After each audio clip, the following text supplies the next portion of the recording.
The protagonist sometimes thinks about what his life would be like if someone else did his job instead. And also if someone else was doing sports instead. He even made a huge fortune on his account. Such a carefree life would seem like heaven on earth to anyone. But Edgar doesn't have to think about it, because he already has a life like that. It is from a technical point of view that his life could be called such. The blue-haired boy looked at what was happening outside his window in fright. The outer wall of his house was destroyed, and the top floor turned into ruins. Edgar had almost the life he dreamed of, but it was still different from his ideal, and he did not give up on his desire. The guy told his partners to make sure that they collected the corpses without loss when they finished hunting. Edgar worked harder than anyone else for a quiet life. It may seem ridiculous that a guy works hard just to do nothing, but this can be attributed to most people. Edgar was amazed at the size of the monster that appeared before him.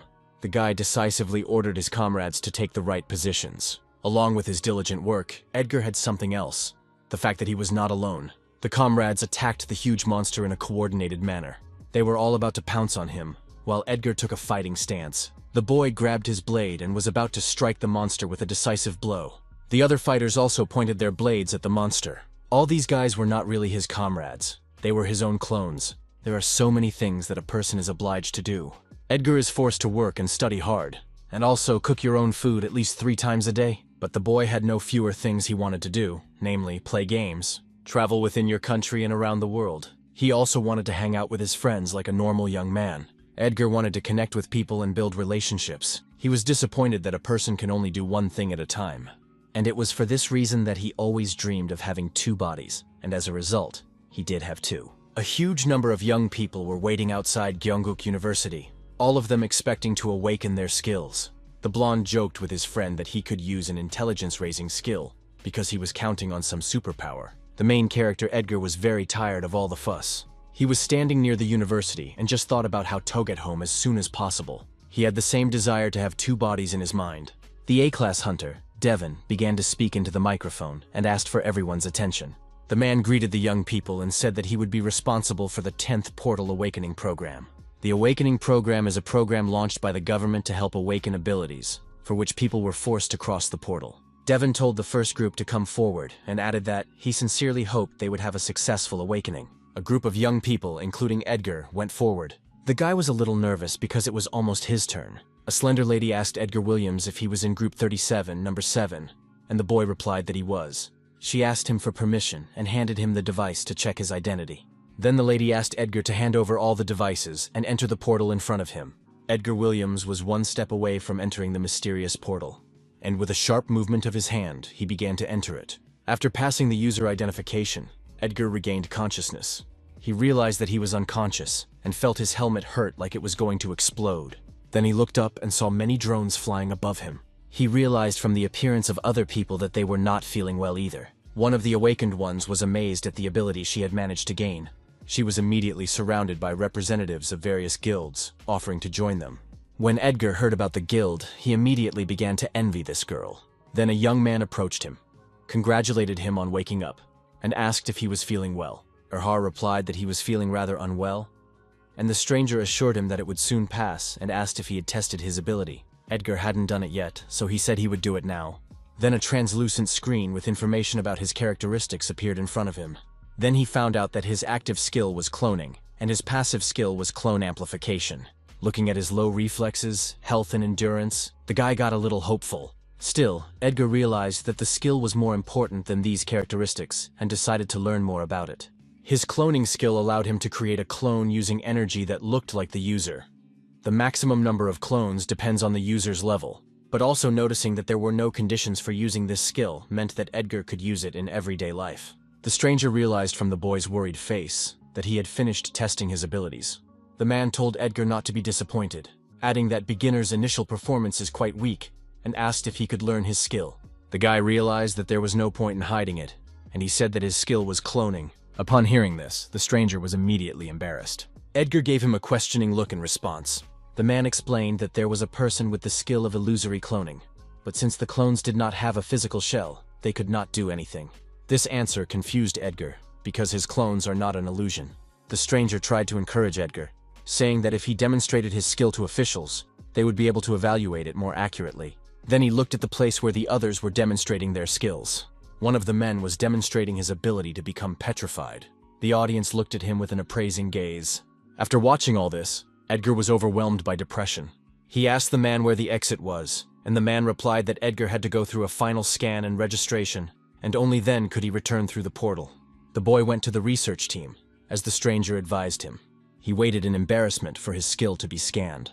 The researcher told Edgar that the boy had a 73% probability of showing one or more abilities, and his identification was complete. The registration form of the awakened cloning skill was sent to the ID bracelet. Edgar chose the subway as a way to get home. He stared at his bracelet, thinking that it was over much faster than he had expected. The boy was interested in what his cloning ability would look like. Dense clouds were passing over the city's high-rise buildings, one of which our hero lived in. Upon entering the room, he asked his children if they had done a good job. By kids, he meant the computers on his desk. Each of them actively continued the game. Edgar sat down, looking at the monitor of one of the computers. He looked at the characteristics he got in the game and recognized that they were worthless. With some disappointment, Edgar Williams slipped into his bed. The popularity of games was gradually declining, but the guy still hoped for a new game. Edgar mentioned that he needed to find a part-time job to pay for his studies and rent. He wanted someone to work for him, and then he remembered his newfound ability. Looking at the bracelet, he decided that he needed to check how his cloning skill worked. Edgar got up and stood at the entrance to his room. He calmed down and began to concentrate energy around his body. Mentally, Edgar began to summon his clone. His body was immediately humiliated by an unpleasant sensation. The energy released by his body began to form the image of the future clone. Suddenly, the boy's room burst into an incredibly bright glow. A human hand began to appear from under the smoke in the room. The outline of a man's foot followed. Suddenly, an exact copy of him appeared in front of him, but without clothes. Edgar Williams was stunned to see the synthesized clone. He asked the creature that had just appeared in front of him if it was really a clone. The clone immediately confirmed Edgar Williams' guess. The guy asked him for permission to touch him. He was immediately embarrassed when he said this question. But I also realized that I needed to pull myself together. Edgar touched his synthesized clone's shoulder. He realized from his senses that he was looking at a real body, not an illusion. He noticed that his clone was naked from head to toe, so Edgar advised his clone to get dressed first. He pointed to a sweater and pants lying on the floor. When asked if Edgar should just give him orders, the clone answered yes. The guy mentally thought about making the clone sit down, and it immediately did so. Edgar was delighted by the fact that he didn't even have to say anything out loud. He mentally ordered the clone to stand up, and it did so immediately. Then Edgar ordered the clone to repeat all these actions. After a few repetitions, sweat began to pour from his body. He realized that the clones had the same endurance as his own body.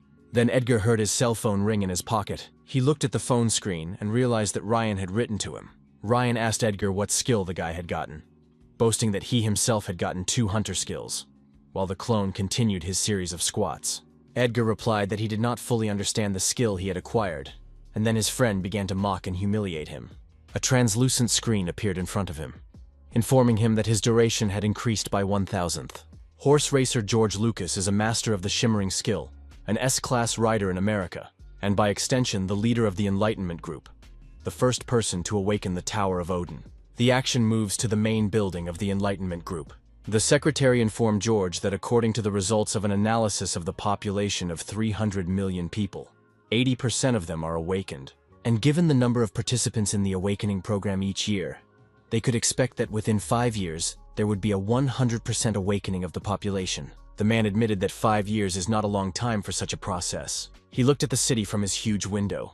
The headquarters of the Enlightenment Group was located in a huge skyscraper. The course of events goes back to Edgar Williams. His clone was training for endurance running, and it was clear from his face that it was not easy for him. Other runners noticed that this guy was running here every day. They were worried that the guy was always doing it in closed clothes. A lady who also ran sometimes handed him a bottle of water. She noticed that he was trying his best again and offered him a drink before another lap. The clone didn't respond to this offer, got up and went on running. The woman was shocked by this sudden change and thought that the guy was just an introvert. Edgar's clone continued his running training relentlessly. Edgar Williams weighed in at 78.4 kilograms, and he had been feeling hungry lately, so he ate as if for 2, but still lost 9 kilograms this month. Edgar was doing nothing, and his body was getting better and better every day, and he thought he had grown a little. Their health, endurance, and reflexes also improved slightly. During the time he used the clones, he managed to understand something. The pain and fatigue felt by the clone was not transmitted to him.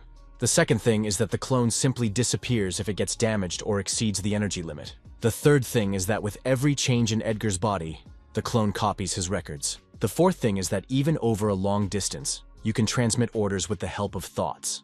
One day he asked the clone to create another clone, but found that it was unable to do so. But even if he could, there would be an infinite number of clones, so it's impossible anyway. Even before the transformation began, Edgar decided to find out some information. He found a website on the internet called Wiki for Hunters. The guy himself did not expect the day to come when he would start studying information for hunters. He learned that a characteristic of one was the limit for an unawakened adult, and that there were special and ordinary characteristics that most awakened people had. Regeneration, endurance, resilience, mentality, and others are special characteristics, so the method of their discovery is unknown.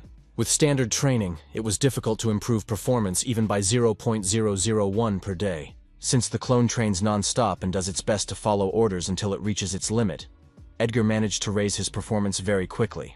This could have meant that he would have doubled his score if he had also moved along with the clone. But the boy knew that he could hardly stand such a workout. The guy picked up a flyer advertising a gym. This rigorous gym offered personal training, muscle building, and a full range of exercises. Edgar carefully read the entire contents of the paper. At the same time, he continued to play computer games. So Edgar decided that he would be the head, and his clone would be the limbs. The guy was checking his balance on his phone, which was 123,801. He realized that this money would not be enough to pay for the registration. And all because he was spending more and more money on food, because he was eating more and more. Business was not good in the workshop, so Edgar realized that he needed to find a part-time job. He sat down at the computer and started looking for current vacancies. He realized that he needed to look in the direction of construction work. It would help him train his body and earn money at the same time. Edgar decided that he himself should first visit the part-time job, because the clone would not be able to succeed if the guy gave orders in an industry he knew nothing about. While flipping through, he came across an interesting vacancy.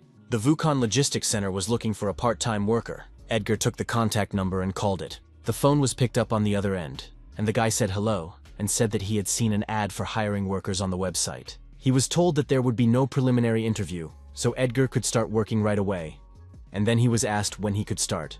He replied that he planned to work the next day, but they asked him if he could do it today. Edgar replied that it was possible. He was told that they would be waiting at the logistics center around 6:30 p.m. He was surprised to be hired right away, thinking that no one else was working there. But he didn't care, because if they paid him, everything must be fine. The logistics center consisted of several buildings, and there were several trucks on its territory. In the late afternoon, Edgar arrived at the building as he had been asked to do. He took his number 1 clone with him. In case something went wrong, we could say that he was his twin. Edgar instructed the clone to answer well when he comes in, and that while he is working, his name will be Ryan. The building of the logistics center was much bigger than the guy expected. He didn't know where he should go. Then a man came up to him and recognized the boy, and he asked him what he was doing here. In the face of this man, Edgar recognized Mr. John. At first, Mr. John did not recognize Edgar because he had lost a lot of weight, and the boy said that he had come here with a friend to work part-time. When he heard this, the man pointed to the building and said that there was an office there. Edgar thanked him and said that it was a real blessing that he had come across him. And Mr. John said goodbye to the boy, saying that they would meet again. After Mr. John left, Edgar slapped his face. Meeting an old friend was very nerve-wracking for the guy. Edgar asked his clone if he was worried, and he said no. He realized that there was no reason to worry, because he was now awakened. Moving forward, he told the clone that they needed to finish here as soon as possible, so that they could eat ramen at home. But as he worked, Edgar realized that he was too arrogant about his delivery work. There was no end to the heavy packages Edgar had to carry. For other employees, this work did not seem too difficult. They carried the packages from place to place as if in one breath. Edgar pitifully assumed that these people had some kind of ability to drag heavy objects. The clone of the guy also performed the task without any problems. Watching this, Edgar realized that he shouldn't have come, because his clone would have done a great job on his own. Then the logistics center took a break for an hour. The clone watched his master's despair with excitement. Then he heard Mr. John handing them sodas. The man said that they needed to restore their water balance and eat at the same time, and the boys thanked him profusely. Mr. John was amazed that Ryan worked so hard without even saying a word. He thought the boy's name was very masculine. Then the man turned to Edgar and asked how he was feeling, and he assumed that this was the first time he had ever done this kind of work. Edgar confirmed his guesses and said that this work is quite tiring, but the man noticed that both guys had courage, because most people were just running away by this point. Edgar pitifully realized that if it weren't for the money, he would have been one of them too. Mr. John asked the boy which university he went to, and Edgar replied that he went to Gyeongguk University. When the man heard this, he said that it was a great school, but the boy argued that it was not that good.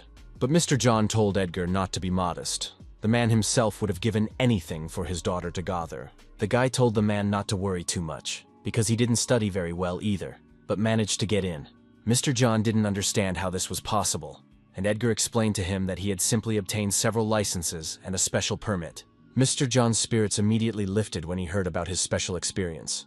Then he became quiet for a while and thought about something. The man asked Edgar if he would like to get another part-time job. The guy asked excitedly what he meant. Instead of languishing here, Mr. John offered him to become his daughter's tutor. This offer was indeed unexpected for Edgar. He thought about it, and remembered that he had only 123,801 on his balance sheet. So this part-time job offer was really appropriate now. Mr. John was ashamed to say such things about his daughter, but he admitted that she was really bad at school and needed to be tutored in all subjects. He offered the boy to come several times a week and hold 2-hour lessons for 50,000 won each.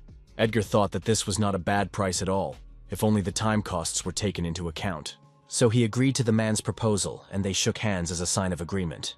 Mr. John added that he would discuss it with his daughter after work, and then contact Edgar.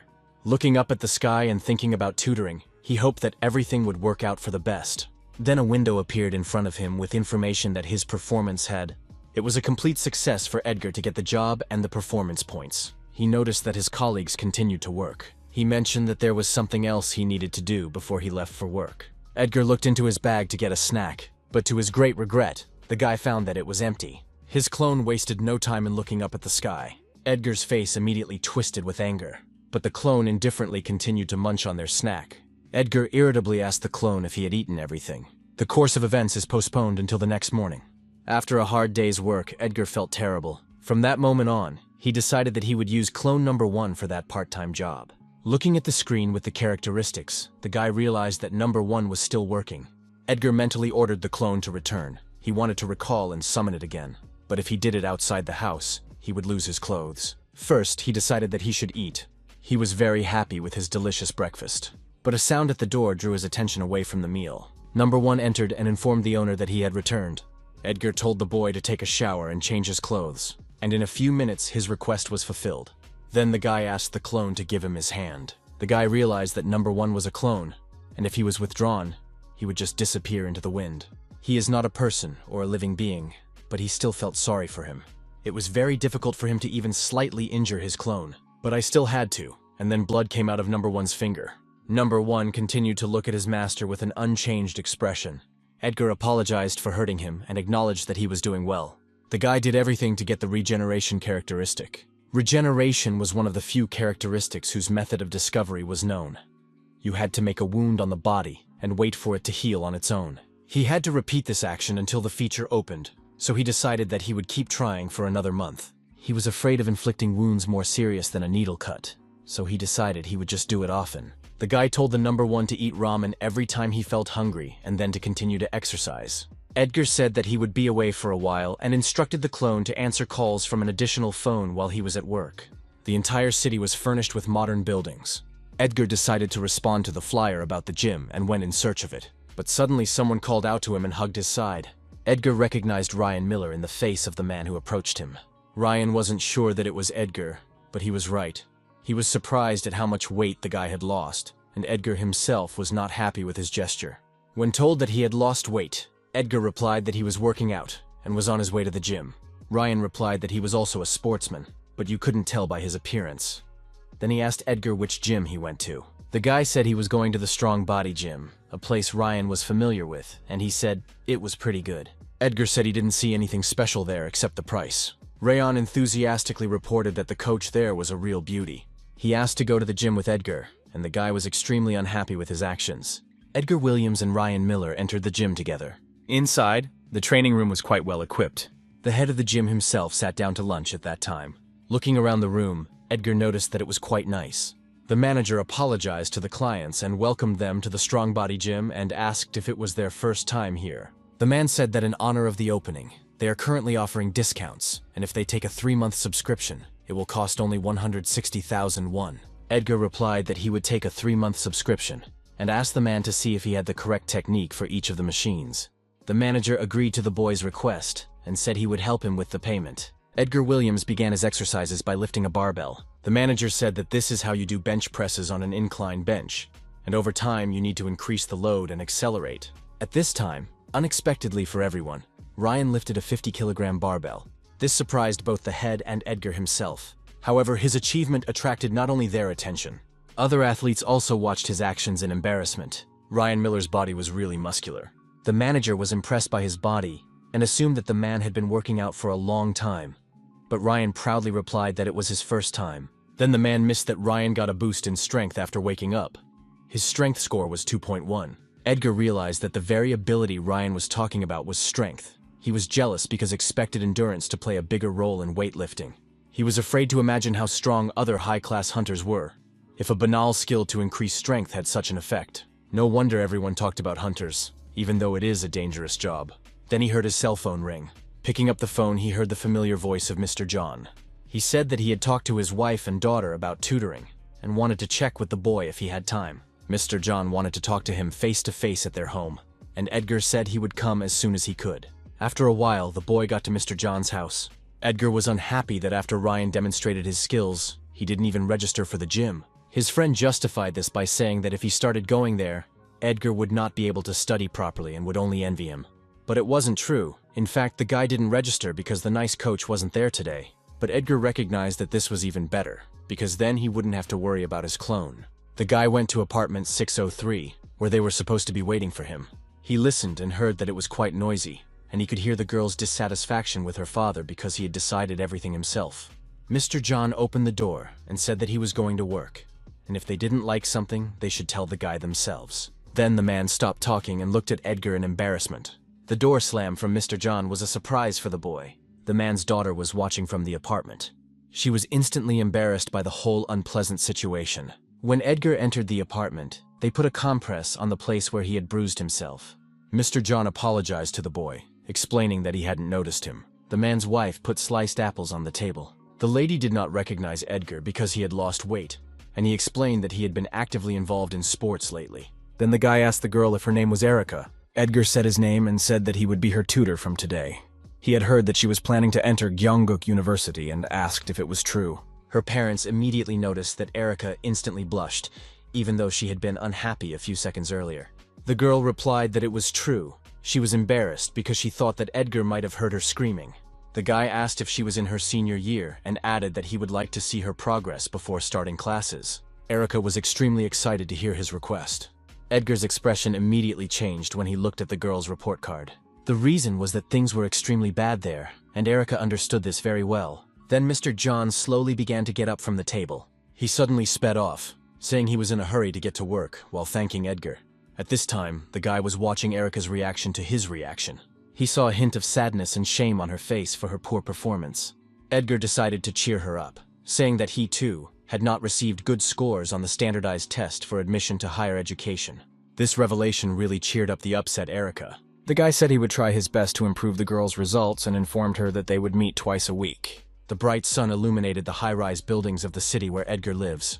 When he returned home, he thought that Erica had a long way to go to improve her results. He recalled how they started their first lesson on the same day. Erica didn't want to disappoint the guy, so she did her best. Luckily, the girl was not as hopeless as Edgar had assumed. He sat down at his computer thinking that number 1 should have already left for work. The guy gave him a spare phone, but if the number of clones grows in the future, it will be problematic to buy additional ones. Turning on the computer, Edgar logged into the network for hunters. He wondered if he should look for skills similar to his own in the hunter network. There he saw a lot of ads selling skills. When Edgar saw the price of 100 million won for a simple skill of summoning and sharing feelings with an animal, he was speechless. The price for the scroll with the teleportation skill was even higher, 400 million won, which made the guy want to cry. He thought that if he had that much money, he would rather buy a house than an ability. Edgar realized that it would take him forever to acquire at least one of these skills. Such prices meant that hunters earned a lot, even though he only looked at goods in the low price category. The guy picked up his phone to check the balance and found that he had only 233,201. Such figures on the balance sheet did not satisfy him at all. He lay down on the bed thinking that maybe he should try to become a hunter. While flipping through his newsfeed, he immediately came across an article about the standard of living of an A-class hunter, the owner of the most expensive home in Korea. After the screening, Edgar got out of bed anxiously. He realized that he had a great ability and should not waste it on slave labor. Edgar has unlocked another characteristic: resilience. The boy put on a jacket and decided that he would try to become a hunter. In 2000, portals began to appear simultaneously all over the Earth, from which monsters crawled out. More than half of the world's population died because of this incident, later called the Great Catastrophe. Everyone thought that the end of the human era had come. But at the very moment when the catastrophe began, superhumans with special abilities began to appear, and with them, humanity barely managed to win the war. And now, in 2023, a profession has emerged to hunt the remaining monsters. These specialists were called hunters. The man in the video said that if the students passed the test, they would receive a state-issued license and be able to legally kill monsters. He began to explain a few subtleties that would help with the exam. Edgar was amazed when he looked at the building of the Hunter's Center. It was a huge multi-story building around which you could meet a lot of people. Lately, he has been getting a few hours of sleep to feel refreshed, and he assumed it was because of his newly unlocked vitality. Gun shops were also located in the building of the hunting center. You could also meet a lot of different people there. Edgar was incredibly impressed with everything he saw on the ground floor. He realized that the people who came here to take the test were in the minority. The secretary announced that registration for the exam to obtain a hunting license, which would be held on the ground floor, would end in 20 minutes. Edgar was a little nervous about the upcoming exam. The guy went to the room for the hunter's exam. He opened the door to the room and apologized for the inconvenience. The tables were filled with people of all kinds. Edgar was very worried because there were so many of them. Some of the audience laughed at the boy's apology. Then I heard footsteps in the room, and an examiner was heading there. The man introduced himself as Han Lee and said that he was a C-class hunter, and that he was to be their examiner today. The examiner explained that the license exam consists of a written part, a practical test, and a test of professional aptitude. He added that if students are caught cheating, they will be disqualified from this exam and will not be able to retake it this year. The audience was agitated by the words that the examiner does not forgive cheaters. You could feel an incredibly terrible pressure throughout the room. Han Lee then announced that the exam for the hunter's license had begun. Evening twilight enveloped the city with active traffic. Kang told his boss that they would transfer all the money by the end of the month. I also asked him to wait and added that this was his first day in the field. Then the man felt that the conversation was abruptly cut short. CEO Khan was an employee of GM's agency. The man sighed because money doesn't come easily, but slips away like sand through your fingers. Looking at his watch, Khan remembered that the math exam was about to end. He was driving in the direction of the Center for Hunters. Edgar passed the exam and received the status of an F-class hunter. The exam really seemed easy for him, and could be equated to getting a driving license. The questions in the written part were simple, and the boy only needed to know a few things to answer them. Before the practical test, they were given plenty of time to prepare, and the target was hung close enough. And the aptitude test turned out to be a conversation about morality from elementary school. Edgar did not understand whether it was normal for this job to have such a low entry threshold, because hunters constantly risk their lives and use weapons. Then the boy looked back to take another look at the building of the Hunter Center. He thought that the government wanted as many people as possible to become hunters. Still, he decided that he shouldn't get too worked up about it. Then he noticed other hunters handing out business cards. The faces of these men seemed quite familiar to Edgar. Then he remembered that they were representatives of guilds that were trying to recruit hunters. Then a voice congratulated him on passing the exam for a hunting license. He was handed a business card from the JM agency, the same one where Con Blake worked. The man introduced himself to Edgar and offered to work with their agency. With every purchase, and when looking for items for a small percentage, they were ready to offer the guy the best deals, and Edgar just thanked them. Then he noticed that a translucent screen with characteristics appeared in front of his face. The level of the cloning ability increased, and now the guy could summon 2 columns at the same time. The agency representative continued to say something, but the guy immediately ran off, saying he would contact them later. Khan tearfully asked the boy to remember to do so. At night, Edgar Williams finally made it home. He was incredibly pleased with the improvement in his ability. The guy had already managed to call his number 1 home. He also tried to summon a new clone. Edgar told number 2 that he was looking forward to working with them. He looked at the business card and announced that they were now ready to become hunters. Mr. Blake managed to hand out almost all of his business cards that evening. The man hoped that at least one person would contact him. Khan looked thoughtfully at the evening's scenery and recalled past events. The course of events is transferred to the official representative office of the leading guild in Korea, Haesong. On the table was a pile of documents with a huge number of numbers. The guild representative told Khan that he only needed to settle the amount according to what was written in the documents. The man understood the order and picked up the papers. But when he saw their contents, he was surprised. The numbers were not what Khan expected to see. He informed a representative of the guild about his excitement. Kang said that the amount was quite suspicious. The price for the troll was supposed to be at least 5 million won. But then the man interrupted him. He asked Kang if he had joined the Haesong Guild a long time ago. This was true, and then the man told Kang that he should have realized everything by now. He added that if they do everything they have to do according to the rules, they will have almost nothing left. He understood that Khan was a respectable citizen, but warned the man that he should not interfere in the guild's internal affairs. The guild representative asked Khan, with a defiant tone in his voice, if he understood. The man realized that he should have kept silent then, because now he is having a hard time. Then the melody of his ringtone started playing in the man's pocket. He picked up the phone and introduced himself as Con Blake from the JM agency. It was Edgar, and he said he wanted to clarify a few things, and invited Con to a meeting. The man was waiting for Edgar outside a local cafe. Then he noticed a guy waving at him from one of the tables. Con came over and apologized to the guy for keeping him waiting. But Edgar said that he had just arrived himself. Then Con suggested ordering something to drink. The man ordered a cold iced coffee. Con asked him if he wanted to go into territory that even a beginner could handle, and Edgar confirmed it. When the man asked him about his ability, the boy replied that he had the skill of cloning. Con had heard that cloning is a skill that creates illusions that are not capable of anything. At the time, he thought that Edgar was a beginner with illusions who was physically incapable of anything, and would not be able to help him in his hunting. Con handed him a contract and asked him to read it. First of all, he wanted to offer Edgar a territory for slug hunting. The slime was not very dangerous, although it could release some substances and poisonous gas, and it was recommended to wear a mask and protective clothing to visit the area. Another disadvantage was that this place is not allowed to stay for a long time for the reasons described above. But Edgar said that this was not a problem for him. The second area to choose from was the horned hare hunting zone, where you could stay longer. But the prey was difficult to catch, so you couldn't earn much there. There were also low-level monsters, such as giant rats.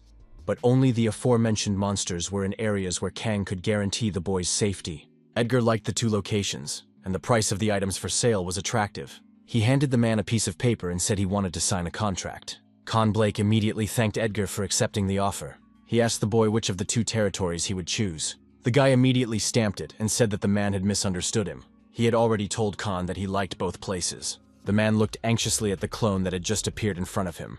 Edgar said that when he said this, he meant that he would hunt both. Then Con recalled his first meeting with someone with a similar ability. That guy also had a cloning skill. Then the man asked the hunter if he could demonstrate his skill. The hunter folded his fingers and began to use his ability. Illusions of clones began to appear behind him. And after a while, there were many more of them. Con was amazed to see so many clones. One of the illusions pulled its hand back and began to draw a sword. All the others did the same and pointed their blades at their master. Con did not understand what was happening and why they did it. And in one motion, all the clones pierced the host's body with their blades. It was hard for the man to watch. He asked them to stop. But at some point I realized that everything was not as he thought. The hunter said that all these clones are just illusions. They are not real. To verify his words, Con touched the blade of one of the clones. His hand passed through the sword, and the hunter said that illusions cannot do harm. He added that they are good for attracting the attention of monsters. Con said with a disturbing laugh that seeing that was enough. The last cloning skill he saw was definitely related to illusions. But the man realized that this guy's skill was different. After all, the clone before him had stamped the contract issued by Con. And before that, the clone drank a whole cup of coffee. This is the first time Kang has encountered such an incredible skill. He suggested that the boys could be twins and asked Edgar about it. But when he heard this, the guy started laughing out loud. The guy admitted that this assumption was quite reasonable if you look at them both. Edgar put his hand on number one's shoulder and told him that this was his clone. He realized that this ability could be confused with a similar one, but his clone was not an illusion. And then the guy admitted that he had another clone, but he sent him to a fitness center. Con was amazed to hear that clones can build muscle. Edgar said that if his clones become stronger, so does he, so he can raise his own characteristics. The man realized that this was an unusual ability of an F-class hunter, and that this boy had great potential. Edgar returned to the question of the hunting ground, and said he wanted to ask Con something. The guy asked if there would be any problems if the same person entered two places at the same time. Con replied to that there may be difficulties, as there is a record of the entry. Hearing this answer, Edgar was immediately upset. But then the man added that he would talk to the hunting association, and they would find a way to solve the problem. Instead, the guy had to go with him, as he needed to scan the bracelet and demonstrate his ability. Edgar agreed to this condition, but added that he would not be able to use the ability until tomorrow night.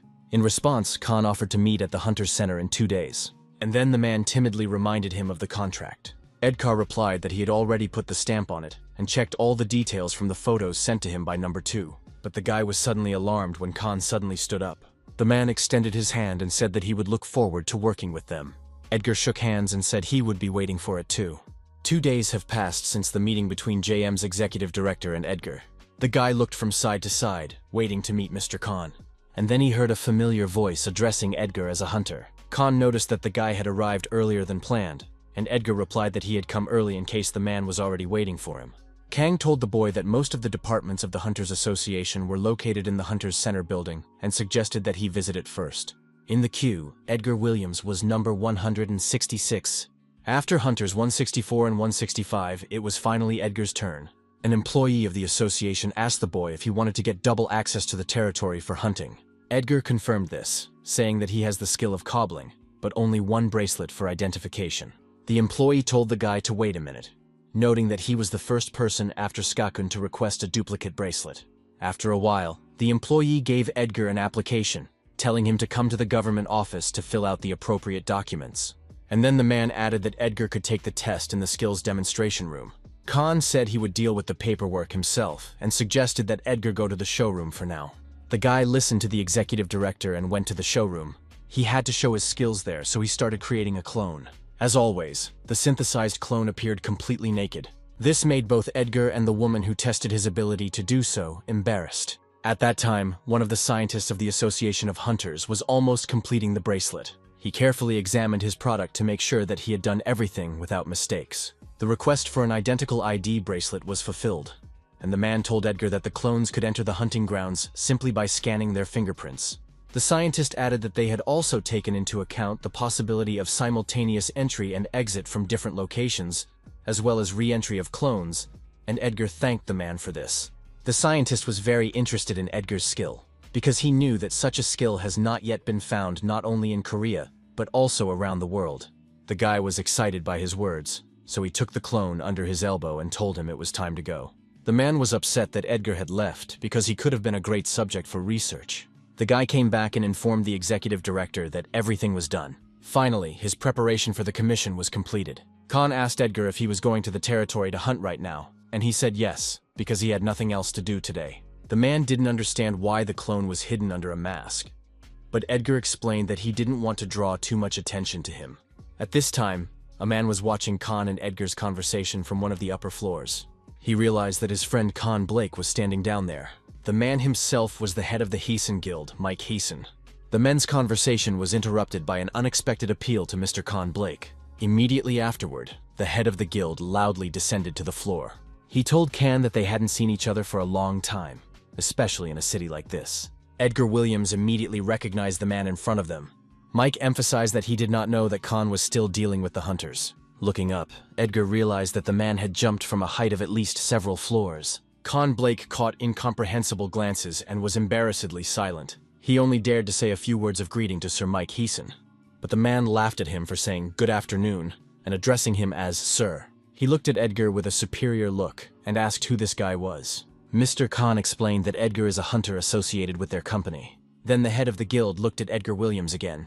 This time, to evaluate its appearance, the man immediately realized that the guy in front of him was an F-class hunter. Mike was disappointed that Mr. Blake had slipped completely because he had previously worked with C and B-class hunters. He laughed because he couldn't believe that Khan was supervising a F-class, and with such clothes. Mr. Kang was seriously angry at what he had just said. However, Edgar suddenly put his hand on his shoulder to reassure him. Mr. Heeson stopped laughing when he noticed this gesture. Then, in a supercilious voice, he suggested that this F-class guy had something to say. Edgar responded to such arrogance with a simple smile. The guy said that he was just delighted that he was able to meet the head of the guild, which was considered the first in the country. Mike was pleased with this answer and even thought that this guy had common sense. Then Edgar added that the guild is considered the first in the country to monopolize dungeons, as well as on the prohibition of hunting areas and on the coefficient of payment in their favor. All these words began to irritate the head of the Haesong Guild.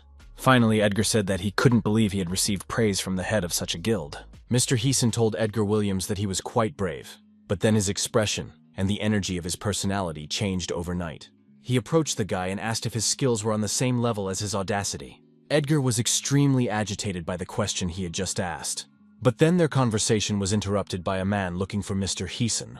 Mike was disappointed that the ruiner of their fun had come. Then he stepped away from Edgar and said that their acquaintance was over for the day. Finally, Mr. Hazen decided to ask the boy's name.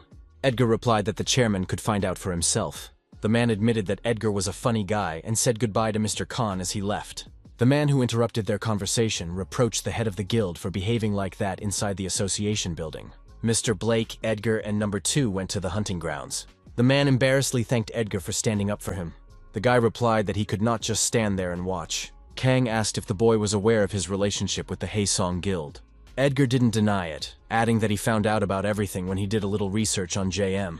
There wasn't much information on the web, but during his searches he found one rumor about an agent named Khan Blake.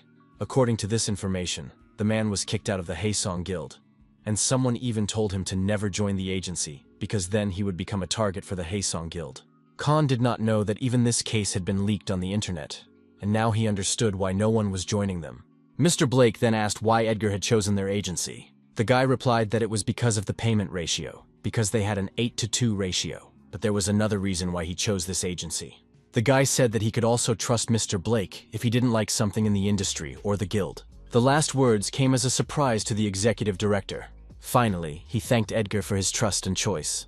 Clone number 1 was in the training room at the time. It was clear from his appearance that he was training hard. The coach had already tried to talk to the number 1, but he wouldn't listen. One look was enough to tell how dangerous it was for the boy, and the other coach was worried whether he would be okay. Then number 1 heard a new message arrive on his phone. Edgar told the clone to finish his workout and take a shower, and informed him that he would be waiting for him at the entrance to the gym at 4 o'clock. Then number 1 drank a whole can of water and headed for the shower. Seeing him finally finish, the coaches breathed a sigh of relief. The action shifts to a hunting area with poisonous slugs. Edgar destroyed the poisonous monsters one by one. His tank of prey was half full, and when he reached this mark, the guy decided to end the hunt. He was relieved to take off his mask, which was quite difficult to breathe in. Edgar informed Mr. Blake that it was quite difficult to breathe in the gas mask, as if he was breathing through several face masks at once. Khan noticed that the slug site is considered safe, but hunters usually don't come here. Edgar now understood why and recognized that he would not be able to hold out for too long. The man told the boy that when the container was full, he could simply change it in a rented closet, but added that it would be extremely difficult to last 6 hours. Khan didn't know if it was true, but they said that you could survive longer if you bought a good gas mask and higher-end uniforms. But Edgar didn't think he could spend even 2 hours there, let alone 6. But then the guy remembered that he also had clone number 2. So Edgar assigned the task of collecting slugs to his clone. Before leaving, the guy wished his clone good luck. Then he asked Mr. Blake to send them to the field with the horned rabbits. Edgar wanted to go there with number 1, but he wasn't with them. The guy remembered that he hadn't picked it up from the gym yet. At this time, clone number 1 was patiently waiting for the owner to arrive. In the evening, Edgar finally picked up number 1 from the gym. The evening sky was enveloped in dark colors, swallowing up the city behind it. Khan asked the boy if he called his clones number 1 and number 2. Edgar replied that if he gave them any interesting names, he would only get confused, so he called them by number. Mr. Blake himself understood that since we were talking about clones, names were not necessary. Then Edgar changed the subject, mentioning that guns are used to hunt horned hares. So the guy asked Mr. Blake if, in that case, he didn't need to prepare some equipment. The man replied that there was no need to worry about it, because most of the items could be rented on the territory for hunting. Still, one day Edgar will have to buy his own equipment, as the rented items can only be used on the territory for hunting. Then Edgar heard a strange sound and asked what it was. Mr. Khan informed the boy that they had finally arrived. The place for hunting was the territory of Ujansan. People in military uniforms with weapons were standing all over the territory. There were also people who controlled the entrance and exit to the territory. This place was gigantic, and Edgar realized that it was not even close to the slug territory. Kang agreed and added that this is the famous Ujungsan area where the monsters made their breakthrough. The guy recalled that he had heard about the monsters' breakthrough before. Usually, a portal does not let monsters out, and that's why the hunt mostly takes place inside the portal. However, in certain cases, monsters pass through the barrier, destroy the neighborhood, and the place turns into a territory. And it is in such cases that people call these places monster breakthroughs. During the breakthrough 5 years ago, most high-ranking monsters were defeated. That's why only F and E rank monsters are left in this area, and hunters consider this place a great hunting ground. Edgar wondered if anyone complained about all the noise around them. Then he and Mr. Blake entered the place where the hunters were gathering. Khan pointed to the place where the weapons were sold and said that Edgar could rent everything he needed there. The fee included a rifle, night vision goggles, rent of a shooting range, earplugs, and 400 cartridge strips. The man announced that Edgar would have to pay 700,000 won for the whole thing. It was a huge amount of money, and Edgar pitifully handed over his bank card. Mr. Blake assured us that everything would pay off if we hunted hares successfully, because the price for one horn is equal to one container of slime. Their destination was Building F on the 3rd floor, and Edgar realized that this area was divided into zones even inside. When Mr. Kang approached the elevator, he notified the guy that they had arrived at the right place. Unpleasant sounds of gunfire pierced the entire room. They arrived at a place where hunters were shooting hares. Some of the hunters managed to catch a lot of horned hares. Mr. Blake suggested that the number 4 spot was for Edgar. Then the man asked the boy if he was confident in his shooting skills, but Edgar said he was quite confident in his skills, adding that he had missed only 3 times during the exam for a hunting license. But Mr. Kang was concerned that the boy had missed so many times at such a close target. After loading his weapon, Edgar said he felt sorry for the horny rabbits. After that, he put earplugs in his ears so that the sound of gunfire would not disturb him. Then the boy said that the monsters would not be able to escape from his eagle's gaze. Mr. Khan was glad that all the hunters were wearing earplugs and would not hear Edgar's shots. Sighting in, Edgar immediately found a horned rabbit. He shouted it out loud, and Mr. Khan was excited that it was so fast. The boy began to slowly aim at the rabbit. Then he lightly pulled the trigger on his weapon. From that moment on, Edgar's rabbit hunt began. 3 hours have passed since the guy's first shot. Edgar sat in complete despair at his results. For all 3 hours, he did not manage to hit a single rabbit. He was very disappointed and began to think that all of this was meaningless.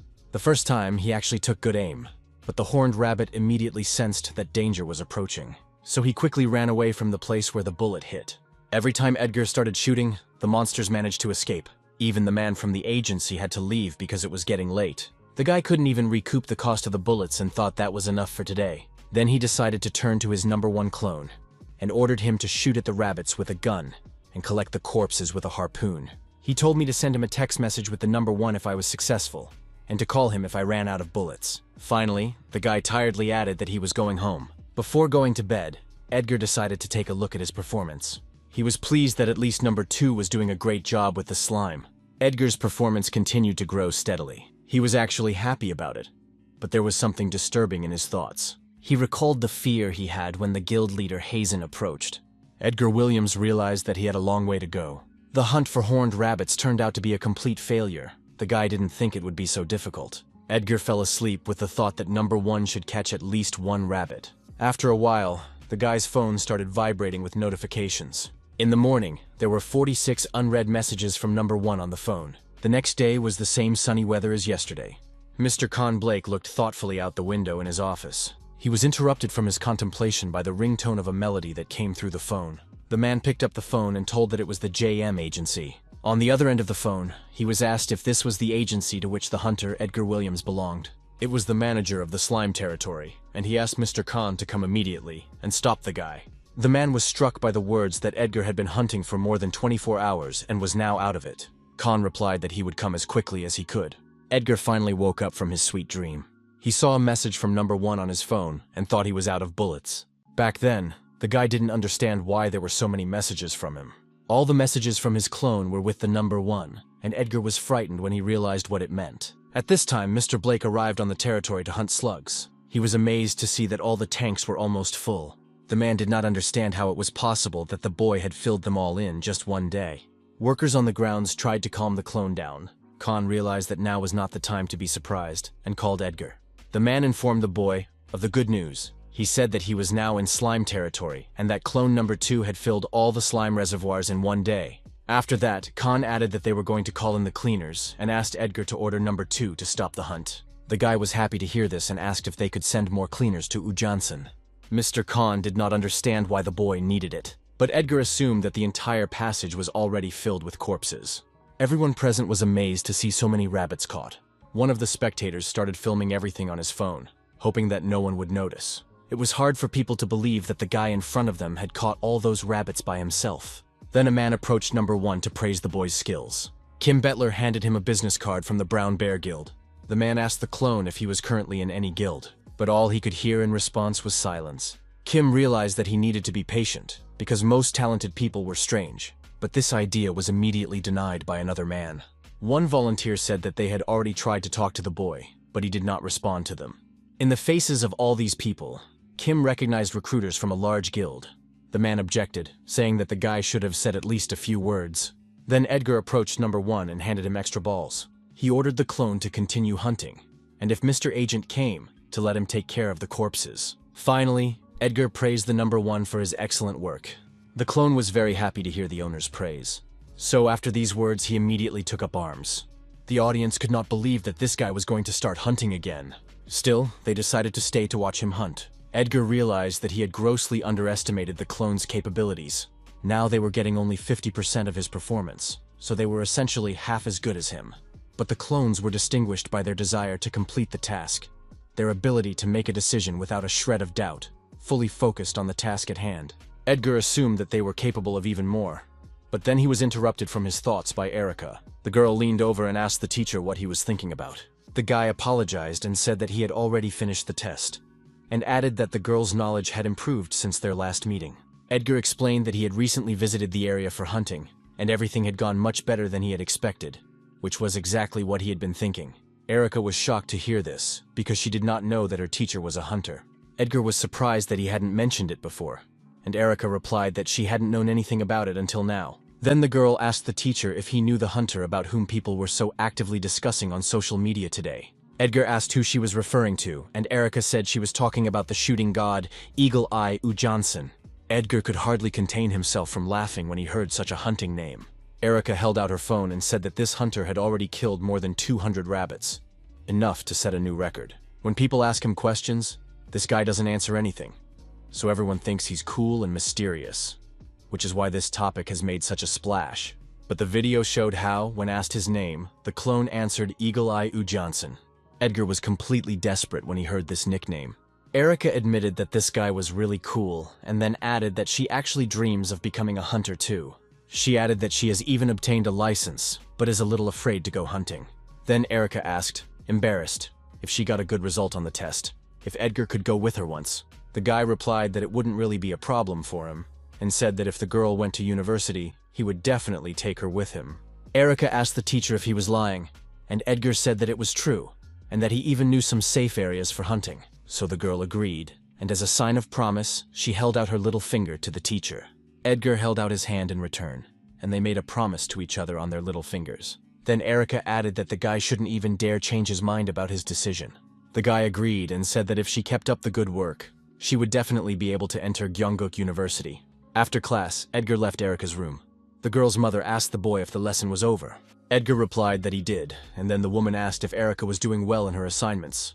Erica was listening in from her room, and she heard Edgar say that he was very nervous at first, but that Erica was a very talented girl.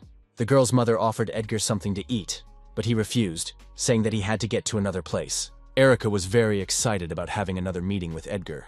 She realized that because he was a hunter, they hit it off immediately. At first, the girl didn't like the idea of a tutor, because the guy was an acquaintance of her father. But Erica liked that Edgar treated her very well, and the guy explained everything very clearly. Erica also recognized that Edgar was good-looking, but the girl realized that she needed to pull herself together. She got up and decided with a fighting spirit that she needed to study further. The place Edgar wanted to visit was Ujangsan. He wondered if the collection of the bodies had already been completed. Then Mr. Blake noticed that Edgar Williams had arrived. The guy was also surprised to see him here. Mr. Khan said he had to check on the training camp, and asked Edgar where he was, and the boy replied that he was tutoring. The man added that he has repeatedly called a team of collectors to many territories to hunt. However, he admitted that it was the first time he had to call so many people to collect horned rabbits, and the total number of rabbits was 352 carcasses. Mr. Khan told Edgar to check the scent settlement. He took out his phone and saw that he had almost 33 million won on his balance. He was shocked by such a huge amount of money. He shyly asked whether such a large sum was supposed to be on the balance sheet. Mr. Blake replied that the boy's skills were superior to F grade, so he changed the mutual settlement to 83%, which corresponded to E grade. Even though Edgar was not yet an E-class member, he thanked the executive director. But then an unfamiliar voice interrupted their conversation. The hunter turned to Mr. Blake and asked if he was the guy's manager. The man replied that it was true and asked the hunter who he was. He replied in a threatening tone that he was a hunter whose prey had been stolen. All the horned rabbits he was aiming at were killed by that guy, so his hunt today was a complete failure. Then the hunter said he wanted to compensate for his hunting expenses. Mr. Khan whispered to Edgar that they had probably picked the wrong spot. He didn't know there were people like that here. The guy stopped and thought about this situation for a while. Then he told Mr. Blake that he had an idea. The hunter asked what they were whispering about. He added in a threatening tone that he wanted only 10% of the guy's profits. But in response to this presentation, Edgar began to laugh. The hunter irritably asked the boy why he was laughing. Edgar pretended not to understand what the hunter was saying, and pointed to the clone and said that this guy would not be coming here in the next few days. The man was very annoyed that Edgar ignored his words. The guy suggested that Mr. Can sit in the nearest corner coffee shop. These words were the last straw for the angry hunter. He pointed his fist at the clone and shouted for the boy not to ignore him. Edgar then told number 1 to act. The hunter punched the boy, but he did not expect the attack to be so strong. So much so that number 1 flew back a few meters. His body flew straight into one of the beams in the building. Bloodstains began to appear on the clone's mask. The hunter did not understand what was wrong with him, because he did not hit him hard. At the same time, Edgar was filming everything on his phone and shouting how cruel it was. He proclaimed that this was an act of violence on a sacred hunting ground, and that people would not let it go. This noise attracted the attention of the workers who were assembling the corpses of horned hares. Edgar shouted that it would be very bad if this video got on the internet. The hunter was desperate about the situation. Edgar put his hand on the man's shoulder, showing him the video he had shot. In a defiant tone, the boy suggested that the man leave peacefully, so the offended hunter had no other choice. Edgar and Mr. Blake went to the nearest coffee shop. He was surprised to hear about the Haesong Guild again. Kang believed that the hunter who attacked the boy today belonged to the Haesong Guild. He also explained that since the Haesong Guild is huge, very different people gather there. Edgar asked the man how he knew that the hunter was from this guild. Khan replied that the hunter had been watching him from the moment he came to collect the corpses. Then an unpleasant assumption occurred to him. Edgar realized that Khan had in mind that the guild would want revenge. The man explained that the guild did this because they decided that Edgar's clone was another hunter who had signed a contract with them. Other hunters were subjected to harassment, so they didn't stay long and left the agency. And at the moment, there are several F-class hunters left, including Edgar. And even now, Mr. Kang could not promise that there would be no more problems from the Haesong Guild. Edgar replied that he knew everything before he joined and was not going to change his mind. He assured the man that there was nothing to worry about. He added that he would not let them get away with this unpleasant situation. Edgar already had a plan to become stronger in a short amount of time. He started explaining it to Mr. Khan and asked him what he thought about it. The man replied that he had never thought about it before. They agreed to meet again tomorrow at 2 p.m. Mr. Blake suggested a hunting shop as a meeting place. There was a trade in weapons, armor, and other items for hunters from the very beginning. But department stores have even reached the hunting industry, taking a huge part of the market. Thanks to this, you could find everything you could think of there. The seller presented Edgar with a protective structure made of titanium, which should provide guaranteed protection against E-class monsters. The guy admitted that it was quite comfortable and lightweight, and he liked the uniform. Edgar took only a knife, which was enough because he decided that he would learn pistols. He asked the seller for 2 more sets of weapons and armor. Mr. Kang asked the boy if he still needed to acquire skills. Edgar needed the skill of a family man, but he wasn't sure if he would find it here. Then they stopped at a store, and Mr. Kang suggested that they look for a skill there. The men were looking at the assortment in this store.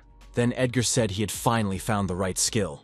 It was a familiar skill that allowed the hunter to share his senses and vision with the summoned creatures or animals, but its price was simply enormous. 120,890,001. The guy was desperate because he didn't have enough money for it. He told the agent that it was time to take their relationship to another level. Mr. Kang realized that the guy needed an advance. He wasn't sure if it would be enough, but he said he could lend him 50 million won right now. Edgar thanked me and said that he would have to raise the rest of the money himself. The guy assured his agent that there was nothing to worry about. He added that if everything goes according to plan, they will recoup their investments very quickly. So Edgar did acquire the coveted familiar skill. At home, he unpacked it and began to read the instructions. For users who cannot control mana, it said to turn on the orb while keeping it in contact with the body. This was exactly what the guy needed, because he didn't know how to control mana, so he searched a bit and found a button to turn on the ball. Edgar very carefully placed the bullet in front of him, and with the same care he pressed the button to turn it on. He touched the bullet, trying to keep it in contact with his body at the same time. And then the boy's room was filled with a huge stream of light. A window appears notifying you that the familiar skill has been created. Edgar's entire body was pierced by hitherto unfamiliar sensations. The guy noticed that the skill ball had also disappeared. He clenched his fists, thinking that the skill was now ready to use. Edgar stood up and ordered number 1 and number 2 to come to him. The clones appeared in front of the guy dressed in uniforms. This was part of Edgar's idea of how to become stronger. Then in a coffee shop, the guy asked the agent what he thought about the results of the hunt. Mr. Blake replied that everything went just fine, and he did not expect such a result. At the time, Edgar said that the clones had only half of his capabilities, but one of them killed more than 300 rabbits. But even what happened then was perfect. Edgar ordered the clone to be hit and suffer the most dramatic damage. After all, it's not so easy to time it perfectly and fearlessly put your face under your fist. The boy suggested that number 1 could have beaten the man's face if he wanted to. Khan realized that Edgar was saying that despite their low performance, clones were able to control them better. It was exactly like that, and the guy was going to use it as an advantage. Mr. Blake asked how exactly, and Edgar replied that they needed to visit 2 locations first. One of these places was a training ground where he had to learn long-range and short-range attacks with weapons. The coach of one of the playgrounds asked the boy if he had come to register. When he heard that the visitor had come to shoot plates, the man replied that he would get everything ready right away. Edgar was going to train the clones to discover their limits. The first trainer was shocked that the visitor wanted to spar right away, and the other was shocked that the other clone wanted to use a gun. The coach showed him how to attack with his hands so that the opponent would throw the stick away. But he was still surprised that the visitor wanted to fight right away, and he asked him if he was sure about it. Another coach asked the boy if he knew what skeet shooting was, and if he was sure about choosing a pistol. Both clones replied emphatically that they were sure. The coach emphasized that this was a real gun, not a toy for practice, and after a few seconds they let them start. Clone number 1 immediately knocked the stick out of its opponent, and clone number 2 immediately shot at the right target. The coaches were incredibly shocked by the sight. That was the end of the clone's ability testing. After this part of the plan, Edgar said he needed the familiar skill. Mr. Blake and the boy's clone were quite surprised to hear about it. The man recalled that this was a skill of sharing feelings with a pet, and asked Edgar what he would do with it. But the guy replied that it was not only vision that would be shared, it was important that all senses, including smell and touch, would be combined. Edgar said to imagine a situation where he would use this skill while his clones were training in wrestling or shooting. Standing still, the guy took a deep breath and exhaled. Then he focused on his thoughts and activated the familiar skill. Rays of blue light appeared around his body. Now the guy could feel everything his clones felt. He felt the distance from the first clone during sparring, as well as the angle at which all the joints are located. At the same time, the guy felt the balance of the number 1 body, as well as the movement of each muscle and the flow of physical strength. He could feel the breath from number 2 while shooting, and also how the clone aims and directs its gaze, the recoil from the gun and all the other feelings that come with it. This way, he could feel all the movements of the clones simultaneously. With the help of the familiar skill, the guy could have it all. A few moments later, Edgar finished checking familiar's skill. Thanks to his actions, the guy managed to gain new experience. He felt the air pressure when a stick flew past the clone, as well as the smell of gunpowder and the force of recoil from the gun. Edgar still felt the fatigue of the clones. His clones did all the work for him, and he only shared his feelings with them. He could feel the movements of clones that had the same body as his. That's why Edgar now felt as if he could repeat all these actions right now. A screen appeared in front of the guy with a message that his strength and reaction speed had increased. Edgar decided that he would continue to try sparring and shooting. He concentrated and activated the familiar skill again. With this ability, Edgar could see what the clone could see. Now he saw the number 1 fighting with the coach of the sparring club. His opponent's expression was quite threatening, so Edgar thought he had to be strong enough. Other members of the club were surprised that the coach was going to spar with this guy himself. The number 1 in the club's coach got ready for the fight. A moment later, they began their confrontation with sticks. The coach's face began to show signs of excitement. He didn't feel the opponent's attacks were experienced, and assumed that he wasn't used to sticks. But there were problems with the defense, because the number 1 anticipated all the coach's movements. The clone also perfectly dodged each of his attacks. He also skillfully blocked the coach's sticks.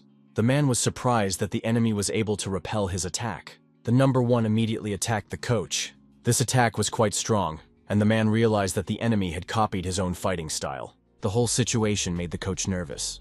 He instantly rushed at the opponent, but the latter again dodged his blow. All those present were extremely shocked by the boy's skills. Number 1 immediately launched a retaliatory attack. This caused his opponent some difficulties, but before he could even exhale, the clone was about to strike again. But the coach was quite prepared for this turn of events. He instantly dodged the attack by performing a mid-air flip. For Edgar, the enemy's move came as a real surprise. The coach landed nearby and knocked the stick out of the number one's hands. The club members were pleased that their coach had won, but they admitted that the opponent was quite close to victory. Edgar felt incredible pain in his number one wrist. The coach started to get up and recognized that it was quite dangerous. He asked his opponent if he wanted to continue. Edgar mentally asked his clone if he was feeling okay, but he said nothing in response to his question. The clone instantly moved and snatched the stick from the coach's hands. Everyone present was shocked by this unexpected move, but even the coach himself did not have time to realize what had just happened. Edgar was shocked that the clone decided to continue. Number one landed in front of the shocked coach, and then he calmly replied that he wanted to fight again. The surprised coach accepted this answer. Edgar decided that was enough and was now going to synchronize with number two. And then the guy turned off the synchronization with the first number. Events are transferred to the place where clone number two was shot. The man who also took part in the shooting was incredibly pleased with his results. His wife was also impressed and praised her husband. Looking at the whole picture, Edgar felt embarrassed. After all, number two even shot at the target of the man behind him. Still, he decided that he needed to concentrate on shooting. First, the clone fixed the position of the upper body. It was necessary to stay still and turn only in the direction of movement, following the trajectory of the saucer, and then wait for the moment when the target and the intended trajectory converge. And when that happens, the ball will go straight to the plate. Edgar decided to memorize every little detail. He wanted to learn everything his clones were capable of. The evening twilight captured the majestic buildings of the city. Edgar concentrated, about to complete the synchronization with the clones. Switching between the first and second clone was a very tedious task. For a moment, Edgar felt dizzy because he had run out of mana. He felt very tired, so he decided that he needed to rest. Edgar was amazed at the frenzy of his clones' movements. After all, they have no doubts and are not afraid of anything, so they move as they need to. Next time, Edgar wanted to go with them to see what would happen if he tried to do it himself. Not far from the place where Edgar sat down to rest, Erica was walking by at the time. He heard someone address him as a teacher. He was quite surprised to see Erica in this place.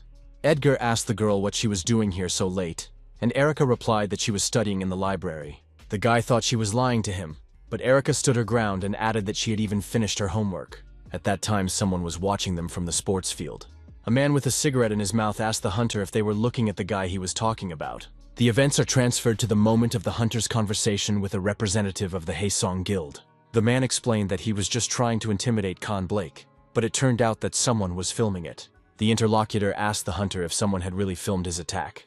The man tried to assure him that he would take care of everything himself, but the interlocutor told him not to say anything to anyone and not to approach the territory of Ujansen anymore. He also added that even if nothing happens, the hunter no longer has any connection to the Haesong Guild. Finally, the guild representative said that the man was now just a street hooligan. Full of anger, the hunter threw his phone at the wall. He aggressively stomped on his phone with his feet. The man was incredibly angry because he was kicked out of the guild so easily. But then someone asked the hunter what happened to make him so mad. Barry Gunn noticed that he hadn't seen the man for a long time. He came closer to the hunter and asked what happened. So the man was forced to tell everything that happened, and Barry was surprised that he did nothing and just let the guy go. He remarked that he knew this would happen when the hunter was excited to join the best guild in the entire country. The man asked if there was another job for him, as the guild had ordered him to stay away from Ujansen territory. Barry asked his friend Jackson if he had any work for Wade, and Jackson replied that there were several options. But while talking, the men noticed a couple sitting on a bench nearby. Wade recognized the guy who was filming him at the time. Barry Gunn asked the man if he was sure about this, but Wade had no doubts about it. They stood nearby to get a closer look at the guy. Barry asked if this was the guy Wade was talking about. Erica asked the teacher what he was doing here. The guy said he was just practicing. But then their conversation was interrupted by the voices of hooligans. Barry approached them and said that he had heard that the boy had a conflict with his brother. Erica asked the teacher who these people were, and Edgar did not understand who they were. But then, from behind the bully's back, he noticed the hunter he was filming. Edgar realized that the situation was quite bad and mentally summoned his clones. The guy politely asked what men need from them. Wade shouted irritably that he had to guess everything himself, but Barry told his friend to calm down. Then the man asked Edgar if it was true that the boy had a video of their brother doing something bad because of excitement. He added that if the guy deleted it, they would leave peacefully. Edgar asked again if they would really let him go if he just deleted the video. The guy slowly began to hand the phone to the man. But then he asked if there was a guarantee that they would do as they said. Barry realized that the guy in front of him was not stupid and said that he was right. He would not leave here in one piece. He justified this by saying that Edgar was not smart enough to delete the video right away, so now he doesn't care. The guy whispered to Erica to wait for the right moment and run away. Then Edgar told the bullies that there was actually a big difference. The guy did not expect to get into a difficult situation so quickly. He threatened the men in front of him that he would beat them all. Barry laughed because Edgar was so overconfident, and after the man's gesture, Jackson and Wade attacked the defenseless boy. Edgar barely managed to dodge an attack from a hunter he was filming at the time, but Jackson's punch slightly hit the guy's head. The hunter hit the boy again, but this time foot. Edgar tried to stand firm in front of the hooligans, but the next enemy attack instantly knocked him down. Erica was very excited about the whole fight she was seeing in front of her. Edgar fell loudly to the grass after Jackson's punch. The guy admitted that in the first fight he did not do very well. Edgar wanted to get up from the floor, and then Erica came to his defense. The girl synthesized a small blob of magic in her hand. With a determined expression on her face, she told the hooligans to step back. Edgar did not expect Erica to defend him, because he told her to run away as fast as possible. But something in the girl's figure alarmed the wounded man. He noticed that Erica's whole body was shaking with fear. The hooligans got excited because they were awakened in front of them. But Barry immediately brought them to their senses, saying that they were just a high school student. Then the man asked Erica what would happen if they didn't leave. He also asked her what she would do if he came over. But the girl shouted again that they should not dare to approach them. Barry's gun began to move decisively in its direction, so Erica was forced to release a magic attack at him. The magic clot hit the man right in the stomach. The girl's attack immediately caused a dust storm. The hooligans began to worry about their fellow man Barry. Because of the dust, no one could see what happened to him. But then the man said that awakened people can be found more often than stones on the road. He confronted Erica and told her that with such skills, she shouldn't have interfered in other people's affairs. He told the girl to grow up and pointed his hand at her. But Edgar immediately stepped in to protect Erica. He firmly told the man that he was not done yet. And immediately after these words, he punched him in the face. Erica was shocked by this unexpected attack from her teacher. Edgar was anxiously waiting to see if his attack had worked on Barry. Other hooligans came to the defense of their fellow soldier. Wade was incredibly angry at Edgar for this attack. The guy recalled that during the sparring, the clone was not following the opponent's stick at all. He predicted his opponent's movements by watching his shoulder, and his blows involved not only his arm. The muscles from the legs to the lower back were involved in the blow, and also other muscles, from the lower back to the upper limb. Edgar concentrated all his experience and attacked the enemy. He noticed that there was no way to dodge Jackson's attack, so Edgar decided that he had to attack him back. Thanks to his concentration, he managed to knock down his opponents. All these mental processes and active movements made Edgar quite tired. Barry Gunn admitted that the guy fights quite well, and then the man added that he was also not eager to beat a weakling. Edgar realized that his body was still under the impulse of the blocked punch. Such a recoil from a light swing meant that his opponent was awakened by a class of physical strength. The guy realized that he could not miss a single shot. Barry rushed to the boy and was about to attack him. Edgar was incredibly careful with each of his attacks. He managed to hit the enemy in the face more than once. Barry was furious that a rat had dared to attack him. He moved and was going to attack Edgar in return. The guy realized that he would have to be careful about accumulating damage. Edgar managed to anticipate enemy attacks and skillfully evade them. The guy again delivered an incredible punch right in Barry's face. Then the man's face took on an insanely aggressive expression. He concentrated all his strength in his hand and wished Edgar dead. Barry's movements were too voluminous, so he decided to step back for a while. But he was unable to do so because his leg was grabbed by one of the hooligans. Wade did not miss a chance to take revenge on his offender. Edgar looked at the enemy and realized that the situation was worse than ever. Then Barry pierced the guy's body with an incredibly powerful punch. Erica was frightened when she saw that her teacher had just been attacked. Still, Edgar managed to survive even after such a blow. Barry Gunn recognized that the boy had good endurance. Edgar realized that all he needed to do was to get his breath back. But the enemy was not going to let him do it. Edgar thought for a moment that this was the end of him. But suddenly Barry was attacked by someone else. Edgar barely had time to realize what had just happened. His student Erica was again the savior, and she launched a magical clot of greater power directly at Barry. The hooligans were furious that this schoolgirl had again prevented them from dealing with the boy. They went to the girl, intending to deal with her, but their intentions were not destined to come true, because at that moment the hooligans were knocked down by Edgar's clones. Erica did not expect anyone else to help them at all. Number 1 and Number 2 entered this match in time. Barry didn't understand how these guys appeared here at the same time, but then his concern was interrupted by Edgar's appeal. The guy told his opponent that he had finally regained his breath. This bold statement made Barry incredibly angry, but Edgar was just waiting for the moment when the man would attack him. The guy avoided the punch just like the coach did in sparring. Edgar approached Barry's head and thanked him for the test in a real battle. Edgar kicked the man a few meters back. The defeated Barry Gunn lay exhausted on the grass. Wade and Jackson were also unconscious after the clone attack. A window appeared in front of Edgar with a message that all his characteristics had been upgraded. After being informed that the cloning skill had reached the 3rd level, Edgar collapsed to the ground exhausted. Erica and his clones immediately ran up to the exhausted Edgar. Dark night enveloped the neighborhoods of the city where the characters live. On the way back, Edgar tried to explain why he told Erica to run away. Although the guy realized that the girl had saved his life, he said it was still dangerous. Then Erica said that the teacher surprised her. After all, she would never have thought that the famous rookie hunter was a clone of Edgar. The guy asked the girl not to tell anyone about it because it could provoke a situation like today. Erica promised to keep her mouth shut. They reached the girl's house, and finally Edgar asked if the girl's hand was okay, and if she would be able to write. But Erica told the teacher not to worry, because it was her left arm that was damaged. But the girl emphasized that if the boy's soul was so hurt by the student's injury, why not reduce the amount of homework he had to do? But he remembered Erica saying that she had already done everything in the reading room, and she was disappointed that her teacher's memory worked well at such moments. But then Edgar suddenly turned to Erica and thanked her. He said he was able to win only because of her help. The girl proudly pronounced that she had indeed played an important role. She added that such words are usually spoken not in a vacuum, but over a delicious lunch. So Edgar promised that he would pick a day and treat the girl. So this time Erica took the teacher at his word. Before leaving, she emphasized that the boy could not take back his words. Edgar was amused that the girl would not miss a chance to eat. All the while, the clones were embarrassedly following their master.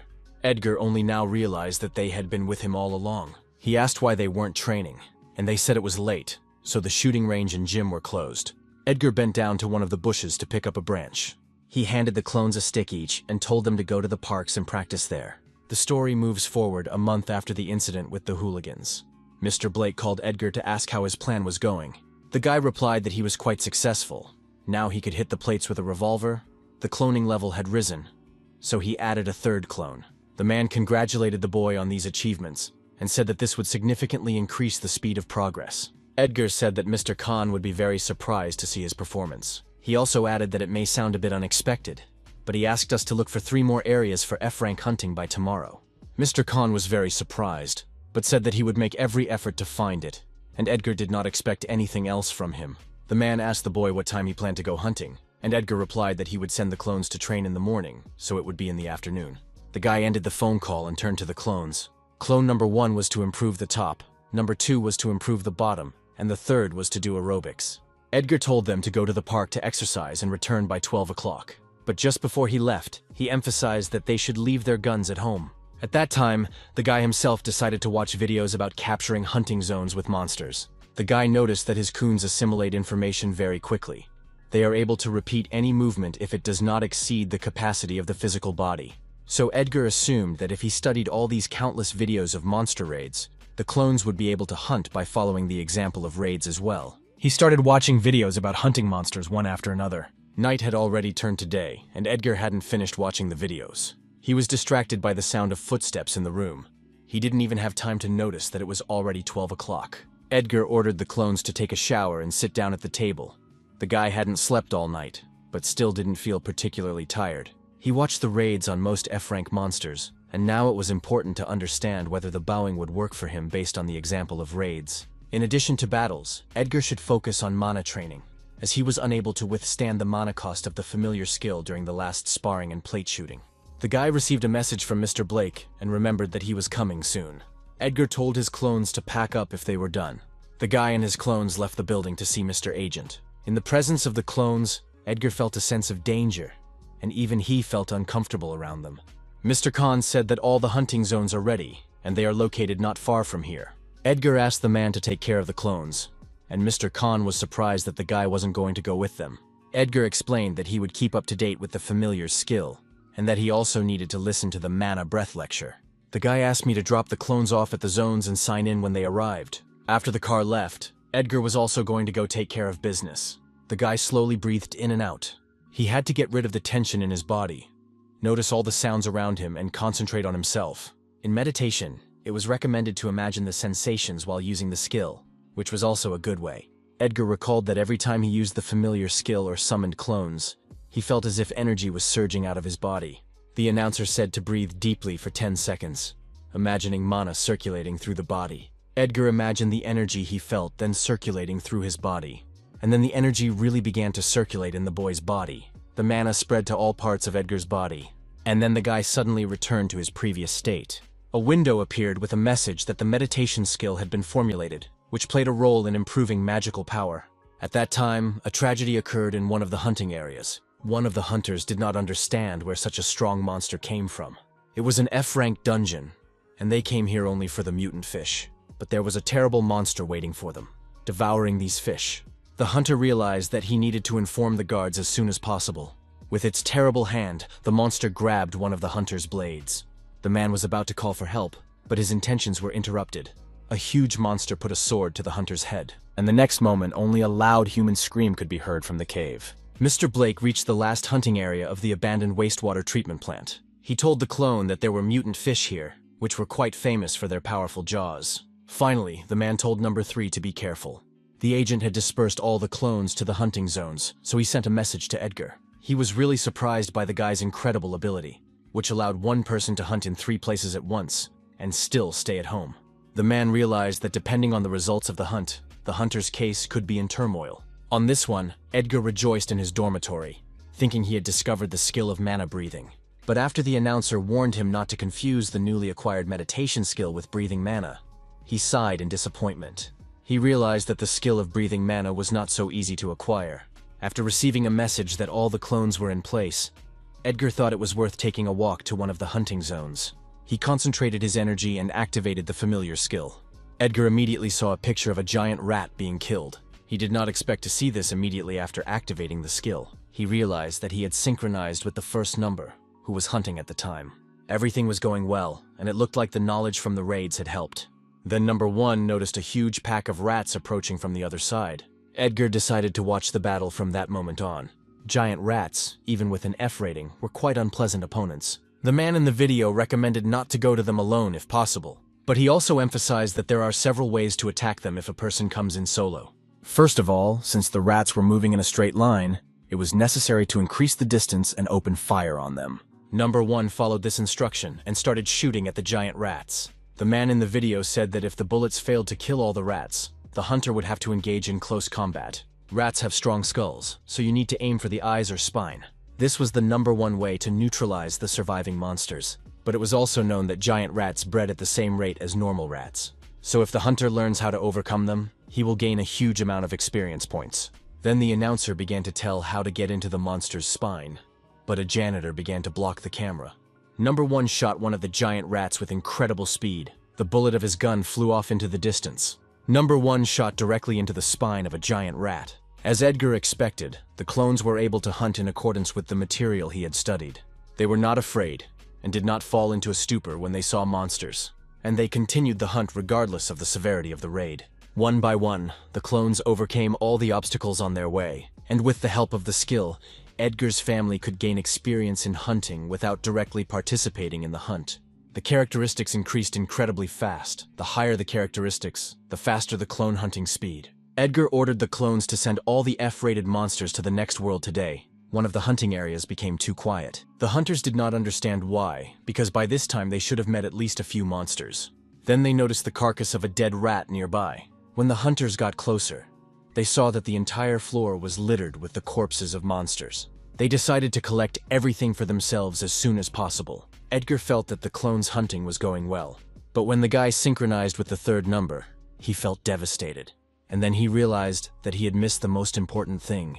Edgar recalled that they did not take a single carcass of a dead rat. The guy simultaneously ordered numbers 1, 2, and 3 to collect all the prey they had hunted and forget about hunting until they put all the bodies in the vault. Edgar began to worry that someone else might have taken care of their prey, but then something else distracted Edgar from his thoughts. The guy asked number 3 why he didn't take the mutant fish that were lying behind him, and the clone replied that he didn't kill them. Edgar began to reproach him for this, because now every head of the monster was important. So the clone had to tell him that he would take the corpses. Number 3 approached the mutant fish and began to collect them. The monsters had been chopped into pieces, so Edgar knew that they were definitely not killed by number 3, and he wondered who could have made these chaotic cuts. Number 3 noticed that among the corpses there was a part that was not from a mutant fish, and asked the owner if he should take it. What he saw in the clone's hand scared Edgar to death.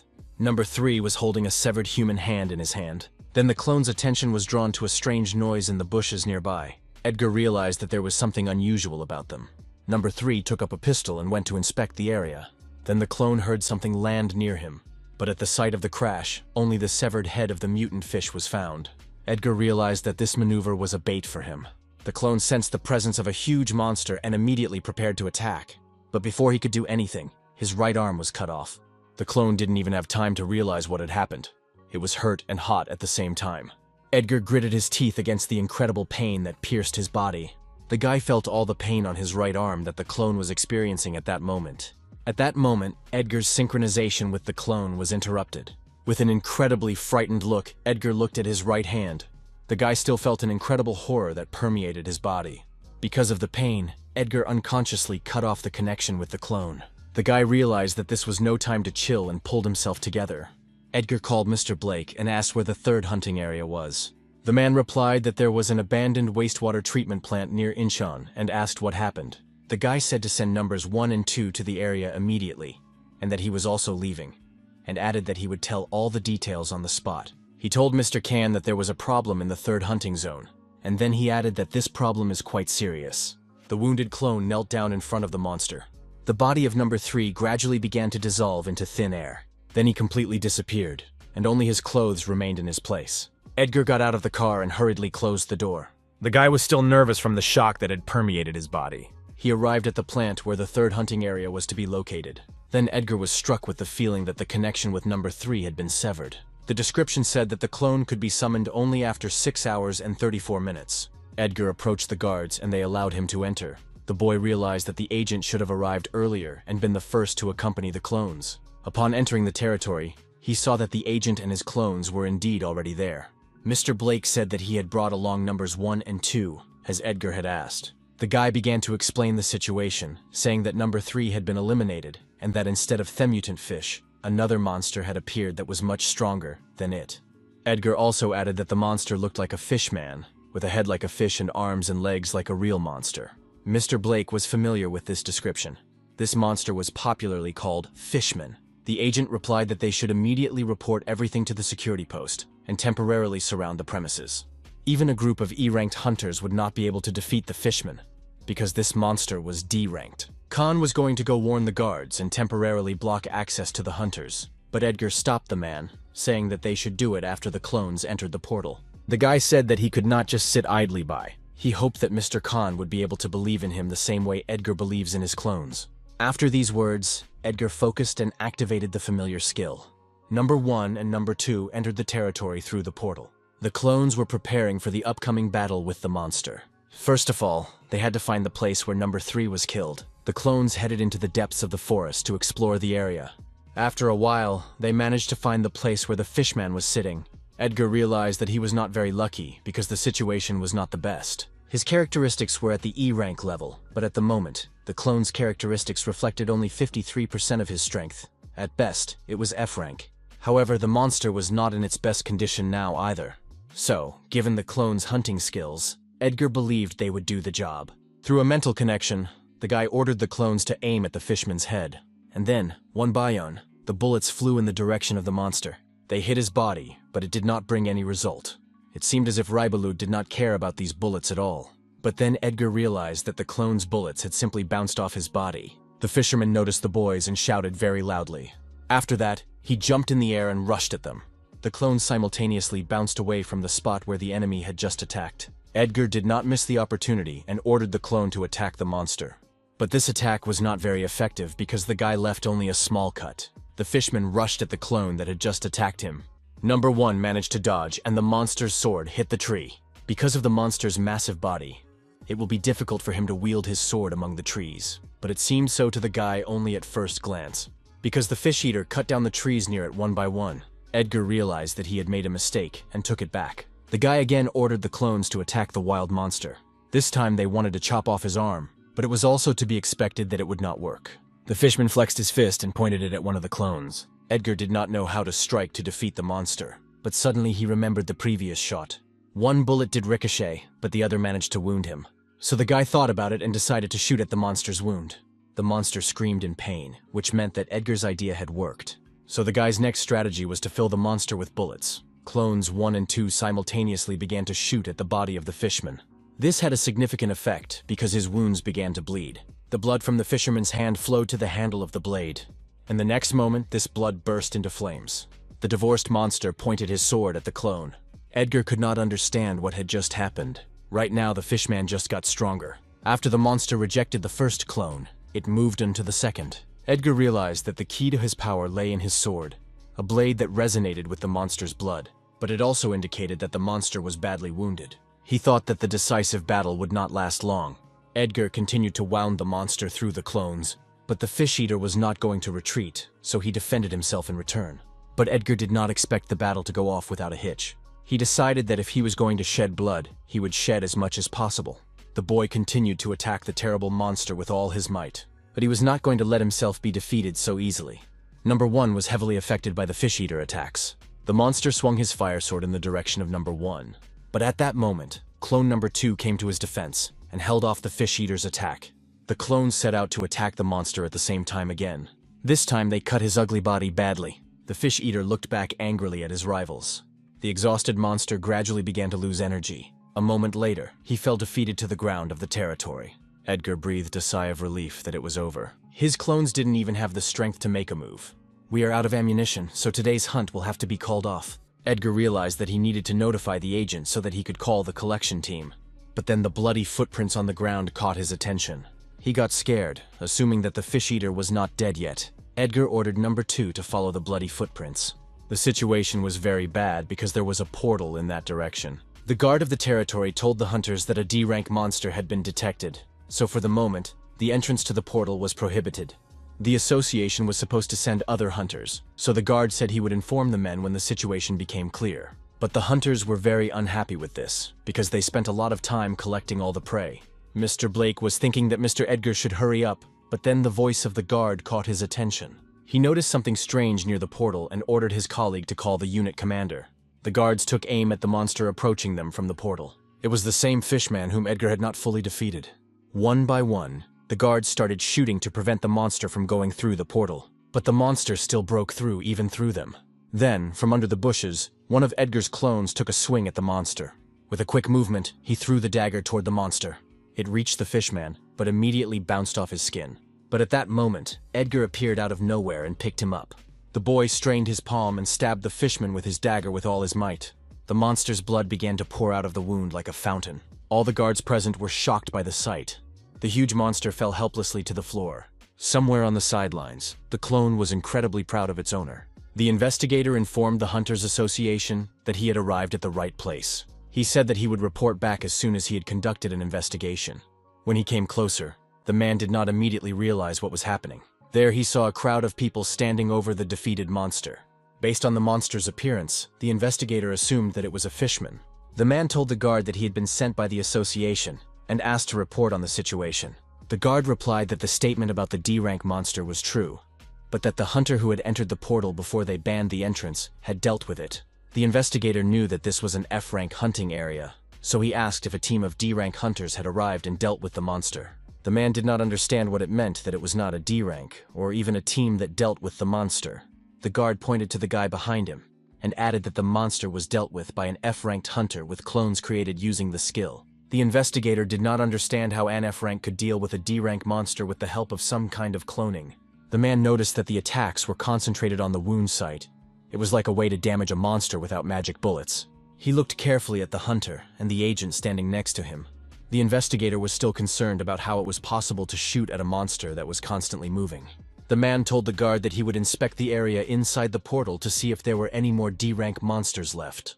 The investigator told them to find out all the circumstances while he was away. The man realized that it would be strange to report to the association that when he came, the monster was defeated by an F-ranked hunter. Edgar received a message that he had gained the active skill, Running, which had an additional effect when used. He also received the passive skill, Art of Shooting, which increased his power when using firearms. Along with all these skills, regeneration was discovered, An active skill called Mighty Punch was also added, which allowed you to put all your strength into a punch. In addition, the guy's other characteristics have greatly improved.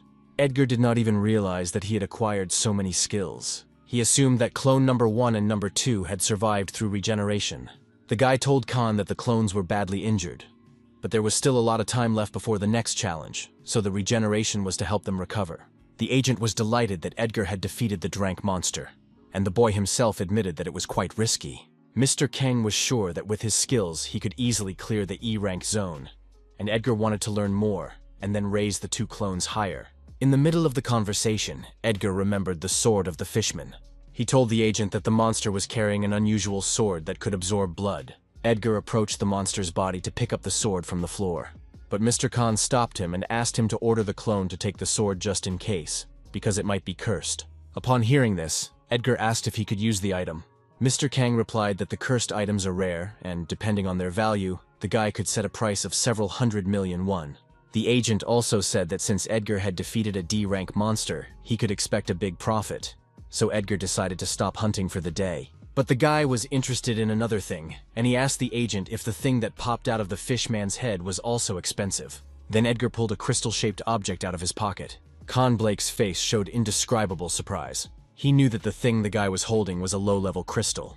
This crystal was real garbage, because you can't even get money for it. But Edgar had such a satisfied expression on his face that it was hard for Mr. Khan to tell the truth.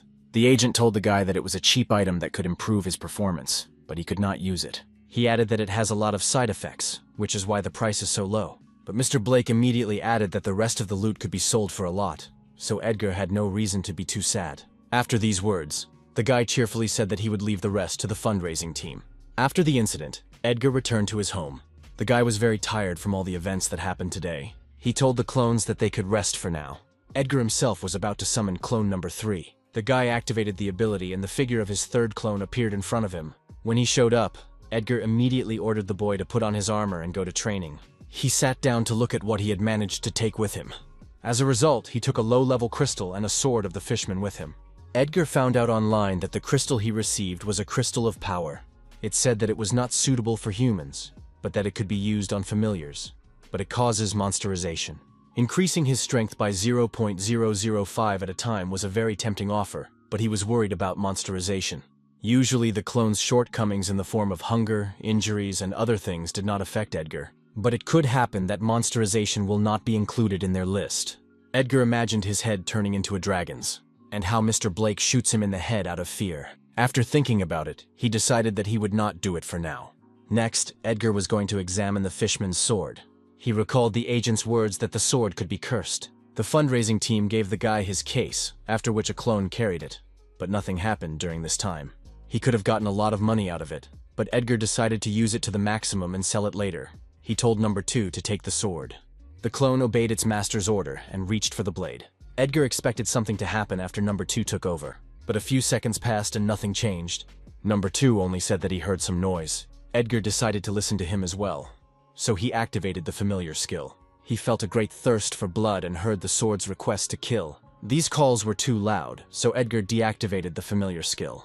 The boy noticed that it had no effect on the clone, except for the noise, and suggested that if he had grabbed the blade himself, it might have affected his actions. Edgar suggested that number 2 use the blade for a while, and then a window appeared next to it, with a message that the regeneration was increased. The guy suggested that the rest had an enhancing effect on regeneration.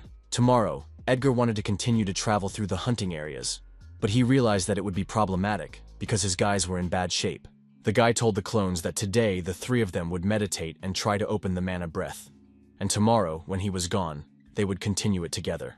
Then Edgar focused and activated his meditation skill. Tomorrow he will be away from home for a long time because he has to go to university. The action moves to the neighborhood of Gyeongguk University. It seemed to Edgar as if the vacation had flown by in a flash. The reason for this could be that he threw all his energy into improving his performance.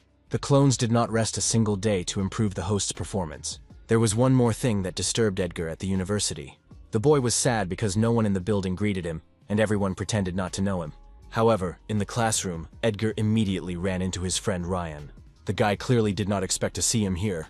Ryan said that good grades were promised here, so he signed up, and Edgar was surprised that his friend finally started to care about his grades. Then the guys started talking about the gym, but at the same time their classmates were looking at them in surprise. My friends couldn't believe that Edgar Williams had entered the classroom because he used to be fat.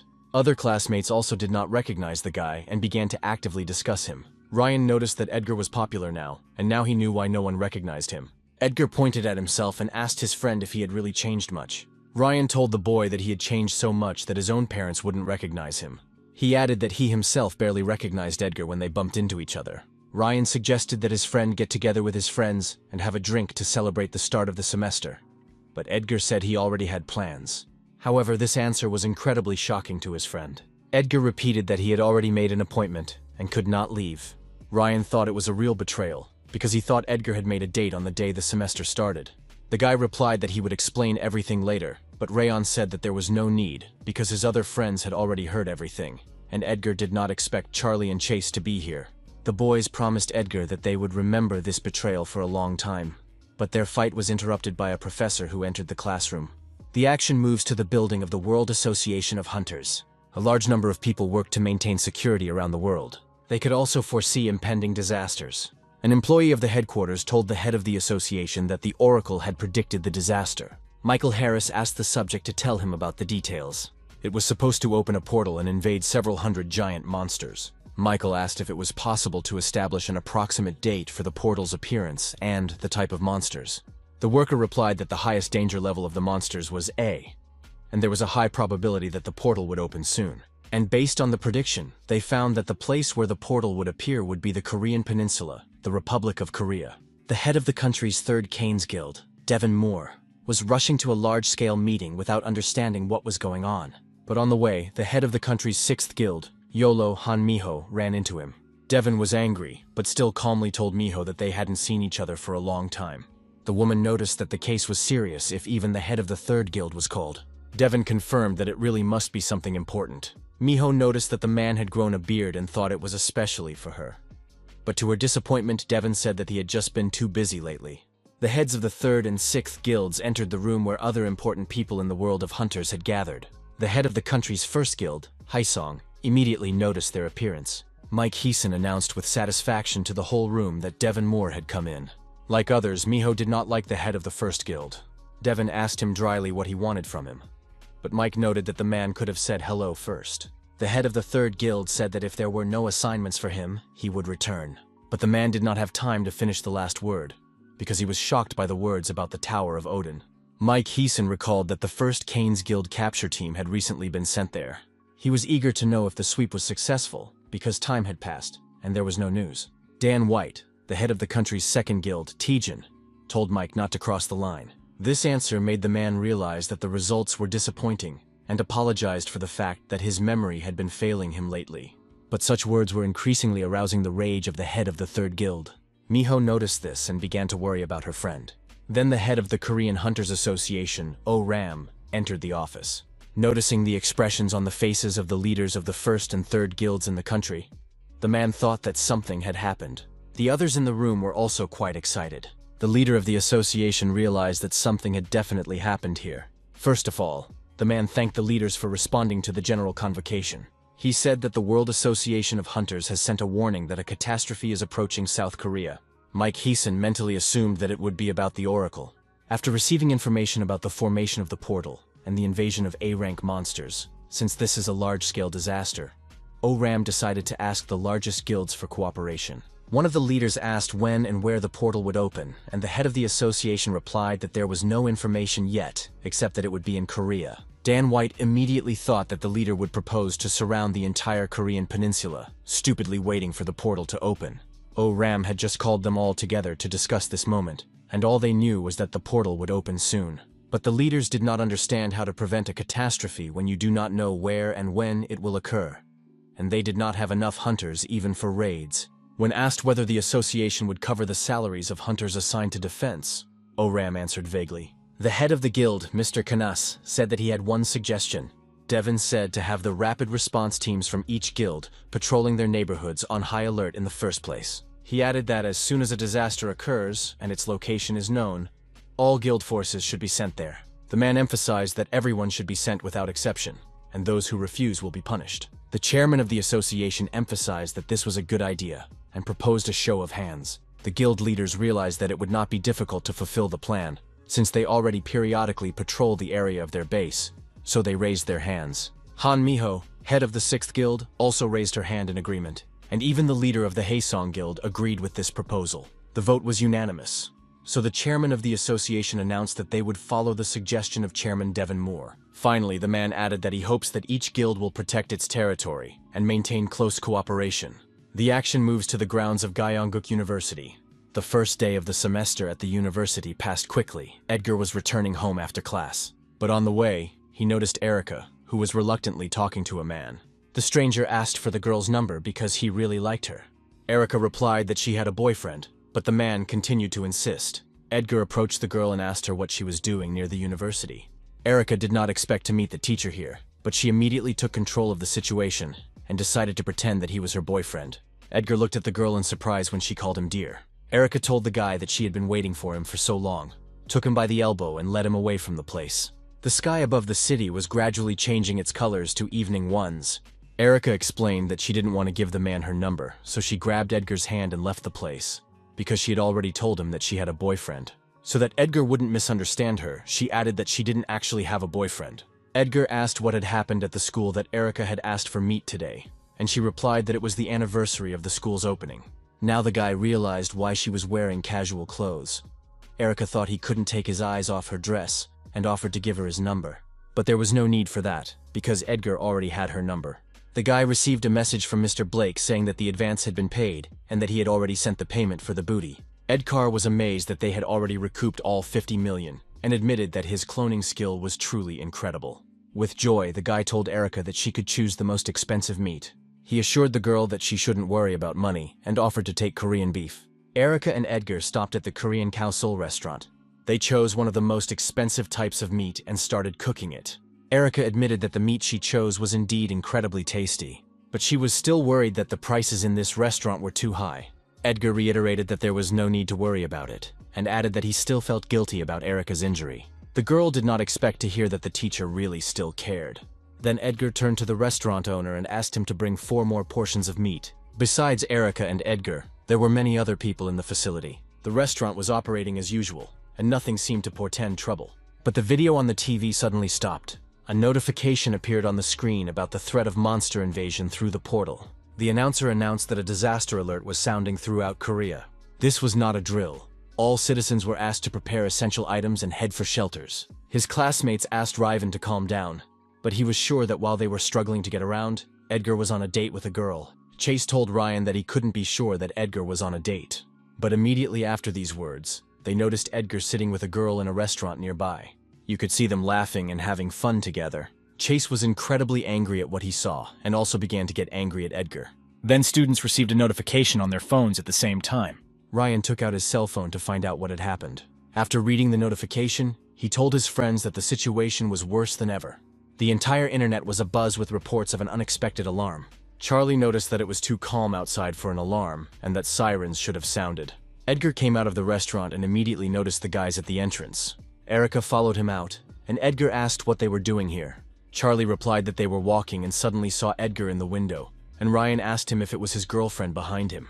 Erica blushed, but Edgar was quick to explain that she was his student who had recently helped the boy, so he decided to treat her to a meal as a token of his gratitude. The teacher introduced her classmates Ryan, Chase, and Charlie to the girl, and Erica politely introduced herself in return. Erica and Edgar didn't have time to finish the meat, so the guy asked to have the order packed to go. He handed the package to the girl, telling her to take the meat home and eat it with her parents, and Erica thanked him very much for that. Edgar told her to go straight home because her parents might be worried about her, and her friends really believed that he was her teacher. Erica asked if that was the end of the presentation, and there would be nothing else today. Edgar replied that her parents would not like her wandering the street when the alarm sounded.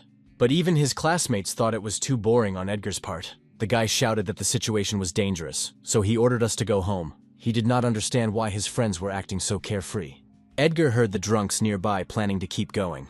He did not understand whether it was really just him who reacted so sharply to everything. He also didn't understand why everyone around him was acting as usual. Worried, Edgar decided to call the agent. He asked the man if he had heard the alarm, and Mr. Blake said he was going to contact Edgar about it.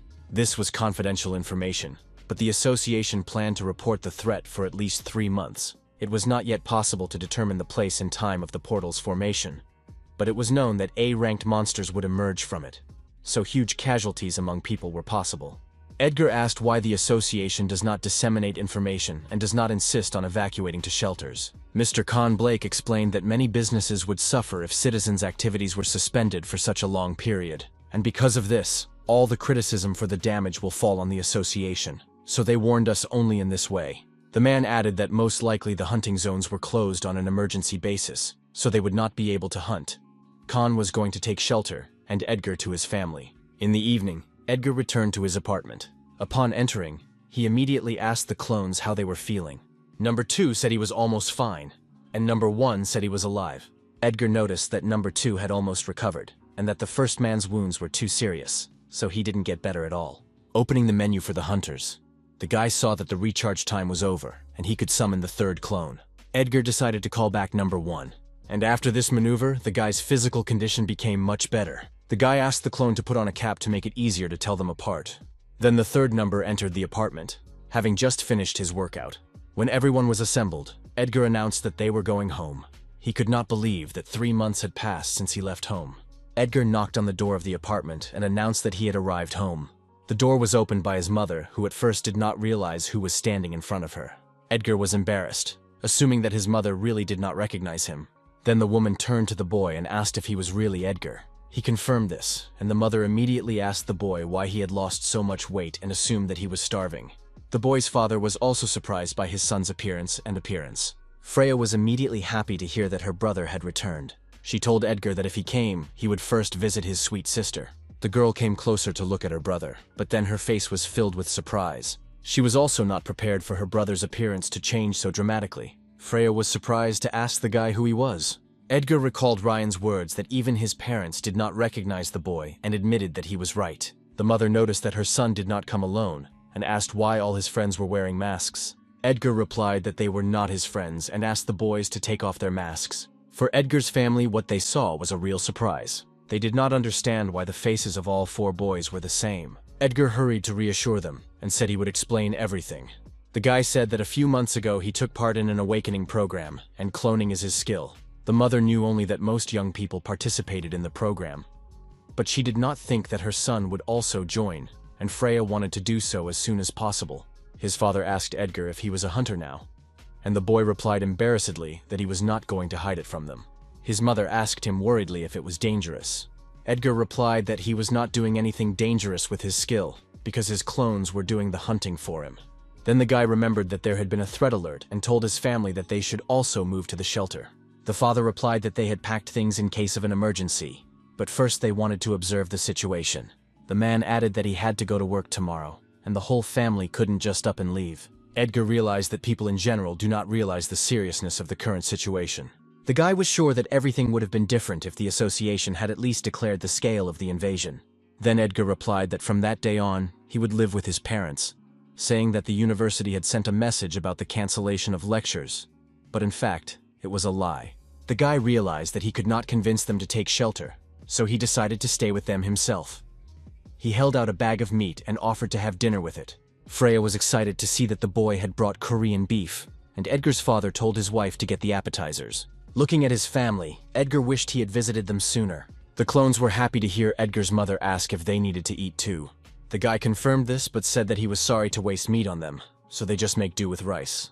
The parents prepared a delicious dinner with a variety of dishes. The clones just looked at the rice they had inherited with disappointment. The mother called everyone to the table and wished them a pleasant appetite. Freya asked her brother if he wouldn't get fat again if the clones ate too, but he said that wouldn't happen. Her mother noticed that they hadn't had dinner as a family in a long time. Edgar confirmed that this had indeed not happened for a long time.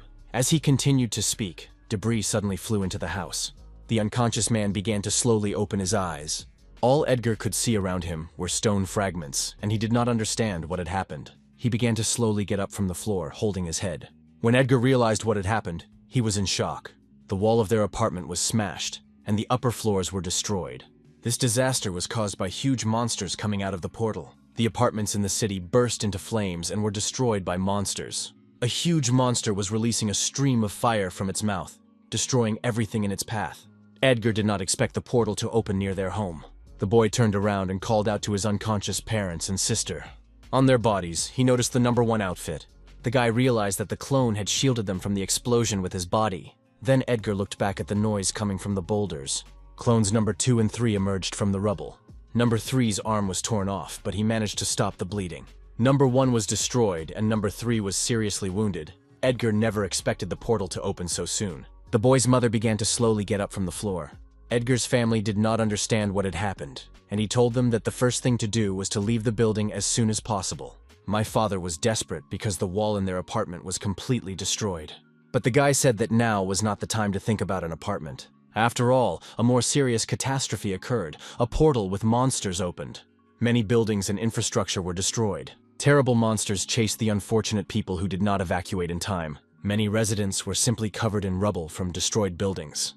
The monsters attacked the shocked people one by one. More and more monsters kept coming out of the portal. The boy's family was gathering all the necessary things for evacuation. Edgar asked Freya if she had already put on her gear. He gave his sister the armor worn by number 1, even though it was a little too big. The girl was worried about whether her brother's clone would be okay, but the guy said that number 3 was a tough nut to crack, so he would be fine. Suddenly, one of the monsters flew from the sky to the ground. The impact of its fall caused a strong dust storm. The monster was badly injured when it reached the ground. Edgar didn't understand why the monster just fell out of the sky. Other monsters began to fall after him, which meant that the portal had formed somewhere on a hill, and many ordinary monsters could not survive it. Freya tried to open the front door, but she couldn't. Most likely the lock is jammed and the door cannot be opened. Edgar asked his father to lend him a bat for a minute. The guy picked it up and activated the skill Powerful Punch. He swung and hit the door handle hard. The impact of this blow instantly knocked it off the door. After that, Edgar destroyed the front door with his left hand. The guy's family was incredibly shocked by what they saw. After the entrance was unlocked, Edgar told everyone to move on. Another disappointment awaited them at the entrance. All the cars were destroyed, so it's impossible to get out by transport. Edgar asked his father where the nearest shelter was, and the man replied that it was 2 kilometers away. There were many more monsters roaming the outskirts of the city that were not affected by the fall. They were very diverse in their likeness. Edgar was not sure whether they would be able to walk 2 kilometers in such conditions. Then Freya said that they should go down to the basement, that there were also temporary shelters underground. The guy did not realize that there was a shelter under their house and told everyone to go to the basement as soon as possible. Edgar was about to go with them, but was stopped by people screaming. A man nearby was hit by debris from the buildings. He begged someone to save him with all his might. However, another threat was waiting for the man behind. The huge monster that had fallen from the portal was about to get up. The man was incredibly scared when he saw this monster behind him. A huge D-rank monster, a troll, emerged from the wreckage. Edgar's father realized the gravity of this situation. He told the guy to think rationally, and that they could not help the man. So the father calmly asked his son to go down with them. Edgar realized that number 3 could not fight at full strength because of his injury. And number 2 will not be able to save that man alone either. And besides, now the guy is unable to use the familiar skill. So if he dies, it will be for real. But he still didn't want to leave it that way. His mother asked Edgar what had happened and asked him to come downstairs as soon as possible. The man, crushed by the stalls, screamed in fear. Edgar's thoughts were filled with many doubts. He told his family to lock the door tightly and wait for him to come down, and ordered number 2 to go with him. Number 3 was ordered by the boyfriend to protect the family to the last, and Freya did not want to put up with it, because it was very dangerous outside, and she was worried about her brother. The father asked his son if he still decided to go, and Edgar replied that he couldn't do otherwise because he was a hunter. Edgar grabbed his father's bat and went to save the man. Freya pulled away from the hands of number 3, who tried to restrain her. She did not want her brother to risk his life. But when the land is full of monsters, it's not the time for a hunter to do other things. Edgar rushed at the monster, hitting it in the mouth with his bat. If Edgar is going to call himself a hunter, he has to kill monsters. The troll screamed in anger at the boy's previous blow. Edgar ordered number 2 to pull the man out of the wreckage. He pointed his finger at the monster and ordered it to attack. Edgar stood calmly in front of the monster, who also had a huge bat in his hands. At that time, another monster was watching them. He heard the boy order the troll to attack him. Number 2 rushed to help the crushed man. The rescued man said he could walk himself and thanked the guys very much. The troll stared at Edgar with its hideous face. He didn't like the fact that the monster was so huge. He ordered number 2 to get his weapon. They were going to use everything that could be used. Now Edgar was not in a situation where he could make a choice. He took out a low-level monster crystal and ordered the clone to eat it. Number 2 understood the order and bit through the crystal. After that, his body began to transform. The clone's face acquired different features and color. Edgar noticed that this process was accompanied by some discomfort for Number 2. Now the clone looked like a humanoid monster. Edgar asked Number 2 if he was still on his side, and he said yes. The troll noticed that the clone's appearance had changed and tried to talk to him. But Edgar shouted at the monster that his attempts were futile because the clone was on his side. The guy breathed a sigh of relief, because with the exception of the characteristics, the monsterization of the clone did not affect anything. Edgar announced that from now on the real hunt begins. The burly giant began to rearrange his massive bat. He swung his hand, which contained a weapon, directly at Edgar. Stone fragments instantly flew in the boy's direction, but Edgar skillfully repelled all the obstacles on his way. Then the troll reached out to the boy with the intention of grabbing him, but Number 2 immediately noticed this and thwarted his intentions. He used the blade to cut the monster's limb. Edgar was really impressed with the effectiveness of the sword he took. The giant monster screamed because of the pain in its newly wounded limb. He swung the bat again, and a storm of debris flew in the direction of the boys. Edgar noticed that this time, the opponent was much slower than the fishman. The boy jumped the contract to get closer to the monster's mouth. However, the troll noticed this and immediately covered his face with his hand. Edgar didn't understand why the monster's arm had reappeared. With a wave of the restored limb, the troll threw the guy back. Edgar did not expect the monster to regenerate at such a high rate.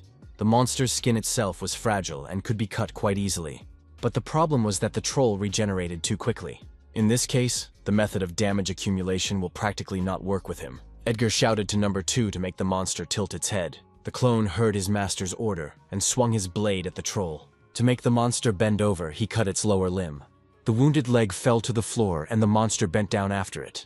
Edgar took the chance and shot him in the eye. Despite the ability to regenerate, the troll will not be able to see anything for some time. The monsterized clone dissected the monster's second limb. Now both limbs fell to the ground and the monster followed. The troll's eyes gradually began to recover and he regained the ability to see. But at that moment, right in front of him, he saw Edgar. The guy activated the skill Powerful Punch and swung the bat into the enemy's face. Edgar found a convenient position for this attack. He hit the huge monster almost all over the face with the bat, and with a powerful blow, he threw his body back onto the rubble. After this attack, all of the guy's characteristics instantly improved. A few seconds later, he felt pain in his right arm. Most likely, it was a side effect of the powerful blow, which was to be expected with its effectiveness. Edgar realized that the monster he had defeated was on the same level as the fishman. The guy got up and told Number 2 to hurry to the shelter, because their relatives were very worried about them. Edgar could not find his phone and assumed that he had lost it while fighting the monster. He told clone Number 2 to borrow his phone for the time being. He also reproached the clone that he would not be allowed into the basement with his appearance. The smile on Edgar's face immediately began to fade as he heard a loud noise behind him. After all, there were still a lot of monsters and people in the city who needed to be saved. He realized that the situation was getting worse. Almost the entire city was attacked by monsters.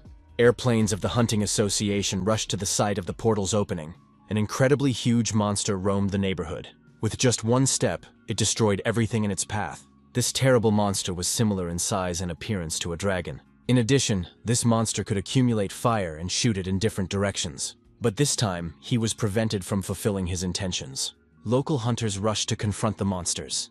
The 9th guild in the country, the Red Flame, has already started working, and the commander ordered his colleagues to aim for the monster's head. The commander of the 7th guild in the country, Scorpion, ordered his subjects not to yield to other guilds. He said to consider each torn-off scale as a salary for several months.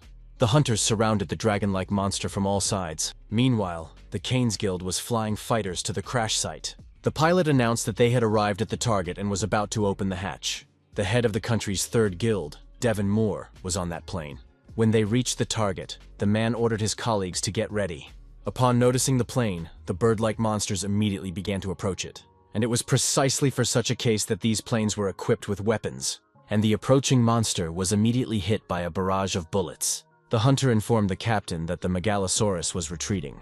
Devon replied that many guilds had already arrived, so it could be left to them, and told them to focus on rescuing the survivors. On the ground, hunters continued to fight high-ranking monsters. But there were also those who did their job in bad faith. Some hunters stole precious things on the bodies of dead people. Devon Moore looked upon such scum with complete contempt. The guild coordinator reported that there were several survivors about 700 meters away in a northeasterly direction. Devon told his partner that he had received the information. The man used the ability to see where people were. He noticed that 2 hunters were protecting the survivors. They were holding up pretty well, but Devon realized that there were too many monsters against 2 people. The head of the guild announced that he was leaving for the northeast. He ordered his subjects to divide into groups and begin a rescue operation. Devon got down from the plane and flew in the right direction. Edgar was planning to return to this as soon as he had dealt with that big monster, but there were more monsters nearby that looked like goblins. Edgar could not just leave people in danger. The guy ordered the people to go down to the shelter, but they couldn't do it because there were monsters behind them too. Edgar asked number 2 to deal with those monsters. The bloodthirsty goblin was about to pounce on the frightened man, but number 2 skillfully neutralized every enemy. Edgar fought monsters with a pistol. The powerful blow took too much strength, so he could no longer use it. Another huge monster emerged from under the boulders. He had been unconscious before, and Edgar hoped that the monster would not wake up. The monster stuck its beak into the ground and began to release a strange substance. It instantly scattered all over the neighborhood. This flammable substance caused Edgar a lot of trouble. A stream of bullets was flying at the defenseless residents of the city. Even so, the hunters continued to protect people. Number 2 shielded the people behind him from the hazardous substance with his body. At the cost of his life, he continued to protect civilians. Edgar realized that number 2 was no longer able to fight on. Someone interrupted the bird-like monster's intentions to spray further combustible substance. His head was crushed by the paw of another huge monster. A huge tiger-like monster was approaching Edgar. Even the other monsters were frightened when they saw him here. This reaction of the monsters surprised Edgar. The boy looked at the huge paw approaching him and realized that he was finished. But things didn't go as Edgar expected. The boy was waiting with fear for a terrifying tiger to pounce on him. But as time passed and he was fine, the guy decided to open his eyes. He saw an unfamiliar man right in front of him. With one swing of his sword, this hunter cut off the head of a huge monster. Even city residents did not expect this turn of events. Devon Moore excitedly asked people if they were okay. Edgar was still looking at his rescuer in shock. The hunter said that his name was Devon Moore, and he was from the Canes Guild. The events are transferred to the shelter under the house of Edgar's family. People looked on in embarrassment as Freya quarreled with her brother's clone. Many of them are already tired of the hype that the girl has caused. Freya demanded that number 3 let her go, and let her save her brother. But he was not going to violate Edgar's order to protect his family. Freya reproached the clone that if he really had his brother's skills, why didn't he help his master, and he replied that he'd orders to follow. Her father asked Freya to stop making noise because it made others worry. The girl asked her father if he was not worried, despite the fact that he had seen the situation from the outside. The father confirmed that it was dangerous to be outside now, and added that if the clone was okay, then Edgar should be alive as well. He recalled how Edgar had broken down the door and told Freya that she had to understand that the boy was not lying, that he was working as a hunter, and that they had to believe in him. My father said that we shouldn't act impulsively now, because if they came out, they would only add to Edgar's problems. Freya realized that her father was right and stopped resisting. They were also distracted by the noise at the entrance to the shelter. Behind the door, a human voice was begging for help. Freya assumed that Edgar had returned, and her father realized that it was not his voice. Other residents suggested that it could be someone from the neighboring houses. They don't know the password, so it would be worth letting them in. The display was too dark to see who it was. Louise Williams suggested that it might be a man rescued by her son, and Freya hurried to open the entrance. She noticed that someone was standing next to the person on the screen, and she believed it was her brother. Freya entered the password and unlocked the entrance to the shelter. The girl hoped to the last that her brother would be outside the door, but instead, the silhouette of a dead man was waiting for her at the entrance. The monster behind the corpse was asking for help in a human voice. Freya did not expect to see such a picture in front of her. In his hands, the monster held the corpse of the man Edgar had saved. The monster swung and opened the corpse to the side of him. A B-rank monster, the screeching dragonfly, entered the vault. The monster repeated the same words as the man Edgar had rescued from the rubble. Seeing the monster, frightened people began to scatter in different directions. Freya froze in place, but number 1 immediately rushed to protect the girl. He pointed the knife directly into the eyes of the screeching dragonfly. Unfortunately, the monster was ahead of his attack and repelled it. Dragonfly sent a paw attack at number 1. Blood immediately gushed from the wounded clone's mouth. The monster pierced through the body of number 1 with its paw. And at the same time, he pierced Freya's stomach, which the clone was trying to protect. Blood also began to flow from the girl's mouth, and Freya gradually lost consciousness, and the next moment she fell to the ground exhausted. However, Edgar's clone was not going to give up so easily. He fired a shot at the detector near the door. It sent a message that critical damage had been detected. Because of this, the forced closing of the doors at the entrance to the storage facility was activated. Number 1 moved and pushed the monster back. That way, he could be alone with the monster and buy some time. A few seconds later, the entrance to the shelter slammed shut. Devin Moore apologized to the residents for arriving so late. Edgar recalled that this man was leading an awakening program, and it came as a surprise to him that Devin turned out to be an unrealistically strong hunter. Edgar identified himself in response, extended his hand to the man and thanked him for saving them. Devin said it wasn't his fault. He had seen Edgar defend people to the last and praised the guy for it. He also emphasized that Edgar was alone and did not escape until the very end, but he could have if he had wanted to. In an emergency situation, conscience can easily let people down, and in this case, it was the other way around. Devin told the guy that his courage was impressive. Edgar shyly thanked the hunter, and the praise immediately lifted his spirits. The guy was so carried away that he began to get a little carried away. Devin recalled the moment he approached the scene of the monster's fight with the humans. Then he saw one of the hunters put his body on the line to save the people. The guild leader was worried that something might happen to the hunter. But then he noticed that only his clothes were left in the place of the guy, and he had disappeared. At that very moment, another monster arrived at the scene of the battle. Devin noticed the monster approaching the boy and reacted instantly. The man still wondered who the man was who had disintegrated into mana, and Devin asked Edgar if he was a hunter. The guy confirmed his guesses, adding that he had become a hunter only recently. The guild leader asked Edgar if he could tell us what his ability was. The guy realized that there was no need to hide his ability from his husband, because he was his savior. Edgar was just about to answer Devin's question when a strange sensation pierced his body. He immediately realized that the connection with number 3 had been severed. The guy grabbed the blade and apologized to the rescuer. Edgar reported that his family was in danger, and then immediately went to the shelter. Devin shouted after him that it was dangerous to go there alone. The leader turned to the Kana's rescue squad and ordered them to immediately go to his coordinates and receive the survivors. Devin Moore saw that the portal was still open. Edgar hurried as fast as he could toward his home, where his family was supposed to be. The sword reacted to the boy's blood with even more bloodlust. Edgar ordered the sword he received to shut up. He activated the run ability and went even faster. Meanwhile, in another part of the city, hunters fought against other monsters. The hunter synthesized a giant fireball and aimed it at the monster. The body of the megalosaurus was pierced by a huge stream of fire. A colleague told the hunter that a few more attacks and they would succeed. He wanted to add something else, but at that moment the monster crushed him with its paw.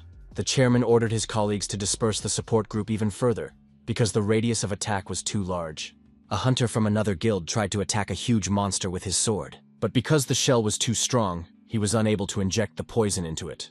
The head of the Red Flame Guild said that now was not the time to compete with each other, and suggested that they join forces. Then a voice behind me asked if they were going to combine something. That voice belonged to Mike Heeson, who told the hunters that they had a bag of money in front of them, and no one was catching him, so he came. He told the men that there was something they would not be able to understand even in their lifetime. Mike began to use his ability and everything around him sparkled with bright colors. The guild leaders were incredibly shocked by what they saw. Mike said that truth is power and does not require any unification. Edgar's father asked for a first aid kit. In despair, the man asked Freya not to lose consciousness. Freya turned to her parents and quietly said that she was in pain. A frightened Louisa, with a bandage in her hands, asked her daughter to be patient a little longer. A loud noise was heard near the front door, which was getting louder. The screeching dragonfly cut the door to the vault in half.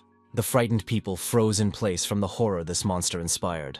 With tears in her eyes, Freya begged her parents to run away as soon as possible. The B-ranked monster tried to say something in a human voice again. Louise and Oliver were not going to leave their daughter alone here. Freya's mother tried to hold back her tears, which would not stop. However, at that moment, Edgar got to the shelter in time. He looked at the monster with an angry look. My father was happy to see that Edgar was doing well. However, the guy's body gradually began to transform. The frightened residents thought that a hunter had come to their rescue. Edgar looked in the direction of his parents and noticed their despair. He saw his sister lying unconscious on the floor. For a moment, the guy's face froze in surprise. However, when he realized that Freya was injured, Edgar became very angry. With all his fury, he swung his blade at the screeching dragonfly. Edgar Williams managed to cut off one of her limbs. But instead, the monster also wounded the guy in the shoulder. In its vile voice, it repeated the name of Edgar's sister. The amount of the boy's blood only made the blade flare up more. The pressure from the sword and the wound he received had a great impact on Edgar's body. He swung his blade again and headed for the screeching dragonfly. In response, the monster pointed its paw at the boy. She almost approached the body of the furious Edgar. However, at that moment, an unfamiliar woman grabbed the boy and took him away. The head of the country's third guild came to help Edgar. The only sound coming from the monster's mouth was a disgusting screech. The girl was happy because she managed to catch Edgar. Devon Moore took a cold swipe at the screeching dragonfly. However, the monster jumped away from the place where the attack was carried out in time. Devon's assistant noticed a serious wound on the guy's shoulder. Edgar made strange noises and the girl thought he was a little crazy. The huntress activated the skill of passing the mana and told the boy to rest for a while. The woman put a seal and stopped the process of monsterization in Edgar's body. Devon asked his colleague what condition the guy was in, and Mirabelle said that he was in pretty bad shape and asked him to catch the monster as soon as possible. Edgar regained consciousness and tried to say something. Mirabelle asked him not to speak because it could open the wound. Devon heard Edgar say that his sister was injured. The guy put his hand on Mirabelle's palms. He began to tearfully ask the hunters to save his sister. Devon Moore told the guy that there was nothing to worry about. The screeching dragonfly began to scream throughout the building. The guild leader promised the boy that neither he nor his sister would die today. Devon told Edgar to get some rest and assured him that it would be over soon. At this time, Ram was sitting calmly at his desk in the association's headquarters building. The chairman reviewed evacuation requests and accounts of damage caused by the portal. Events returned to the day of the guild leaders' meeting. The secretary asked the association leader whether to launch a disaster alert when everything is ready. In the corridor, Mr. Ram was approached by the leader of the first guild in the country. Mike said he wanted to consult with him on something. The secretary was furious at the tactlessness of his master. But the leader of the association said that everything was fine and asked Mr. Heeson what was wrong. Mike told the leader to ask the secretary to leave them for a while because the conversation was important. Ram gestured to the man to leave them for a while. Mr. Heeson asked the chairman if he now plans to immediately launch a disaster warning. Ram replied that he would have to disclose the estimated scale of the intrusion and warn of evacuation, which was necessary to minimize the damage. Mike asked the man if he was going to tell him everything that easily. He added that it would be difficult to declare in such a situation that the A-rank monster is coming.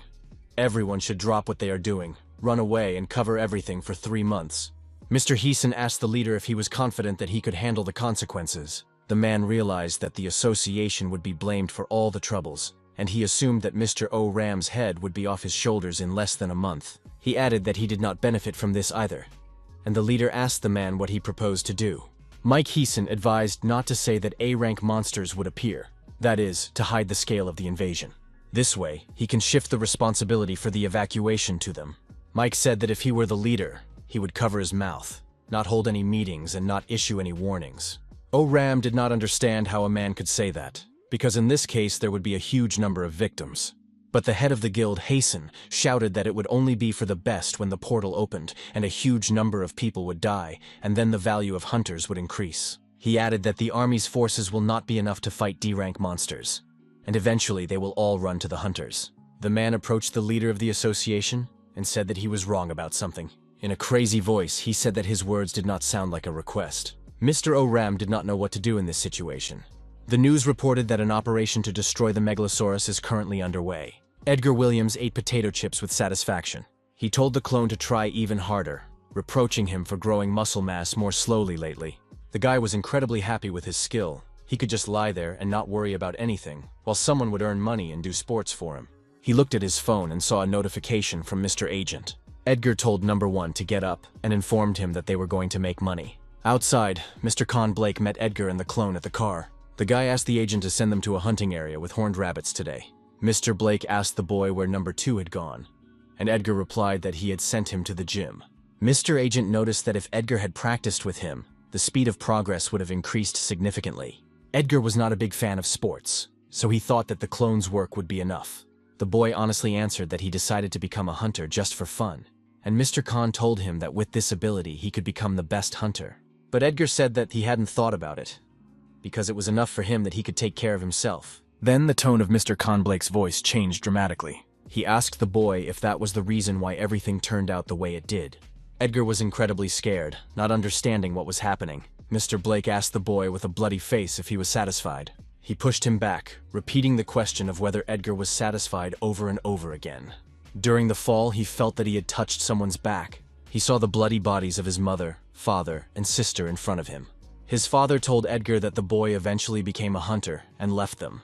The wounded Freya begged Edgar in a frightening voice to save her. Edgar was frightened by all the laughter coming from his family. The frightened guy finally woke up from his nightmare. For a few seconds, Edgar tried to understand what had just happened. The guy was breathing heavily because of all the wounds he received during the battles. Mr. Moore assumed that Edgar had had a nightmare and asked if he was okay. He also added that the guy should refrain from exertion for the time being. Edgar asked Mr. Devon if he was the one who brought him to the hospital. He wanted to add something else, but his shoulder suddenly hurt. The head of the third guild asked the guy to be careful. He heard from the doctor that Edgar was in an extremely serious condition. The wound was deep, but he was lucky. Edgar thanked his rescuer for the second time, and Mr. Moore said that everything was fine, and added that he wanted to talk to him about something. But then he said that now was not the time for that. When his parents heard that Edgar had woken up, they happily entered the room. The guy was very happy to see them here alive and uninjured. Edgar's mother was very worried and started asking him questions. But Oliver told Louise to calm down, because their son had just woken up. The doctor took the guy's medical records and reported that the operation was successful. He was amazed at the speed of Edgar's body regeneration and told the boy that he would return to normal life next month. Edgar asked him excitedly how many days he had been unconscious and what was happening with the portal. Oliver said that it had been 3 days since the portal opened, and as far as he had heard, most of the big monsters had been destroyed, but there were still some small ones left. Edgar did not remember well the moment he lost consciousness, but there was one important thing he instantly remembered. He asked his parents and the doctor what was wrong with his sister Freya, but they remained silent in response, lowering their heads to the ground. Edgar asked why they didn't answer him. He could understand what had happened. The doctor said that they had healed the abdominal wound, but Freya had contracted the mana virus. The infection occurred through monsters that came out of the portal. This virus continuously absorbs the host's mana, but it usually does not cause major problems, since each person's mana has different components. The PM virus dies because it is unable to fully absorb some of them. But there have been special cases when the composition of the host's mana perfectly match the virus, in which case it absorbs the mana so quickly that the host can no longer sustain life. Edgar asked exhaustedly if there was any way to treat this virus. But unfortunately, the virus, merging with the mana of the carrier, neutralizes the magic of healing, and doctors can only keep the patient alive by constantly pouring mana into the body. The doctor said that the only chance for recovery was the help of an S-ranked healer, such as Blessa, or some mandrake elixir from the portal. However, the guy guessed that there were too few of them, and they cost a lot of money. The doctor only pitifully confirmed his guesses. All these words and information made Edgar despair. He blamed himself for acting as a hero without any urgency. He believed that everything would have been different if he had given his family priority. Edgar recalled how Freya had begged him in tears not to go there, and how she was lying on the floor crying, wounded by a disgusting monster. Due to excessive anger and rage, Edgar's bleeding started. The doctor excitedly asked the patient to calm down. Edgar blamed himself for not being strong enough, and for not being able to protect my family from the monster on my own. The worried doctor called a nurse to stop Edgar's bleeding. We begged him to calm down, explaining that the guy's stitches had come apart. Edgar realized that he had the ability to save other people, but he was very sorry that he had worked so little on it. He recalled the happy faces of his mother, father, and sister when he finally returned home. But now Freya was lying there in the ward, between life and death. Edgar lost consciousness due to bleeding. But in the evening, he regained consciousness. He was anxiously thinking about what to do next. Entering the boy's room, Erica interrupted his thoughts. The girl greeted the teacher and apologized for showing up so unexpectedly. Edgar said that there was no need to apologize and asked if the girl's family was okay. Erica said that their house was slightly damaged, but fortunately they immediately took shelter. The girl told the teacher that he hadn't been in touch since the portal was opened, so her father called the boy's parents, and they said he was in the hospital. From the girl's response, Edgar remembered that he had also lost his phone.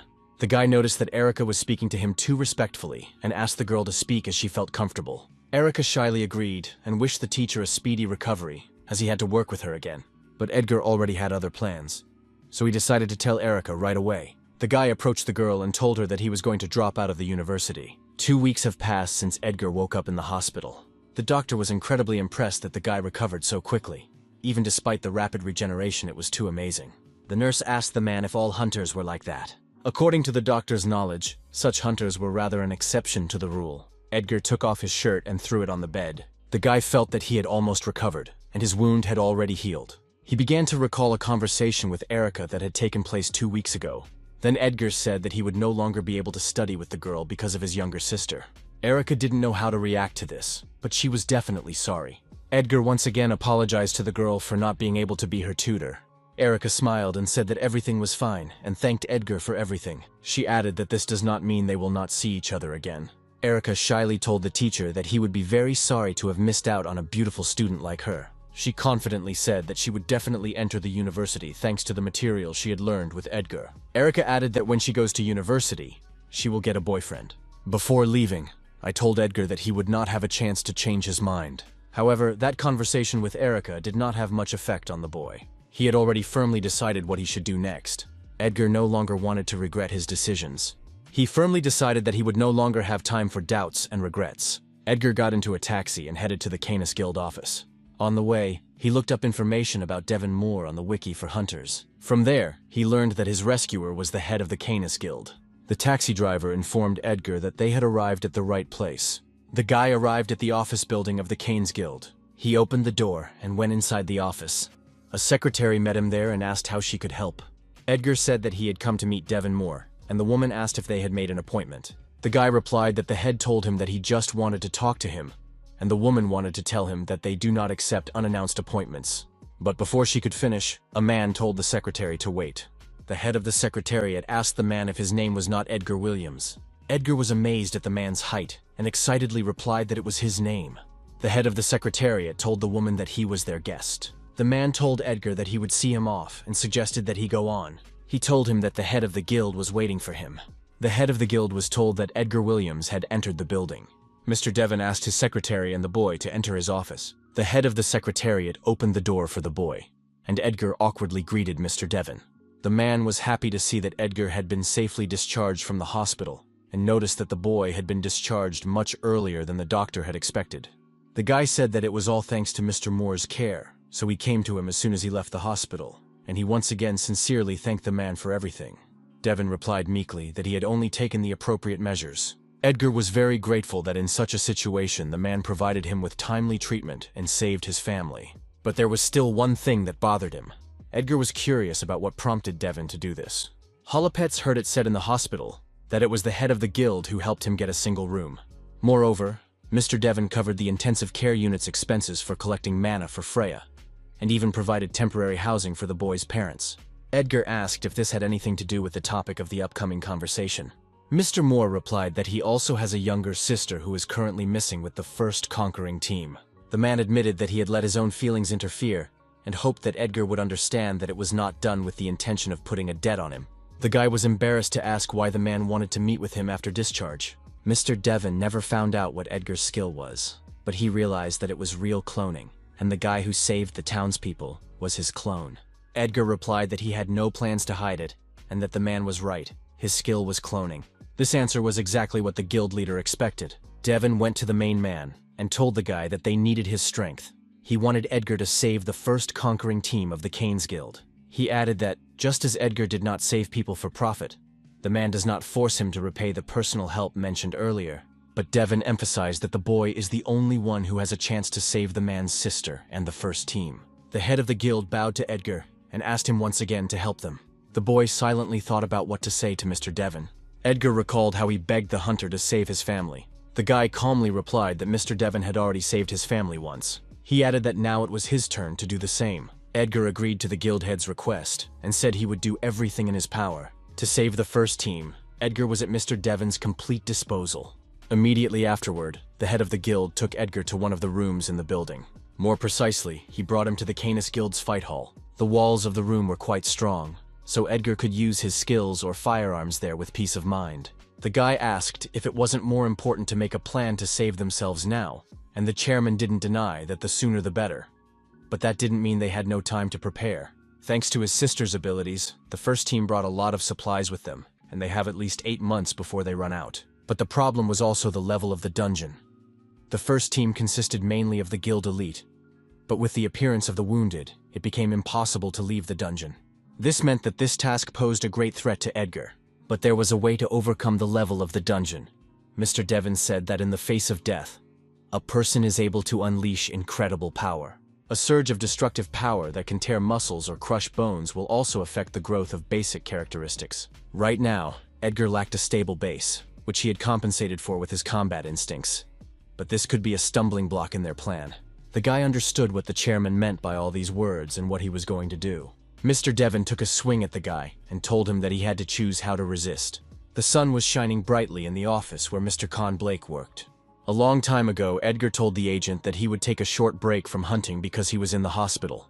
Mr. Blake did not know what to do with himself because he was worried about Edgar. Suddenly, he heard a familiar voice and footsteps, but the man did not expect to see a hunter with such a beating. Mr. Blake asked Edgar in shock what had happened to him and how. The guy answered embarrassedly that something had happened in the meantime. Edgar had a lot to tell the agent, so he began his story. Mr. Blake learned that Edgar's sister had been infected with the mana absorption virus in the portal disaster. The boy was fine because the mana was different in composition, even among relatives. Khan realized that because Devon Moore had saved Edgar's family and life, he decided to accept the guild's assignment. The agent was surprised when the hunter stopped contacting him, but he had no idea that this could happen. Edgar lost his phone in the disaster, so he used a spare one that the clone had, so he asked to rename number 2 after him. Edgar did not want and was not going to restore his old number. Mr. Blake asked how the boy could contact his friends. Then Edgar remembered his last conversation with Erica and the decision he had made. The guy replied that it would be even better now. The agent was surprised by this answer and asked how Edgar had received such injuries. The hunter said that he received them through an assignment. He was told that he needed to adjust the main characteristics, so they arranged several sparring sessions. Mr. Blake was shocked that it was the guild that brought Edgar to such a state, and he said he would file a formal complaint against it. The guy asked him to calm down and told him that it was part of the plan. The head Devon Moore said that his younger sister was locked in a dungeon. The head of the guild was more desperate than anyone else, so the guy understood his feelings. Edgar didn't deny that he had been beaten quite well today, but starting tomorrow, he planned to use clones in his training as well. Finally, he said that he would leave restorative elixirs in the office. Tomorrow, Edgar's day started immediately with training. As planned, Edgar brought a clone with him today. Mr. Devon noticed that the boy was not alone today. Edgar and the clone pointed to the head of the guild, saying that today would not be like yesterday. But the guy was wrong, and the training session ended with additional injuries. The next day, Edgar brought another clone, but unfortunately, it ended the same way as yesterday. The next time, Edgar brought a third clone with him, hoping that the 4 of them would succeed. But unfortunately, the situation was even worse than yesterday. All 4 guys were beaten up pretty badly. After all the failed attempts, Edgar went to Mr. Blake's office. The guy told the agent that the head of the guild, Canis, was too strong. The clones repeated his every move so that Edgar wouldn't say they had nothing to learn. But the gap in basic characteristics was too great. He was desperately thinking about how to close the gap. After these thoughts, Edgar came up with an idea. He showed the picture on his phone to Mr. Khan and asked if he could get it. The man had already bought them once, but he wasn't sure if it was safe. But Edgar assured him that he didn't have to worry about it. So the agent said he would fulfill the order. After Mr. Agent got Edgar the thing he needed, he got ready to spar with Mr. Devon again. The head of the guild was happy to see that the boy had come to visit them again. But when the man looked in Edgar's direction, his face was filled with surprise. Mr. Devon did not expect that Edgar would want to monsterize clones. The boy was pleased to tell the chairman that today everything would be different. Mr. Agent was pleased to tell Edgar that he had obtained the necessary crystals. He added that they didn't manage to buy out that many because they were in a hurry. When Edgar opened the box, he said it should be enough. He was sure that this would definitely confuse the head of the guild. Devon excitedly asked the hunter what he had done with the clones. The guy was holding a low-level monster crystal in his hand. He replied that he had fed the clones as many as 60 monster crystals. Since the clones were summoned creatures, they could absorb crystals, and additional characteristic points were awarded to Edgar. The head of the guild did not expect that even crystals could affect clones. Today, Edgar was going to use everything he had, so he brought a pistol and a fishman's blade. Mr. Devon liked the boy's attitude and said that a gun or a sword would do. He told the clone and the boy to attack with the determination to take his life. Clones were the first to attack the head of the guild, Canis. Mr. Devon realized that Edgar's characteristics had grown significantly. Although it was said that the characteristics of the clones were inferior to the main body, they were now a physical force on par with the host. This was partly due to the crystals, but it was more influenced by monsterization. Strength is good, of course, but monsterization has taken away the clones' main advantage, their marksmanship. Mr. Devon suggested that they had eaten too many crystals, but at that moment, Edgar took a swing at him and said that his monsterization had been avoided. The guy put the blade right up to the head's throat and pointed a gun at him, and the next moment, Edgar shot him directly in the head. However, the bullet did not hit him, but rather melted on his face. Mr. Devon admitted that it was a good attack. However, bullets that were not filled with mana could not wound him. They immediately noticed that the head was attacking their master. Devon Moore told Edgar that blindly swinging a blade with a powerful strike doesn't make an attack stronger. The man advised him to cover not only his hand but also his dagger with mana, as if they were one. He added that when Edgar gets used to it, he will be able to cut the monster with a gillet. The hunter was incredibly impressed by the way Mr. Devon destroyed the steel with a single wooden sword. But the guy said there was more. He wasn't going to give up so easily. The chairman noted that Edgar had become much stronger. The ability to increase his performance with the crystals was truly incredible. However, the man said that this was still not enough. With a single wave of his hand, he simultaneously defeated all his opponents. The chairman said that with his current skills, Edgar doesn't even make it to C rank. Edgar did not deny that this was the case now, but he said that he could quickly level up to higher levels.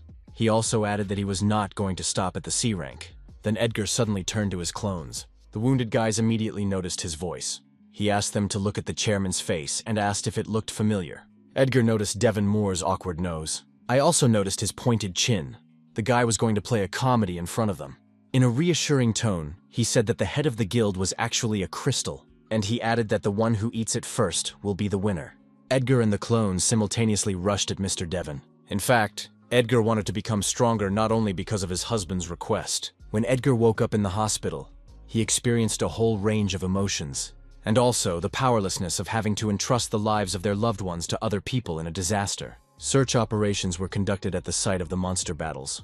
Near the rubble, rescuers found the corpse of the shrieking dragonfly. Hunters from local guilds were still impressed with what Mike Heeson had done. Their attacks had no effect on the Megalosaurus, and here it was destroyed with a single blow. Mike Heeson really had incredibly frightening power. Edgar no longer wanted to feel the loss of strength again from the realization that all his efforts had no effect in the end.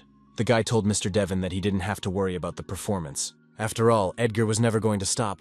The events moved forward 6 months from the moment of their battle, to the hunting area of Shinsolden Station. It was on this territory that hunters from 2 different guilds clashed. Alina asked her beaten partner how he was feeling. The girl did not understand why they did this to them, because they also have the right to use this hunting area. The gang leader said that if they wanted to hunt, they should look for another place, because the Silver Moon Guild uses this area. The guards just watched the fight nervously. Ellen realized that they were not even going to interfere. And then the gang leader told the girl to stay, and they would take her with them. Her partners were furious because of this statement by these impudents. One of the Silver Moon members told the leader to be careful, or he would intimidate these nerds. Then the men heard someone asking the guards to let him into the hunting area. These words immediately enraged the head of the Silver Moon. The guards asked the guy if he saw what was happening, but the hunter did not understand why they were not letting him in, since he had given them a pass. The leader of the Silver Moon gang asked the hunter if he was so stupid that he hadn't anything yet. He clenched his fists and was about to hit the guy. The man aggressively announced that this hunting area was used by the Silver Moon Guild. The hunter did not like this impudence, and he instantly stopped the man's attack. After that, he also struck him hard in the stomach. Elin and her partners were incredibly shocked by what happened. The hunter asked the bully why he was swinging his fists left and right. He also recalled that he had heard of the Silver Moon Guild somewhere before. Edgar thought about it for a while and said that it was one of the most inept guilds. He asked the man what their hunting had to do with him wanting to get into the hunting area. The other members of the guild were incredibly angry when they saw that the guy had beaten their commander. They surrounded Edgar and threatened that he would not leave here in one piece. One of the guild members told him that they were D-rank hunters, and he didn't think that the boy would be able to stand up to them all alone. But it was in his last words that he was very wrong. The first clone of Edgar appeared near one of the guards. Along with Elin's comrades, other clones of the boy were heading to the battlefield. The guild members immediately noticed that reinforcements were on their way. They did not understand where these guys came from. Edgar asked to repeat the man's recent statement that the hunter was alone. The events are transferred to the office of Mr. Con Blake. The man was surprised to see that Devon Moore had visited him. The head of the guild, Kanaz, apologized for disturbing the agent so late. Mr. Blake replied that it was not difficult for him to come to the guild office himself. Devon Moore came to the office because he had asked the agent for something earlier. Khan pulled out the documents and said that since they were personal information, the man could not take pictures of them or take them with him. Mr. Devon was well aware of this, and he only needed them for confirmation. The head of the guild asked the man if Edgar had really made such progress in just 6 months. The agent confirmed his words and added that the guy was like a completely different person now. He had only 2 hobbies, sports and hunting. Khan asked if Edgar's characteristics would be a problem in the plan, and Mr. Devon said that with this level, no. The man was prepared in case Edgar didn't get pumped on time, but it was useless because the boy had an amazing growth trend. After reviewing the document, the head of the guild announced that they were starting to implement a plan to rescue the first team. Edgar moved up to D rank and reached the top of C rank, and the man wondered how much stronger he had become then. The guards watched in amazement as Edgar and his clones beat up members of the Silver Moon Guild. The clones were far superior in strength to these brutes. Elan's friends were shocked by what they had just seen. Edgar's clones continued to beat the guild members one by one. One of the guards started asking the boys to stop fighting. Edgar asked what exactly they didn't like about it, and the guard replied that it was too much. The hunter didn't like the fact that the guards just stood there in silence when the members of the Silver Moon Guild drew their weapons. The guy replied that they should have said something like that when these men were beating those hunters. He added that he had no desire to criticize them, so he advised them to focus on their task and guard the entrance as they had done before. Edgar ordered the clones to smash all the men's phones so that they could not contact anyone. Elan embarrassedly suggested that her friends look for another hunting area. Shinsoldong Station was a hunting area with D-rank monsters. At that time, one man was collecting low-level monster crystals there. In fact, he was very scared to be here, because this dungeon was not his level. Out of fear, he clutched one of the monster's crystals in his hand, and then he started throwing the crystals on the floor one by one. Wade did not like what he was doing in the dungeon. Then the man noticed the entrance opening in the opposite direction. He got excited, because it could be someone coming to check on his work. Edgar entered the dungeon, and Wade excitedly told him that he had just a little bit of time left to get back to normal. But he didn't expect to see the hunter in front of him, who brought him here. Edgar told his old friend that they hadn't seen each other for a long time. Wade could not understand why and how Edgar ended up in this dungeon. A few seconds later, the clones came in to tell him that they were done. The worried hunter asked Edgar how they had gotten in, because the Silver Moon Guild was supposed to be waiting at the entrance. But Edgar replied that he should be the one to ask, because Wade was a weakling, and this was a D-rank dungeon. From the hunter's appearance, Edgar realized that he had not come here to hunt. Not far away, he noticed another man who was also collecting low-level monster crystals. Edgar asked Wade if the Silver Moon Guild had thrown him here. He picked up the phone and said that he didn't feel sorry for the man at all, but he would still listen to what happened. He showed me a photo of the Silver Moon Guild members and said he didn't have to worry about them. Wade didn't understand how this guy got the men to obey him, because they were D-rank hunters. Edgar told the man to tell everything if he didn't want to end up like them. Wade began by saying that crystals can be obtained from the corpses of monsters of D rank and above, although not always. The guy didn't know that he had to have a D rank or higher. The hunter continued that even if the monster's body has already decomposed and disappeared, the crystal retains its shape for a long time afterwards, and in the dungeons, fights between monsters were quite common. During the battle between the monsters, a crystal is formed, then a new battle breaks out and even more crystals are created. For D rank hunters, crystals are garbage, so they throw people into dungeons to collect them in piles and don't let them out until they collect the norm. Edgar pointed to the other people and asked what they were doing if they were brought here. Wade replied that those who had caused major damage to the guild were given temporary use, but most of them were newly minted hunters stuck in debt. He added that even if someone dies while collecting crystals, there is no more natural death for a hunter than dying in a dungeon.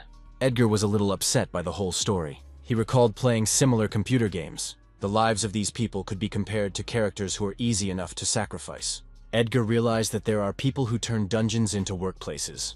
Then, unexpectedly for Wade, the guy told him to get out of here as soon as possible. He said that the Silver Moon Guild was not at the entrance, and that the man should leave before Edgar changed his mind. The hunter could barely hold back his tears from the realization that Edgar turned out to be a good guy. He was about to leave, but Edgar told him to leave the crystals behind. The guy asked the man why he was so touched because they were not in the right relationship. Edgar was pleased because Wade had collected quite a few crystals. He threw them to number one and told them to eat every single one. The guy gratefully decided to use the crystals that these unfortunates collect. At that time, a hunter found himself in a difficult situation in the dungeon. For all his troubles, he cursed the first guild in the country, the Haisong Guild. After all, C-rank monsters were out of the question in the dungeon. The girl was running away from a terrible C-rated monster called Abomination. Kim Foster was a worker at the Silver Moon Guild. The girl barely managed to dodge the attacks of the terrible monster. The monster's attack threw Kim to the door of the dungeon. This drove her into a dead end, as the Abomination was getting closer and closer. She did not want to die in a place like this. Fortunately for her, Edgar Williams saved her from the monster. With his hand, he pulled Kim away from the scene of the terrible monster's attack. The girl asked Edgar who he was, and he said that he was her savior, and asked if she had any crystals. Kim replied that she did not know where her crystals were. She had thrown them away long ago while running away from this monster. Edgar recalled that Kim had recently mentioned the Haesong Guild and asked if she had been drawn to the Silver Moon Guild. He added that other workers said it was the work of Silver Moon. But the girl did not listen to him because her attention was drawn to the sight ahead. A monsterized clone attacked a C-rank monster, an abomination. Then Edgar turned to Kim again to answer his questions. He repeated that he had asked her what the Haesong Guild had to do with it. But Kim Foster did not answer and ran away. Edgar grabbed Kim's clothes and asked her not to run away. Kim was afraid of the crowd of monsters behind her, and that's why she was going to run away. But Edgar assured her that she didn't have to worry about them. Kim couldn't figure out if they were his partners or if the guy was the caller. Amidst the sounds of battles and explosions, Edgar repeated to the girl that it was quite safe here. But Kim didn't think so at all, because the abomination grabbed the clone by the throat and began to strangle it. The hunter really didn't expect his clone to lose to this monster. After all, he had fed it a large number of crystals before, but the clone still lost. Looking at the monster, Kim was once again convinced that she had to run away. Then Edgar turned to the girl and asked her to wait for him for a while. The hunter was disappointed that he had invested so much money in a clone, and that it could not cope with the monster. Kim wanted to say something, but Edgar told her to be quiet for a while. He asked her to do this because he needed to concentrate. And the next moment, Edgar Williams rushed toward the terrible monster. With one swing of his sword, he cut off part of his body. Edgar wanted to deal with this monster as soon as possible. He instantly pierced Abomination's body with a large number of blows. Watching this, Kim realized that this guy was quite strong. Edgar swung again, intending to hit the monster in the head this time. He wanted to deal with the disgusting creature with a single sword stroke. But gradually, monsterization began to affect the hunter's body. For a moment, he thought he was looking at the same screeching dragonfly that had injured his sister. Edgar realized that it was all an illusion, and he needed to calm down. Kim saw the abomination take a swing at Edgar, so she yelled at him to be careful. However, the next moment, his clones came to his defense. And finally, Edgar managed to focus and overcome the monsterization. Then he cut the monster's body in two with a powerful sword stroke. A fountain of blood instantly poured out of the C-rank monster's body. Every time Edgar used the sword, it spoiled his mood. Kim was incredibly impressed that this hunter had killed the abomination. The guy was surprised that the girl listened to him and didn't run away. Then Edgar's attention was drawn to number 1, which was still lying on the floor. The guy leaned over to the clone and asked if he was okay. He noticed that it was strange that the wound on his shoulder did not heal instantly. Kim said that the abomination's bone sword contains a decay curse, and without a healer, this guy will most likely die. Edgar noticed that after eating so many crystals, the clones had a tendency to take on even avoidable attacks. Kim asked if the guy was human. The hunter told her to assume it was a summoned beast. She also felt guilty, so she decided to do something about it. She handed Edgar a flask of liquid and said that if he drank its contents, he would be able to live a little longer. After that, Kim also added that the hunter shouldn't even think of hating her. Edgar was surprised that this girl called the liquid with Skull's medicine. He still had no other way, so he injected the clone with the resulting mixture. Immediately after that, clone number 1 began to develop an unpleasant odor. However, the wound on his shoulder began to heal instantly. The effect was indeed impressive, so Edgar realized that this medicine was definitely unusual. After the wound healed, clone number 1 became as vigorous as before. Edgar impressively noticed that all of the clone's injuries were healed. But Kim pitifully added that this is only now, because these drugs have a small side effect that shortens life. The girl's skill was the potions technique, with which she could turn objects into potions. This time, Kim used the technique of the elixir of rebirth and the powers that restored the physical body.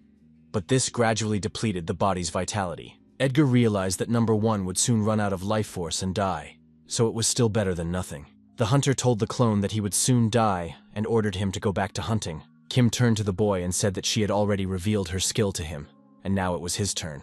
She didn't understand who he was, dragging around a summoned beast that looked like a monster, and the guys following him were all like him. The guy even defeated an abomination. Kim had never heard of a B-rank hunter like him. Edgar said that it was understandable, because he was an E-ranked hunter, although he was F 6 months ago. Kim didn't understand what E-rank had forgotten in D-rank's dungeon and asked him how he could hunt so calmly here. Edgar told the girl to calm down a bit, and added that he was also interested in something. With a smiling expression on his face, he asked why she kept poking him. The action is transferred to the territory of the Yomo Guild warehouse. The head of the guild, Han Miho, was worried that all these crystals would be enough. The guild's manager, Luna Ross, asked why they were collecting all this stuff, because they usually don't even pick it up. Miho replied that it was Devon Moore's request. Luna asked who needed so many crystals. Miho replied that the head of the guild, Kanas, said that it was all for Edgar Williams. Kim was surprised that the guy cared about such things. She thought about what to say, but decided to be firm in her position. Kim asked, "So what?" because Edgar could also skip the formalities. The hunter was surprised that it was true. The girl thought he was just stupid. Then Edgar stood up and said that this was not what he was really interested in. He wanted to know why the girl remembered the Haesong Guild when she was running away from the monster. Edgar should have known that, but he explained that he had recently gotten his hunter's license, so he was not well informed about the relationship between the guilds. Kim replied that the guild is subordinate to the Haesong Guild. They pretend that it is not, but in fact, it does all the dirty work for Haesong. She was sure that most of the people here were caught by the Haesong Guild. Then Edgar asked the girl who had caught her. Kim recalled the most terrifying scene from her childhood. The girl aggressively replied that Edgar didn't need to know. The guy did not understand why she was so suddenly angry. Kim began to beat herself up for even telling him about her skill. The hunter replied that he had already received the information he wanted, so he was going to say goodbye to Kim. The girl asked in shock if he had already finished, but Edgar replied that he had just started. He replied that she shouldn't worry, because no one was guarding the entrance. Kim thought that the bastards from Silver Moon had also escaped, and she was grateful to the guy for that. But before leaving, Edgar stopped to tell the girl something else. The hunter told Kim that her ability was truly impressive. The girl thought he was mocking her, because the boy could die if he drank her poison. But Edgar didn't care about the side effects. Edgar held out his business card and said that if Kim needed help finding a job or was afraid of retaliation from the Haesong Guild, she should contact him. The place he was in really hated the Haesong Guild, so the guy said goodbye and told number 5 to escort the girl to the exit. After saying goodbye, Edgar continued hunting in the dungeon. Kim's skill would indeed be useful for clones, and the guy wondered if he should have pushed the girl harder. But he was distracted from his thoughts by the way clone number 1 was fighting. Edgar noticed that he was indeed already at the limit of his abilities. And the next moment, the monsterized clone collapsed directly to the floor. Edgar thought that with its regeneration, the clone would be able to overcome the side effects. The hunter told number 1 that he did a great job. He had to recall the clone and it reappeared in its original form. Edgar ordered number 1 to put his clothes back on. They were going to continue hunting monsters. At this time, Edgar was being watched over the beams by the Silver Moon Guild. They were still waiting for the hunter to leave the place. They were very shocked by the guy's strength. They thought he was a human, but in reality, he was like a monster. From conversations, they learned that there were several other guys like Edgar, so the guild members realized that they were in danger. The guys had a reason for restricting this area for hunting. The gang leader finally decided to check at least one place. Fortunately, Edgar hasn't found the secret room behind the wall yet. This room was built to directly deliver materials from the territory for hunting, and the chances of someone finding it were minimal. His partner asked the man if they were dealing with drugs. Will said it wasn't drugs, and it was much more expensive. In this secret room, precious concentrated purified crystals were produced. The sale of these crystals was banned, because just one stone increased performance by 0.5, but the side effects were much higher. The crystals themselves were inexpensive because of the side effect, because what good are high performance if you become a monster? But recently, the guild members heard a story that changed everything. They had heard that there was a place that produced a product that could be used on people. Because of the project's name, DEP, the parent company is buying up crystals like crazy. But since it's illegal to create them, the prices are also sky high. Will didn't even realize that this garbage could be exchanged for money. But they could make millions that way. They might get a little beat up and told off for losing a few guys, but the crystals were a different matter. So Will said to leave it here and come back tomorrow. They couldn't hide a single gram now because they were left in their underwear, and if they were caught, they would only face death. The men closed the entrance and hurried away from the place. But after a while, the entrance to the secret room was reopened. Kim was happy that she had finally managed to find this place. It was quite difficult for the girl to bake the 5th clone that Edgar sent with her. The clone was disturbed because he still did not escort her to the entrance and disobeyed his master's order. Kim thought it was the right decision to stay in the area to hunt, because those guys from Silver Moon had brought her here quite successfully. The girl went to one of the cabinets and began to open it. There she found what she was looking for: precious crystals. Since there were so many of them, Kim took out bags and started packing them. Before she left the room, she was worried that she might look rather strange with them. At that time, in dungeon number 5, he was saving other people from monsters. Kim was excited to see other people and thought she could join them. But next to them, she saw clone number 5. He noticed her too, and remembered the mission his master had entrusted him with. Now the girl was with other people, which meant that he had completed it successfully. Kim was happy that she had managed to escape and was now safe. Most of all, she wanted to send the Silver Moon Guild and Haesong to hell. Edgar and his clones took care of people and also dealt with monsters. And besides, he received a large number of crystals. Now he understood why there were so few crystals on the market and was happy about his wonderful catch. The clone was about to eat them. But Edgar said that if it became a monster, it would only scare people. The cloning skill had not yet recovered, so they had to wait until tomorrow. Then Edgar heard a new message on his cell phone. He pulled out his phone to see who had texted him and what. Mr. Blake asked the boy to come to the Canes Guild tomorrow. They said they wanted to explain the details of the assignment. The next day, the Silver Moon Guild discovered that all the crystals had disappeared. They didn't understand where they could have gone, because the crystals were here yesterday. This created huge difficulties for them, as the payment deadline was tomorrow. Will angrily grabbed one of the security guards by the throat. He reproached the man for not doing his job properly and asked who he let in. The guard replied that they had only agreed to let them through, and that if other hunters bought a ticket, they had no right to refuse them. He added that the only person who entered was the guy who had beaten them, and the people they had locked inside the dungeon themselves. This meant that only those people were inside and came out. The man swore he was not lying and said they could ask the other guards. Will was desperate, because he did not know how to get the crystals back from the clutches of these monsters. The territory of the Shin Soldong hunting area was enveloped in a night glow. Kim Foster didn't expect the guild to put them in a dungeon designed for C-class hunters. She realized that if it wasn't for that guy, she might not have gotten out of there alive. But in the end, she managed to earn some money. The Silver Moon Guild would suspect Kim if she sold them right away, so she decided to hide them for now. Then she noticed a JM agency business card fall out of her pocket. Kim picked it up off the floor and began to read what was written on it. She recalled Edgar saying that her skill was really impressive, but this hunter didn't really know anything about her. Kim was unhappy with the idea that Edgar expected her to come to him as soon as he praised her. The Odin Tower is an unexplored S-class dungeon. The only thing that was known about it was that the strongest hunter of the first generation, Baek Hwan, found it and tried to conquer it.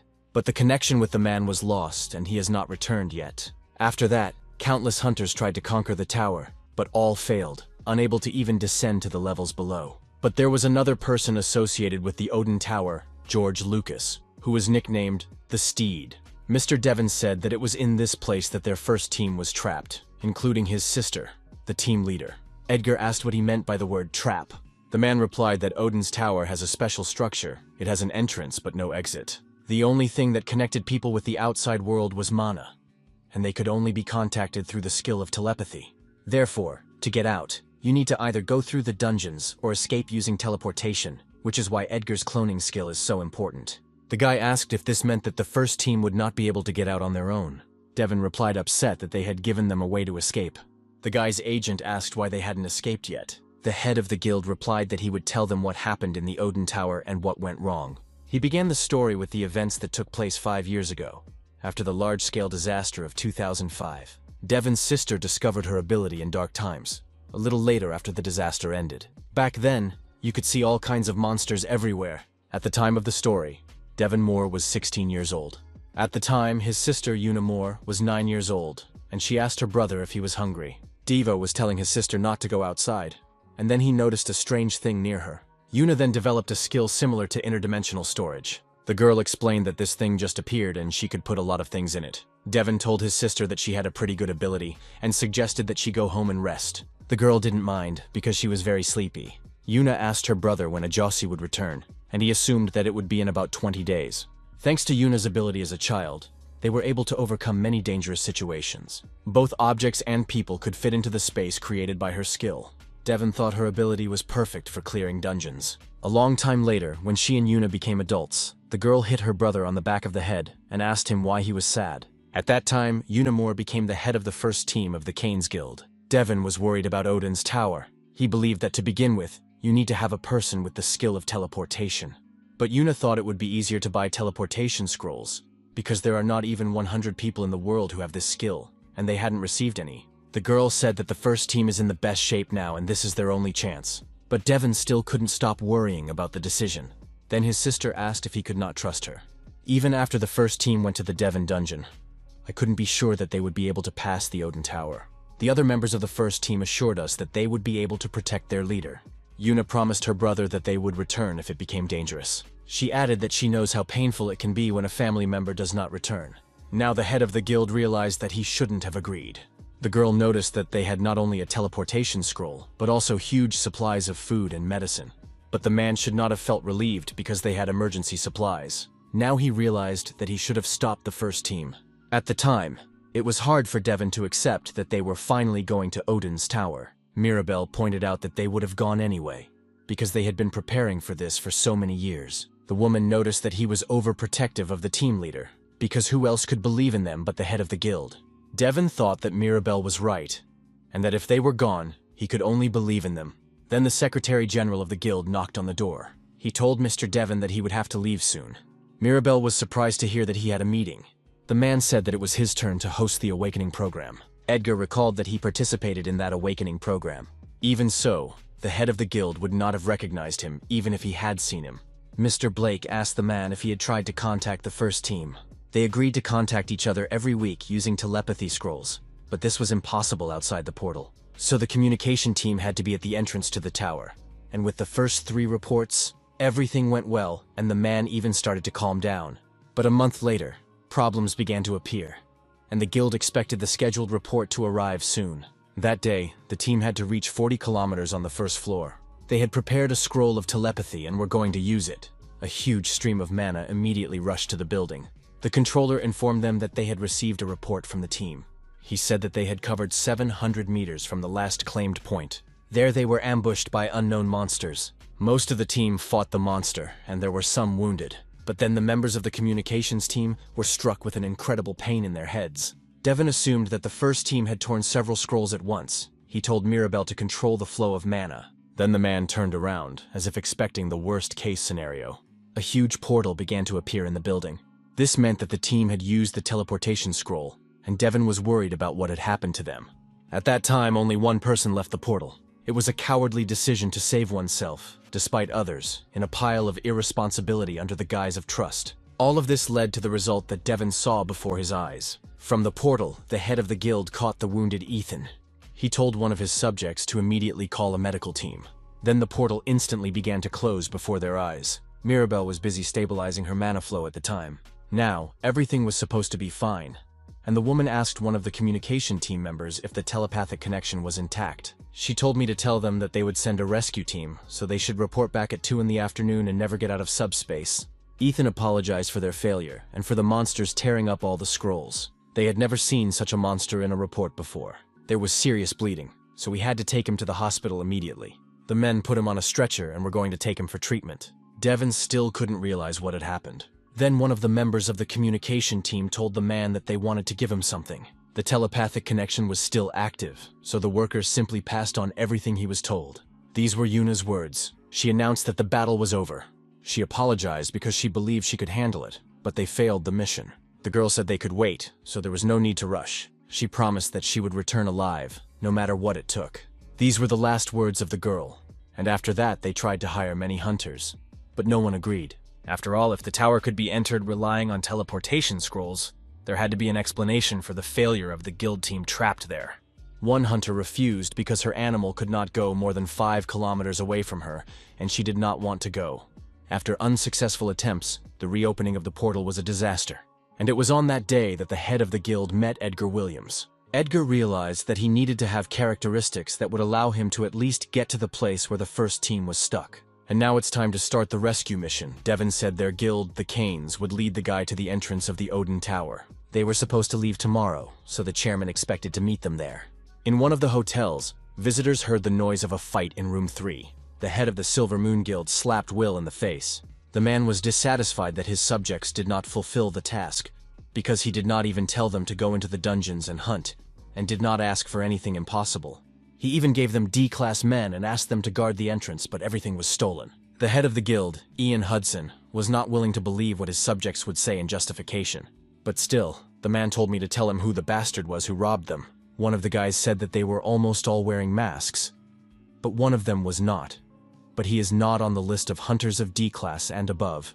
The chairman realized that this meant they had been beaten by an E-class hunter. He punched this guy and asked if they thought that only their guild was engaged in crystal recycling. If they don't collect the number of crystals needed to transfer to the Haesong Guild, they won't be welcome. It will be over for them if the guild finds another supplier. Ian Hudson ordered his men to find that boy and bring him here, so the guys had no choice but to do it. Ian was sure they would be beaten again, since it had already happened once. He frantically wondered where he could get the crystals. The chairman turned to Andrew and said that he should go with them, and the guy had no objections to it. The deputy head of the guild believed that it would be enough to beat a few people to find out who it was. The next day, Edgar and Mr. Blake met at the JM agency building. Khan asked him if there was anything strange about the job, and Edgar didn't think Devon was lying, but he suspected that the man had obviously left out something important, namely the reason why they initially tried to clear the Odin Tower. Edgar knew little about the hunter industry, but he knew a lot about the Odin Tower and that it had already been fed back in 2012. Then the horse advised not to enter Odin's Tower unless people wanted to sacrifice their lives.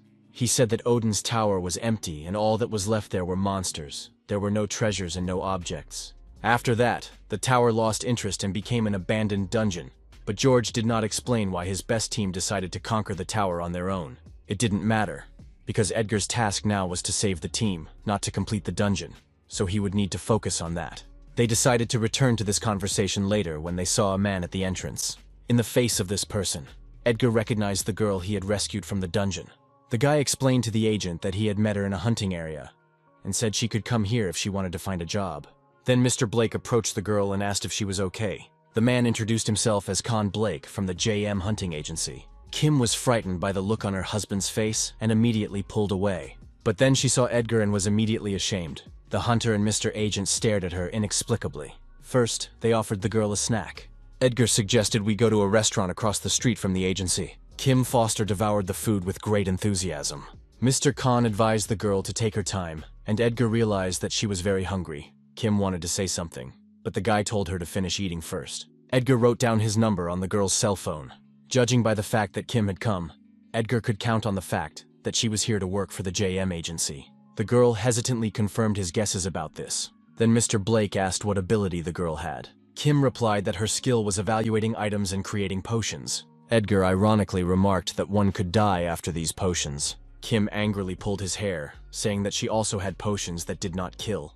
Edgar knew that her potions had wonderful effects in return, so he wanted to use her skills. The agent asked the guy if he was going to use them on clones. Edgar asked the man to get everything he needed to make the potions, and said he would also help financially. After Mr. Blake agreed, Edgar said it was time for him to leave. Kim asked the boy if he was going somewhere, and Edgar replied that he was going to the dungeon. But this time, his goal was not to hunt monsters. Kim threw the boy 2 bottles of potions and told him to take them with him. She created 1 potion for strength and another for mana as a thank you for the food. The side effects were that the strength potion dissolved the muscles, and the mana potion exploded the body. The boy gratefully accepted the gift for the road. He gathered all his clones and told them to follow him. Edgar promised that when he returned, he would buy them all something to eat. Luna arrived at the place where she was supposed to hand over all the crystals to the Cain's Guild. Finally, the girl told the leader that she would contact her as soon as she delivered the goods. She was thinking about how they could move this mountain of crystals, but then an unpleasant sight caught her attention. All the guards at the guild's storage facility were unconscious and severely beaten.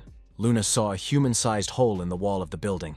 The girl did not understand what kind of idiots dared to break into the Yomo Guild warehouse. She activated the radar skill to track where the criminals were hiding. When Luna found out where they were hiding, she headed inside the building. But the girl was suddenly stopped from these intentions by someone's ability. The radar reacted only to the area inside the warehouse, so there shouldn't have been any people outside, and Luna asked who they were. But the next blow from the enemy forced her to fall helplessly to the ground.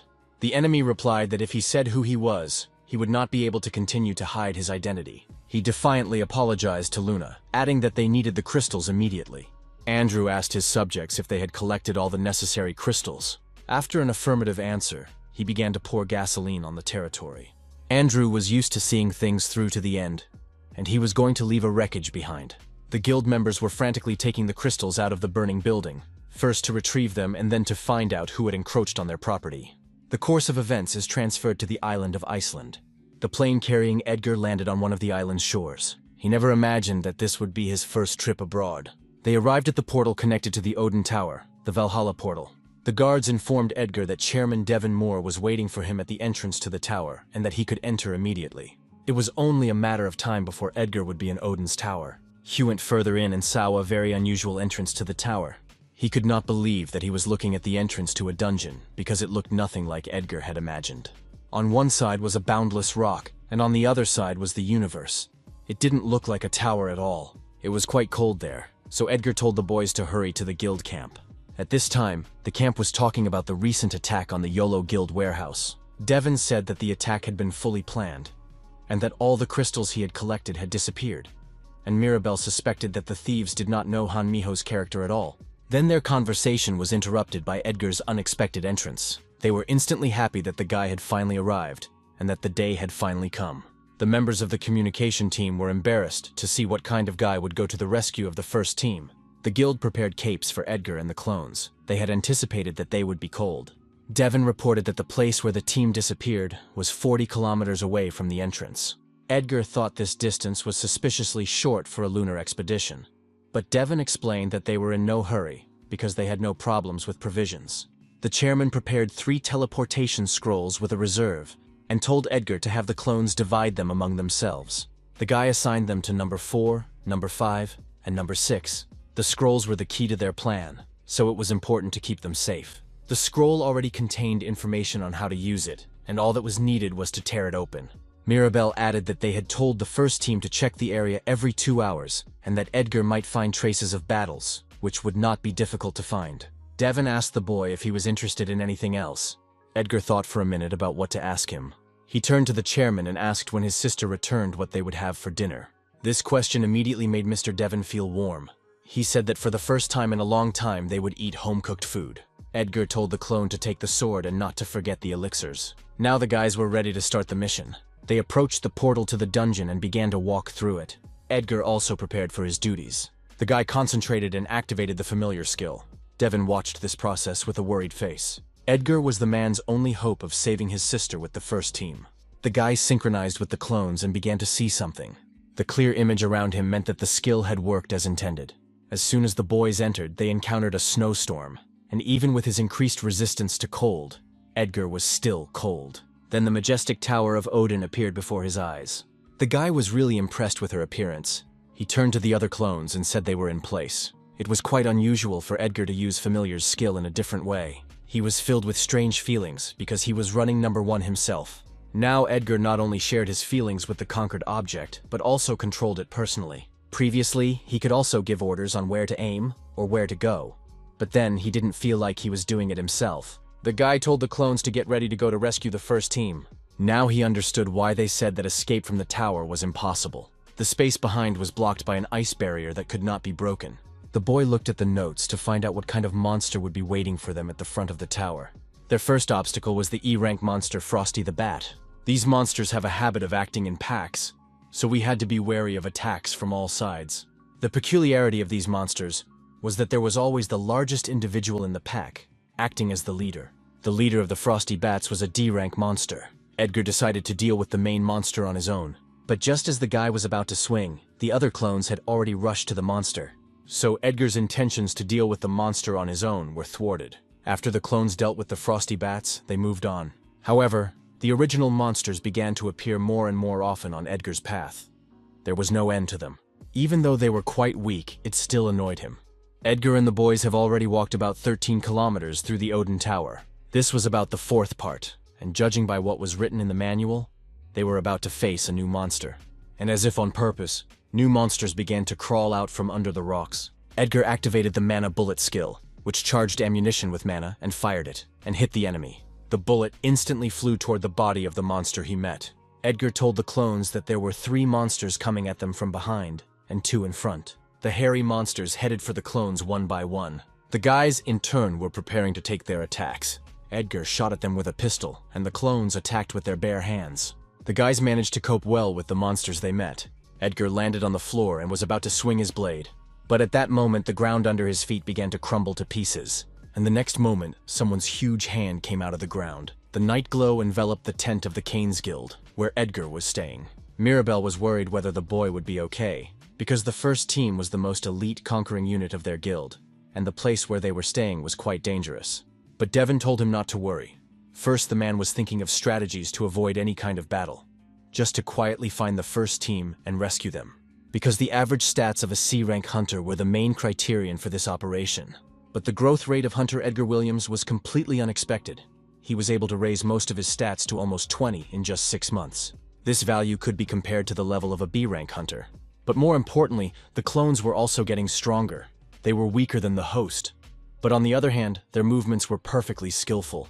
Shalova could say with certainty that the clones had the abilities of B-rank hunters, while the average rank of the first team was also B. Mirabelle asked her colleague if he meant that this guy's strength could be equated to the entire first team. Mr. Devon did think so, and also that Edgar could have become even stronger if the Yahello guild had not been robbed. This meant that most of the monsters were not an obstacle for the clones, except for the ice golems on the ground floor, as mentioned in the report. Devon had already warned Edgar before that they should be careful with him and avoid him if possible. He believed that it was quite difficult not to notice this big guy and avoid him. But unfortunately, at that moment, an ice golem appeared in front of him. Edgar realized that he was in a very difficult situation. Then he tilted the blade toward the clone's finger and cut it to draw blood. The blade in the guy's hands immediately reacted to the blood. After that, Edgar took a swing at the huge monster in front of him. Unfortunately, his attack had no effect on the ice golem. Then the boy embarrassedly apologized to the monster for this attack. This sword strike made the huge golem seriously angry.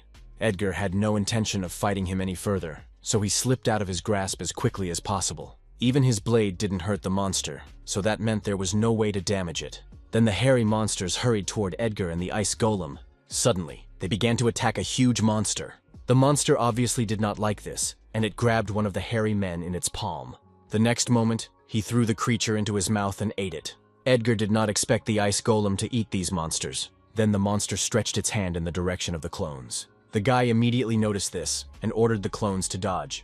This attack caused the floor to collapse, and even the hairy monsters could not stand on their feet. Edgar remembered Mr. Devon telling him to aim for the golem's core, but because of the monster's physique, it was unclear where the core was located. Then Edgar looked closely and noticed a yellow stone in the monster's body. He realized that this was the core of the discovery, but Edgar did not know how to destroy this core.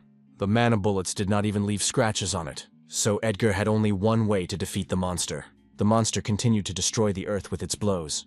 The guy ordered all the clones to get out of his attack range. He hid behind a rock to avoid being hit by debris. The ice golem's hand reached out to one of the clones. The monster grabbed number 5 and pulled him toward him. Edgar didn't understand why the teleportation scroll was with number 5. Then he remembered the teleporter and something came to him. After realizing this, the boy immediately ran to the monster's feet. The latter, in turn, pulled at the leg of the Edgar clone with his fingers. Then he brought it closer to his mouth and was going to swallow it. Edgar abruptly jumped out of his seat and into the ice golem's mouth. He was trying to reach clone number 5 with his hand. His hand was already almost near the clone's body. The next moment, the ice golem swallowed the unfortunate man, closing its mouth. The other clones watched their host anxiously. At that moment, Edgar bounced away from the ice golem's teeth. The golem just stared angrily after Edgar, who at the same moment burst out laughing. The boy turned to the monster and asked how his throat felt. On his fingertips, he held a paper bundle, a teleportation scroll. Edgar boldly asked the monster if it had any idea what it was. Then the golem felt something strange happening in his body. A portal began to appear in the place where the core was located, and the ice golem screamed from the pain that pierced his body. Edgar knew that the teleportation scroll was in the possession of clone number 5. The boy realized that he had no way to destroy the ice golem's core, so instead, he decided to simply teleport him to another location. And the next moment, a hole formed in the place where the golem's core had been. The fierce monster gradually began to lose its strength. After his body fell to the floor, Edgar was sure that the people in the camp would be very surprised. They really didn't understand where this icy depth came from. A message appeared in front of Edgar that the cloning skill level had been raised to 7th. He didn't care much about improving other skills. His priority was cloning. Even so, Edgar realized that he couldn't summon a clone right now. The guy moved forward and ordered his squad to move on up Odin's tower. The events are transferred to the house of the hunter George Lucas. At that time, the man finished taking a shower and left the room. Then he was informed that a list of requests for visits this month was ready. George opened the window and asked if there were any requests from Korean guilds. He was told that there had been no requests from them this month. It was unexpected for my husband. He thought it was quite strange. George realized that something had changed in the situation. As he was getting dressed, the man ordered to cancel all incoming requests, and also added to start preparations for the opening ceremony of the academy. After escaping from the dungeon, Wade visited his friend Barry Gunn. The friend told the man that it was not surprising that he could not reach him. Barry asked Wade if the Silver Moon Guild had caught him.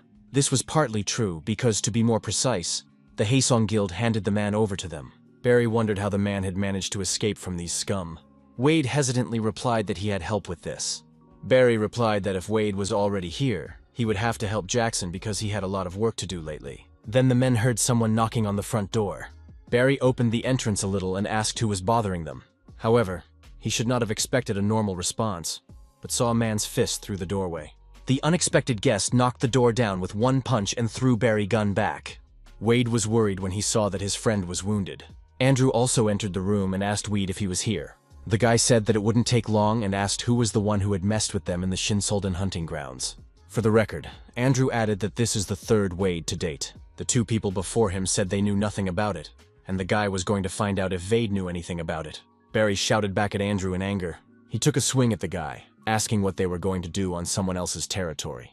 But Andrew easily stopped Barry Gann's fist. He asked the man if he liked to brag about his strength. The boy clenched his fist and said that he also considered himself strong in a certain way. Andrew pulled Barry's arm and swung his fist at him. He told the man to think twice before attacking his opponent in the future. Andrew was annoyed when nobodies like him got in over their heads. Wade realized the seriousness of this situation. He stood up for Barry and begged him to stop if he would go with them in return. Andrew thought it was strange what Wade had just done. He said that this was nonsense and slapped the man. The guy told Wade that he would be taken away anyway, so there was no point in being a hero. Then he guessed and asked the man if he thought Barry was being beaten because of him, but it wasn't really true. Andrew said that Barry was going to die because he screwed up, so we didn't have to worry about it.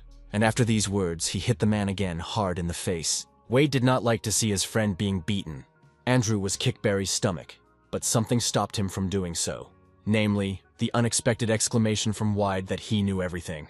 With a crazy look, the guy asked what he knew. Wade knelt down and said he knew the guy who attacked the Silver Moon Guild. He begged Andrew to have mercy on his friend. Such a statement really made the impudent guy laugh. Andrew asked his partners if they had just heard everything well. With a crazed expression on his face, he added that once they beat a person to a pulp, everything affects the outside world. Edgar and his team continued to move around the Odin Tower. On their way, they began to encounter the first human corpses. The guy told the clones to move on a little slower. He also emphasized that from now on they should maintain the strictest vigilance. Edgar thought it was strange that the monsters had not yet appeared, but they encountered more and more corpses on their way. It is very difficult to remove bodies from this place, so Edgar understood why they were abandoned. But still, he was concerned about who killed all these people. The guy asked one of the clones where they were now, and he said that they were near the target. Edgar ordered the boys to look for traces of the first team's fight. He assumed that they had hidden in subspace near the battlefield. The guy mentioned that the first team was supposed to check the situation every day at 2 o'clock in the afternoon, and asked how much time was left. However, at that moment, the guy noticed a clone swinging at him with a knife in his hand. But in reality, everything was not as it seemed at first glance. The clone put up its hand to protect the host from the monster that had just appeared. Edgar didn't understand what kind of creature had appeared before them. This monster appeared out of nowhere, and it was also invisible. Immediately after the first monster, his comrades began to dawn. Now Edgar understood why they had encountered so many corpses. This is most likely why the first conquering team failed. While Edgar and his clones were oblivious, they were surrounded by a huge number of monsters. The clone tried to pull the knife out of his palm. Meanwhile, the monster hurried to attack Edgar. But the guy got ahead of him, swinging at the monster behind him. He cut open the monster's body and ordered the clones to fight on. But suddenly the monsters began to vanish into thin air. Because of this, Edgar could not see the monster's movements. His clones continued to fight against invisible monsters. Edgar did not understand how the guys kept blocking their attacks. They also continued to defend themselves from enemies without difficulty. Edgar decided to regain control of body number 1 and observe for now. The guy ordered the clones to make their way further. Number 1 immediately moved to attack the monsters. He blocked an attack that seemed impossible to see. And then Edgar finally realized how the clones managed to recognize where the monsters were. The guys were reacting to the sound of the wind created by the enemies as they moved. Edgar believed that he could imitate the clones' movements, and that he had enough experience to do so. But in reality, this is not true. Edgar still has a long way to go. The course of events is transferred inside the subspace created by Una Moore. His partners tried to get through to their captain. They said that it was almost 2 in the afternoon, and they needed to check the situation outside. Una recalled once again that it was at this hour that they were instructed to do reconnaissance. In an exhausted voice, she asked if a rescue team would come today. The head of the guild's first conquest unit, Canis, could not even say that she really believed it. She assumed that today would be the same as the previous days. One more day of life in the middle of a terrible snowy desert will repeat itself. However, when Yuna opened the portal, she heard a noise outside. Edgar tried to predict the location of the monsters, but he wasn't good enough. He decided that it would be better to continue watching. These monsters didn't even have high speed or strong defense. Only their invisibility posed a serious threat. And besides this, there were an extremely large number of these monsters. No matter how small a scratch is, it is still a wound, and the more of them, the worse, so they could not be ignored. Edgar realized that he needed to get out of this place as soon as possible. After all, there were hundreds, if not thousands, of these strange monsters here. At that moment, however, Edgar noticed a portal opening at the scene of the fight. He realized that this was the first conquering team. Edgar immediately ordered the boys to run toward the open portal. The head of the special unit noticed a man outside. She immediately informed the team of her observations.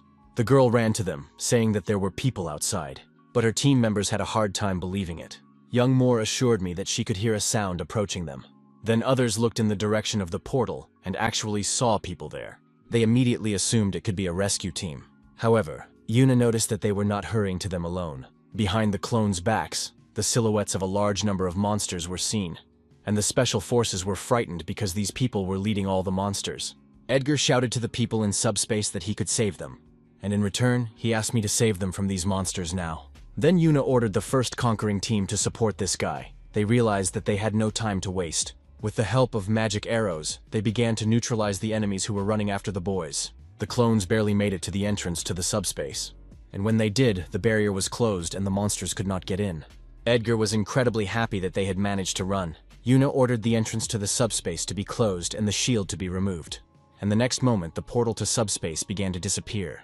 Edgar introduced himself and said that he was a rescue team member of the 1st Special Unit, but it sounded rather strange, because it was he who had been rescued. Yuna asked the boy excitedly if he was from the Cain's Guild. This could only be partially true. The guy replied that he, Edgar Williams, had come here on behalf of Devon Moore, the head of the Cain's Guild. When the guild members heard this, they were glad that the chairman had not abandoned them after all. Yuna immediately asked if Ethan was okay, and Edgar didn't understand who she was talking about at first. But then he remembered that it could be the person who had escaped with the help of the teleportation scroll. The guy replied that Ethan was alive, but that he hadn't regained consciousness as far as he knew. He was surprised that Yuna was so worried about her teammates. Then Edgar apologized and said that he needed to get them out of there first. Captain Devon Moore was waiting at the entrance to the Odin Tower and was very nervous anyway, although everything was generally fine. Edgar didn't want to keep him waiting, so he advised him to get out as soon as possible and told him that he had teleportation scrolls with him. However, the reaction of Yuna and the rest of the team was not what Edgar had imagined. The guy didn't understand what was wrong because he thought the girl would be happier. If you think about it, something really didn't add up. Initially, the group consisted of 10 people, but one used a scroll, so now there should be 9. Yuna realized that her request would be too bold, but she turned to the hunter and asked him to help them again. But the guy did not understand what the head of the conquering team meant. Then Yuna reported that one of their team members had died during the mission. They did not want to leave her in this godforsaken city. Now Edgar understood why there were only 8 of them here, a development that was to be expected after the report. Edgar asked what exactly happened to the 9th member of their team. Yuna began by saying that it was a trap. Then the invisible monster targeted Amelia. She was their healer, one of the most valuable members of the team. The partners chastised themselves for not paying enough attention to Amelia. Everything happened too suddenly. Edgar recalled that when they were ambushed, he was the first to be hit, so perhaps the monsters attacked the most vulnerable member of the team first. Yuna continued that when Amelia was attacked, she opened subspace and ordered everyone to retreat. The girl also wanted to fight, but if something happened to her, the team would have nowhere to hide. They immediately reported everything using a scroll of telepathy. Everything happened too chaotically, and they didn't even notice one important detail, namely that a monster had snuck into subspace with them. Then Ethan pushed Yuna away from the scrolls to save the girl, and as a result, he was the only one who teleported to the Cain's Guild camp. Edgar realized that was when they lost the other teleportation scrolls. The teleportation portal closed faster than the team could pass through it, and if Yuna had left the tower, the subspace would have immediately disappeared. Then the team would have lost their hiding place and supplies, and most likely would have died. Edgar asked the captain where the body of the deceased Amelia was.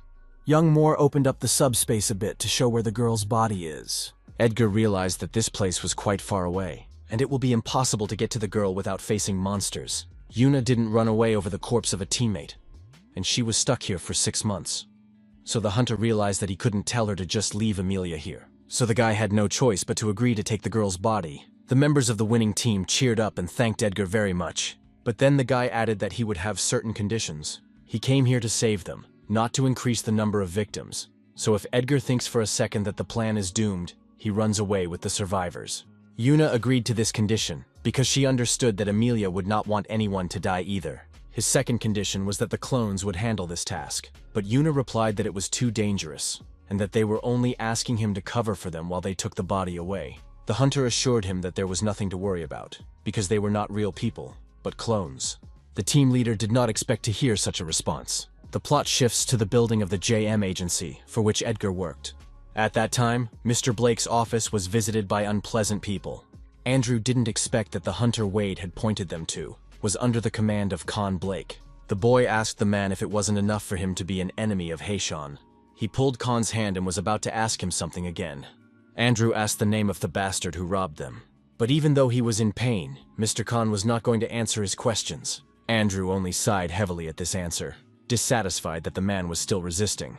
Then he grabbed Con's hand tightly and kicked it. The man screamed from the unbearable pain in his arm. Andrew said that after breaking his left arm, he would break his right arm, but then a subordinate approached him. He said he had found information on the guy they were looking for. Andrew pointed out to Kang with satisfaction that they had figured it out anyway. From the information form, the boy learned that the hunter's name was Edgar Williams. His address and contact information were also listed. Andrew noticed that this guy lived in a prestigious neighborhood and ordered his subordinates to send his kids to this address. The assistant asked the boss what they were going to do with Con Blake, and the guy said they were going to take him with them. At that time, Kim Foster was eavesdropping on their conversation, and she couldn't understand how the Silver Moon Guild got into the agency. Con exhaustedly asked the attackers why they were looking for Hunter Edgar Williams. One of the reasons was that this hunter had beaten their boys. So Andrew asked Mr. Blake if he had heard of such a thing as crystals. The boy was sure that the man knew nothing about it, and then said that Edgar had taken all their crystals and fled. So they were victims here. Kim was shocked that they believed the crystals had been stolen by a hunter named Edgar Williams, and she didn't know what to do, but she was sure she had to stop them. Yuna knew about the cloning skill, so she didn't understand how he was going to save them. Edgar said that his clones are not some kind of illusion, so there is no need to worry about their lives. The plan was that numbers 4 and 6 would take the teleportation scrolls and protect the entrance to this space, and number 2 and number 3, along with Edgar, will go outside to get the body. The guy told the team not to go outside, because the most important thing now is their safety. They assured him that they could also help, but the hunter knew that they were all strong, because they were the first team of the Canis Guild. But it is the guy who is responsible for making sure they all come back alive. But Yuna noticed that the boy had recently led a group of monsters when he was rushing in their direction, and Edgar assured her that he had options in case they didn't help him. Then the guy announced that they would follow this plan. Finally, he asked the team to trust him and wait here. Yuna closed her eyes and, with a heavy sigh, agreed to this. 6 months have passed since the incident with the portal. All the time, Edgar was focused on improving his performance, and to do so, he fed his clone crystals, gaining the skill. He gained the monster absorption skill, which allows him to gain part of the characteristics of the killed monster with a 12% chance. This was the secret of how he had acquired the characteristics the guild expected of him in such a short period of time.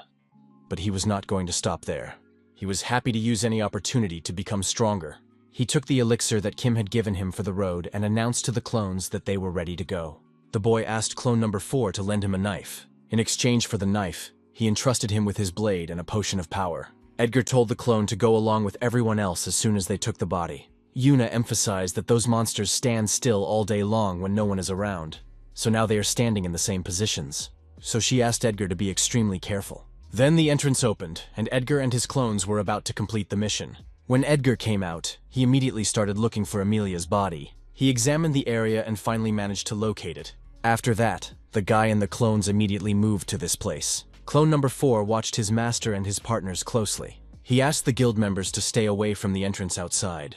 But some of them were still worried about whether the clones would be okay, and they thought they should help as well. Yuna said that they only saw the boy running away from the monsters towards them. But this place is 40 kilometers away from the entrance, and noticed that you can't get there just by running away. The girl asked her partners to just trust Edgar and wait, because he said that he had a plan in case he couldn't get into the portal with them. And for now, they can only hope that the guy will succeed. On the way to Amelia's body, The same invisible monsters were not without their share of trouble. Edgar was glad that he had finally managed to block the attack of one of the monsters. He still couldn't pinpoint their location, but he still felt something. The guy ordered his partners to continue to break through the monsters. Emilia's body was also surrounded by several fearsome monsters. Edgar looked in the direction of the body and was about to go to it, but then the clones suddenly began to be attacked from behind. The hunter couldn't believe that the monsters behind the shield had gotten to them. In this case, it meant that they were surrounded on all sides. He decided that it was better to use the potion now. The next moment, he opened the jar and drank all of its contents. His body immediately began to be filled with incredible strength.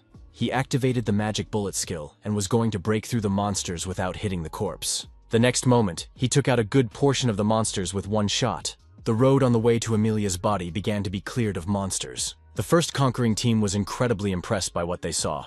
Now Edgar and his clones could get to the body without any problems. The guy asked clone number 2 if he could move, and he replied that he could do so without any problems. So Edgar ordered his clones to grab Emilia's body. The mana continued to flow into the clone's body, and Edgar felt as if he was about to break down. So finally, the guy decided to distract the monsters. He ordered the clone to grab the body and run away as fast as possible. Number 2 and number 3 listened to their master, and then the earth began to fall to pieces everywhere. Thanks to this maneuver, the guy managed to distract the monsters to himself. After the clones grabbed Emilia, they immediately rushed to the entrance to subspace. Young Moore was incredibly grateful for saving her colleague's body. Then clone number 4 began to tear the teleportation scroll. The first team was immediately worried because there was one more guy left, but number 5 assured them that there was nothing to worry about because it was just a clone. There was still a clone number 1 outside, managed by Edgar. He glanced in their direction to see if everything was going well, but it was still very difficult for Moore to accept the fact that they would leave him so easily. So the guys had to work hard to persuade her to go through the portal. Then the subspace in that place began to disappear, and all the members of the guild, along with the clones, teleported away. Edgar took off his cap in anticipation of meeting them on the other side. And then there was a huge explosion at the place where he was standing, a side effect of Kim's potion, after which all the guys' characteristics instantly increased. The head of the guild's secretariat, Canis, was peeling an apple for Mr. Ethan at the time. He told the man that today the guild was on a mission to save the team, and by now it should have been over. So the man asked Ethan to wake up to greet everyone else with a smile. After these words, one of the unconscious man's fingers began to move. Everyone at the guild headquarters was waiting for the mission to finally end, and now a portal has finally begun to appear inside the building. Mirabelle realized that this must mean that the first conquering team would finally return. Back then, you could see someone's hand from the portal. Mr. Devon recalled the moment when only the wounded Ethan came out of the portal. The man hoped that this time everything would be different, and the entire first team would return. He opened his eyes and saw the silhouette of his younger sister in front of him. The head of the guild was incredibly happy to see her in front of him. Then tears began to flow from his eyes out of joy over the return of his dear sister. Edgar disconnected synchronization with the clone and returned to its normal state. It was the first time he'd ever experienced such an explosion. Then the scene of the reunion of his brother and sister stretched before his eyes. Yuna also began to cry, finally seeing her older brother after a long time. The girl cheerfully asked her brother not to talk about the guild's decline while she was away. After these words, Devon rushed to hug his dear sister. Continuing to cry, he said that everything was fine now. But Yuna broke down in tears because she was unable to save the lives of all the team members. She was very worried all this time, thinking that no one would come for them. She was incredibly scared at the thought of not seeing her family and friends again. Devon thanked his sister for coming back safe and sound. The guild members were also in for a surprise at the hospital. Ethan, who had been unconscious for more than 6 months, finally woke up. Workers began to clean up the site where the guild camp had been. The clone returned Edgar's sword, potions, and teleportation scroll. Edgar did not expect the performance to increase so much this time. Then his contemplation was interrupted by an unexpected appeal from the head of the guild. Yuna and Devon sincerely thanked the guy for saving the team. The head of the guild said that this was the only thing he could say. Edgar asked them to raise their heads, because he had just done a job for which he had been well paid. But the head of the guild replied that this was not enough. He told the boy that he could contact him if he ever found himself in trouble, and he would help in any way he could. Devon promised that the Canes Guild would always provide him with the necessary support. Then Edgar remembered and handed the man one of the scrolls left over from his victory over the ice golem. But the head of the guild replied that the boy could have it for himself, as he was planning to give him everything that would be left after the expedition. Edgar replied that it belonged to the Canes Guild, and he was embarrassed to take it for himself, so the head agreed to take it back. Yuna asked her brother if Edgar had been here all this time, and he replied that he had been busy controlling the clones with the familiar skill and had been here all along. Yuna thought the boys were real people who were just trying to calm them down. Devon noted that he also had a hard time believing in the existence of such a skill at first, wondering how strong Edgar would become in the future. At that time, the boy was reproaching himself for giving the scroll away for nothing and not taking it for himself. When Edgar went outside, he was blinded by the sun's rays. The guy assumed that Mr. Devon would be very busy when he returned. The man was going to check on the health of the team first. They will also all need to prepare for the funeral. Then the hunter started receiving incoming messages on his phone. The signal was not reaching him all the time he was in the portal, and now he started receiving messages. What Kim told him was incredibly shocking to Edgar. The girl took a picture of the office and said that Mr. Agent had been kidnapped by scum from the Spiked Moon Guild, and that she was now chasing them. Edgar gritted his teeth against a momentary bout of rage. He turned to the head of the guild and said that he had to go somewhere, and Mr. Devon asked Edgar excitedly what was wrong. The guy said that the Silver Moon scum had kidnapped an agent from the JM agency, and the man asked why they did it. The hunter said that before that he had a fight with them. They tried to take control of the territory he was going to hunt. Mr. Devon took out a scroll and told the hunter to use it to get to the Silver Moon Guild. Edgar still wasn't sure whether he should take the teleportation scroll, but the head of the guild emphasized that they would do everything possible to support the guy. The course of events is transferred to the Silver Moon Guild. Kim also joined them, and she didn't understand why Edgar hadn't responded to her messages yet. But then she heard someone address her. The man instantly grabbed Kim by the throat and pulled her toward him. He asked the girl who she was and why she was wandering around. Kim seemed very familiar to this man, but right after that, Edgar came to the girl's aid. Clones of the boy also surrounded other members of the guild. Edgar strangled the man who approached Kim, asking where his agent was. But the man did not say a word in response, and Edgar began to choke even harder. Kim was worried, because at this rate the guy might kill him. She asked us to stop, saying that she saw where Con Blake was being dragged. After these words, Edgar let the guild member go, and told the clones to tie the two up.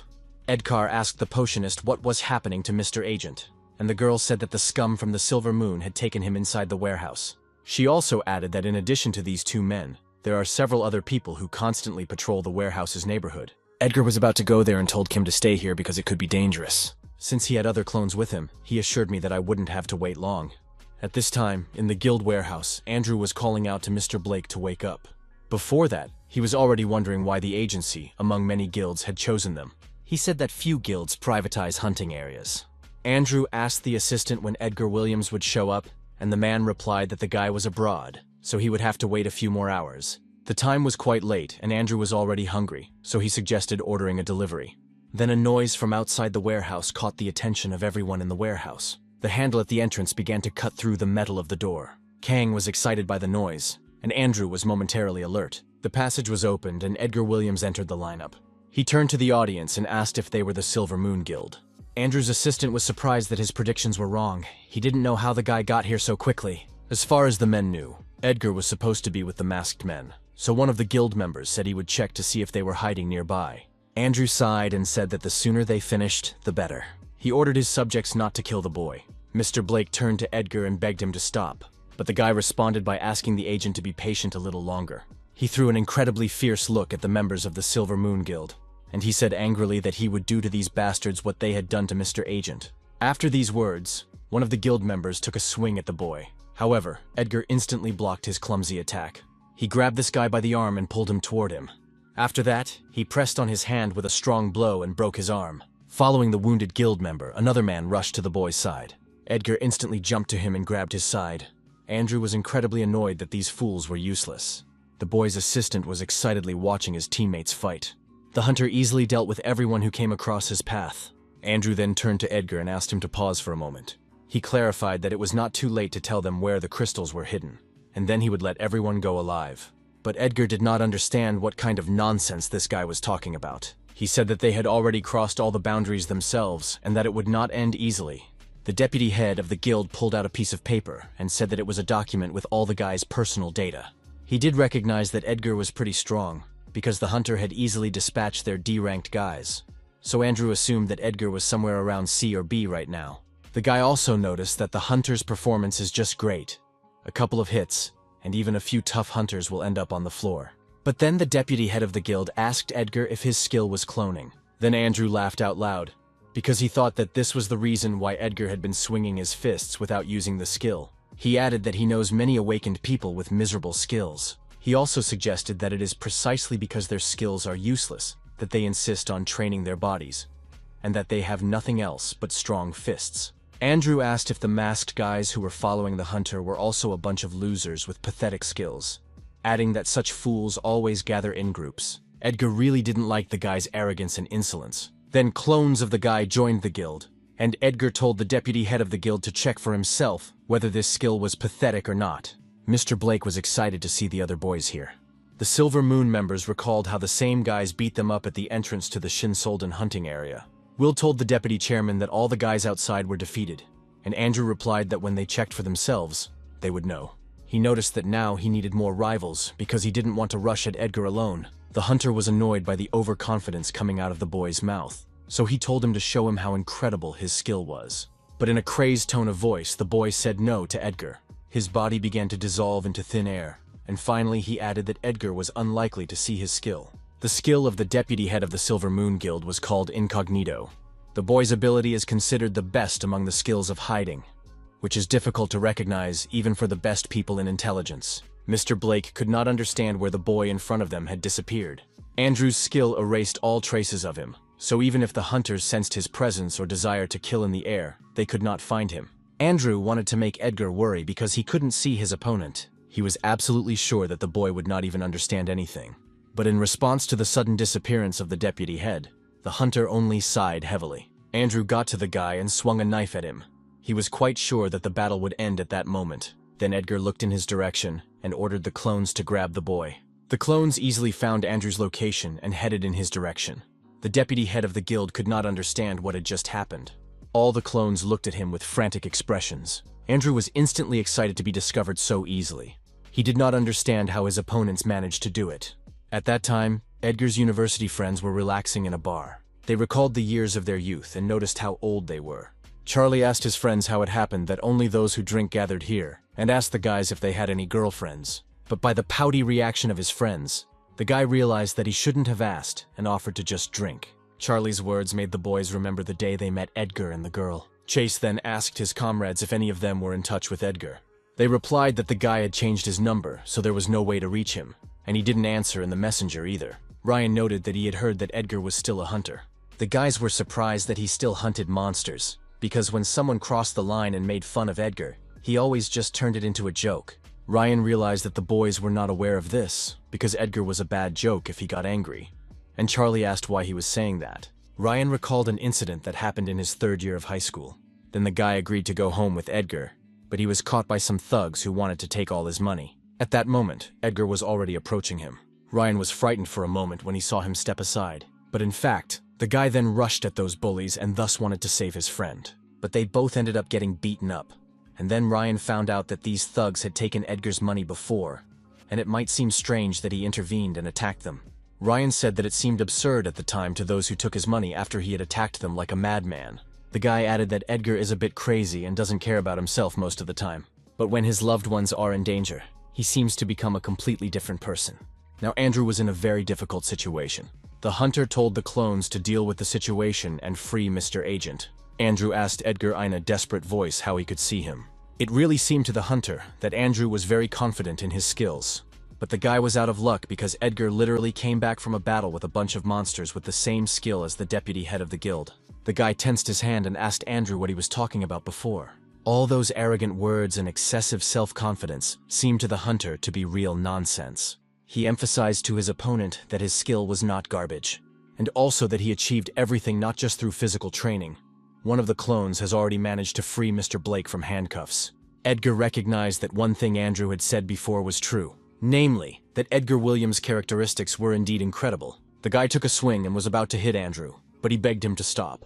The hunter did not care about his request, and so he pierced the body of the deputy head of the guild with a powerful blow. Due to internal bleeding, Andrew's mouth immediately gushed blood. He flew back a few meters from Edgar's powerful blow. The clone told the owner that one of the guild members had escaped, but they took care of the others. Edgar told them not to pursue the fugitive and ordered them to take Mr. Blake to the hospital immediately. Andrew, completely overwhelmed by the boxes, could still move. At that time, the guy was horrified to think that the information he had received earlier was different from what he had just seen. He realized that the guys in front of him were no weaker, and if at least two of them pushed him against the wall, it would be impossible to escape. Andrew didn't want to believe that it was true that this hunter's performance had grown to such a level in a short period of time. He suspected that something was clearly wrong with this situation. But then a jar of potions in the enemy's pocket caught his eye. Andrew admitted to Edgar that he had severely underestimated him, because he expected the boy to not even notice him, let alone catch him. The hunter replied that all these were pathetic excuses, and he did not even want to listen to them. The guild chairman's defense attorney began to approach Edgar and said that he would not repeat such mistakes again. This time, he wanted to make sure that Edgar learned the power of a B-rank hunter. He began to use his ability, and added that he had not yet shown everything he was capable of. But the hunter didn't really want to see everything that a self-confident egoist could do. Andrew was impossible to see when he used his stealth skill, but these guys caught him anyway. He didn't want to believe it, but he understood why it happened. These guys caught the sounds and vibrations that spread in the air when he moved. In that case, Andrew had one idea to prevent them from catching him. He began to scatter boxes and other parts all over the room, trying to block the sound of his movements. Andrew's speed was really impressive, because now Edgar had a hard time catching his movements, which meant that the guy's reflexes were higher than his, and he was actually just carefree before. But the hunter was surprised that his opponent had made all this noise just to make it difficult to catch the sounds. Even so, Edgar felt his presence and gave Andrew a pinch. He told his opponent that all this dust only made him more visible, and did nothing to drown out the sounds. But in response to these words, the deputy head of the guild only laughed. Edgar could not understand what caused his opponent's reaction. Ian asked Andrew what was so funny, if he had completely lost his mind. The guy showed me the jar in his hands and said he wasn't sure if Edgar would say the same thing after he saw it. The hunter immediately reached into his pocket and noticed that it was cut. Andrew emphasized that he immediately thought it was strange, and the data on the boy's characteristics seemed wrong to him. He was quite sure that all of these guys had improved their performance by using this potion before coming here. Edgar advised the boy in a serious tone that it would be better if he did not drink it, but Andrew didn't care what he said, and he immediately consumed the entire contents of the jar. Immediately after the last sip, Enda's strength rating rose to 30. He began to feel an incredible surge of energy and power. With each passing second, the guy's strength indicators grew incredibly, reaching 51, and almost the entire building began to collapse from the power it received. In a crazy tone, Andrew apologized to Edgar, saying that he hadn't heard him while he was drinking the potion. But the hunter just sighed and said it was his choice. The potion doubled Andrew's strength, and it was hard enough to get this effect even from the best potions. The deputy head of the guild told Edgar that if he told him who had prepared the potion, he would save one or two of his limbs. The hunter was thinking through a plan of action in his head. He knew that numbers 4 and 6 were occupied by Mr. Agent, so Edgar had to deal with it using numbers 2 and 3. He aggressively replied that saving the limbs would not be enough. After this answer, Andrew immediately rushed at the hunter. Clones number 2 and 3 rushed to stop the boy. However, Andrew instantly threw them away with the power he had gained. At this time, Edgar swung his blade at the enemy. However, the guy instantly blocked his attack. Andrew asked the hunter if he hadn't yet realized his situation. He reminded me that he had already studied everything about Edgar. I asked the guy if he thought that the dossier contained only his characteristics. The course of events is transferred to the part of the city where Edgar's house is located. On their way to the hunter's house, members of the Silver Moon Guild encountered an obstacle. They did not expect such a place to be guarded, and because of this, they lost a lot of time. Davis asked the guys if it was Edgar Williams's address, and they confirmed it. Then he told them to hurry up because they knew how angry their boss could be. Oliver was surprised that someone had decided to visit them at such a late hour. He slightly opened the door and asked who was there. However, Edgar's father never expected to see this man. Andrew swooped down on the guy, asking if he understood everything now. The deputy head threatened that with one call he could bury the hunter's entire family. He added that it would be a piece of cake for him. The clones rushed to their master's aid, swinging at Andrew. The guys have already managed to annoy the deputy head of the guild. Edgar directed the blood from his wounds onto the blade in his hand. Andrew noticed something wrong, and immediately looked back in the direction of the hunter. After that, Edgar swung the blade he had received from the fishman with all his might. This strike pierced the entire area where the warehouse was located. Andrew managed to avoid this blow, but his blades were badly damaged. He instantly activated the powerful punch ability and headed for Edgar. The guy didn't even realize when his opponent was near his face. The deputy head of the guild pierced the hunter with an incredibly powerful blow. This attack caused Edgar's body to break the wall, and he was thrown outside. After that, Andrew hurried to deal with other rivals, clones of the guy. He sent a strong punch to the stomach of the odd-nose and threw him aside. Another clone took a swing at the deputy chairman, but he deftly dodged. After that, Andrew immediately attacked his opponent. He threw both clones in the direction where Edgar lay exhausted. The hunter realized that the effect of the potion was too unexpected, but then the boy was distracted from his thoughts by Kim's voice, which tried to cheer him up in a way. The girl said that Edgar couldn't lose after acting like he had everything under control. The guy told the girl to shut up, that he hadn't lost yet, and asked who they had brought with them. Kim said that the man tried to attack her, but the clone caught him. The deputy head of the Silver Moon Guild began to approach Edgar and Kim. He asked what they were talking about and whether they were coming up with a plan. Edgar William took a fighting stance and ordered Kim and the boys to hide. Andrew was annoyed that the guy still wouldn't give up. He repeated his words that he was not joking when he said he had sent his men to his house. The man missed that the hunter is so distrustful that he definitely needs proof. He picked up the phone and called his subjects. Andrew asked Davis if they had arrived at the scene and ordered him to carefully cut off the boy's parents' fingers and send him a photo. But after the conversation ended, the deputy head of the guild began to weaken. Because of this, the phone fell out of his hand, and Andrew did not understand what was happening to him. By his inner feelings, he realized that something was wrong with him. His body began to weaken more and more, and he collapsed to the floor. Edgar breathed out a sigh of relief that the side effect of the potion had finally manifested itself. The hunter remembered the day Kim gave him 2 potions for the road. Then, in gratitude for the contract, she gave him 2 potions, one for strength and the other for mana. A side effect of the strength potion was the melting of muscles, and the mana potion made the body explode. Andrew could feel the muscles in his arms gradually deforming. Edgar aggressively emphasized that he had warned that it was better not to drink these potions. The deputy head of the guild looked at the hunter in fear.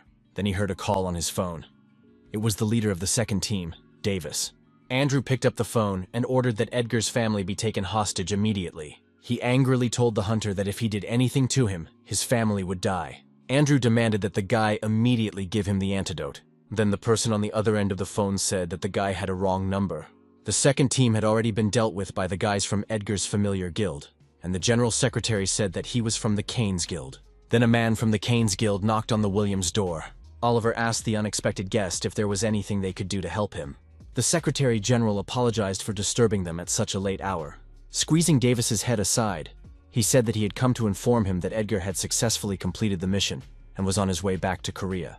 Under the pressure, the man felt as if his head would burst the second he put more force into his hand. The Secretary General said that Edgar would arrive in one piece and declined Oliver's offer of a cup of tea. The man explained that he was in a hurry, so the parents thanked him for the news about Edgar. Other members of the Silver Moon Guild stood guard behind the Secretary General. After Mr. Oliver closed the door, the man turned to them and asked them to leave. The Secretary General took a phone from the group leader's pocket and picked up the phone. It was then that Andrew ordered the boys to carefully cut off the fingers of Edgar's parents and send him the photo. Then the man overheard the further conversation between the deputy head and the hunter, and said that his interlocutor had a wrong number. Standing over the defeated leader of the second group, the general secretary said that he was from the Kane's Guild. He got angry because he heard the order about the fingers and threw the phone away. The man went to call and report the whole situation to Mr. Devon Moore. Andrew did not expect his guys to be waiting for him there. He was very angry and called his subjects worthless bums. The side effects of the medicine were having an increasingly severe impact on his health. Edgar Williams only watched his opponents suffering indifferently. The body of the deputy head of the guild turned into a skeleton right before our eyes. Edgar leaned over to the boy and advised him that if he wanted to live, all he had to do was breathe and nothing else. Then he grabbed his hand and ordered him to listen carefully. The hunter threatened Andrew to never approach the people around him again. He was in incredible pain in his body and additional pain from his newly broken arm, and Andrew gritted his teeth. Kim watched this whole spectacle in embarrassment. Edgar wounded the boy again and asked if he understood. After these words, an incredible scream resounded throughout the building. The plot shifts to the hospital where Mr. Con Blake is admitted. On Edgar's behalf, the clone brought the man here for treatment. Then, suddenly, Mr. Agent heard the voice of a familiar hunter in the room. Because of the late hour, Edgar used a window rather than a door for his visits, which worried the agent because they were on the 5th floor. The hunter asked how he was feeling, and Mr. Blake said that thanks to people with treatment skills, he would be back to normal in a few weeks. The man noticed that the hunter had blood on his face and asked if he was injured, but the guy said that he was actually fine. Edgar emphasized that we don't have to worry about the Silver Moon Guild anymore, because they will never dare to do that again. Mr. Blake replied a little sadly and excitedly that he understood. Then Edgar asked his agent if he should raise his hunter rank, as his reputation had improved a long time ago. But his rank had not been evaluated for a long time. Edgar explained that he needed to improve his performance to pay his hospital bills, so he wasn't particularly interested in rank. Edgar never worried about how people looked at him because of his low rank, he just always did his job well. But after this situation, he thought about it. The hunter believed that if he was A-ranked or even higher, those guys from Silver Moon wouldn't have dared to get to him. And in addition, they would not even think about attacking the office of the JM agency, which was the reason why Edgar asked the agent. Mr. Blake replied that this would be to the agency's advantage, as having a high-ranking hunter would give their reputation a huge boost. He also added that it was the best way for Edgar to show what he was capable of. But Mr. Blake realized that the boy would then attract more and more attention, so there is still a possibility that situations like this one will continue to arise. Therefore, the final decision on the promotion was made by Edgar alone. The guy closed his eyes and replied that he had already decided for himself. And the next day, Edgar went to submit a request for a rank upgrade. In the database about Edgar, it was written that he was not currently E-ranked and his skill was cloning. He was asked if he was really alone, because usually teams submit a request, but Edgar anticipated that he might be asked. The agent said that usually the rank criterion is the ability to defeat a monster of the same level when you work as a team. If it's a C-rank monster, then a C-rank hunter gathers a team, meaning that the monster is stronger than the hunter. This was exactly the case when the fight is one-on-one. But Mr. Blake said that this was not the case with Edgar, because he already had a team. The secretary said that the guy would need to bring evidence of hunting and eliminating the target, and get verification. After Edgar receives a confirmation letter from the association, he has to return to the same place. Then the hunter asked the secretary if he could be promoted immediately to B rank. The man could not understand what was wrong with this guy. He apologized to Edgar, and told him that he could only be promoted to a level above his current one, so it was impossible. The boy was embarrassed to ask the secretary which monster he needed to defeat to get a D rank. It was necessary to overcome the fishman. The secretary thought that with a pathetic cloning, the guy thought too highly of himself. The man began to talk about the characteristics of the monster, but Edgar interrupted him, asking if once he killed it, he would go on. This audacity made the secretary of the Hunters Association incredibly angry. He angrily said that Edgar was right and wished him a successful hunt. The man was waiting to see how Edgar would handle it. He was sure that the guy would come back and ask for the promotion to be cancelled. Edgar sat down at one of the tables and started looking at something on his phone. Then he read the papers, which he found incredibly boring. But even after 2 hours, Edgar did not get up to do anything, just quietly sipped his coffee. It was incredibly annoying for the secretary, because he thought the guy was going hunting. Then Edgar got up from the table, and the man missed that the guy had finally decided to start hunting. But the hunter came to his desk again, and the secretary did not understand why. The man asked Edgar if he wanted to withdraw his request for a promotion. But unexpectedly for him, the boy replied that he had already killed the monster. Edgar added that he had killed a fishman and had proof, so he asked for a promotion to D rank. The secretary did not understand what this guy was saying because all he did was sit there for more than 2 hours. The secretary apologized, but still noticed that the guy hadn't even been to the hunting grounds yet. But Edgar first asked to check the confirmation, because he was sure that the Pulvenshawn hunting grounds had already sent the message by now. The secretary started checking the messages at the boy's request. And he did indeed find that Edgar Williams had defeated a monster fishman of 5 individuals. He could not understand how this could be. The secretary grabbed the phone and asked the boy to wait a minute. He called the guard of the guard post in the hunting grounds of Pulvenshawn. He did this with the intention of obtaining confirmation that Edgar Williams had indeed killed 5 fish people. The guard replied that this was true, and that he himself had just personally checked the entry record of Edgar Williams. The secretary began to think that this guy had bribed the guards of the hunting grounds, because the hunter had not left the place during this time. Edgar asked the man again if they had received his confirmation. The secretary immediately apologized and said he would give the guy a promotion right away. But he was sure that there was some kind of trick, and that it was simply impossible. The man told the hunter that he had been promoted to D rank and congratulated him on it. In fact, the secretary intended to report this to the special services as soon as he was done with his work, and until then, let the guy enjoy his temporary promotion. But the next words shocked the man even more, because Edgar requested a promotion to C rank right away. The dark night enveloped the alleys of the houses of the Korean capital, Seoul. Kim Foster hid the stolen crystals in the wall of one of the buildings there. She recalled her conversation with Edgar after he had defeated the scum of the Spit Moon. Then she went up to the guy and started apologizing for everything. But Edgar didn't understand what she meant. The girl replied that it was most likely because of her that these scum attacked the JM agency. Kim admitted that she had stolen their precious crystals in the Shinsoldong hunting grounds, but she didn't know that things would turn out this way and she was really sorry. Edgar came closer and replied that he now understood why the overconfident Gilder kept repeating about the return of some crystals. Kim did not understand why she had confessed, even after seeing everything this guy was capable of. But the girl didn't expect to hear that it wasn't her fault. Edgar said that it was Silver Moon's fault for underestimating them, for threatening his family and the agent. He implied that it was a fight between Silver Moon and him, and assured Kim that she had nothing to worry about. Edgar added that the cause of the misunderstanding, the crystals, was the problem between Silver Moon and the girl.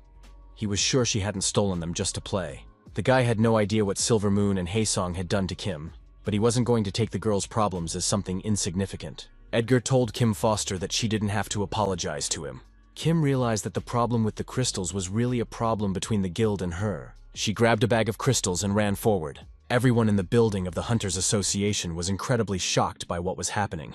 One of the hunters asked his friend to start filming everything. The secretary congratulated Edgar on his promotion to B rank after his promotion to C rank. With a calm expression, the hunter thanked the man for his congratulations. Edgar said he would take a break for the day and walked away from the secretary's desk. He was afraid to think what Edgar meant by these words. His colleague was impressed that the guy had finally come to the association. It was the same worker who accepted Edgar's request for the right to duplicate entrances to the hunting grounds. The technician almost went crazy when he first saw this ability, and it was actually strange that we hadn't heard anything about this guy until now. The man missed that it was because Edgar had a low rank, but the guy went from E rank to B in a day, and the hunter's social networks will explode with this news. He told his colleague that he should have at least asked for Edgar Williams' autograph, and a week later, all the headlines were about the incredible growth of Hunter Edgar Williams. Articles were circulated about a novice hunter who got from E rank to B in one day. The hunter's social networks did not calm down for a minute. They spread the news not only about Edgar Williams, but also about the agency he works for. In addition to that, Edgar received a 5 billion won transfer from the Canis Guild. The hunter was incredibly impressed by the number of zeros on his balance sheet. He could not believe that he had just been credited with as much as 5 billion. Devon Moore informed the boy that this was his reward for the successful completion of the task, and the man assumed that Mr. Blake had not told Edgar everything. Firing the first team was definitely a challenge. The guy said that Mr. Blake only said about the contract, but Edgar did not think that the amount would be so large. Mr. Devon replied that they shouldn't worry, because if it weren't for the boy, they wouldn't have achieved anything, and he invited them to come to their guild to see the first team. Edgar replied that he would definitely visit them and hung up. This surprise overwhelmed him with an incredible wave of feelings. Edgar realized that if he was really paid that much, he didn't have to worry about hospital bills anymore, even though he could have paid the bills and kept Freya in the intensive care unit without it. But with so much money, Edgar could now provide Freya with better treatment. Now the hunter intended to get to the S-class healer Bless, and all he needed was time. He decided that as soon as he got to Bless, he would fall to his knees and beg for his sister to be cured. The leader of the Silver Moon Guild was incredibly angry about the situation with his subjects. Ian realized that now there was no point in the YOLO crystals if there were no one to buy them. And besides, if the Canis Guild intervened, it would be a serious threat to them. So the chairman intended to destroy the evidence of their involvement. Then a lady came to his office and coldly addressed Jan. Han Miho asked if he was the one who had cleaned out their warehouse. The chairman told the woman that she had misunderstood everything. He began to clench his fists and nervously suggested that we discuss everything first. However, the next moment, using his ability, he attacked Miho with death wishes. But the woman had no problem giving him a good scolding in response to this attack. Miho ordered John to shut up and added that she had nothing to talk to him about. The events are transferred to the building of the main headquarters of the Canes Guild. After Mr. Blake was discharged from the hospital, he immediately visited the head of the guild. It was still difficult for him to move his arm, but he didn't want to talk about it. The man had noticed that the guild had protected Edgar's family and didn't even know how to thank them for it. The chairman replied that it was not difficult at all and asked if the attackers were from the Silver Moon Guild. Mr. Blake confirmed this, and in response asked Devon if he knew the hunter Andrew Gubbard. The head knew that this guy was the one who led the attackers and was the deputy head of Sable Moon, and he had heard that Edgar had made sure that this guy would never be able to recover. Then Kang Blake said that Andrew Gubbard was actually a hunter he worked with when he was in the Heeson Guild. The relationship between Silver Moon and Haeshan had long been known, but Devon didn't know if the Haeshan Guild was involved because there was no direct evidence. Then Miho came in and said that the scum from Silver Moon had been mining crystals and redirecting them to Haesong, and that more than one guild was involved in the production of crystals. The woman said that Mr. Devon was right, and that it was indeed the work of the scumbag Ian Hudson. Miho said hello to Mr. Blake and informed him that she had recently met with Silver Moon and said she would give them Ian Hudson later. DEP is a performance-enhancing drug, and Miho had no idea how a B-ranked guild could produce crystals without anyone's support. But now everything has fallen into place. Now Chairman Yahello knew that the Haesong Guild was involved in almost every aspect of this case, so it was a clear indication that this case was very dangerous. Working as a hunter and hunting activities were legalized only after the disaster ended, and as a result, a lot of vacant jobs appeared. But not everyone agreed to such conditions. Some hunters who were against the restrictions on registration of ranks plunged into the shadow life and founded their own communities. As a result, the hunters settled in this darkness, trading in illegal weapons and information to protect their territories. Kim arrived at a local bar and approached the owner. The girl happily informed him that his crystals had arrived.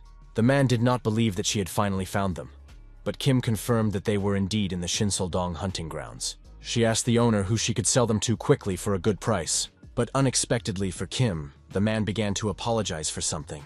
Then masked men came out of another room and asked the girl if she was Miss Kim Foster. They approached her and said she would have to go with them. The bar owner said he was really sorry, but they threatened his family and he had no choice. One of the men present did not like all the noise they were making. He asked the masked strangers who they were and whether they even knew where they were going.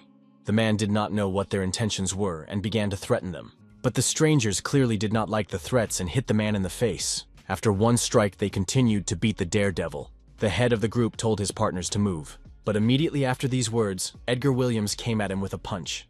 The guy admitted that he was completely right about Kim's situation. He recalled the conversation when he told the girl that he was not going to take her problems as something insignificant. Then the hunter told Kim that she did not have to apologize to him. He added that the girl is now connected to the JM agency and he can help her. Kim asked how, and then Edgar advised her to try to sell the crystals she had found. He was right when he said they would take the bait. The course of events was transferred to an unknown location. The supervisor told the man that he had only 10 minutes. He was not allowed to record and go beyond the established questions. The last condition was a search, which was necessary for the leader of the Haesong Guild, Mike Heeson, to be allowed to enter. Mike thought it was funny that they were searching an A-ranked hunter and asked if they thought he was carrying a gun. The man asked if he could throw a rock or something else at the spot. But it was all a joke, because if he had planned something like that, the person behind the door would have long since escaped. The warden said he would open the door and that Mike could come in. Finally, he told the head of Haesong that the oracle was waiting for him. The prophet oracle noticed that the man had come to see him again. Mike emphasized that the clairvoyant woman sounded surprised and asked if she also liked to make jokes. The oracle replied that she knew why Mike was here, but her answer would not change. She told the man to just back off. The woman assumed he was happy with the current state of affairs. Mike emphasized that it was the clairvoyant who said that he would have everything and that even the most powerful people, including politicians, would obey him.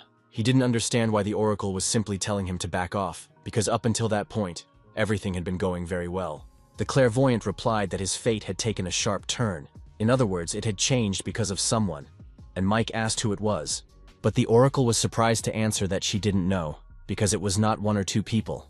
Edgar asked the defeated hunter if it was his phone and if he could unlock it for the boy, but the man simply asked to kill him. Edgar anxiously asked why he was saying such horrible things and added that he would never do that. He pointed to the others present and added that he would rather give it to these guys. After all, if this hunter dies here, no one will ever find his body. Edgar defiantly asked the man if he thought they would let him die quickly. Kevin Heeson, the captain of the first squad of the Haesong Guild, sat calmly in his office.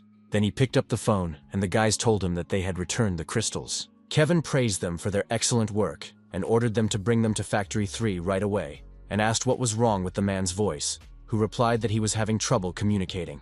Kevin asked the man to assure him that the DEP product will be completed without delay. Their boss is very angry about this whole Silver Moon Guild situation. Edgar replied in an imitated voice that he understood and was leaving right away. The guy thanked him, saying that he would give the hunter a few crystals, and in return asked him to tell him where the factory was, but he didn't want to, because he was afraid that he would not live anymore. Edgar appealed to the local thugs, saying that the man said he would not live anymore, but they were only for dealing with him.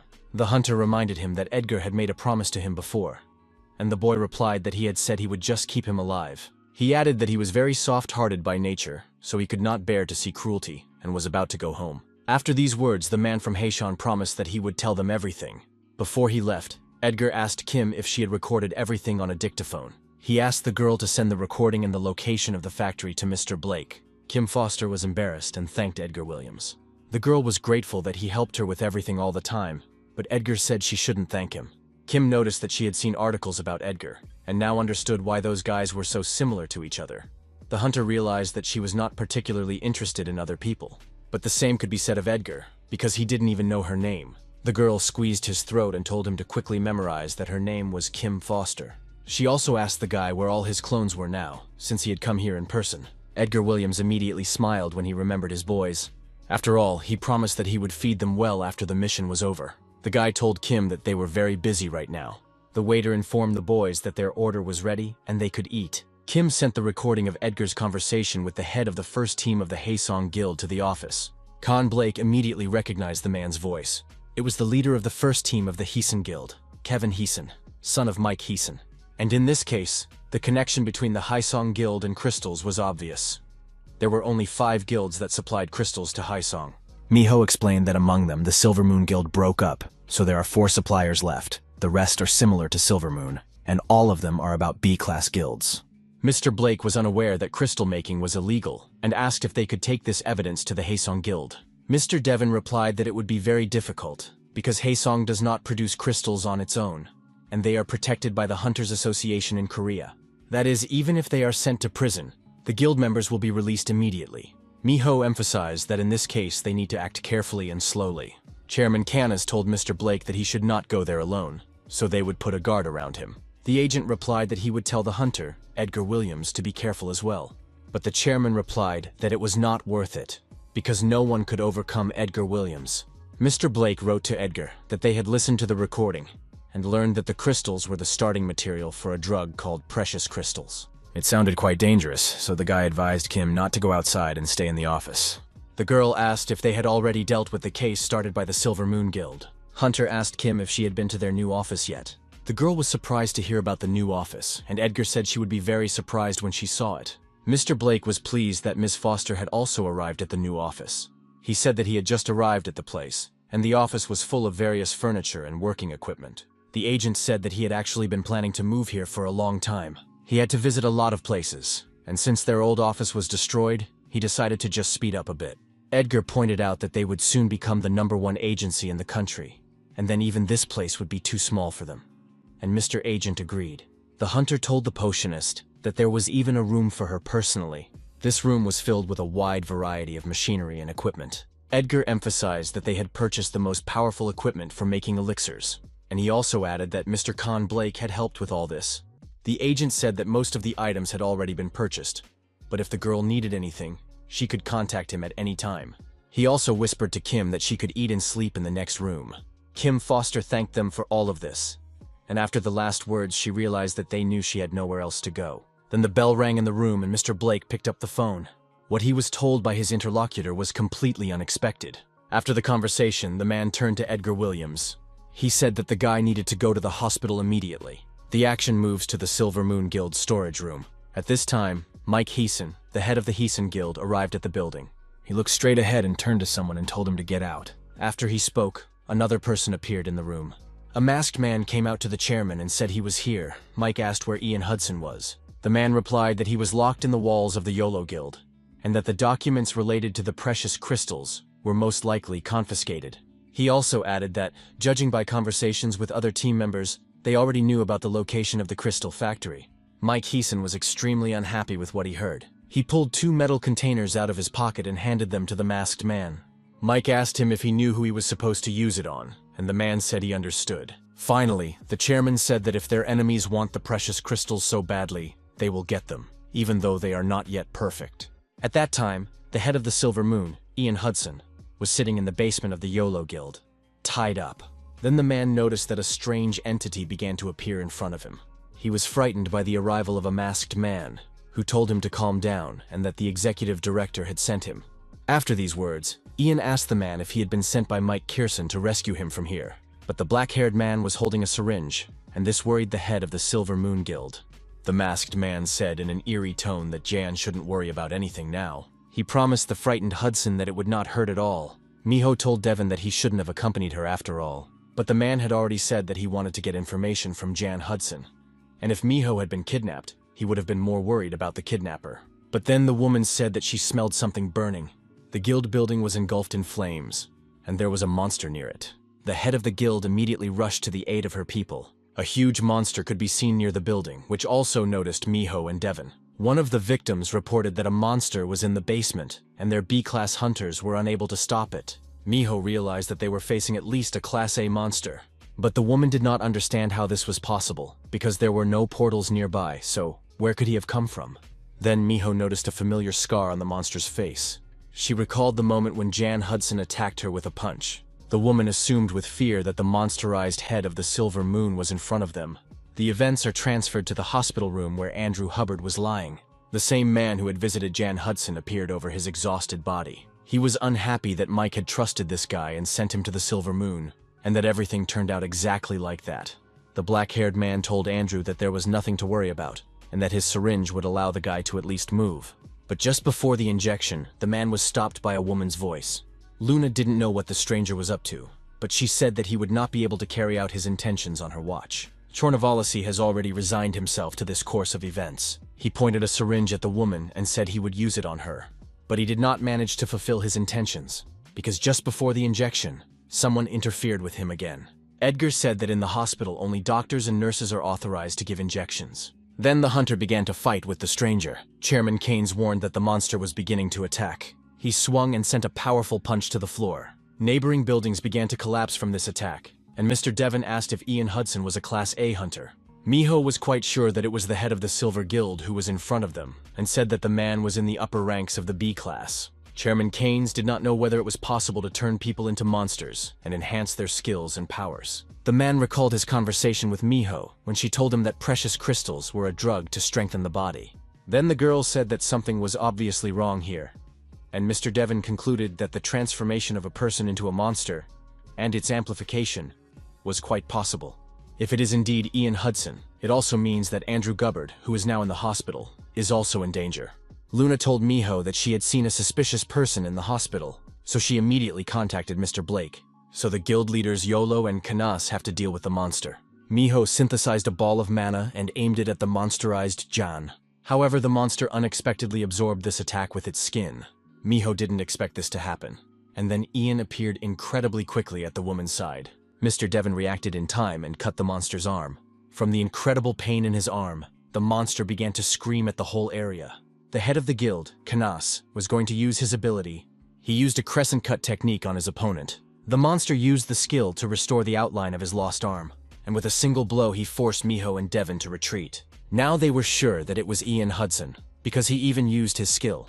The monsterized head of the Silver Moon was going to attack again.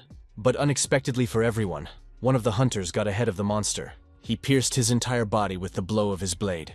The monsterized John was defeated by the head of the country's second guild, Tajin, Dan White. The man asked where this monster came from in the middle of the city. Then Dan spotted Devon Moore and Han Miho and asked what was going on. Events returned to the hospital, to the fight between Edgar and the stranger. The black-haired man asked the boy how he knew he was here.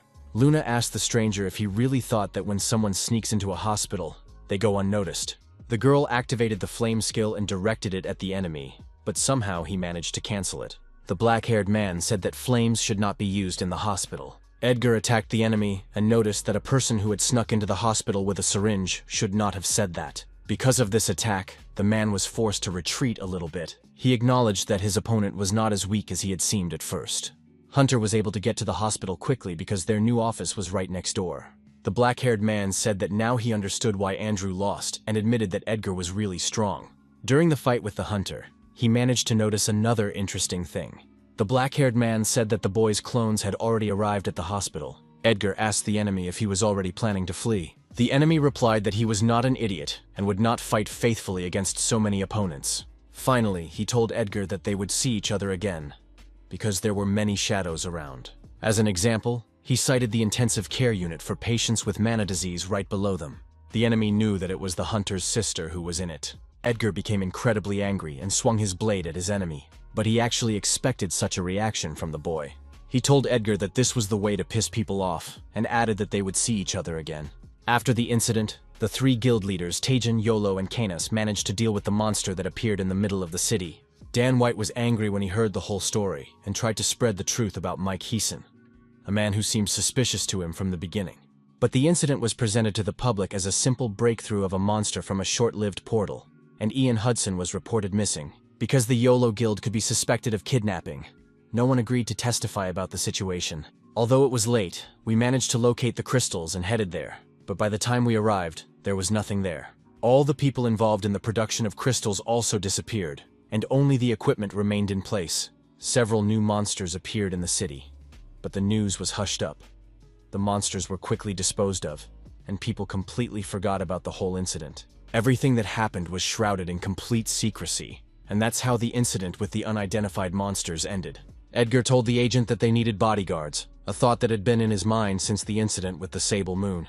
He realized that this would reduce the efficiency of the hunt, but safety came first. Mr. Blake realized that Edgar was going to use clones to do this, and the guy explained that they didn't have enough money to hire security.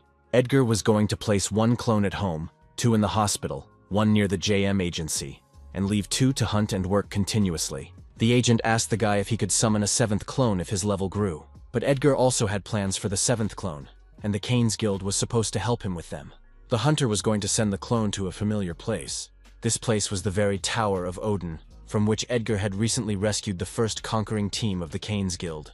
The 7th clone started shouting into the monster's loudspeaker that he was here. He shouted that he was alone here and unarmed. And the next moment, a whole flock of monsters attacked Edgar's clone. The guy had a plan to deal with them all with the help of an elixir made by Kim. And the next moment, powerful sounds of explosions could be heard all over the territory. One day a very significant event was to take place in Korea. Namely, the opening ceremony of the Korean branch of the Academy of Hunters. The rector of the Academy, Trevor Thompson, thanked everyone for coming. He began his speech by saying that the Hunter Academy was founded with the goal of training low-ranking hunters, and also to provide skills without charging to increase the productivity of obtaining items from monsters. Trevor said that anyone can come to them, and by learning and training with his hunting allies, he will be able to confidently step into the territory for hunting. He added that the person who shows the best results at the end of the year will receive a valuable gift, and pointed to the elixir behind him. The events are moved to the JM agency, to a personal gym.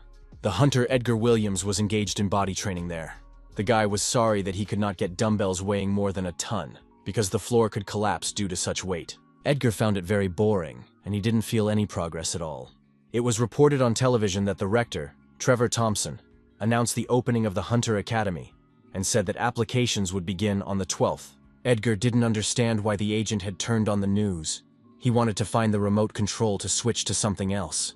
Then he heard that the rector had surprised many by revealing that the winner of the Korean department would be given an elixir as a prize. They added that as a result, everyone who enters will have a chance to receive the elixir, which serves as a huge motivation to show their full potential. Edgar watched a video screensaver of the newly created Hunter Academy. The song assured us that even if your skills are weak, you can learn everything. The boy asked Mr. Blake if it was true that you could get an elixir at the academy. The agent replied that it was true. They had put up the elixir as the main prize in a competition that would bring together students from all over the world. The hunter had only heard of the Korean branch, but now he found out that they have branches in other countries as well. Mr. Blake said that this is not an ordinary academy. It was founded by an educational group headed by Skakun. That is, it is one of the largest corporations in the world. Edgar asked why one of the largest corporations needed this. Mr. Blake replied that this is actually surprising, because they are trying to narrow the gap between low-ranked and high-ranked awakened ones. This is how they want to reduce the number of accidents during disasters. And the lower the rank and weaker the skills of the hunter, the better for entry. If Edgar had known that this was going to happen, he would have raised his rank later, but Mr. Blake said that the guy could pass on other criteria. The agent asked the guy if he was the one who bragged about the countless pathetic skills in his arsenal. Edgar didn't understand what he meant and added that he had more than 10 of them. Heavy attacks, tagging, and magic bullet are F-rated. They are basic. E-rank hunters usually have 20 skills, and upon reaching B rank, a hunter needs to have an average of 70 skills. And thus, Edgar's current amount of pitiful skills gives him an advantage to enter the Hunter Academy. Another advantage of the guy was his foreign origin. Mr. Blake said that Edgar might be subject to a donation-based admission system, and he asked him if he still had his Canes Guild awards. The Korean branch of the Hunters Academy consisted of a large number of exquisite buildings. A large number of applicants gathered outside the academy. It was a great honor for the rector to meet such an outstanding young man, but Edgar replied that he should be the one to thank for being accepted. Mr. Trevor asked the boy how he could be so shy after spending 2.5 billion won on behalf of the academy's students, and Edgar replied that he was only happy to help them. This system of admission seemed strange to Edgar. It was only possible because the academy is not considered a state university. Thanks to Mr. Agent's skills, they agreed on the amount of 2.5 billion. But even 5 or 10 billion, anyone would have paid it if it would have given them the elixir. According to the academy's admission policy, its students are mostly F-ranked, with D rank being the highest, so no one is a rival here. The boy was sure that even if he studied hard all year, he would be able to take part in the tournament and win a prize. But Mr. Trevor's words that in the first year 2 B-rank representatives entered the school surprised Edgar. The rector said that there is a guy who entered the same way as Edgar. The man could not tell the guy who was, but emphasized that it was also a famous person. At the first lesson, Professor Khan Mat said that he would teach the students basic elemental magic, but the teacher realized that the students would curse him if he started classes on the first day, so he just had to go through the schedule and choose a course for the next week. Edgar was very happy to have no rivals, but it turned out that someone had entered the academy just like him. He realized that there was no reason for high-ranking hunters to join, let alone a B-ranked hunter. Edgar decided that this shouldn't bother him, because he wasn't interested in the hunting industry, and no matter what anyone said, as long as he could take first place, he wouldn't care. The professor ended the class and announced that they would meet next week. One of the students announced that there would be a welcome party for everyone that evening, and asked them to gather at the Highlander Bar at the intersection in front of the academy at 8 p.m. When he heard about the party, Hunter thought it was time to call this academy a university, but he didn't want to go and decided to work out in the gym first. But then it occurred to Edgar that he might meet the very same B-ranked hunter at this party. He wondered if he should go and take a look at it.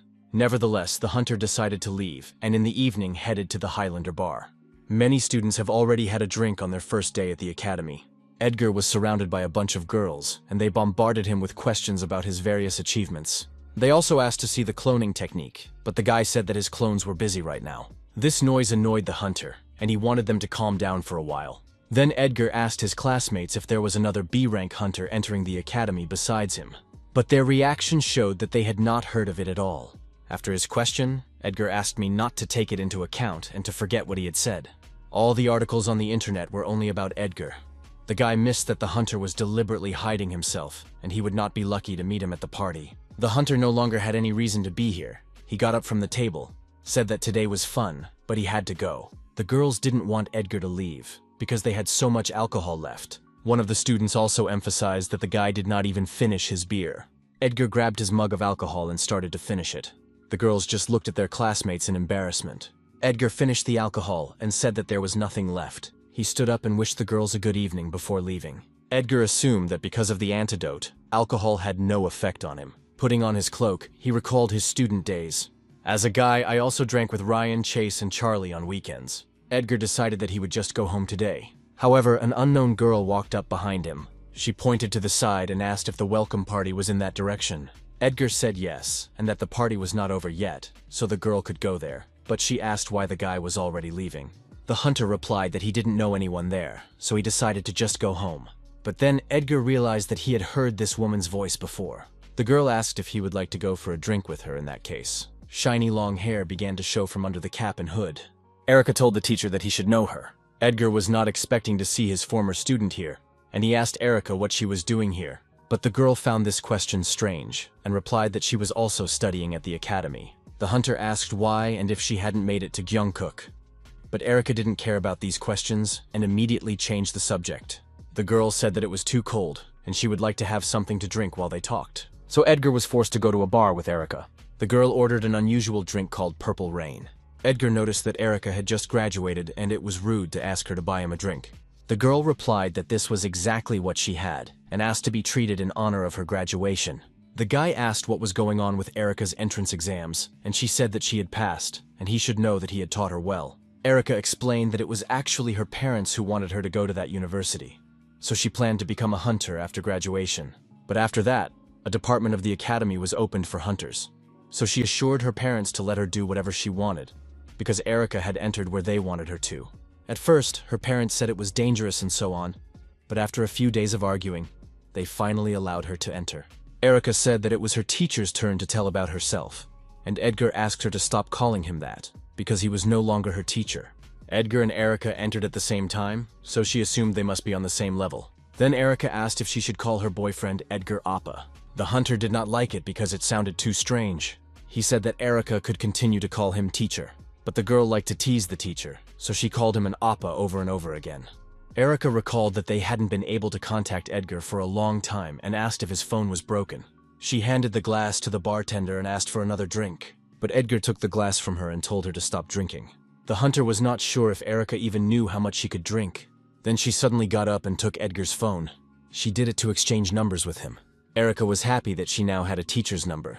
She added that now Edgar has no excuses not to call her. After the last sentence, the girl stuttered out of the blue. Edgar Williams embarrassedly asked the bartender for the bill. The night glow enveloped the outskirts of the city where our heroes live. When Erica wakes up, she feels someone carrying her on his shoulders.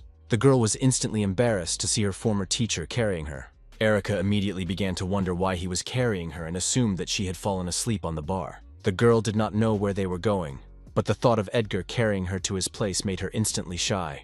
Edgar noticed that Erica was already awake, and the girl asked him, embarrassed, if she had really fallen asleep.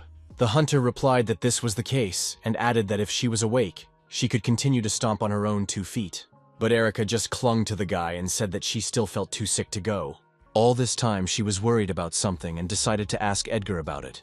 Erica asked her former teacher why he hadn't written to her once in 6 months. Even though he changed his phone, he could still find a way to contact her if he wanted to. The hunter admitted that he planned to hit her if he saw her today. With a trembling voice, Erica replied that she had a lot of fun today, and asked if Edgar felt the same way. She also asked the guy if they had never met at the academy. He would never have written to her. The hunter replied that he had entered the academy because he had a very important case. He admitted that he really had fun tonight, and also admitted that it was the best evening in the last 6 months. Because of his laziness, Edgar thought he would lose his resolve if he returned to his old friends. He was very afraid of repeating the same mistakes and regretting them again, just like he did with Freya. That's when Edgar's heart was filled with determination, and he knew he couldn't back down. When Erica asked him, he replied that people don't change that easily. He added that he had no choice but to cut all ties with his family. Edgar hoped that Erica realized that there was not a moment when he did not worry about them. The girl looked around and saw that her former teacher was carrying her to her house, not his, and was embarrassed that she had misunderstood. Erica took her cap from Edgar's hands, put it on her head, and said that this time she forgave him. Before leaving, she recalled Edgar's words that he was worried about them. The hunter realized that Erica didn't want to hear any excuses next time. The girl looked back and said with a sweet smile on her face that it was true. The plot shifts to the office of Chairman Mike Heeson. The man sat in a chair and looked out the window of his office. Then he looked to the side and began to think anxiously about something. A masked man appeared in Mike's office and told him that he had failed the mission at the hospital because the hunter Edgar Williams was stronger than he had expected. Mike couldn't believe it was the same Edgar, and he said he had to get his autograph. Then the door to the office opened, and a man's voice came from underneath. The guy said he was there and asked Mike why he was sitting in the dark. The chairman replied that he needed to think about something and asked if everything was ready. Mike added that he would be able to go next week, and the boy would have to prove himself worth the pain he went through to get into the academy. The boy assured his father that there was nothing to worry about, and that he was confident in his success. His son, Adam Heeson, a B-rank hunter, came out to see the man in person. Mike was happy when Adam told him that he would not disappoint him. He told the boy that getting this elixir was his chance to prove himself. The professor of elemental magic announced that today they would begin to learn the basics of magic that he had discussed in the last class. Of course, Edgar knew he would run into Erica from time to time, but he had no idea that they would end up in the same class. The first skill that the teacher suggested we learn was the Fireball. The Fireball is one of the most flexible spells that everyone loves, and one of the most useful basic skills not only for hunting but also for disasters. The professor announced that even chefs are mastering it nowadays. Edgar was curious about the method of training that the academy would use, as he had once learned to hit hard by swinging his fists. Then the professor asked the students to stand in line and announced that he would hand out skill areas. He also added that if there are those who have mastered the Fireball, they can stay in their positions. The skill areas are linked to the awakening system to register the skill. With them, even only awakened children can learn any skill they wish. Everyone was dumbfounded by the fact that people could learn any skill, even the strongest, if they wanted to, regardless of what skill they had when they woke up. But very quickly, everyone faced the harsh reality and crazy prices for skills, and due to the difficulty of production and limited circulation, prices skyrocketed.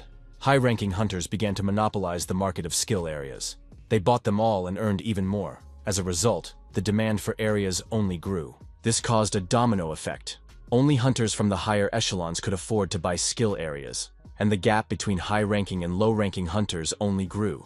The professor assured the students that there was nothing to worry about, and that they had enough spheres for everyone, and that they also had limiters for those who could not control their mana. Edgar couldn't believe that they were giving away skill spheres so easily. Fireball is one of the cheapest skills, but still, its sphere costs about 8 million won. Erica was also incredibly impressed by the generosity of the academy. After a while, Edgar managed to master the fireball skill. The professor asked the students if they had already mastered the skill, and he received a unanimous yes. After that, he said that it was time for practice and suggested changing the location to a stadium for practice. The students asked how they could increase the strength of the skills. Previously, they had to change mana flows for quality control and application of skills, but now that they have a system, it's all automated. The professor had activated the skill and was about to demonstrate it to his students. He directed the fireball at a huge piece of ice. The professor said that the only thing that matters for the strength of skills is experience. The man told the students that if they looked at their status window, they could see that the skill also had a level, which would gradually increase. Today, the students were to focus on practicing and improving their skills, and the professor asked them to stand in line, just like last time. Erica was the first to demonstrate her skill. She synthesized a fireball and sent it into a block of ice. The professor praised the girl and said that she was a perfect fireball, and if she kept using this skill, her strength would grow before she knew it. Erica thanked me embarrassedly and said that her skill was mana balls, so it was not difficult for her to master this skill because they are very similar. Edgar Williams was next in line to demonstrate the skill. His classmates knew that he was a B-rank hunter, so they suspected that his mana must be 10 times larger than theirs. The teacher noticed that the students were impressed and couldn't wait to see what Edgar could do, and he was looking forward to it too. They didn't often see a B-ranked hunter use the skill. In any case, the professor asked the students to take 2 steps back. Edgar calmed down and tried to concentrate his mana into a ball. The guy visualized an explosion of power, using a powerful punch, and was going to release it all in one attack. But his little clot of mana did not even reach the block of ice. The professor had already covered his ears, but his face was covered in a complete smile. Erica was no less surprised by what she saw than her teacher. Edgar stared in despair at his palm, where the synthesized light was supposed to appear. All of Edgar's classmates began to giggle quietly at this result. The professor tried to calm them down, saying that what Mr. Williams had just done was not wrong. He explained that the problem was that Edgar had put too much force into the skill, and the fireball had dissolved from the overabundance of mana pumped into it. The professor added that this is an extra reason to prove that any student can outperform a high-ranking hunter if they simply improve their skill level. Edgar Williams listened in despair to all these clumsy words of the professor. Then the teacher began to call on the next students to demonstrate the skill. Another guy entered the room and apologized for being late. Adam said that he had mixed up the classroom in which he was supposed to be in and asked if he could be next. His classmates immediately recognized the son of the head of the Haesong Guild. The professor mentioned that Adam was also in their class, and he didn't think he would have the honor of meeting 2 B-rank hunters at the academy. Edgar was worried when he was told that this guy was a B-rank hunter and from the Haesong Guild. This meant that Adam was the second B-rank who entered the academy. The teacher asked the boy if he had already received a skill area, and he replied that he already knew the fireball ability. The boy immediately began to demonstrate his skills and sent a huge blob of fire into the block of ice. The place where the bullet landed erupted in a massive explosion. Edgar and Erica were extremely surprised by this guy's skills. Adam turned to the professor and asked if that was enough. The teacher was momentarily speechless from his great surprise. The next moment, he told the students that this was perfect and that this was the level they should all strive for. Adam Heeson opened his eyes and added his voice as well. Edgar was finished off by his remark that a B-rank hunter should be at least that strong. Other classmates immediately began to discuss the incredible skill of this guy. Edgar realized that his first lesson had been a complete disaster. He complained to Erica about his weakness at lunch. The girl tried to calm him down by saying that a bunch of students also failed to use the fireball. She added that the professor said that it was necessary to improve the level of the skill through its constant application. Erica said he could do it if he practiced hard for the next week, and quietly added that she could give him some lessons. The guy realized that constant use is easy, and he just needs to use whatever he has at hand. Edgar started training even while his clones were hunting. The guy asked the clones if they had already mastered the fireball. After an affirmative answer, he asked them to demonstrate their abilities. Edgar was incredibly shocked that they could also use a fireball. The guy immediately tried to calm down because he realized that now was not the time to be jealous of his own clones. Edgar ordered the clones to continue using the fireball throughout the day. He added that they should not quit, but simply maintain the skill for as long as they have enough mana. And Edgar also said to continue using this skill while hunting. The guy was going to wipe his nose at everyone who was looking at him defiantly. Moreover, Edgar had a significant advantage over the others. Namely, if the best way to increase the level is through constant use. His clones used the skill wherever they could, and even in the hospital, for which they were repeatedly yelled at by a nurse. Due to the constant use of fireballs, the skins of the captured monsters were burnt, which made it impossible for them to sell them. Edgar's resistance to fire and regeneration have increased significantly due to the training. The guy was in pain from the rewinding of the burns he received as a result of constant training of the skill. Erica was unhappy that he was using the fireball with his right hand, while his left was still recovering, and he replied that he needed to keep practicing. After all, the guy said that the experience coming from his clones would be enough for him, and the girl didn't understand why he would go so far. Edgar replied that he and the clones had agreed to do everything together, both the hard stuff and the easy stuff, and he also noted that thanks to everything he had learned from Erica, he could maintain the skill for quite some time. The girl has used a bunch of different techniques since she awakened her powers, but all of them had rather unpleasant consequences. Erica tried to increase the size of her mana balls by pouring more energy into them, or through spiritual visualization. It looks very much like a fireball. She believed that this was the power of the system the professor had described to them. Finally, Erica told the boy not to overexert himself and suggested that they go to class before they were late. The sky was very clear that day, and Adam was pleased to realize that everything was going according to plan. The professor asked the students if they had had much time to practice the new skill. Today they had to devote the entire lesson to honing their skills. Adam entered the practice room and everyone immediately noticed him. Everything went according to plan for the guys, and it couldn't have been better. At the first lesson, he made it clear to everyone the difference between Edgar and him. He pretended that he couldn't find a classroom to study in, but in fact, he came just in time to speak right after Edgar Williams. He wanted the boy to have no chance of getting the highest grade in this class. After Adam got everyone's attention, he showed them that his skills were many times better than Edgar's. Chairman Haesong's son could not let the boy get hold of the elixir. He intended to eliminate anyone who would get in the way of his goal, but contrary to Adam's expectations, Edgar demonstrated incredible skill. The professor could not believe what he had just seen with his own eyes. It was only 3 days after Edgar's failed attack. The guy replied that he had indeed been training for a long time since he heard that a B-rank hunter should be able to do at least something like that. His classmates were no less impressed than the teacher, and they also did not understand how the guy had made such progress in a short period of time. Professor Conmat noted that the boy's training brought incredible results, and that this is exactly what the academy is looking for. Edgar replied that what Adam did on the first day inspired him greatly.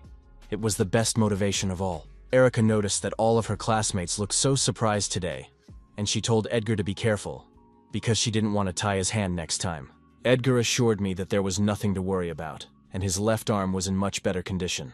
The guy embarrassedly asked his friend if she knew what regeneration was, and Erica certainly did not expect him to heal so quickly, but she was glad that he was already feeling better. They had different classes, so they agreed to meet later.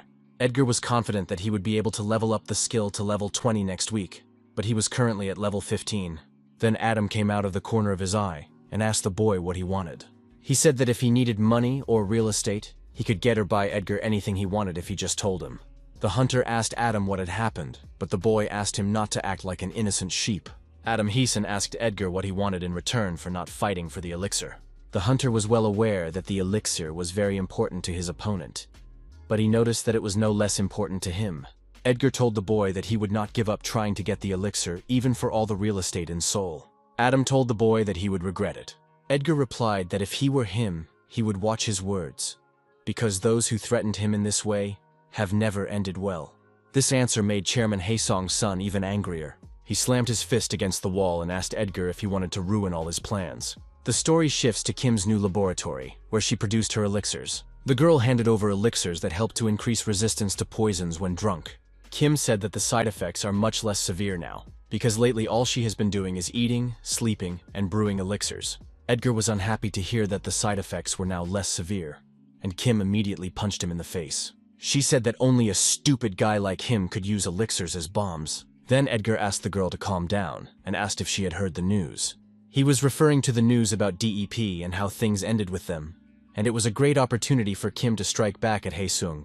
The girl noticed that everyone had done what they could, but that it was probably not enough, and that they would still have the opportunity to take revenge. The bastards in Haesung also pissed Edgar off, but he had no idea what kind of dark past Kim had with them. Then he asked the girl if she happened to know Adam Husson, but of course Kim knew that he was Mike Haeson's second son. Edgar was surprised to hear that this guy was his son, because they didn't look alike at all. Kim added that Adam was often in the news when he was a child, and the director's first son was not particularly talented, so everyone's attention focused on his second son. Even before Adam went to kindergarten, everyone was already saying that he would be the heir to Haesung as soon as he woke up, and it was not even discussed. But at some point it disappeared from the agenda, and people slowly forgot about it. Kim also wondered why, because Adam's skill when he woke up was incredibly strong, and everyone had forgotten about him so easily. Adam's skill as a great sage was that no matter what ability he learned, he immediately began to apply it at the highest level. Edgar was surprised, saying that it was like cheating in real life, but Kim said that it was not for him to say. Now the hunter understood why Adam had such great power in his attacks. Looking at the elixir, Edgar wondered how he would deal with Adam Haeson. The story moves to a hunting ground on Mount Wonmi. Former members of the Silver Moon Guild talked about how they would earn money if they didn't hunt. The man told his partner to come up to him and look right in front of them. Not far away, Edgar's clones hunted monsters while training their fireball ability. The red-haired man recognized Edgar's clones, but his partner told him not to look at them, but at what was on the ground. He saw monsters there and asked his partner what he meant, because they were the prey of clones. Then he realized that his friend was going to steal the prey, and he knew that if they were caught, they would be finished, because everyone knows that clones are just machines without hearts and feelings. His partner replied that the clones would most likely call the search party only after they had cleared the entire area, and until then they did not keep track of their kills. Pick up something that someone has thrown away because they don't need it is their chance to make a lot of money. One of the clones called the monster collection team and asked them to pick up the corpses in Zone B6. The clones said that there were 10 giant blood-sucking ant queens, 3 troll kings, 20 cursed scorpions in this zone. But then the interlocutor interrupted him, saying that there were no monster corpses in Zone B6. At first, the clone was surprised to hear this, but said he would check everything and call back. Clone number 5 immediately called its owner. Edgar picked up the phone and asked the clone what was wrong. What he heard in the conversation surprised the hunter. Clone number 5 reported that someone had stolen the monsters' corpses while they were calling the collection team. Then he asked the owner if they should catch the thieves. Edgar ordered them to track them down, but not to kill them. The guys were already happy that they hit the jackpot and the theft went well. They hoped that if they sold everything on the black market, Edgar would not be able to trace them. But then one of the partners noticed that someone was calling his phone. The red-haired man asked his friend who was calling him, and he replied that it was the person who had taught him this trick. The person on the other end of the phone asked whether the former guild members had succeeded. Jake reported that the operation was a complete success, and those guys will never guess where the bullets came from. Adam was happy that everything worked out exactly as planned in the end. He recognized that Edgar had changed a lot since he was an F-rated hunter. About 6 months ago, a video appeared that shook the entire internet. The newcomer killed hundreds of horned rabbits, although it was very difficult for even experienced shooters to achieve this. And then a hunter named Falcon Eye appeared for the first time. From the very beginning, nothing was known about the guy except his strange title. But as soon as news of Edgar's clones emerged, people learned that Hawkeye was one of them. But people thought it was nonsense that some F-ranked hunter had such a high-level shooting skill, and they started arguing about how clones hunted so well. Someone said that clones are focused on maximum efficiency. They have perfectly honed movements, precise as machines. Adam believed that if the clones only thought about efficiency, and that they would not call a collection team until they had killed the number of monsters their team could carry. It's a waste of time and resources to call the team every time and wait for them to finish, because the collection team can take out almost all the monsters from the zone at once. No one would risk entering the grounds to steal corpses worth several million. But things change when it comes to high-ranking monsters. Adam believed that Edgar would not be able to continue to refuse his offer if he cut off his income streams. Mr. Agent asked Edgar why he was so sad, and the boy replied that someone had stolen the corpses of the monsters his clones had killed. Once before, he had a few giant rats stolen from him while his clones hunted fish people, but this time, everything was more organized. Because of the previous incident, Edgar had ordered the clones to call in a collection team as soon as they cleared the area, but now the corpses had disappeared in a short amount of time. The hunter thought for a moment that it might be karma for his bad deed. One day he ordered clone number 3 to take away a fishman that he had not killed. Edgar can't make the clones carry the corpses with them, because he doesn't have the skills to keep the corpses with him. Mr. Blake noted that if the boy needed a skill for storage, he could ask one person to do it. The man was referring to Una Moore, who had recently been rescued from Odin's tower by Edgar. The girl was incredibly happy to see that the boy had finally come to visit them, because she had been telling him to come to them more often. The other guild members had already seen that Edgar had been promoted to B rank and began to congratulate him. Then the guy turned to Una, saying that he wanted to ask her for something, but also noted that she could always refuse if she didn't want to. Edgar wanted to learn how to use Una's subspace skill. Once he managed to learn breathing meditation techniques just from an online lecture. Now he wondered if he could learn subspace if the girl explained the basic principles to him. But Una replied that, unfortunately, it doesn't work that way. She added that she would have gladly taught all the principles if she could, but she had a different type of skill. Each person has their own unique skill, so Edgar will not be able to use Una's ability, even if she explains everything in detail. And in the same way, she can't use the guy's cloning skill. The boy noticed that Una should know that there are people with similar awakening skills, because the horse is not the only one who can use instant teleportation. The girl replied that there are no two people in the world with the same awakening skills. They may be similar, but still each of them is unique in their own way. The skills may look similar, but all sorts of details like distance, knockback time, and so on are different. Una told the guy that he could get a skill similar to hers, but not identical to his. The girl didn't know if there were any more records left or not, but they could always find out, so Una suggested going to the Inheritance headquarters. The headquarters of the Inheritance was not in Korea, but in New York, USA. Edgar thought that Una would go with him, but he was surprised that she decided to send him alone. All the people around him spoke a language Edgar did not understand, but the guy's Ming bracelet translated everything for him. Even though he didn't know English, he understood what they were saying. Without this feature, it would definitely not have been able to handle carrying things. Inheritance was the place where the guy got his ball rolling as a familiars, and who would have thought that Edgar would end up at their headquarters? The hunter thought it would be worthwhile to look at other skills while he was here. At the elevator exit, Edgar was immediately met by an unfamiliar woman.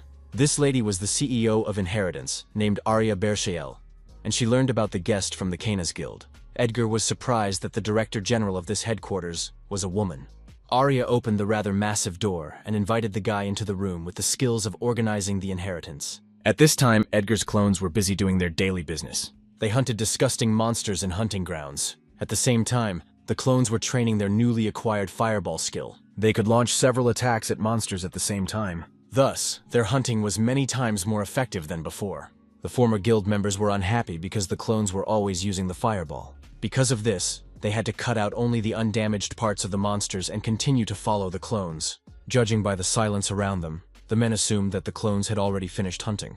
But instead, they noticed a group of hunters near the other monster corpses. Jake came closer and asked who they were and what they were doing with the bodies. He believed that it was completely their prey, and these scoundrels wanted to steal it. The man asked these hunters if they also picked up Edgar Williams' prey, and one of the guys told him to watch his mouth. This answer meant that it was most likely true, and Jake had no idea that others would find out so quickly. Then the man offered them a deal in exchange for not fighting. Jake suggested that they divide the loot equally, and if they encountered other teams, they should team up to fight them off. The former guild member assumed that the people in front of him were also B-rank hunters, and if they attracted too much attention, they would find themselves in a much worse situation. The leader of the group of hunters replied that he liked the man's plan, so now they were all looking forward to useful cooperation. The red-haired man was surprised to see that Edgar's clones were also here.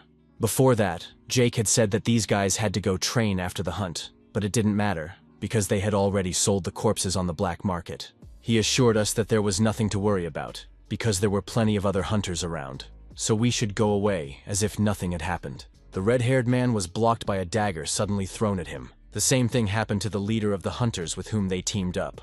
One of the clones recited the length of the military boots, 28 and 29 centimeters, as well as the length of the feet of other thieves, 27.5 centimeters, 26.5 centimeters, 25 centimeters. He announced that these were the tracks found in the hunting grounds today. And then the clone asked the thieves to come over for a minute, adding that they had a few questions. Jake could not understand what was happening, but he realized that the clone had just thrown knives at them. He shouted that he would call security right away, but the clone pointed to the phone in his hand. Kim said that calling an official collection company would definitely get these guys in trouble, and she noticed that the thieves had sold the bodies on the black market. But Jake asked the girl who she was to make such accusations. He asked if she had any evidence to prove their guilt.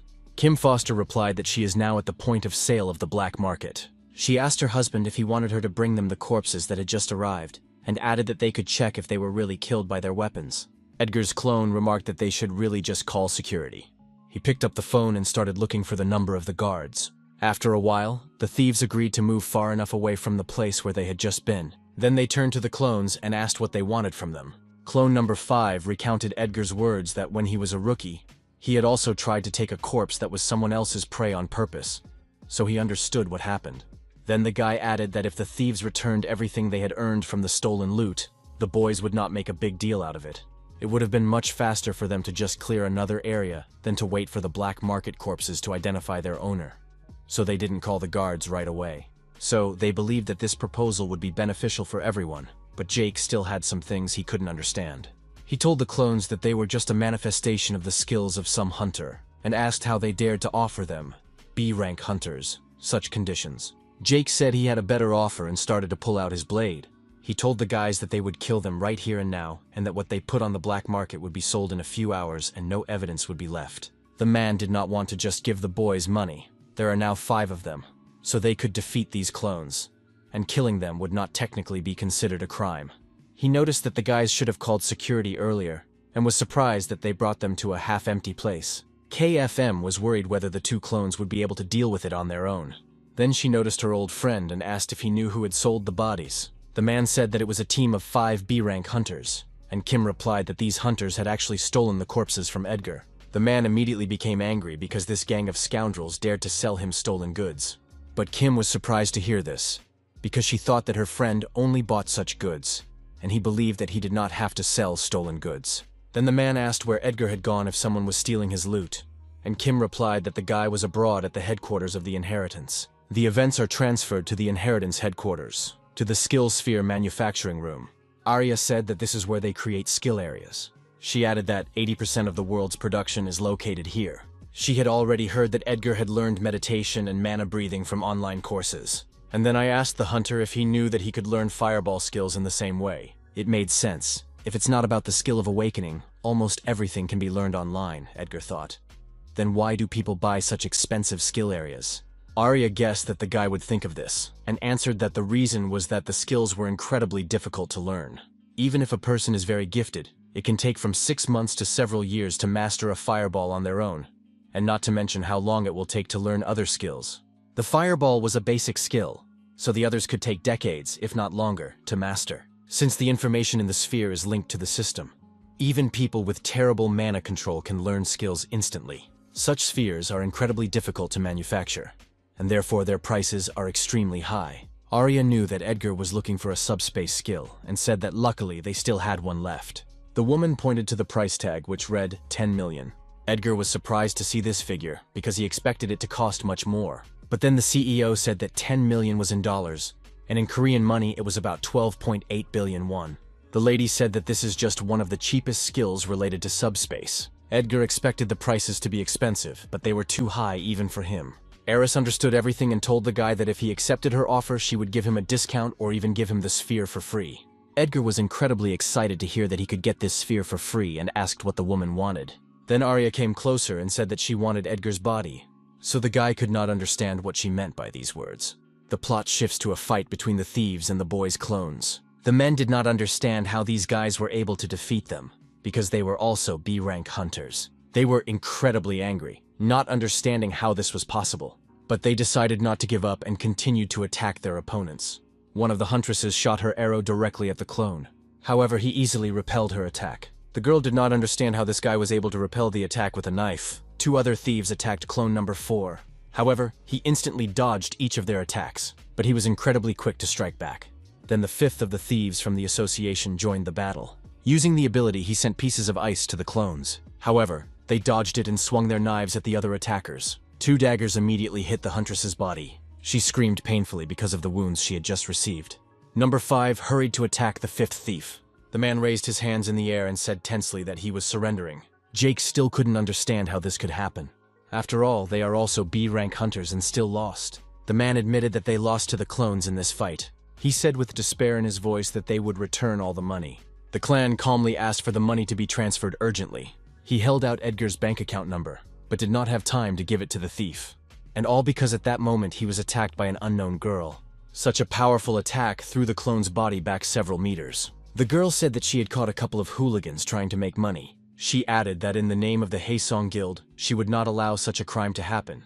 This girl was the captain of the 2nd Assault Squad, an A-ranked huntress, Liana Nord. Arya had already heard that you can actually touch the body. Then she added that she meant the body of Edgar's clone. She said that if the boy allowed her to study the clone's body, she would give him this sphere for free. Previously, everyone knew that cloning could only create illusions, so the woman could not have imagined that she would have a skill similar to Edgar's. Then Arya added that the news hadn't yet reached outside of Korea, and asked the guy if he thought it would be a good idea to start early. Edgar asked what the goal of studying his clones was, and the woman replied that it was to create a sphere with the same skill as his. They need to study the skill before creating a sphere for it, which requires learning all the details of how it is activated, mana flow, criteria, and so on. Arya admitted that it is impossible to fully recreate the awakening skills, but they can try to create at least something similar. And then she added that they might even be able to create a downgraded version of Edgar's skill in...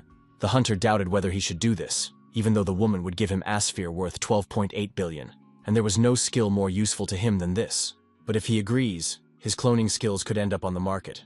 The CEO said that, as a rule, the copy has several limitations compared to the original. It all depends on how they manage to learn the skill. As an example, she told that Yunamore's skill is one of the best subspace skills. There is a lot of space inside, no mana is spent, and it has no content restrictions. Compared to this, the sphere will not allow anything alive to enter except the ruler and his familiars. You can store food and equipment there, but it will consume mana.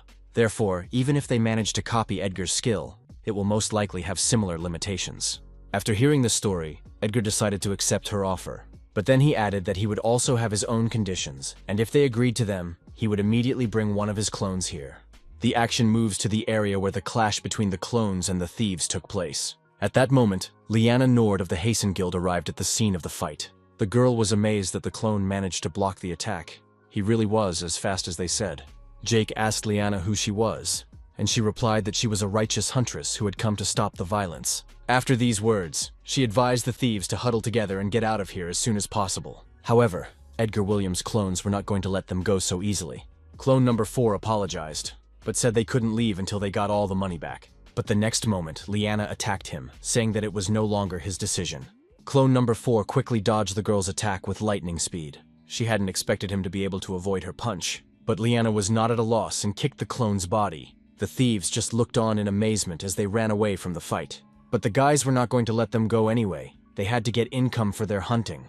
So one of them advised Liana Nord to get out of their way. The girl was annoyed by their impudence and the fact that they did not realize who was in front of them. And the very next moment, the girl attacked clone number 5. Liana Nord's blade pierced through his body. She intended to prevent the guys from getting their money back and kill them both here right now. Edgar's condition was that if inheritance killed the clone, he would not provide them with another one, and they would not be able to demand payment for the skill sphere, even if they failed to create a sphere with his skill.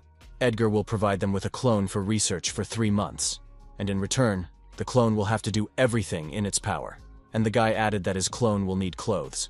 Arya realized that she was at a disadvantage, but Edgar told her that she could always back out, as he had been taking a long time to decide. The woman started taking clothes out of the closet and said that Edgar fully realized the value of his skill. So they made a deal and the CEO told Edgar to call in his clone. A moment later, a naked clone of Edgar Williams appeared in front of them.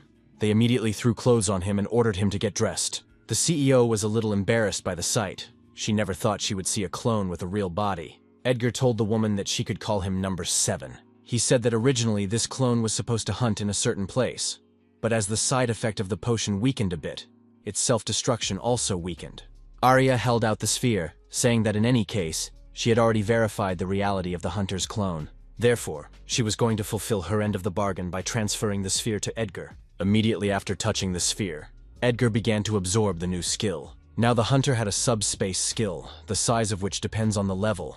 Mana was spent on its maintenance, and it also cannot store anything alive except the owner and familiars.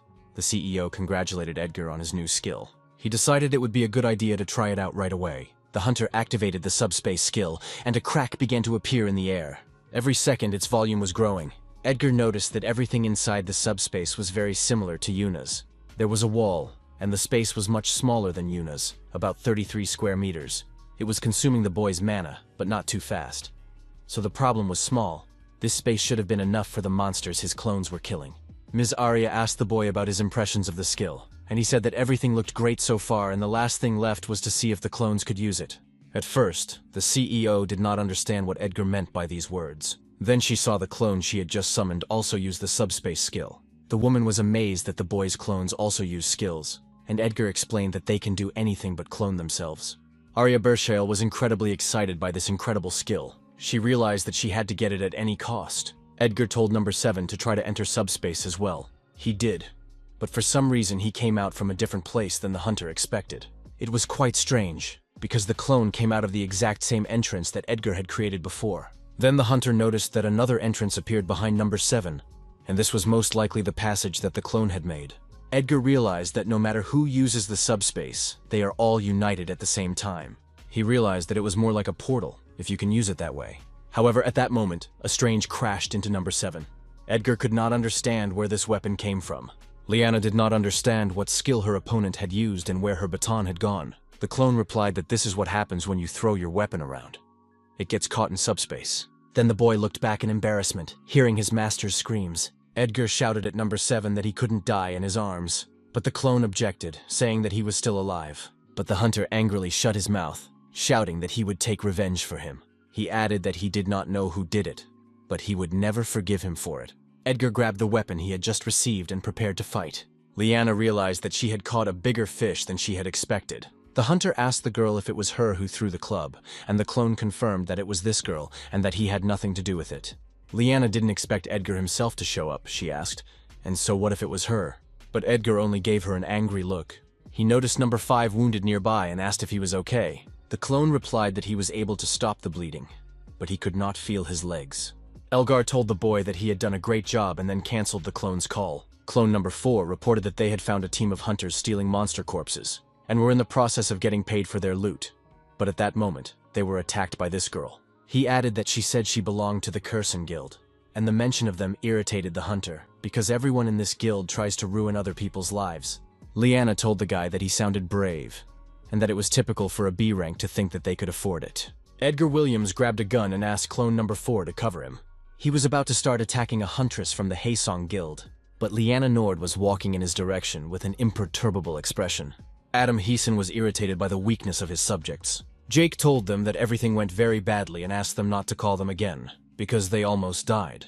Adam was worried that he had only sent those 2, so he hired another team, but these 5 B ranks couldn't even handle 2 clones. But not even in this case. He sent the captain of the 2nd squad to look after them. And that girl was really a monster. With one strong movement of her hand, Liana was able to stop the clone's attack.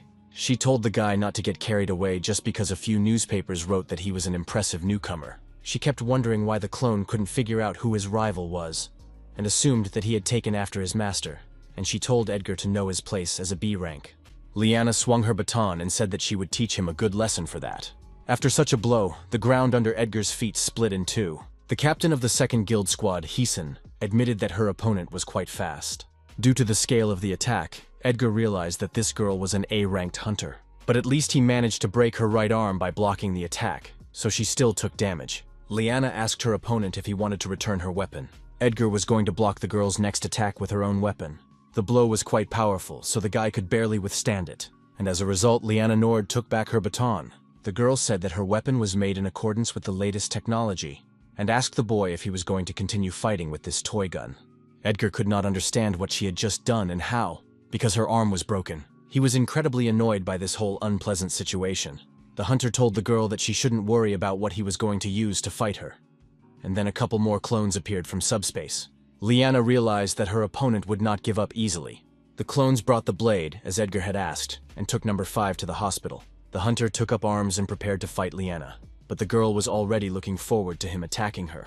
Then the next moment, Edgar ordered the clones to attack the opponent, and they all rushed at her.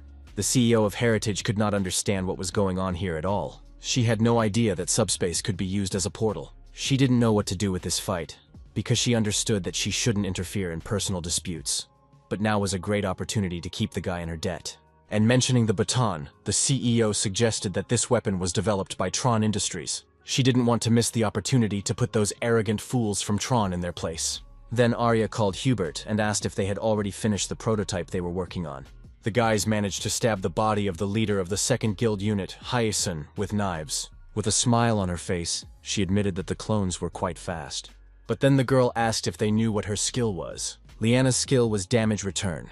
A certain percentage of the damage received is redirected to another target. The girl activated her ability and directed it at the clones. The scale of the destruction caused by its attack was simply incredible. Edgar Williams barely managed to prevent significant injuries.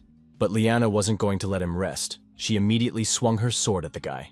Her blow was again devastating, but Edgar managed to dodge it. After that, the girl immediately pointed her baton at him.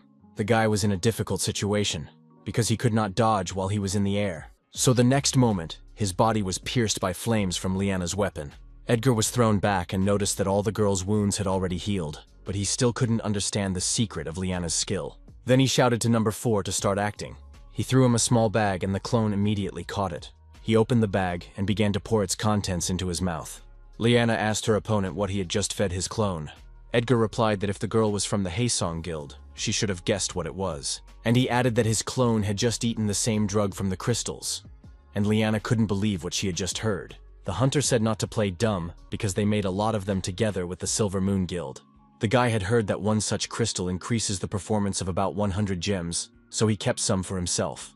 He had already tested them, but nothing good came of it. Edgar added that its characteristics did not increase as much as those of a precious stone. But after he fed 3 of them to his clone, a monster was born that did not obey his commands. The hunter emphasized that if they had created them, they should know all the effects much better than he did. Clone number 4 has indeed turned into a real monster.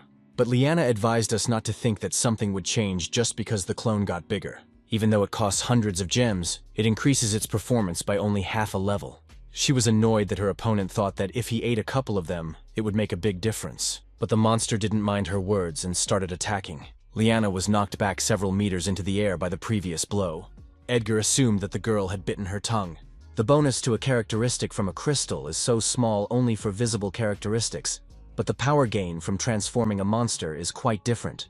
Edgar said that the girl needed to eat at least one of these to find out for herself. But there were other drawbacks to the monster's transformation. It was the fact that now he had no control over his movements and could kill even his master. Edgar ordered everyone to stay away from clone number 4. But Liana didn't care, because the guild would take care of everything if she killed him. After that, the girl instantly got up from her seat. She approached the monster and swung her sword at it, but he responded by throwing Liana Nord farther into the ground.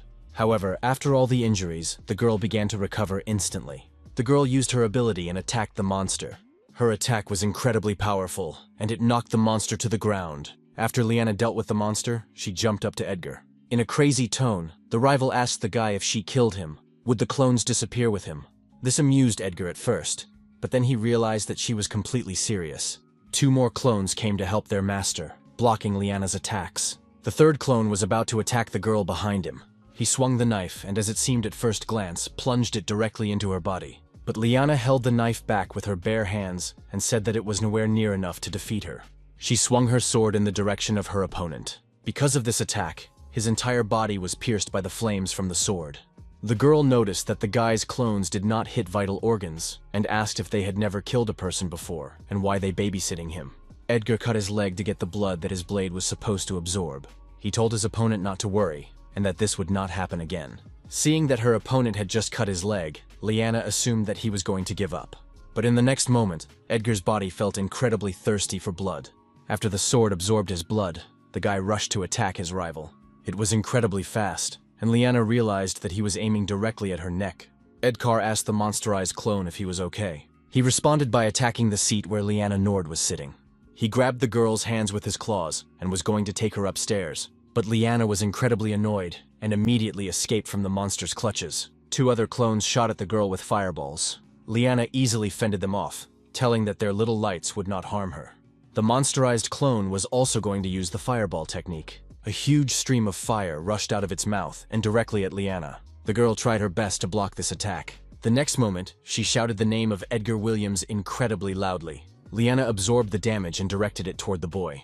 With this blow, the opponent was going to end Edgar forever. She launched an attack of incredible power against her enemy. The guy saw that this attack had a huge coverage area, and he realized that he would not be able to dodge. However, something saved it from damage this time. There was an incredibly strong explosion across the entire area. However, the blast wave from the attack did not affect our hunter.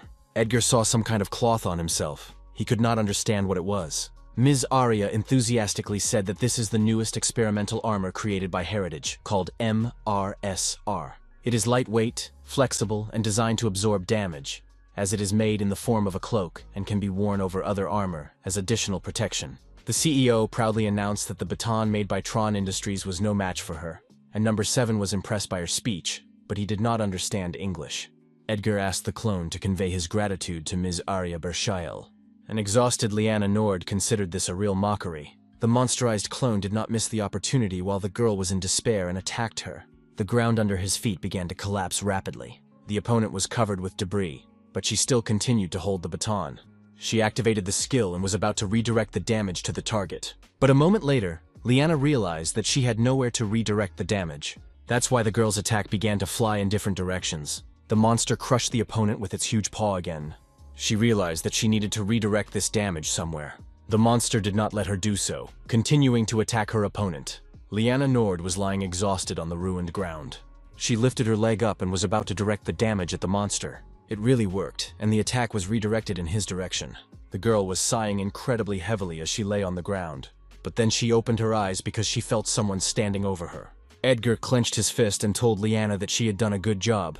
And the next moment he pierced her body with an incredibly strong blow. The story moves forward to the moment when Liana receives a message with a task from Adam Heeson.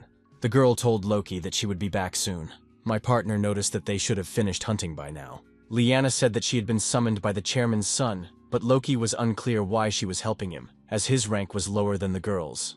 The head of the second squad replied that it was obvious, because he was the son of the head, which meant that he would soon become their head himself. Loki replied that Captain Kevin was also the chairman's son, but Liana believed that this scoundrel had gotten his position only because of his family ties, and that he was worthless. She added that the young chairman Adam also had his drawbacks, but at least he was talented, and even more importantly, she thought he was quite handsome. Loki asked her what task the chairman's son had assigned her, and the girl replied that Adam wanted her to beat the living daylights out of the famous B-rank hunter Edgar Williams. These words really stunned the man, so he advised Liana not to accept this assignment. He meant that he would rather focus on showing his loyalty to the current chairman. But the girl replied that she was also loyal to the future. At the time, Liana thought Loki was a bit short-sighted and like a dog on a leash. Now she remembered his question about whether she didn't know who Edgar was, and his warning that she would lose. The hunter noticed that Liana had finally regained consciousness. The girl asked Edgar why he didn't kill her, and he replied that he didn't hold back much when he beat her. The hunter could have easily killed her if he wanted to. But Edgar didn't think the girl deserved it, and added that she was right when she said he had never killed anyone before. But Liana objected, because she had tried to kill him and he should not continue to be so weak-minded.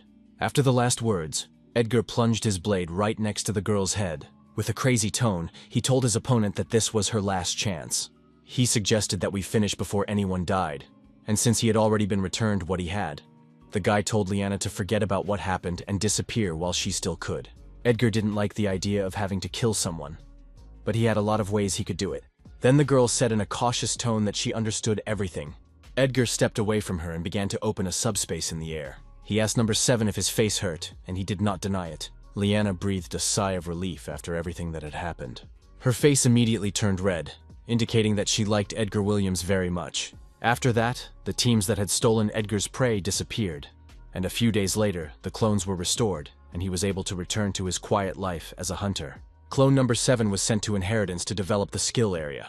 At the same time, several new subjects were added to the academy. The teams that stole the clone's loot disappeared as soon as the boy had taught that huntress from Haesong, which seemed too strange for a mere coincidence. Edgar assumed that someone from the Haesong Guild was behind all these guys, and the first suspect was Adam, who did not share something with Edgar. Then Adam Heeson heard someone call out to him, and he immediately began to worry. Behind the boy, Edgar asked where he was going. Adam began to worry even more when he heard this from Edgar, but then he noticed that their classmate Erica called out to the guy. The girl replied that she was going to class, and Edgar asked her to go with. From Adam's reaction, Edgar realized that it was the boy who was behind the whole incident. The action moves to the Church of the Hunter Academy. The priest told the students that they could sit down and offered to pray to the system properly. Edgar thought it was nonsense that they had such a compulsory subject. He didn't understand why they had to pray, and to the system. Erica explained that according to the curriculum, they will study the history of the system and conduct such services. The girl didn't know what it had to do with hunting, but she would still come here even if it wasn't necessary. The priest noticed their conversation and asked for silence in the hall. Edgar got up and said that he needed to go to the restroom. On the way to it, he kept looking back to make sure no one was following him. At the entrance, he used the ability to open the subspace and entered it. In subspace, he exchanged things with one of his clones. He sent the clone to sit in on his class instead, but Erica immediately noticed that it was acting strangely. The boy admitted that the lesson was a complete waste of time, and that it would be better to have his clone there from now on. Then Edgar noticed Adam talking loudly on the phone nearby. He couldn't believe that even the captain of the second squad couldn't handle a B-rank hunter. Edgar came closer and asked the boy what was wrong with the B-rank hunter. Adam did not expect the guy to eavesdrop on his conversation. Edgar told Adam that he was the one who interfered with his hunting process, but the guy replied that he didn't know what he was talking about. But the hunter expected this reaction. He said that the whole guild there was taking courses on how to play the innocent sheep, and they all said the same thing as if it were a copy. Adam replied that they should have taken the money when he offered it, and that making a fuss over a few missing bodies says a lot about the guy's level of agency. The guy replied that it must be good to be rich. He was willing to bet that Adam was raised by a bunch of nurses and teachers, not letting him out of the house. And then he added that judging by what Adam was carrying, he was just like his father. The last line made Chairman Hyson's son incredibly angry, and he asked Edgar if he was going to continue. The hunter asked the boy if he thought he didn't have the courage to do it. Adam held out his hand and said that this was his last offer. He told the boy that he could ask for whatever he wanted and get it, and then everyone from the Hysong Guild, including him, would leave Edgar alone. Edgar replied that if Adam gave him the elixir, he would immediately drop out of the academy. The boy stretched his hand up and said that it was difficult for him to restrain his strength during the classes. Other students noticed that a fight was brewing nearby. Adam said that now he doesn't need to hold back his strength. Edgar was incredibly impressed by the size of Adam's fireball, compared to which his fireball was like a trinket. However, a powerful woman prevented the fight from taking place. She put a seal on Adam's newly synthesized fireball. Scarlet Bailey asked the boys if they were going to fight here. The head of the country's 4th guild, Phoenix, said that they are free to use their skills on campus, as long as it doesn't go too far. The scene is transferred to one of the offices of the Tron Industries Corporation. Members of the corporation watched the footage from the cameras attached to Liana's weapon. On the recording, they also saw a giant that can absorb crystals. The artificial intelligence reported that when the weapon was thrown into subspace, both the person and the place where everything happened were captured on camera, and there were good chances that they could get a clone from there. Then he said that this place was the main headquarters of the Inheritance Organization. The man said that Bershale was still trying to grab everything for himself. Executive Director Trevor Lawn ordered drones to be prepared to invade the organization, level their headquarters, and bring him a sample. Adam recognized the woman who stopped their fight. It was Scarlet Bentley, the head of the country's 4th Phoenix Guild, who was there. The guy asked the woman what she was doing at the academy, and she replied that she was here as a professor, albeit temporarily. Edgar listened to their conversation anxiously, and still couldn't figure out who the woman was. But first, Scarlet suggested that the guys step back a bit. This is because they attracted too much unnecessary attention. They went to one of the rooms of the Hunter Academy. Scarlet asked the boys to tell her what had happened between them. Adam only apologized cautiously and told that it was personal. Edgar began to complain incredibly about him. He said that Adam had ordered his subjects to steal his prey, and he also called him names on the phone. Scarlet replied with concern that the boy must have been through a lot. Adam started to change the subject and told that as far as he knew, the professors here could be C-rank hunters, B at most. Scarlet replied that if only F and D rank hunters are trained here, this is fine, but stronger hunters should be supervised by someone stronger. In other words, the head of the Phoenix was invited through Edgar and Adam. The woman also added that she stopped the fight because they would have the opportunity to fight in the next class. At this time, clone number 7 was studied in the laboratory of the Inheritance Organization. Ms. Arya was getting more and more surprised by the minute as she studied the clone. What they discovered was impossible to put into words, because the boy's blood was real, and so were the cells in it, and he even had a blood type. The woman was sure that a blood transfusion was also possible, and all this was created with the help of mana. It seemed that all common sense was completely absent, but more importantly, it made sense to treat each clone as a separate person, eating separately and using the host's skills while spending their own mana. Ms. Bershile could not remember if she had ever practiced this kind of draft before, but she was sure it wasn't, and it was more like something else. Then the alarm system started screaming throughout the laboratory building. Ms. Bershile's colleagues reported that an airplane had most likely crashed into their building. The CEO could not understand what this meant at all. The collision caused significant destruction and injuries to employees. The plane's hatch opened and robots started coming out. One of the machines reported that the infiltration was successful and that their priority was to capture the target. The building's security system activated and asked the intruders to leave the premises. We had to reprioritize the destruction of obstacles. Then the invaders started shelling the entire territory of the building. The Director General ordered the security guards to bring in the rest of the laboratory staff and evacuate. Clone number 7 asked on which floor the intrusion occurred. He stood up and said he would help defeat the invaders. The guards tried to retaliate against the enemy robots, but they outnumbered them and easily defeated them with weapons. Now their priority was to destroy the obstacles first. One of the guards was going to distract them. He ordered his colleagues to pull security from other floors. The man activated his ability and set his sights on the robot. It pierced the enemy's body with an electric charge. One of the enemy army was defeated by this guard. Unfortunately, the number of robots was too large. The security guard noticed that the robots had changed their weapons, and when he saw his ability, he realized that they were not just machines to fight humans. He continued to resist a large number of robots that attacked him at the same time, but each time they began to wound him more and more. But the guard did not give up and continued to resist them. But unfortunately, a man would not have been able to cope with so many enemies. There were too many Tuesdays for him alone. But at that moment, someone else came to his aid. With one stroke of the blade, number 7 cut through several robotic enemies. The guy told the guard that he was number 7 and had come to deal with the invaders. The man thought that his last name was number 7, meaning that he was in charge of the 7th floor, and told the boy to be very careful, because there were too many robots. When the enemies noticed Edgar's clone, they set themselves up to change their behavior. After all, the enemy's main priority was to capture the target, namely clone number 7. At this time, Scarlett Bentley started her first lesson at the Hunter Academy. The woman announced that she would teach students understanding and practicing combat. During the class, students will form groups of 3 and organize 3-on-3 battles. All skills and equipment are allowed, and the victory will be counted after the opposing team wins. The students' evaluation will consist of combat power, contribution, teamwork, and a few other details. After which Scarlett was asked if anyone had any questions. One of the students said that they are hunters who destroy monsters, so why should they practice fighting each other? Edgar noted that he himself would be interested to know about it. Scarlett replied that she had actually been invited unexpectedly, so she didn't know either.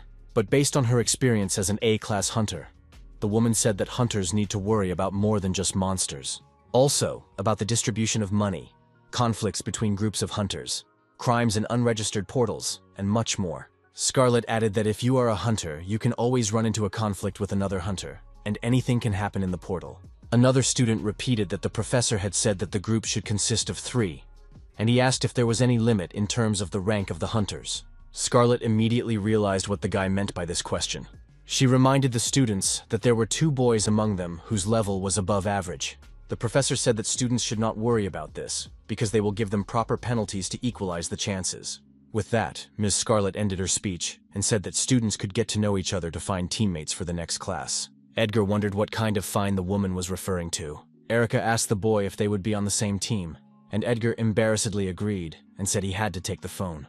Then the hunter saw that Ms. Bershile was calling him on the phone. He picked up the phone and asked if the calls were also translated into Korean.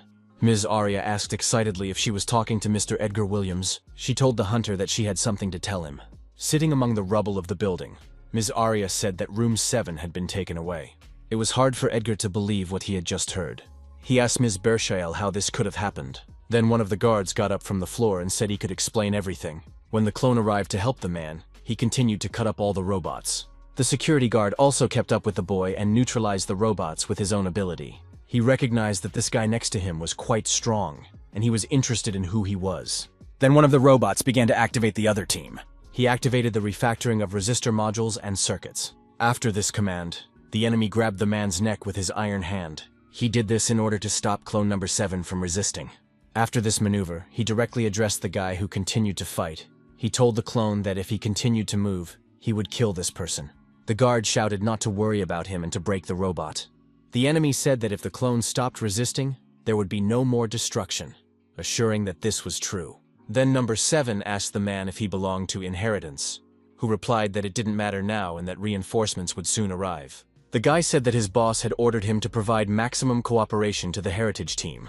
He added that he could not allow the company to suffer even more damage. Number 7 stood proudly, allowing the robots to catch themselves. The guard said that it was his fault that the guy was taken away and that he was very sorry for that. Edgar replied that there was no need to apologize and that he would check the situation. The hunter activated the familiar skill and moved into the body of number 7. But after that, a protocol was activated to prevent the skill from being activated, and the guy's entire body was pierced by an electric charge. Edgar realized that the clone was imprisoned somewhere, and they were preventing him from using the skill. Ms. Arya said that they would not repress the clone, as this was not part of the agreement, and it was all the more their fault for not linking the attack to the intention to steal number 7. But the woman still asked the guy not to withdraw the number 7. Edgar realized that they wanted to try to bring the clone back, and also that Ms. Arya most likely had a suspect in this crime. Edgar agreed, and added that he wasn't going to use the number 7 during the contract anyway. The guard could not understand what Ms. Arya's request not to call the boy back meant. He was extremely surprised by the statement that was a clone, so he shouldn't worry too much about him. Edgar knew that Inheritance was a pretty big company, and they had a lot of hunters, so he hoped that everything would be fine. Meanwhile, he was surrounded by a huge number of students, all of whom invited him to join their team. He was extremely surprised that all these people wanted him to be on their team. Then he noticed that there were also many people on Adam Heeson's side. He understood that there was a huge difference in skills and experience between him and the students, even though they had been told before that there would be restrictions for B-class hunters. Edgar hoped that in this case he would be able to assemble a fairly strong team. But then Scarlett unexpectedly announced that Hunter Edgar Williams was forbidden to use his cloning skill. She explained that teamwork is one of the most important evaluation criteria, and if you consider the columnists as part of a team, it will be difficult to evaluate. And besides, this was not part of the restrictions that would be imposed on the B-class. So Scarlett stepped back and wished everyone good luck. The students were disappointed by what they heard, because they thought that cloning was all Edgar was capable of. They also recalled that the first time the boy was unable to use the fireball properly. And then the students ran as one to Adam Heeson to ask to join his team. Edgar Williams was left standing all alone.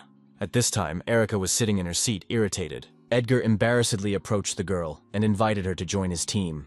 Thus, he managed to assemble a team of 3 people, the third being a D-rank hunter, Christoph Gray. Edgar had already seen this guy among the very first to run to Adam Heeson as soon as it was announced that the hunter could not use clones. Erica said that the guy shouldn't blame someone for something like that, and Edgar replied that he had been loyal from the beginning, and suggested that they evaluate each other's skills. Christoph could share his defense depending on the subjects. He could say with confidence that he had the best defense performance in the entire academy. Erica could create mana balls, which are not as destructive as fireballs, but have a much higher speed. Edgar replied with embarrassment that he knew nothing but cloning. Erica asked him to take his self-assessment more seriously, and Christoph had already started thinking about finding another team. Edgar remembered that the boy wanted to get on the team with Adam Heeson, and asked why he didn't succeed. He was sure that D-class was high enough for this academy, and Christoph thought so too, but stronger people gathered around Adam. At that time, in one of the rooms, Adam's partners were demonstrating their skills to him. He was incredibly impressed to see their power. He asked his partners why they hadn't passed the exam for promotion. This question concerned both participants. The hunter of the F-class New Moon, Moon Shannon, said that he was lazy. E-class hunter Butcher, Jacob Carter, explained that he just has fun mocking people who are weaker than him.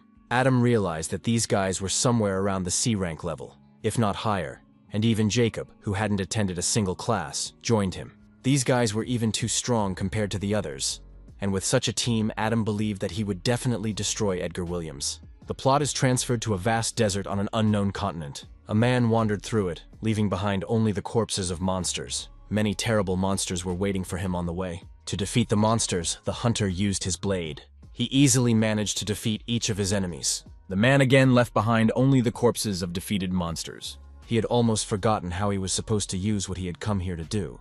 The man stood in the middle of a pit surrounded by various stones. Then the surface where the man was standing began to change rapidly. It was still difficult for him to get used to this life, and the hunter also learned that he was being summoned by the organization Inheritance. S-rank hunter, Sword Seeker, Kaisel Raven realized that he would have to travel a long way again. Ms. Scarlet used her skill to create a battlefield for the students. Her ability was to merge mana. She could weaken any curse magic, buff, or cancel the activation of a skill. Now Edgar understood how this woman was able to handle that huge fireball. Scarlet said that her skill would also work in this space, and all damage from magical and physical attacks that could harm health would be weakened. So the students could use whatever they wanted. Weapons, magic. Even if they shot their opponent in the head, it wouldn't kill them. It would only leave a scar. Then the professor asked the students if they had any questions. In response, she received silence, which indicated that everyone understood everything. Then Ms. Scarlet announced that training evaluation battles would begin. The stadium was divided into 6 barriers, and 12 teams could participate in the sparring simultaneously. After the first battle, the winners will fight the winners, and the losers will fight the losers. The Academy will not try to identify a winner among all of them, but will only give them a chance to prove themselves for a more balanced evaluation. Then Ms. Scarlet asked hunters Edgar Williams and Adam Heeson to come forward. She took something out of her pocket and told the boys to drink it first. These were potions that weakened the characteristics to the average value of the Academy's students, to the E rank. Although Scarlet said it was a potion, it was actually a short-term poison. If the guys refuse to drink the potion or remove the effects with skills, it will be considered cheating and they will automatically receive an F grade. Then the professor ordered us to go to the designated areas. The first team in the 4th hurdle was nervous because their opponent was Edgar Williams, but they still hoped that they were facing a regular F-ranked hunter. This sounded like a real humiliation for the boy. But his teammates tried to encourage him, saying that they would overcome their opponents with teamwork. The hunter managed to notice that Adam Heeson's team was fighting right behind them. There, he noticed a huge guy he had never seen in class before. The evaluation assistant, a member of the Phoenix Guild, ordered the B-rank hunters to drink a potion. Then Edgar began to open a small bottle of poison. At the same time as Adam Heeson, he absorbed the contents of the potion. The side effects of the potion immediately began to affect Edgar's body. Its performance began to decline rapidly, and its energy disappeared. However, at that moment, the boy's resistance to poisons was activated, and his characteristics began to gradually return to their previous values. The withdrawal of the laxative potion was completed, and resistance to poisons was only increased. Restoration work was carried out on the site of the destroyed floor of the Heritage Organization's building. Then suddenly a man approached Ms. Bershale. She was incredibly happy to see Raven, the S-class hunter, in front of her. The lady welcomed the new guest, whom she had not seen for a long time. Raven immediately asked why the main inheritance building was attacked. Ms. Arya explained the situation and emphasized that they needed to return the sample as soon as possible. The hunter was surprised that all this was needed for the sake of the skill area. However, the CEO replied to that she was no longer interested in skill areas. She added that if they experimented with the clone, they could succeed, getting closer to the plan for that day. Raven recognized that it was serious enough in that case and agreed to go pick up the clone. It is known that the characteristics of regeneration and immunity to poisons are quite difficult to pump for regeneration. Permanent damage to the body is required, and with poisons, a person must always risk his or her life. Resistance to poisons is a dangerous characteristic in itself, so even high-ranking hunters prefer to use skills to get rid of poisons. In all cases, there are always exceptions, and there is a person who drank deadly poisons like water, thereby building up immunity to them. Edgar felt that the characteristics remained the same, and in addition, the resistance to poisons increased. The assistant announced that the assessment would begin soon and ordered the teams to get ready. Kristoff told his partners that he would use his ability to protect them as well. In the neighboring team, the participants were going to act just like they did in training. After the start was announced, the rivals began to attack each other. One of the students noticed that Edgar was targeting him. Edgar felt like he was in slow motion, which is why the characteristics were so important.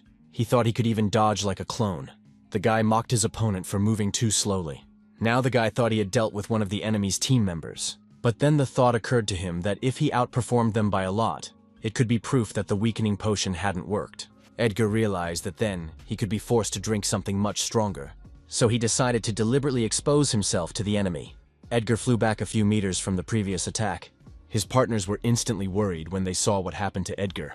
The hunter hoped that now everyone would see that he was weakened and might miss the shot, but Kristoff thought it was strange, because he put a defense buff on everyone, even though Edgar's reduced stats shouldn't have thrown him that far.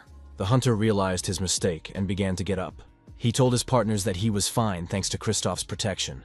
Because of this, his opponents could not understand whether Edgar was weak or strong. The guy's partners took advantage of the enemy's momentary surprise. Kristoff yelled to Erica to launch the attack. The girl instantly synthesized several clots of mana near her. and she directed them toward the enemies, who were meanwhile being detained by Kristoff. However, the opponents managed to withstand these attacks, so they did not give up hope of winning. First, they decided to overcome the defense of Kristoff's opponent's team. Edgar realized that they would definitely not be able to win with just Erica and Kristoff. He was wondering if he could help the team without arousing suspicion. And then an idea came to him. The hunter began waving his knife and running in the direction of the rivals, shouting that he would not forgive them. The opponent activated the skill of moving stones and sent them in Edgar's direction. One of the fragments hit him directly in the chest. The guy decided to pretend that he was thrown off by this attack. At the same time, he changed the trajectory of his body and aimed at other enemies. His partners were extremely surprised by what Edgar had just done. The guy said that he still felt good thanks to the defense buff, and he asked what would have happened to him if it hadn't been for Kristoff's ability. The guy's rival could not understand how this could happen. After all, she realized that she did not have enough strength to send someone into the air. But Edgar gave 2 fingers up and told the girl that he was impressed by her abilities. But this impudence only made his opponent more angry. She pointed another pile of stones at him, saying that it was not her. At that moment, Kristoff stood in front of Edgar to shield him with his shield. Mana clots also began to fly from his side. The opponent did not even have time to realize that this had just happened. Erica launched several attacks at her at the same time. The girl was quite confident in her speed. The warden admitted that it was quite fast. She announced that Team 2 had won the 4th barrier. Edgar was curious about what was happening in the barrier with Adam Hasten. One of Adam's team members, Jacob, even had to be restrained with seals. The incredibly badly beaten opponent begged the guy to stop. All the other students were puzzled by the sight. Adam's rival team begged the boys to stop, as they had long since conceded defeat. The instructor also ordered the boys in the 5th barrier to stop fighting immediately. It was as if Jacob was not going to stop. He was not listening to what was being said to him at all. So Scarlet herself had to intervene in the fight, and she ordered the boys to stop immediately. And after that, Jacob finally stopped beating his opponent. The guy couldn't use his magic powers to the fullest because of the magic seals. If not for them, everything would have ended in one blow. Moon Shannon replied that he also had problems with cutting. Scarlet realized that she hadn't taken into account that there were hunters with high characteristics who had kept their rank low. The professor ordered her assistant to bring nearby healers to the victims. The students were excited to see how the students of other teams were taken to the first aid station. Even Eric thought that such damage was too dangerous. Edgar replied that there was nothing to worry about, because there would be only 6 winners, so there was only a 20% chance of crossing paths with Adam's team. He doubted that they would be their opponents. He suggested that his partners rest until the next battle. Scarlet told her assistant that this time the teams would not be assigned randomly. She wanted the second team of the 4th hurdle to compete with the first team of the 5th hurdle. The assistant realized that she was referring to the hunting teams of Edgar Williams and Adam Heeson. At the time of the battle, the professor noticed that these were not the movements of a person who had drunk a weakening potion, but she believed that Edgar did not use the skill to neutralize the potion. Scarlet didn't know what had happened, but she decided that problem students should be put together with each other, and it would be interesting to see. The action shifts to the Nevada desert, the laboratory of the Tron Company. Members of the Federal Bureau of Investigation demanded that the company open the entrance to them. They came to them because the Tron Company was suspected of attacking the Heritage Company and creating illegal drugs. A large number of agents of the agency gathered at the entrance to the building. The company completely ignored them, but the men had a warrant, so they could force them to open the door. The boss told Big Joe that it was his turn to get involved. The man activated his all-metal body skill. His skin hardened and became like metal. Then the man crashed into the entrance to the building at a high speed. But the outcome of the collision with the entrance surprised him greatly. Namely, because there was not a single mark on the door. Then the alarm went off on the floor, and a strange noise was heard everywhere. The body cameras of the members of the Federal Bureau began to deteriorate. The window with the alarm began to spread a red light. And in an instant, the whole area was covered by some strange radiation. Something extremely strange began to happen to Big Joe's body. The next moment, the bodies of the members of the Federal Bureau began to disintegrate. At this time, the S-ranked hunter Raven also reached this place. He noticed that he had just returned from the desert to the inheritance, and now he had to go back again. The hunter knew that Tron Industries must be located somewhere in the area. When the hunter got closer, he immediately smelled a strange odor. He realized that it was the smell of burnt human flesh. Raven approached the robot and asked what it had just burned. However, the robot only turned its gaze in his direction, but did not respond. The hunter decided that if this rascal dared to ignore him, he would ask the question in a different way. He turned to the robot again and asked if it was the Tron Company. The robot was not going to answer him. but wanted to start attacking in response. Raven realized that he was most likely in the right place. With one swipe of his blade, he cut his enemy to pieces. Now the hunter intended to see what the company looked like inside. Trevor was thinking in his lab that the crystal effect responsible for the growth of strength characteristics had completely disappeared, leaving only the monster's transformation by mutating DNA. The secretary congratulated the scientists that it is now only a matter of time before he will deal with the side effects of crystal drugs. Trevor believed that with the help of a new model, humanity would have hope. The secretary then informed the director that the entrance gate had been destroyed. The man could not believe that the Federal Bureau of Investigation had broken into their home. The secretary then said that the Federal Bureau of Investigation had been destroyed, but that the S-Class hunter, the Sword Seeker, had arrived. This scared Trevor a lot, because they finally got to the answer and the man did not want to stay in the same place again. Then he ordered his staff to prepare a sample. The S-Class hunters were also ordinary people, so the scientist was going to use the sample to create a weapon against the Sword Seeker. Raven broke through the entrance and entered the laboratory building. He noticed a bunch of tanks with monsters and realized that research was being conducted on them. The hunter was interested in whether clone number 7 was doing well, but he could not even imagine that such a huge space was hidden underground. Then an unknown voice asked the Sword Seeker to stop. Upon hearing this, the hunter immediately asked who they were. The voice replied that he was the artificial intelligence system running the place. The hunter told the robot that he had heard that the company had attacked the inheritance and kidnapped an important friend. However, the voice replied that he did not know anything about it, and again asked the hunter to leave the area. But no matter how hard the man listened, it was a woman's voice. He replied that artificial intelligence is now capable of lying. But then he was told that this was not a request. The artificial intelligence reported that these highly efficient assault robots would attack the man, and again gave him a final warning to leave the area. The Sword Seeker replied that he did not see any highly efficient robots in front of him. He began to cut the machine as if it were just another piece of metal. The hunter replied that he was only looking at a pile of scrap metal. Erica was extremely unhappy, remembering Edgar's recent words. After all, the guy said that there was only a 20% chance of facing Adam's team. Edgar didn't even know what to say to his partners. He just said that Mr. Kristoff's defense buff was the best, but Adam's team was not very happy with their rivals either. Jacob couldn't believe that a B-class hunter could behave like a jerk, but Adam told him not to let his guard down because he wanted to win unconditionally. But they all wanted to get it over with as soon as possible. Kristoff activated his ability and once again applied a defense buff to his teammates.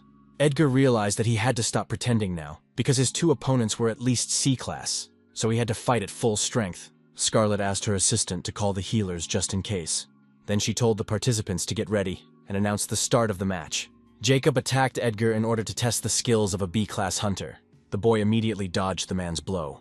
He wanted to attack and respond, but then he noticed that his hand was also sealed. However, this did not stop the guy from punching his opponent in the face. Jacob felt that this blow was quite good, and asked Edgar if he had really taken a weakening potion. The hunter wanted to knock out his opponent, but he didn't feel any strength in his hand at all, which is probably what Scarlet Bentley was talking about. Edgar was also interested in one thing about his opponents. He wanted to understand whether Adam Heeson was actually under the influence of a laxative. He couldn't have had the same developed resistance to poisons. And besides, during the previous battle, the guy didn't really participate in the battle. Based on these judgments, Edgar was sure that his opponent was now weakened. Adam looked back at the hunter and asked if he had decided to target him first. Edgar was incredibly shocked by what happened after these words. A huge bolt of lightning struck the entire battle arena out of nowhere. Glass fragments began to fly all over the arena. Due to the significant injury, the defense buff in Edgar's body was deactivated. Adam said that inside this barrier, his magic didn't work as well as usual, but that it should have been enough. The boy asked Edgar if he really thought he could overcome him while he was under the influence of a weakening potion. He advised the opponent to watch his team lose because of him. Edgar asked Adam not to make him laugh because he was trying his best not to see it.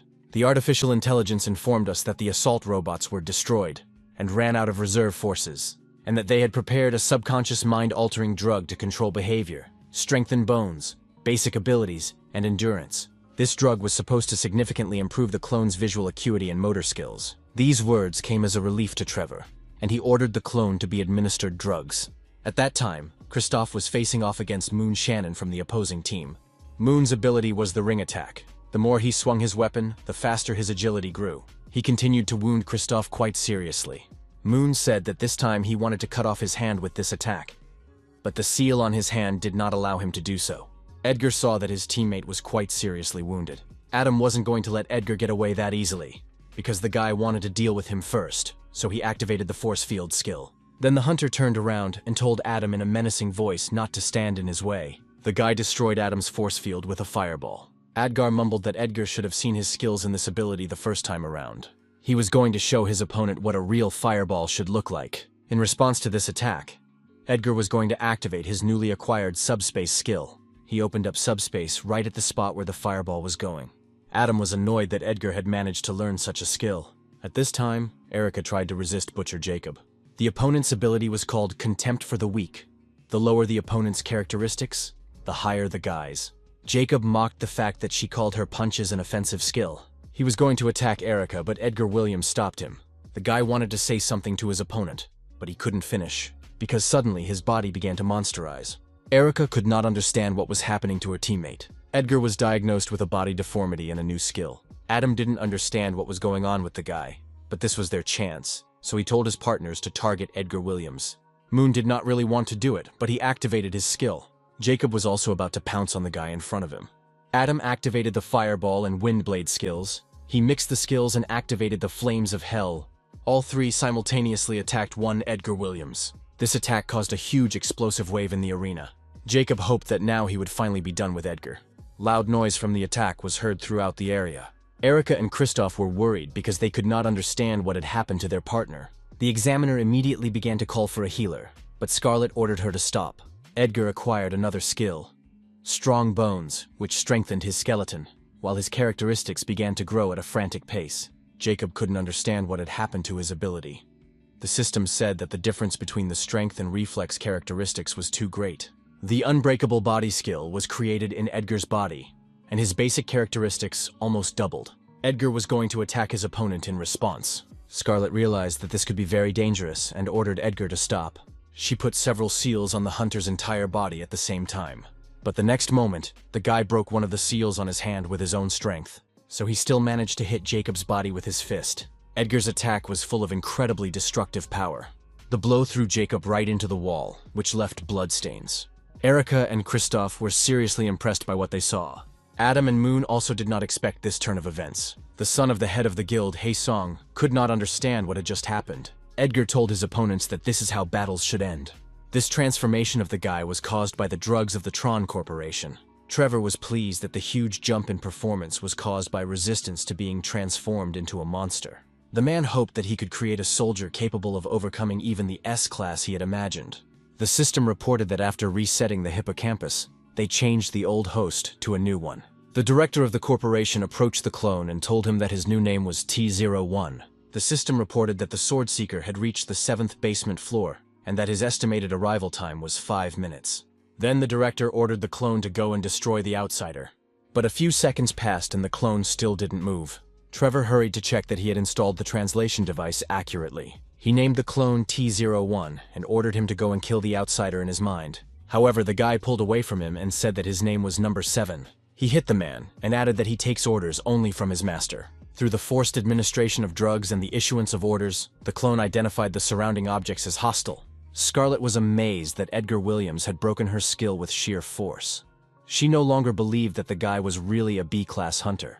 The assistant asked the professor what they should do and whether they should stop the fight. There were other team members there, so Scarlet said to just take care of the hunters coming out of the barrier. The woman had no reason to stop the fight, and the laxative potion did not work on Adam and Edgar.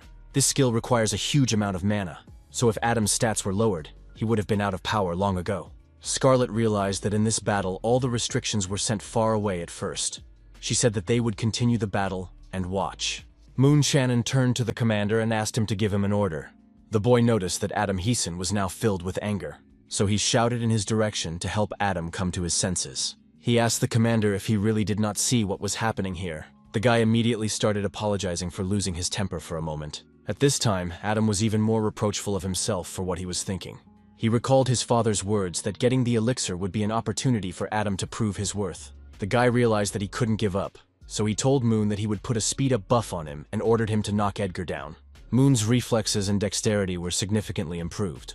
The guy fully experienced the power of this buff. He began to believe that he could overcome this monster with such speed. Moon attacked Edgar with his blade. but the weapon instantly shattered into pieces. At the same time, the speed buff instantly expired. Edgar took a swing at his opponent and said that he would finish him off as well. But he was able to do this by using the Ice Wall ability, which created ice spikes that dealt damage to the enemy and limited their movements. Adam told Moon to hurry up and get away from Edgar. But at the same time as the resistance to ability, Edgar's resistance to cold was increased. He immediately grabbed Moon by the scruff of the neck, who could not escape so quickly. Adam was incredibly annoyed by the whole situation. Edgar let go of Moon and looked back toward the son of Chairman Haesong. Adam angrily asked the guy why he owned everything. He activated the stonemason skill and took control of a pile of rocks. The guy simultaneously directed them all in the direction of his opponent. Kristoff told Erica to stand behind him because they would only be in Edgar's way. The examiner realized that these could no longer be called training battles. Adam sent a huge amount of stone fragments at Edgar. It was clear that this attack was not easy for him.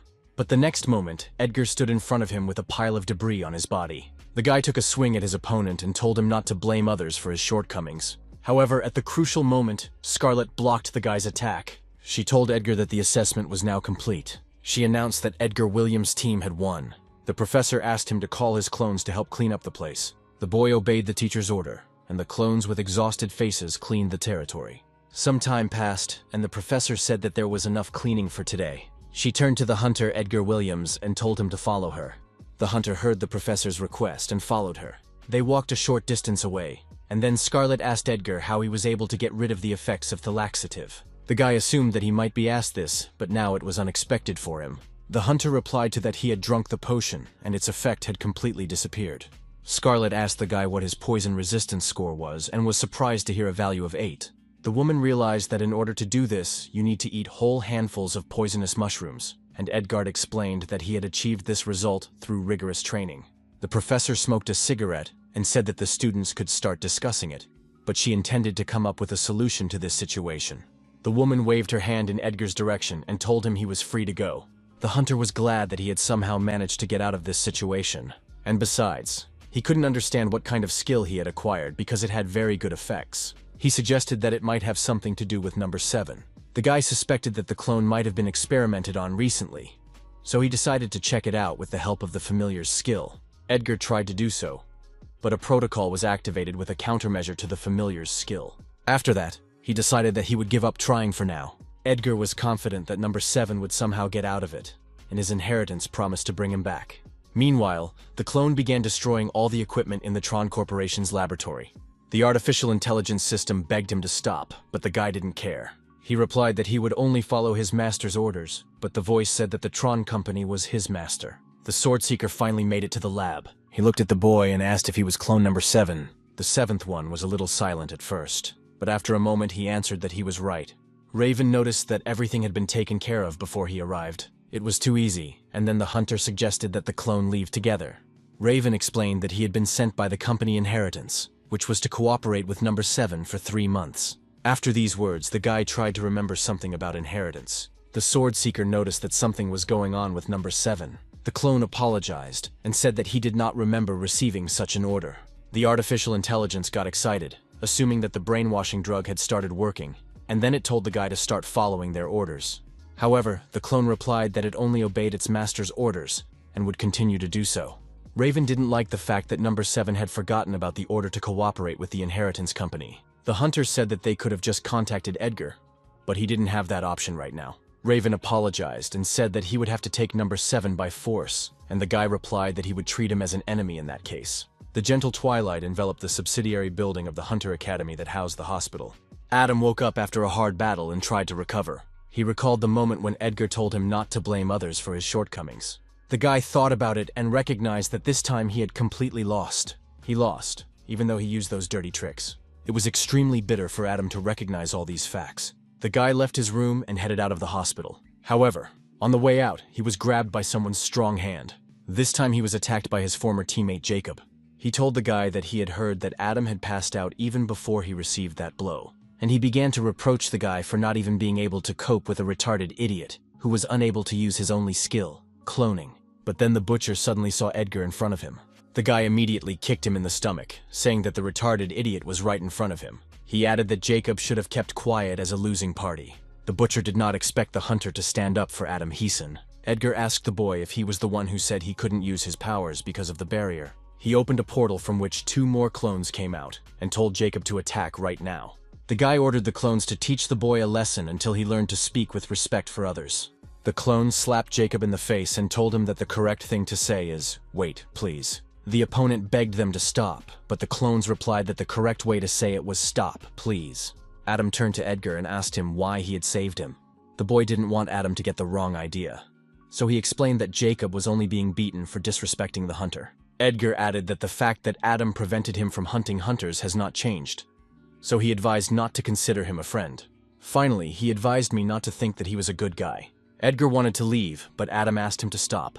The guy started talking about the head of the second squad crossing the line. He explained that he only wanted to ask Liana to identify the group that was stealing monsters, and warned her to make sure there were no killings. Adam suspected that Liana had ignored his last request, but he didn't want to leave any misunderstandings. Watching the boys beating Jacob, Edgar said that he didn't really care anymore. Raven was sure that the clone's owner was a B-class hunter. The man, sitting on clone number 7, was thinking that something was clearly wrong with the hunter ranking system. Raven decided to make sure the clone was definitely unconscious. He didn't want to wake up again. Number 7 followed Raven's stroke trajectory to the very end and always kept his sword at the right angle. The seeker of the sword even began to think about taking on an apprentice. But now he had to deal with the director of the Tron company. The hunter leaned over to the man and said that he knew he was conscious. Trevor asked the sword seeker to wait and asked what he wanted. The hunter replied that he would ask questions and hoped to get truthful answers. At first, Raven asked Trevor if he was the one who created Tron's artificial intelligence, and the man confirmed it. Then the hunter added that she was speaking in Eliza's voice, and asked the director if he knew her. Trevor was shocked to hear that the hunter knew his name.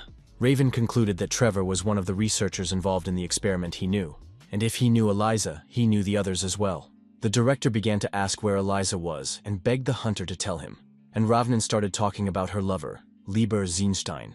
The hunter took a swing and told Trevor to shut up, because he was the one asking the questions here.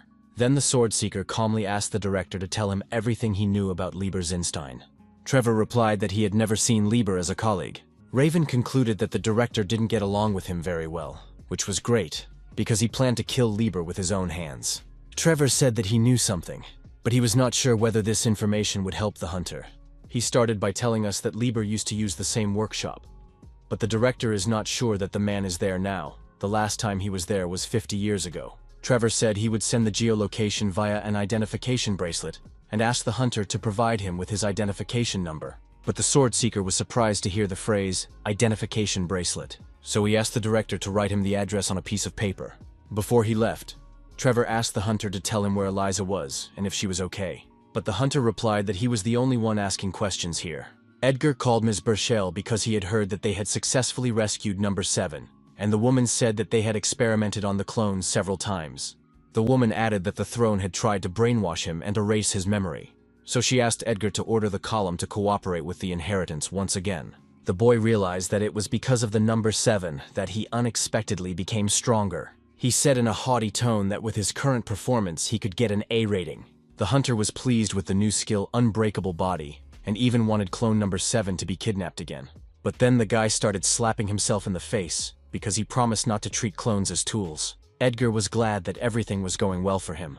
The clone rescue was successful. The boy dealt with those who were preventing them from hunting, and won in the practice of real combat. Later, rumors began to spread that Edgar Williams' clones had not only defeated a group of B-class hunters, but also defeated an A-class huntress. The reason for the fight was the abduction of monsters, but later the story began to deform, and frightening rumors about clones could be heard. As a result, Edgar had a bad reputation in the hunting grounds. Rumors were getting worse, and no one wanted to make eye contact with the clones anymore. The scene shifts to a local eatery not far from the Hunter's Academy. There, Edgar and his team celebrated their victory in training battles. The guy praised his partners for doing a great job, but Erica admitted that Edgar had done everything in the end. But the hunter continued to praise the buff in Kristoff's defense. Then a man approached Edgar, calling him a famous hunter. The man asked the boy if he thought that the B-class was allowed to do anything. The man's partner began to apologize, explaining that he had gotten very drunk. But the drunken man began to express his dissatisfaction that Edgar was from the B-class, but continued to walk in the F and E-class areas, controlling the zones. The hunter asked the man to calm down and explain that he hadn't sent his clones to territories below C-class recently. Then the drunken man held out his phone and asked Edgar who else was in the photo. The hunter was really surprised by what he saw in the photo. The man was very unhappy that the guy's clones came at the last minute and took the entire zone for themselves, while he and his partner were quietly hunting. Edgar was very surprised to see number 2 in the photo, and the man's companion began to apologize to the guy. Although Edgar received the photo and location, the misunderstanding remained. The guy explained to his friends that people similar to number 2 had restricted access to the E-class hunting area and taken everything they hunted for themselves. Erica was very surprised to hear this, and Edgar thought it was strange too, because he hadn't instructed number 2 to go hunting. Christophe began to realize what all this could mean. He suggested to Edgar that someone might be pretending to be his clone. The hunter shared his guesses, as he believed that this was most likely the case. He mentioned that these people were already known in the area, and asked Christophe if he had heard anything about them. The friend replied that he had heard warnings that if someone wanted to steal the monsters that the clones had defeated, the thieves would disappear from the face of the earth, and Edgar instantly confirmed this. But this was the first time Christophe had heard of them stealing monsters that had already been caught by someone else through territory control, and he had never been in a B-class dungeon, so he couldn't imagine it. Then Edgar asked Erica what she thought about all this, but the girl replied offended that she had never gone hunting in the area. She recalled the moment when her teacher promised her that he would definitely take her to the hunting grounds if she entered the university. Erica reminded Edgar of this and emphasized that he had probably forgotten about it. The boy was surprised that Erica didn't go there because of this, but the girl was always waiting for Edgar to bring it up first. Then the hunter stood up and thought about something for a moment. In a cheerful tone, Edgar suggested that Erica go to the hunting grounds tomorrow. He emphasized that he would keep his promise, while Christophe listened with envy to their future plans. The next day, Edgar went to the new building of the JM agency. The guy came there to put on his hunting gear. Mr. Agent noticed this and asked if there would be any other practical battle training at the academy, but Edgar replied that he just wanted to go hunting. Edgar also added that he had made a promise and heard that someone was impersonating him and stealing other people's prey in the areas for low-class hunters. Mr. Kang was shocked to hear this, so Edgar took out his phone to show him the photo and called number 2 over at the same time. Mr. Agent immediately recognized number 2 in the photo, so Edgar asked the clone if it was really him. Number 2 replied that he had not left the room except when summoned through the portal. He also added that the man in the photo had different proportions than he did, with a 2% larger face and 5% larger shoulders. Edgar did not want to hear such details and said he believed the guy. Then the hunter asked the clone if he met the guy in person, would he be able to recognize him? And the clone replied that it was quite likely. The plot is transferred to the territory of E-class hunting grounds, to the village of skeletons. Edgar noticed that the walking skeleton was an easy target for Erica, and she didn't need his help at all. Based on his observations, the hunter concluded that the girl could take the test for a promotion right now. Erica noticed that the clone had moved away from them, and Edgar explained that number 2 had gone to find them the next place. The girl also noticed that the place was quite quiet, and that she didn't see anyone else. Edgar was embarrassed to confirm her guess, but in fact he knew the real reason. It was because the other hunters were avoiding him. The hunter really wanted number 2 to find the fakes before the guy's reputation fell below the baseboard. Meanwhile, the fraudsters had already found their next victims and approached them. They asked the hunters with whose permission they were hunting here, and emphasized that this was their place. The hunters immediately began to apologize. They saw that the boys were heading in the other direction, so they came here. After this response, the scammers told the boys to leave the bodies and get out of the area. In response to his involuntary objections, one of the crooks started pulling out a weapon, emphasizing that everyone knew who he was. After this gesture, the hunters began to apologize and said they would leave immediately. The fraudster recalled their words that they had seen their group go in the other direction and realized that the real guys were also in that area. He knelt down by the corpses and began to collect jewelry and bags. But the next moment, in an instantaneous burst of anger, the guy threw them to the ground. The guy recalled all the pain he and his comrades had experienced, and he blamed Edgar Williams for all of it. Meanwhile, Erica continued her first skeleton hunt. Edgar noticed that the girl knew how much force it took to kill a single skeleton, and it was clear that this activity was very tiring for her. The hunter told the girl to collect the jewelry that the skeletons were wearing, because the corpses themselves do not carry any value. The guy looked at his phone and saw a message from number 2 saying that he had walked the entire area but hadn't seen anyone suspicious. Edgar ordered the boy to open the interdimensional gate and call for help from all the clones, except those defending the hospital. Number 2 called his comrades and told them that they were all called to explore the territory. Meanwhile, Erica and Edgar were going to drink the usual potions. The clones began searching and immediately came across the tracks of some hunters. Full of enthusiasm, Erica continued to kill the skeletons one by one. Number 2 came across a group of hunters who immediately started apologizing for hunting here, and the clone told them that everything was fine and they could continue hunting. Each time Erica liked the jewelry she received more and more. After a few hours of searching, the clones told Edgar that they had searched the place completely, but no one was wearing similar clothes. Edgar told the clones to go back to their normal duties. He was disappointed because he had even put on a mask in the hope that the fakes would be confused. The guy ended the conversation with the clones and asked Erica about her impressions, and she replied that she did not expect to earn such a large sum. She thought that they would have to split the proceeds because they were a team, but the boyfriend said that Erica could keep everything as a souvenir from the first hunt. Edgar didn't need this at all, because Erica has no idea how much he earns. After paying the girl, Edgar and Erica were going to return. However, on the way out of the area, he noticed a very familiar person, namely his classmate Adam Heeson. Erica was surprised by this sudden change in Edgar's behavior, because he immediately began to hide from Adam. The hunter did not understand what Adam Heeson could have forgotten in such a place. The thought occurred to him that this case could also be his doing. Kim Foster also shared these assumptions, because there is simply no other reason why Adam Heeson could have been in the E-class area. Mr. Kang confirmed that there were enough people in the Haesong Guild to instruct someone to disguise themselves as Edgar's clones, and they had already interfered with his hunt. But the guy thought it was strange that Adam had started this right after the warning. He didn't believe that he was that stupid.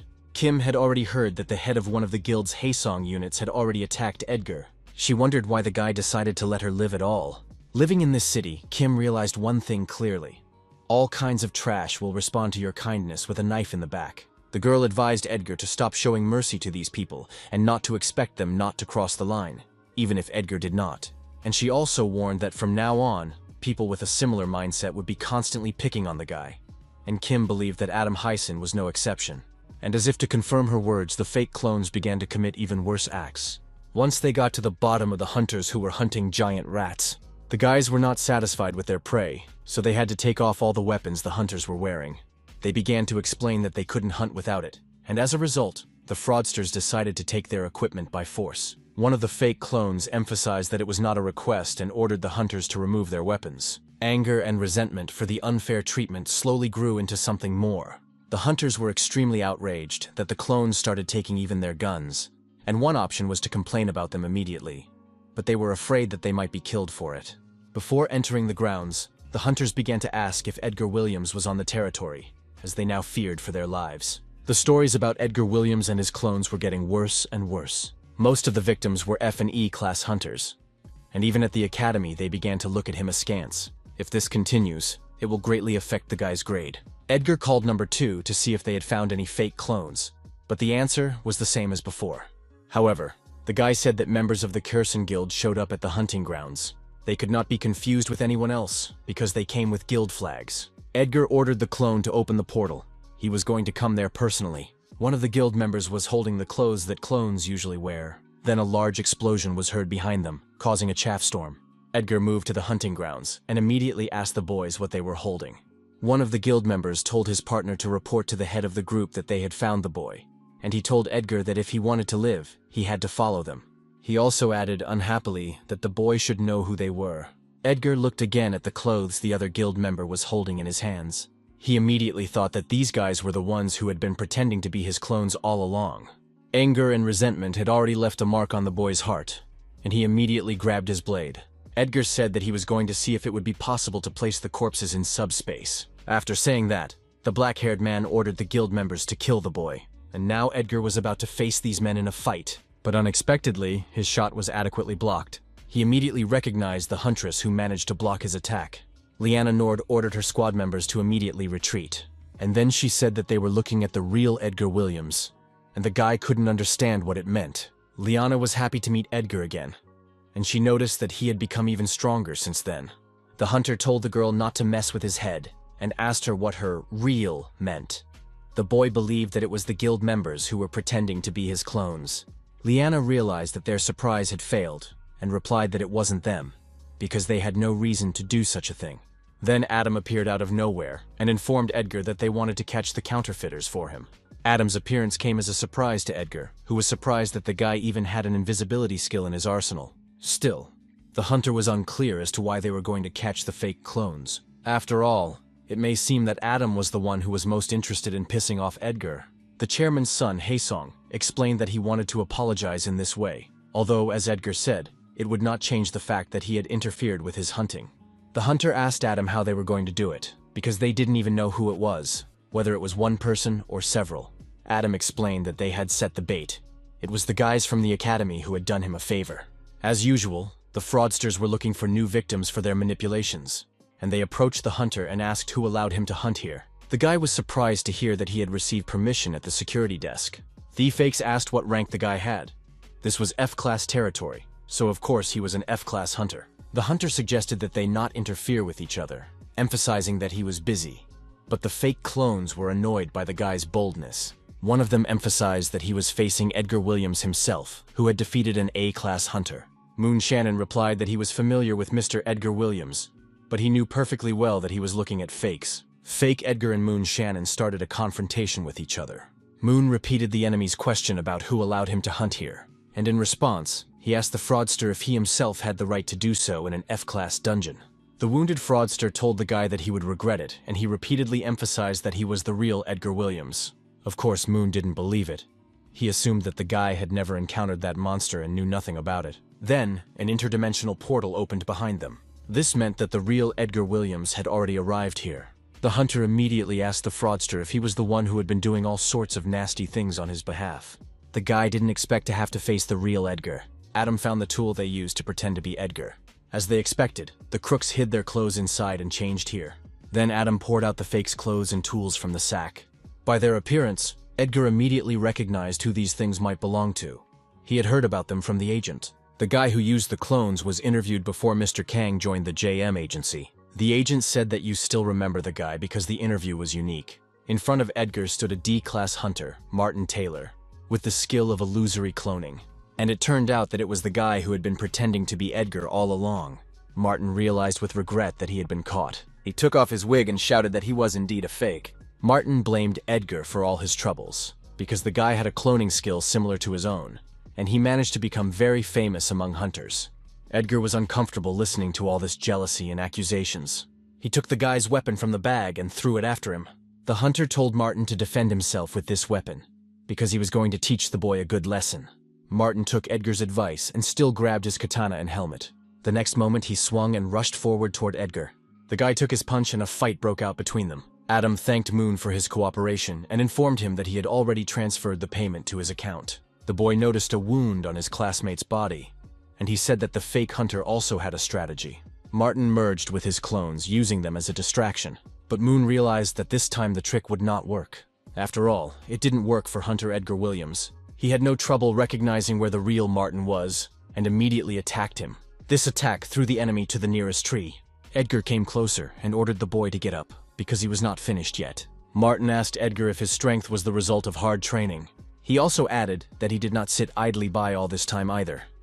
Because of his skill, people were constantly looking at him with contempt. Even though Martin's skill was illusions that couldn't even cause harm, he still practiced. When the other hunters learned about his real skill, they did not want to take him to their team, and thus did not give him a chance to prove himself. However, one day Martin noticed that as soon as he put on a hoodie, people started avoiding him, mistaking him for Edgar. They would immediately get scared and run away from the hunting grounds, leaving behind considerable prey. And then Martin realized that it wasn't his fault, but stupid human prejudice, and that it was because people mistook Martin for Edgar. The guy grabbed his bamboo saber and added that everything would have been clear in one blow. But those hunters did not even try to fight back. Even when they gathered in groups, they were still afraid of the guy's skills. After these words, Martin created many copies of his own. He asked Edgar if he knew what it was like to be someone whose skill was only mocked. The hunter clearly answered no, and began to open the subspace. Edgar did this in order to be transported to the real Martin. He grabbed the guy's blade and told him that he didn't need to know. The boys were amazed by Edgar's ability to understand which clone was the real one. Edgar took a swing at Martin and told him that he was wrong about him not having a chance. The next moment, he punched him hard in the face, and a stream of blood gushed out of his mouth. Edgar told Martin that the JM agency had sent him a letter saying that he had been accepted, but he had given up after seeing his skill rating on the internet. The hunter continued to beat his opponent with the same force. He simultaneously struck his body with a large number of blows. Moon couldn't watch it any longer and told Adam he was leaving. Martin Taylor began to ask his opponent to stop. However, Edgar was not going to listen to him and continued to beat the boy. Martin flew several meters back into the air from the hunter's previous attack. Edgar said that when the boy decided to do all this, he rejected all chances to prove his importance now and in the future. Edgar was relieved to release all his pent-up anger. Martin Taylor lay helplessly on the ground. Adam Heeson approached him and looked at the boy with pity in his eyes. Edgar asked Adam if he was thinking about something, and he said yes. Adam had another reason why he decided to investigate. He didn't think Edgar would do the same thing as someone like Adam. Edgar became excited when he heard Adam say his full name. Chairman Haesong's son told the boy that now he could apologize properly. Adam said that his actions were no different from the actions of this guy. Edgar was glad that Adam Heeson was at least aware of this. Now the hunter was going to resolve the misunderstandings that had arisen and contact the victims. Then Adam told Edgar that he had an idea. And as a result, Martin was sent to collect low-level monster crystals in one of the hunting grounds of the Haesong Guild. Edgar turned to clones 5 and 6, saying that he had something for them. The boy said that they had hunted so hard for him, but he hadn't done anything special for them, which made him feel bad. Edgar handed them a tray and said that this was their special meal for the day. He hoped that this would help them cope better with hunting. This became possible because Edgar can get a lot of fresh crystals from Martin Taylor. Luckily, the misunderstanding with the victims was settled, and Edgar received a good supply of crystals. However, the last words Adam said still bothered him. Before leaving, Adam asked Edgar to stop for a moment to tell him something. The guy said to be on guard against the academy. He did not think that the academy was just trying to train hunters, giving them skills for nothing. But Edgar did not understand what Adam meant by these words. So far, the son of the head of the guild, Haeson, was not sure of his guesses, and said that he would tell us when he received more accurate information. Finally, he warned the boy to never come near the academy's church. Edgar remembered that they had lessons on the history of the system in the temple, so he didn't want to waste time, so he sent his clone there. All these warnings seemed very strange to Edgar. Scarlett handed the rector an evaluation form for the practical team competition. The man asked what it was, and the professor told him that it was a grade, but he could see it perfectly well. He was dissatisfied with the fact that Edgar Williams had an excellent grade. Scarlett said that she had applied all the restrictions discussed, and that the performance was evaluated with them in mind, but the director objected, saying that Edgar had been relieved of the effects of the potion. The professor replied that Edgar had been drinking and neutralized him without using the skill, so she couldn't do anything about it. The rector angrily admitted that he had insisted on all these restrictions to control the high-class hunters in the academy, and that Scarlett should have done something about it. But after saying that, he was hit with a table. The woman realized that the rector had summoned her because the academy's professors were too low in rank to even stand up to the B class. But Scarlett aggressively asked the man if he intended to control the academy's high-ranking students with elixirs. The academy cannot act directly because Edgar is unstoppable in his anger, so they used lame excuses to lower his grade. But he overcame even that. But the rector tried to argue, saying that very often these hunters neglect their classes, and that's why they impose such restrictions. Scarlett then advised me to tell the hunters about it directly. She went to the exit and added that she would keep to the schedule, but no more. The woman slammed the door loudly and finally said that if the rector called her because of this pathetic nonsense, she would really finish him off. The man believed that with such arrogant behavior, Scarlett would not be able to last long. He picked up the phone to call someone. The rector said that from that moment on, Professor Scarlett Bentley would be responsible for the church and asked that someone be called to clean his office. The next day, Edgar had a lesson with the Academy's professor of hunting techniques, a C-class hunter, Edward Clark. The man told the students that he would teach them how to hunt, and immediately asked them what they thought was the most important thing about hunting monsters. He did not deny that characteristics, teamwork, and a good weapon are extremely important, but strategy is much more important. Mr. Edward told the students to look at the book they had received to learn more about the strategies they could use in hunting monsters. Edgar started looking through the book and something immediately caught his eye. The part about how you have to fight giant rats in close combat and that the skull is their weak point was very strange. The hunter was horrified to realize that this text differs from the generally accepted strategies for dealing with these monsters, and for the worse. Edgar remembered this because he ordered the clones to study strategies. He knew not to believe all the information on the internet, but the schemes he studied had proven effective in real combat. The information in this book was clearly distorted, and it is difficult to notice if the hunter does not have some experience in hunting. Edgar wondered what the academy was up to. Then Professor Edward announced that it was time to move on to the practical part of the class. The action moves to the training room of the Monster Hunting Academy. The monsters that appeared could really be confused with real ones. The professor said that this is a virtual simulation room created by the skill of a hunter. Here, students would learn how to resist monsters without endangering their lives. The professor emphasized that all students' senses will be at work here, so they should be careful. He added that here they will not only learn strategies, but also learn to overcome their fears. Edgar asked whether there would be any restrictions on the use of clones, and the teacher replied that each hunter would be assigned monsters according to his rank. Edgar said that he was unable to use cloning. This seemed strange to the professor, because even a challenge is possible in this space. The man wasn't sure if the clones would be able to use the devices, but he told Edgar that he would give him more pods to connect them. A few minutes later, 2 more clones of Edgar appeared in the simulation space. The other students finally had a chance to see what the boy's clones looked like. The professor was amazed that the boy could even transfer clones to the virtual world, and he emphasized to the students that they would all go to different places. Before the transfer, Edgar advised Erica to ignore the advice in the book and do what they had learned in training. And in a moment, Edgar was already in the area designated specifically for him. It was a forest with many trees stretching along its territory. Edgar was surprised that he and his clones had chosen this particular location. Then the boy heard a whimper coming from not far away. Edgar cautiously asked back if there was anyone else here. A woman's voice behind the tree begged the boy to help her.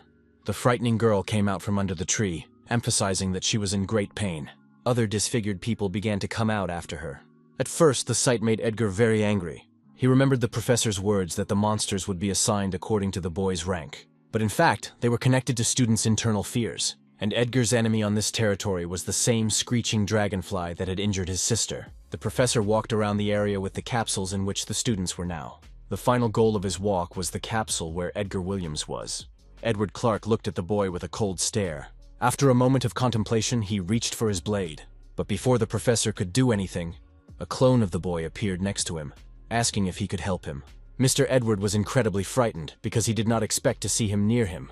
The man asked the boy who he was, and he replied that he was number 3. The owner told the clone to protect the portal from disasters, threats, and other things due to the portal's versatility, as the students of the academy could be in danger. The professor thought these words were a blatant lie, and that the clone was simply protecting its master because of the escalating situation. Mr. Edward excitedly said that he was doing the same thing, patrolling for the safety of the students of the academy. The man did not understand whether it was right at all. If he was facing a clone, he had to do something. But when he looked at the frightening face of number 3, all his intentions abruptly evaporated. The man said in embarrassment that he would go the other way. He decided to leave it at that, because he realized that there was no way he could beat number 3. Meanwhile, Edgar and the clones continued to fight in their hunting area. The clone swung the knife in the direction of his enemy, the screeching dragonfly. He pierced the area between the monster's eyes. Another clone used fireballs against a hideous monster. Edgar himself used his newly acquired ability, the unbreakable body. He easily cut the enemies to pieces one by one. This test seemed very strange to Edgar by its structure. In the case of a meeting between a hunter and a monster of the same class, the monster usually wins the battle. And at the same time, he was given a screeching dragonfly of Class B, not 1, but 5 at once. Most likely, the other students were also assigned one by one, and Edgar was not sure whether they would be able to cope with the task. After the battle, Edgar regained consciousness. By the sour faces of his classmates, he immediately realized how difficult the test was. As expected, most of them failed. Edgar decided to discuss this task with Erica, and the girl said that she had encountered giant turtles, and her attacks kept bouncing off them. The guy asked her in embarrassment why she didn't just run away from them, and Erica replied in surprise that they had a hunting class. Professor Edward praised everyone for their efforts, and said that among the students there were both those who failed and those who coped with the task. He reiterated that strategy is the most important thing, and they should always keep it in mind and train hard until they have a chance to learn everything in battle. After these words, the teacher announced that the class was over. The clone approached the owner and whispered that he had something to tell him. He said that the professor secretly approached the hunter during a hunt in virtual space. It was a real blessing that Edgar managed to call out number 3 unnoticed, as Adam Heeson said. This place is very strange. It was strange to put students in groups for individual skill assessment, not to mention the separation during the simulation on hunts that are usually done in groups, as well as giving away expensive skills for nothing and then teaching strange strategies. Erica walked up to the guys and asked what they were talking about. Edgar replied that they were discussing the schedule and asked what the next class was, and Erica was surprised that the boy was so excited. She replied that the following is the history of the system and its understanding. and added that the class will be held in the church. Edgar immediately recalled Adam Heeson's warning, namely how the guy told him to never approach the church. The hunter replied embarrassedly that he didn't feel like going there today more than ever, and suggested that Erica go to the movies instead. With a smile on her face, the girl replied that it was a compulsory lesson and they should not miss it. She thought the lesson was interesting because she didn't even think the system had a history. But then Edgar turned to her again and told her he was serious. He added that he would have the clone attend the class for him, but Erica suddenly grabbed him by the shoulder. With a blank look in her eyes, she told the boy that they had to go. She squeezed his hand harder, asking if he really wanted to play hooky. This behavior of the girl seemed incredibly strange to Edgar. Number 3 realized everything and instantly knocked Erica out. The hunter caught the girl and praised the clone for such a quick reaction. If a guy had to do this, he would most likely have miscalculated the force. Edgar apologized to Erica, not denying the possibility that he was just overreacting and it was in vain. He decided that he would also apologize to her later. The guy was not going to hesitate for a second when it came to people close to him. After a while, Erica finally regained consciousness. She immediately got up from her seat, not realizing where she was. All this time, the girl's sleep was guarded by Kim Foster. She told Erica that they are now at the JM agency, to which Edgar Williams belongs. Erica asked what she was doing here, and Kim said that she was probably tired from her hunting class and fell asleep unexpectedly. Kim added that Edgar also asked her not to worry because he sent a clone to the class, instead of the girl. Erica asked where Edgar was now, and Kim answered embarrassedly that he would be back soon. Kim handed the girl a life force potion, told her to drink it and get some rest, as a side effect of it was that she would fall asleep. Zilyavar was annoyed that Edgar had run away, leaving her in charge of the man's care. Now Edgar is facing the most problematic task. There were no problems with number 2, but Erica's behavior was atypical. If he could, he would have turned everything upside down and interrogated everyone involved. But in this case, either the academy will close or the boy will be expelled, and then he will not see the elixir. Edgar didn't have time to wait for information from Adam Heeson, so he decided to find out for himself. He reached a room that seemed to him to be the office of some important person. He was immediately surprised to find glass shards near her, and also that there was an open window in this room. Adam was frightened when he heard someone sneaking through the window. Edgar was surprised to see the boy there, but the boy shut him up, telling him not to say anything. Adam wanted to ask the guy the same thing, because he had already asked him to wait. Edgar told the boyfriend that Erica was acting strangely, and the boyfriend remembered that this was the girl who was always following Edgar. Edgar added that Erica had attended many classes at the church, and as soon as he suggested that she not go there, she immediately began to look at him strangely. The hunter assumed that Adam was hiding for a similar reason, because he himself said that the temple was a strange place. Then the son of the chairman of Haesong went to the shelves with the blue books and began to look for one. He stopped at one of the middle ones and pulled it toward him. After this movement, a side entrance opened on the wall. Adam said that he had only recently learned about it and hadn't had time to see anything yet. A room with 2 desks and TVs stretched out in front of the boys. There were cameras and microphones there, and it seemed as if this room was constantly under surveillance. Adam told Edgar that the first thing to do was to gather information. But then they heard a voice outside the door nearby asking the rector if he was there. This surprise immediately made the boys excited. They heard a sound from the door. Someone on the other side started to open it. The boys were extremely frightened and began to think about what to do next. Edgar said that they needed to run away, and besides, Adam has the skill of teleportation and invisibility. But the guy objected, because it would be very strange if the one who made the noise suddenly disappeared from this secret room. The man behind the door repeated his question again. He was about to open the door. Edgar told Adam to use his skills to change their appearance and voice. He knew that the boy had a lot of different skills and suspected that there would be something suitable for this. The guy really had something similar. He started activating the chameleon skill. Edgar decided to hide in subspace for the time being so as not to give himself away. Then the door opened and out came Professor of Elemental Magic Khan Matt. Adam, disguised as the rector, asked if something had happened and why the man was breaking down the door.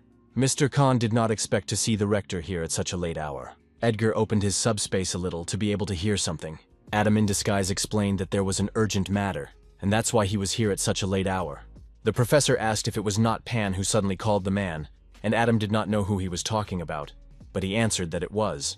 Mr. Khan excitedly replied that he thought so. He suggested that the issue concerns the problematic couple of Edgar Williams and Adam Heeson. Khan asked the rector if not responding would be the best solution, and added that he had accepted the challenge and disobeyed the order, so that other academies would not displace him. Then Adam nervously asked if they hadn't agreed not to regret past decisions. Mr. Kang excitedly replied that in any case, everything would be decided at the meeting in 3 days, adding that he had probably rushed things. He apologized for disturbing him and was about to leave, but Adam was not going to let the professor go so quickly. The reincarnated Adam asked the teacher if he had forgotten what time the meeting was to take place, and thus he learned that it would be held at 11 p.m. After Matt left, Edgar peered out of his subspace and asked Adam what had just happened. Alam asked the guy to calm down because he almost died, making it up as he went along. Edgar asked the boy why he had said that the temple was a strange place, since Adam had also been there for the first lesson. The son of the chairman of Haesong replied that he had received a warning. At first, he intended to attend classes in the church, because they were compulsory. But as soon as he entered the building, the warning went off, and the mental defense ability was activated. At that moment, Adam could not understand who was using a mental spell on him. Even when he went to another place, the skill's activation did not stop. There was no voice, no vibration, no flow of mana, which meant that the whole room was filled with mental ability. Edgar asked the boy why he hadn't told the others, and the boy responded by asking why Edgar didn't do anything when he knew everything. After all, if he wanted to, Edgar could simply destroy the entire academy. Adam admitted that he could do nothing because the elixir was at stake, and they needed information. Now their priority was to find out what was really going on in this academy. Boys need to learn about weaknesses in order to do what they want to do. They went to the computer with the password on it. Adam was angry that he was coded, and admitted that the rector was not so stupid. But then Edgar pointed to the password on the wall, and Adam immediately changed his mind about the rector's intellectual abilities. Now the boys had the opportunity to find out why the academy was created. The story goes back to JM Agency. Erica asked Kim what she had just given her. The girl explained that it was a potion of vitality, and if Erica drank it, her fatigue would be lifted. Erica thanked her and added that she was a little sweaty and would like to take a bath after a hard day, and Kim said that the agency had a bathroom and she could use it. Kim immediately turned away to avoid seeing Erica changing. Then the girl embarrassedly asked the healer what kind of relationship she had with Edgar. Kim replied that there was nothing like that between them, and that they were just work colleagues. Erica approached her and asked if it was true, pointing a synthesized magic ball at the girl. The guys unlocked the computer and started looking for dirt on the academy. They were incredibly shocked to learn the true purpose of the academy. They learned that the academy seeks to completely brainwash all students, and the temple serves as a place to fulfill this goal. Edgar assumed that in that case, everyone would become puppets of the bastard everyone here calls Mr. There were about 10,000 people in the academy. But if we add students studying in other departments, the total number of students will be about 30,000. Then Adam saw something shocking and told Edgar to look at the monitor. Edgar was on the list of dangerous people, so the students of the academy would target him first, while Adam was among the people to be wary of. The son of the head of Haesong told the boy to return to his agency immediately, and added that the people around him were also in danger. Elgar couldn't understand why he was the only one targeted, and Adam replied that it didn't matter now, and that the academy was only avoiding him because he belonged to the Hasten Guild. The hunter didn't have to worry about the agency, because he had warned him that Erica was acting strangely, so he would never leave the girl unattended. Kim did not expect that Erica would target her. The girl was quite happy that it was a clone who came out against her, but still she wanted Edgar Williams to be brought to her. Mr. Agent burst into the room and took Kim Foster with him. Zilaiwar could not understand at all what was happening here, and what was wrong with this girl. Mr. Blake replied that he would explain everything to her later, and asked her not to leave the agency building. He called Edgar and told him what had happened, but the guy was not in vain. He was sure that number 2 would deal with Erica. Edgar informed them that the situation was much more serious than he had anticipated, and they would not be able to deal with it alone. The guy said that he would need help from other guilds. The scene is transferred to the tool development room of the Inheritance Company. Ms. Berchiel called out to Dubert with enthusiasm in her voice, distracting him from his work. Dubert was the head of the company's tool development team, and he asked the lady what she wanted this time. Ms. Arya excitedly handed him a container with 2 mice in it. The man realized that she had succeeded in making a clone. He noticed that the woman was so nervous, but in the end she successfully figured out the skill analysis. However, this was not the case, and Ms. Berchiel asked Dubert to take a closer look. She touched the mouse, whose silhouette began to disappear. The woman said it was a complete failure because her clone was nothing more than an illusion. The woman gave the ball with the skill worth 12.8 billion, but still could not understand the essence of Edgar's skill. Last time, Ms. Berchiel made a fuss about the prototype of the cloak, but this time she invited Dubert to show the illusion. But the woman denied that this was not the case, and they were gradually making progress in this matter. Namely, one of their successes was that they successfully copied the weapon. The woman believed that this should definitely help in their plan. There was a time limit and you couldn't copy skill layers, but even so, you could already successfully implement your achievements. Dubert said that there was something more important to copy, namely, weapon repair. At first, the CEO did not understand the meaning of his words, but then she understood. The woman realized that now they had a way to restore the hum of the earth. Erica was caught and taken to the headquarters of the Canes Guild. Mirabelle, the vice president of the guild, began to examine the girl. She said that she was unable to catch a specific flow of mana. Erica said she didn't understand what they were talking about, and asked them to let her go because her parents were waiting for her at home.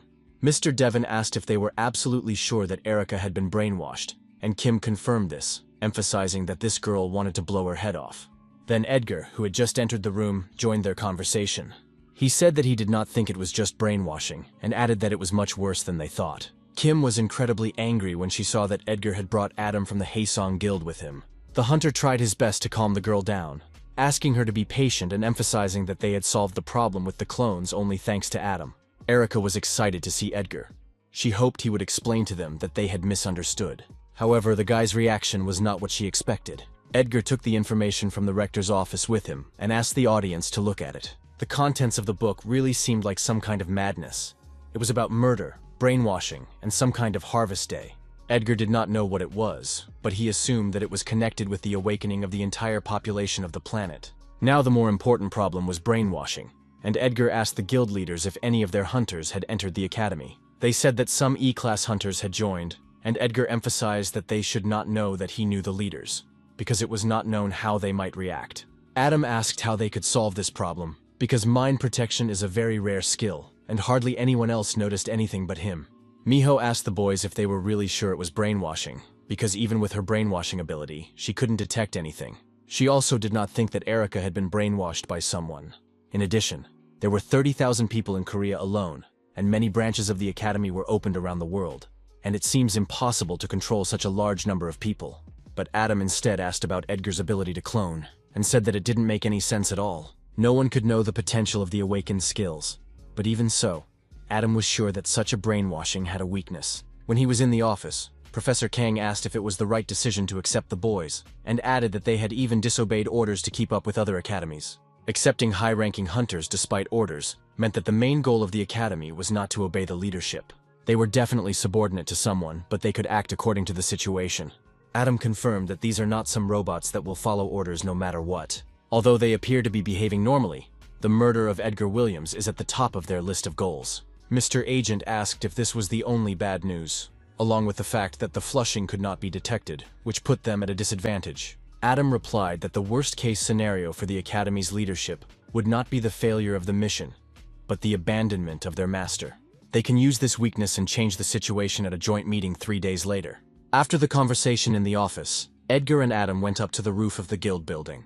Adam noticed that the management would be alarmed if Edgar suddenly stopped attending classes, but the boy replied that he was not going to skip them. He could have used clones to do this, but decided to leave them behind for protection before the meeting. Because if the guy stays in the agency's building, the others could be in danger. Edgar also wanted to experience for himself how brainwashed people behave. Adam had an idea related to Professor Scarlett Bentley. As far as he knew, she was not affiliated with the Academy, so he hoped that the woman was not in league with them. In the temple, Ms. Scarlett found a note that instructed her to use mana on her head. Edgar continued to attend classes for the next 3 days. The order to get rid of Edgar had been issued recently, and the boy wondered how many students would attack him today. The guy doesn't even know how long you need to stay in the church for a person to have their bladders flushed sufficiently. Now his classmates looked like usual. Edgar had already begun to assume that there were far fewer washed-ups than they expected, but the next moment, a knife came flying at him. This surprise in the middle of the lesson came as a real surprise to the boy. He took the knife in his hand and asked the entire audience who had thrown it at him. But his classmates just looked indifferently at the angry guy. A moment later, they looked back at the teacher. We could already draw conclusions from this behavior of the students. Professor Khan Matt turned to Edgar Williams and asked him if something was wrong. The hunter, bending the knife blade, said that nothing had happened and that he just had to go to the bathroom. All day at the academy, the boy felt strange. One of the students bumped into him, but immediately apologized, explaining that she was in a hurry. Everyone behaved as usual, but in reality, they wanted to take Edgar's life. They're only low-level hunters, so they can't hurt Edgar, but their intentions were quite tangible. At his seat, Edgar saw a bottle of drink addressed to him, and he began to drink the drink and read the note. The boy's ability to neutralize the poison was triggered, and it was obvious that the students would use every opportunity to get rid of Edgar. The guy calmly thought about this situation, and 3 days passed. Trevor Thompson thanked his colleagues for gathering today. In the audience were Elvira Scott, professor in charge of drugs, a C-class hunter, and Eric Dale, professor of hand-to-hand combat, a C-class hunter. The rector said that today they would deal with the mess concerning Edgar Williams and Adam Heeson. Mr. Edwards said that they shouldn't have accepted the guys, especially Adam Heeson, because they can't even do anything with him because of the Heeson Guild. Mr. Matt added that it was a good idea at first. And besides, Mr. Edward himself told that with Adam's help they could influence his guild. The topic of conversation turned to the person of Edgar Williams, and Elvira thought it was obvious that the students of the academy would not even be able to leave a scratch on him. Even the professors would not be able to resist the guy. And the rector did not deny that this was the case, but insisted that they should not worry, because their master had not yet abandoned them. He was told that 2 A-class assassins from the 13th Scorpions Assassins Association had been sent to them. After this news, the man added that they had already arrived in Korea, and the professors were incredibly grateful to their lord for this. Someone said that 13 Scorpions could even stand up to the Haesong Guild, and suggested getting rid of Adam Herson at the same time. Then someone knocked on the front door, but none of those present noticed. And the next moment, the door flew open in the direction of the professor's desk. Edgar approached the room and imitated the sound of a knock on the door, angrily telling the professors that they had to do something when they heard the knock. The guy added that they had made the last 3 days quite difficult for him, and suggested that the meeting decide how he should punish them. Professor Edward nervously said the name of Edgar Williams. The hunter doubted that the man was very surprised by his appearance, because he had been staring at the boy all the time during the class. The rector turned to Edgar and said that he did not know why he had come here, and suggested that they resolve everything with words. The hunter replied to that it would be a good option to solve everything this way. He added that this would only work if the forces of the opposing sides were equal. There were 5 professors, and Edgar was only 1, so he needed more people. Then clones approached each of the teachers present. Edgar sat down in a chair with his feet on the table and said that now we could talk. The guy started by saying that the last 3 days were just incredible, because so many people tried to kill him openly. There were poisonings, ambushes, and even sniper attacks, and we had to close the windows in the entire agency building. After the experience, Edgar had only one thought running through his mind. He couldn't take it anymore, even though he knew that these people were forced to behave this way. The rector apologized to the boy for interrupting him, but asked what his words "tried to kill" meant. After this appeal, Edgar waved to one of the clones. He grabbed Professor Khan's palm and broke several of his fingers. The hunter turned to the professors and said that they could continue to talk nonsense if they believed that the man's fingers would resist it. Eric Dale immediately became angry at what he heard and stood up from his seat. But in the same second he was punched in the face by one of the clones. The professor was knocked back into the wall of the room. Edgar sighed, saying that they had already used up all their attempts. Mr. Trevor was puzzled by what the guy was doing. He asked him to at least tell them what he wanted them to do. The man also added that, as far as he knew, the disappearance of the academy would affect not only them, and Edgar asked Trevor if he was threatening him with the elixir. Trevor angrily replied that he was just telling it like it is. And now the guy decided to tell them his conditions. The first condition was to remove brainwashing from all the students of the academy and stop doing it. Secondly, Edgar wanted a guarantee that he would get to the world competition of the academy to compete for the elixir. And thirdly, professors should not report it to their masters. After these words, Mr. Trevor apologized and said that they did not understand what the guy was talking about. The clone standing next to Khan Matt continued to break his fingers.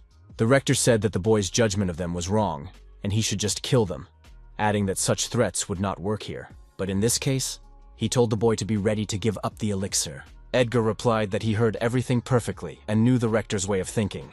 Then on the roof, Adam told the boy that he should not show weakness. He also insisted that Edgar not show them any mercy, but the boy was sure he could act harshly.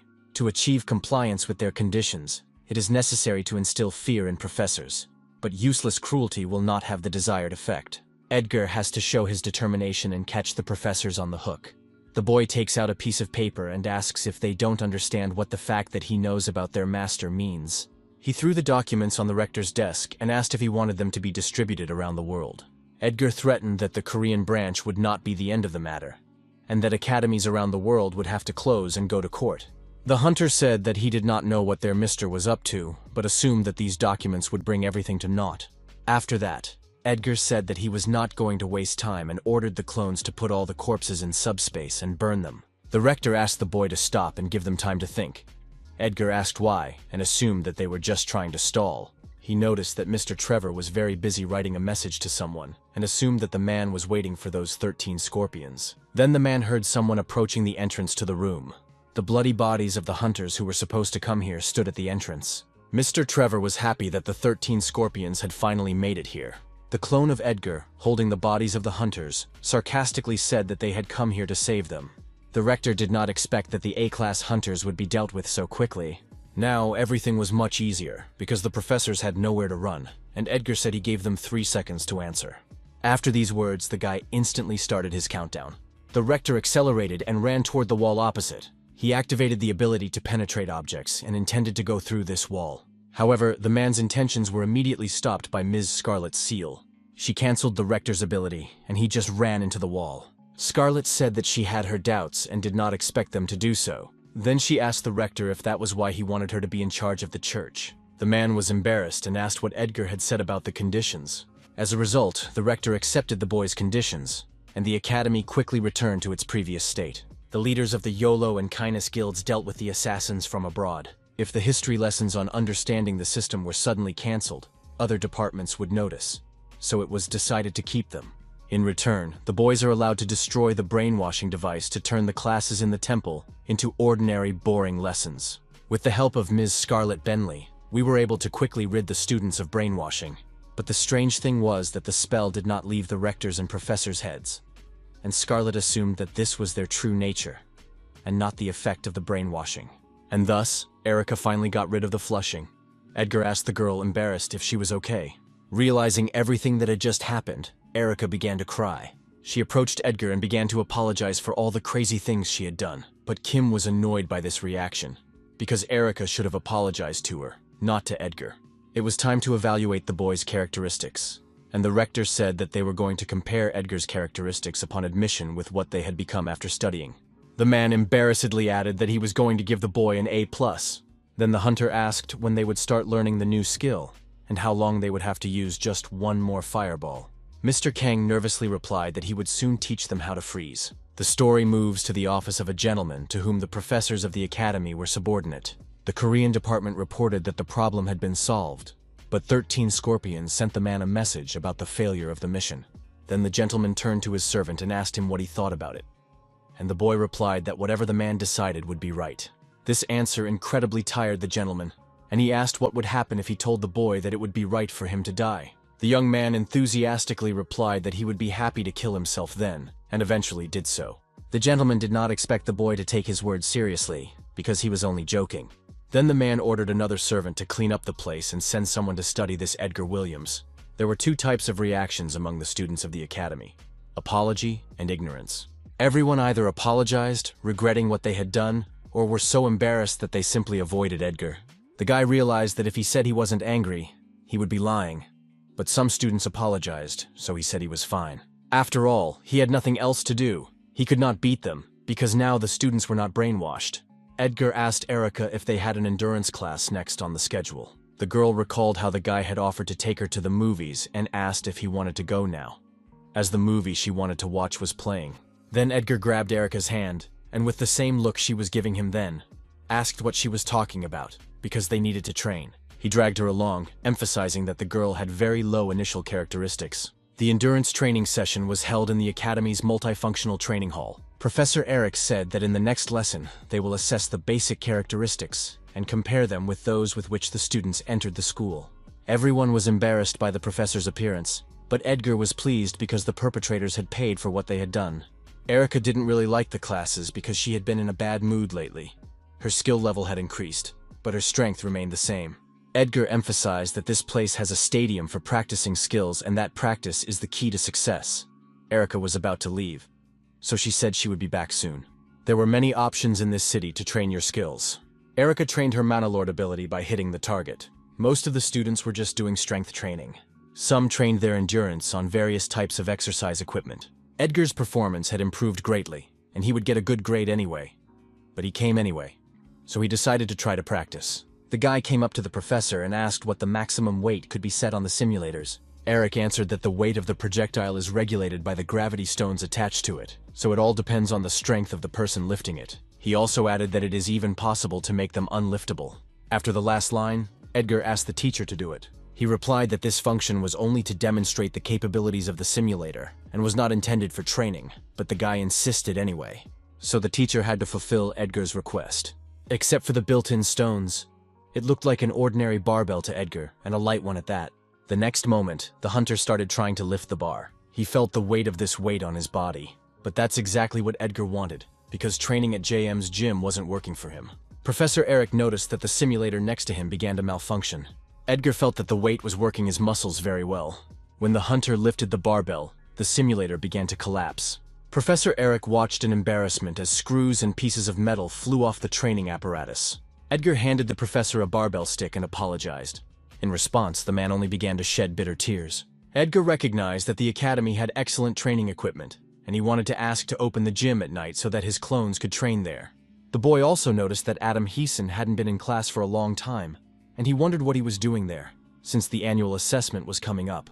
Adam informed his older brother that the academy was dangerous and that the guild needed to prepare as well. He added that they only partially stopped them, but the academy still poses a threat. Captain Kevin asked how it poses a threat. Adam replied that he could not tell this through the elixir, because this information could lead to the closure of the academy. Kevin emphasized that his brother had a second team leader who would carry out any orders, but the guy said that he needed the help of the entire guild.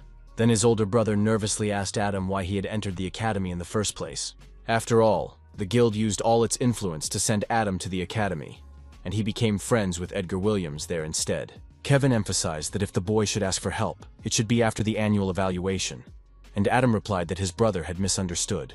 My brother emphasized that the whole world is not in Adam's hands, so instead of wasting time, we should work hard.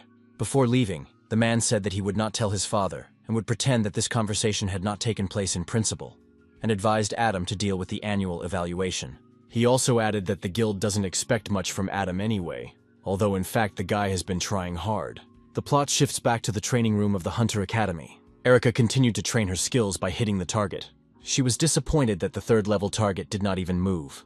A few days ago, Erica was laughing at Edgar because she was strong enough against skeletons, but now the boy is shooting fireballs even better than she is. Erica did not want to continue to be a burden to Edgar. At the end of the day, she decided to visit the JM agency. The girl approached Mr. Agent and Kim Foster, saying she wanted to become stronger, and asked to be allowed to join the JM agency. The nighttime enveloped the majestic building of the Hunter Academy. Edgar came to the rector of the academy with a request to open a training room. Mr. Trevor was surprised that the hunter wanted to do this at such a late hour. But the clones didn't care about the time. They couldn't use the gym during the day because of their classes. Mr. Trevor did not know how to answer Edgar. He started to talk about using the academy's equipment outside of class. But when Edgar pushed him against the wall, the rector added that it was completely acceptable. Before leaving, Edgar said that he would occupy the hall for the whole night and asked to keep the lights on.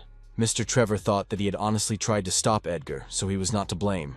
Edgar told the clones to train for 2 hours and then go hunting, and repeat this at regular intervals. When the door to the training room opened, Edgar shouted that they could use whatever they wanted, and that the place was all theirs today. However, he did not expect to find out that he would not be alone in the gym.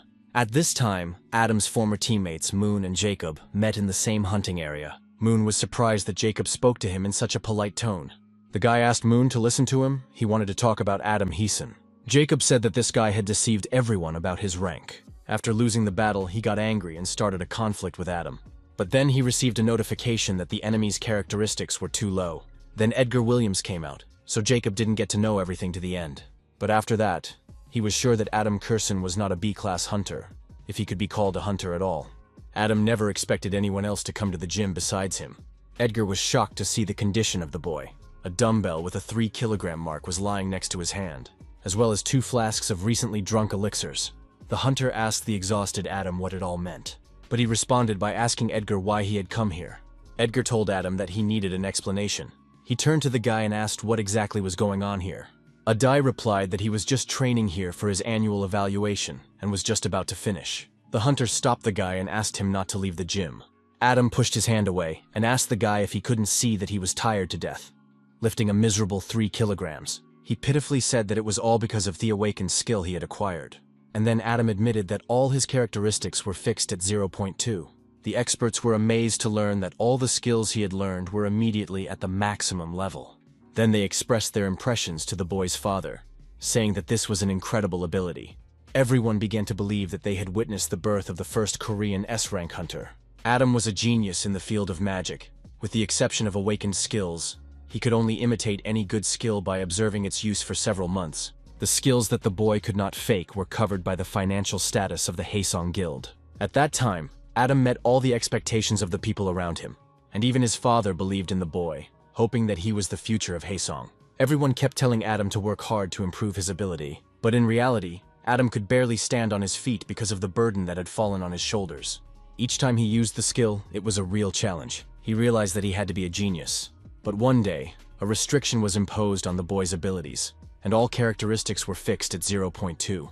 Everyone noticed that Adam's characteristics had barely grown over time. One day, Mike Heeson asked his son to come with him to his office. Then the boy admitted that all his characteristics were fixed at 0.2. Mike Heeson was incredibly angry at the news. He believed that after such news, the whole world would laugh at them. Mike said that all this time they had been putting money in a leaky safe. Adam was incredibly frightened and upset by such words from his father. Mike told his son that there was good news for him. No matter what Adam did, he didn't have to worry about his father raising his hand against him. After all, a single blow from his father could be fatal for Adam. After that day, Heeson began to erase all memory of Adam. All news and articles about him were removed from the network, as was information about his skill, and his guild-supported rank also stopped at B. After that, Adam learned that he could get the elixir at the academy. The elixir is a magical medicine that takes away all curses and cures any disease, and getting it became the goal of Adam's life. To hide his lack of mana, he hid mana pills in his mouth. He also poured potions instead of water when he attended classes. But even after all this, Adam lost to Edgar Williams. He believed that Edgar's awakening was a real blessing. But in Adam's case, it became the worst curse. Now Edgar understood why the weakening potion had no effect on Adam during the group battle, because there was nowhere to weaken his characteristics. The hunter asked the boy who else knew about it, and he replied that his father, brother, and several other team leaders knew about it. Edgar noticed that Adam could work out at home with ordinary weights, but the boy replied that he had asked the rector not to let anyone in, because who else could come here in the middle of the night but him? The most important thing was that there was a barbell with a magic gravity stone in the gym, which allowed you to train according to the strength of the hunter. But when Adam came today, it was broken. Edgar recalled that it was because of him that it happened. He asked Adam what characteristics he had written down when he entered. The guy replied that his average score was 40. Edgar was amazed at the brazenness and deception, as it was 200 times more than the actual amount, and Adam did not know that an annual performance evaluation would be conducted. He decided to call it a day and leave the gym. He asked Edgar to keep everything he heard a secret, because even the rector did not know about his fine. The hunter realized that he had no other choice. After a difficult conversation, Adam walked around the academy. He recalled an unpleasant conversation with his father that had taken place recently. Then Adam said that he needed people in a group to take the test. The father responded by asking the boy if he knew a hunter named Edgar Williams with cloning skills. Mike had seen the boy when he was still in F class, but he had heard rumors that Edgar Williams had gotten a B class without anyone's help. He also emphasized that some people don't even dare to take the test without a support group of guild members. Mike laughed at Con Blake because he thought he had picked up an ordinary stone on the road, but it turned out to be a diamond. Adam was struck by his father's words that the diamond he had polished so diligently turned out to be an ordinary stone. Then, out of nowhere, someone grabbed Adam by the arm and started pulling him along. The guy was scared and asked the attacker who he was, but he told him to shut up if he wanted to live. Erica told Mr. Blake that even as his skill level increased, his strength still remained the same. The man asked if the girl had any magical powers, and she was sure that she had them. Mr. Blake replied that it would take time for the girl to cope with the academy's assessment. He recalled how Erica had said earlier that she wanted to join JM and told him that the mana management specialist was in another city. He warned the girl that this man's training was not easy, and so the day came for the evaluation of the initial characteristics, with a total of 5 characteristics to be evaluated. There will be a test for strength, reflexes, health, endurance, and mana. And as soon as the test of one characteristic is completed, students should immediately move on to another. Professor Eric announced the start of student assessment. He told those who were confident to take a step forward. Adam Heeson was the first to come to the assessment with a fighting spirit. The instructor asked him to hit the wall with his fist with maximum force. The former teammates were eager to find out if what Jacob had said about Adam's abilities was true. The next moment, the guy strained his arm with all his might. Edgar watched the boy's behavior very carefully, but it lasted only a few seconds, and the next moment, he just sighed. As a result, Edgar had to intervene in the evaluation process. Adam bent the wall in front of him with incredible strength. Even the instructor was scared watching this. But no less astonishment could be seen on the faces of Jacob and Moon. In fact, instead of Adam, the test was conducted by a clone transformed into a guy using the chameleon skill. The guy who grabbed Adam was Edgar. He wanted to talk to the boy about his grades. He had one idea, so he asked Adam to just answer him. He asked Chairman Haesong's son if he could change the appearance of other people using the chameleon skill. Edgar added that they could have given his clone Adam's appearance, and then the guy would have passed the assessment with flying colors. Adam had helped the hunter last time, so Edgar wanted to repay him. But the guy emphasized that he was still hoping to get the elixir, so he wouldn't help too much. But the guy was sure that it would help Adam to get rid of suspicions. And so Edgar's clone began testing Adam's skills assessment. The impact force indicator was exactly at 40 units. Other students thought it was impossible to get such a figure. Edgar's clone as Adam also performed flawlessly in the reflex test. The same was true for testing the guy's endurance. The mana check was carried out using the skill sphere. During the health check, the guy was simply beaten in the face. The instructor announced that the assessment of Hunter Adam Heeson was complete, and all his scores were at 40. Other students were impressed by these figures, as the 40 was typical for A-class hunters. Jacob couldn't understand why the boy showed such results. Moon also had his suspicions when he used Adam's buff, but he decided that he was just overthinking it. Professor Eric took the documents with Adam's characteristics at the beginning of the year, and now, the average value at the beginning of the year was 39,751, and now it is exactly 40. The professor couldn't understand how it happened that everything was 40, and some characteristics went down altogether. He announced that Adam Heeson's average hunter's performance was up by 0.249, which was a bit disappointing, but not a bad result. Adam himself was nervously watching the evaluation process with the help of the invisibility skill. The guy was annoyed because he said that the average value should be 40, and the clone took all the characteristics and passed them at 40. He could not understand how such control was possible. He also noticed Jacob and Moon arguing about the results of the assessment nearby. Adam admitted that without Edgar's help, he might have failed this time. Edgar approached the clone and told him that he was free to go. The guy told the professor that he would like to be the next to be evaluated. He had been feeling a little anxious for a long time, so Edgar wanted to check it out. Looking at Edgar, the instructor nervously told the boy to hit the wall as hard as he could. The hunter tensed his entire body and prepared to strike. The next moment, he swung and sent his fist into the wall in front of him. The hunters outside stared at the destroyed wall with an incomprehensible look. Edgar's blow was so strong that it destroyed the wall of the building where the test was taking place. The instructor just stared in shock at the sight. Edgar noticed that his performance had recently stopped growing from consuming crystals. He came to this conclusion when his clone ate crystals, and nothing changed in the system. That day, Edgar asked the clone to eat as much as possible at once. He listened to his master and swallowed a whole handful of crystals. But even so, the characteristics still did not increase. Edgar suspected that this happened after the number 7 was stolen, and his abilities increased dramatically. Crystals were no longer needed. They only turned clones into monsters.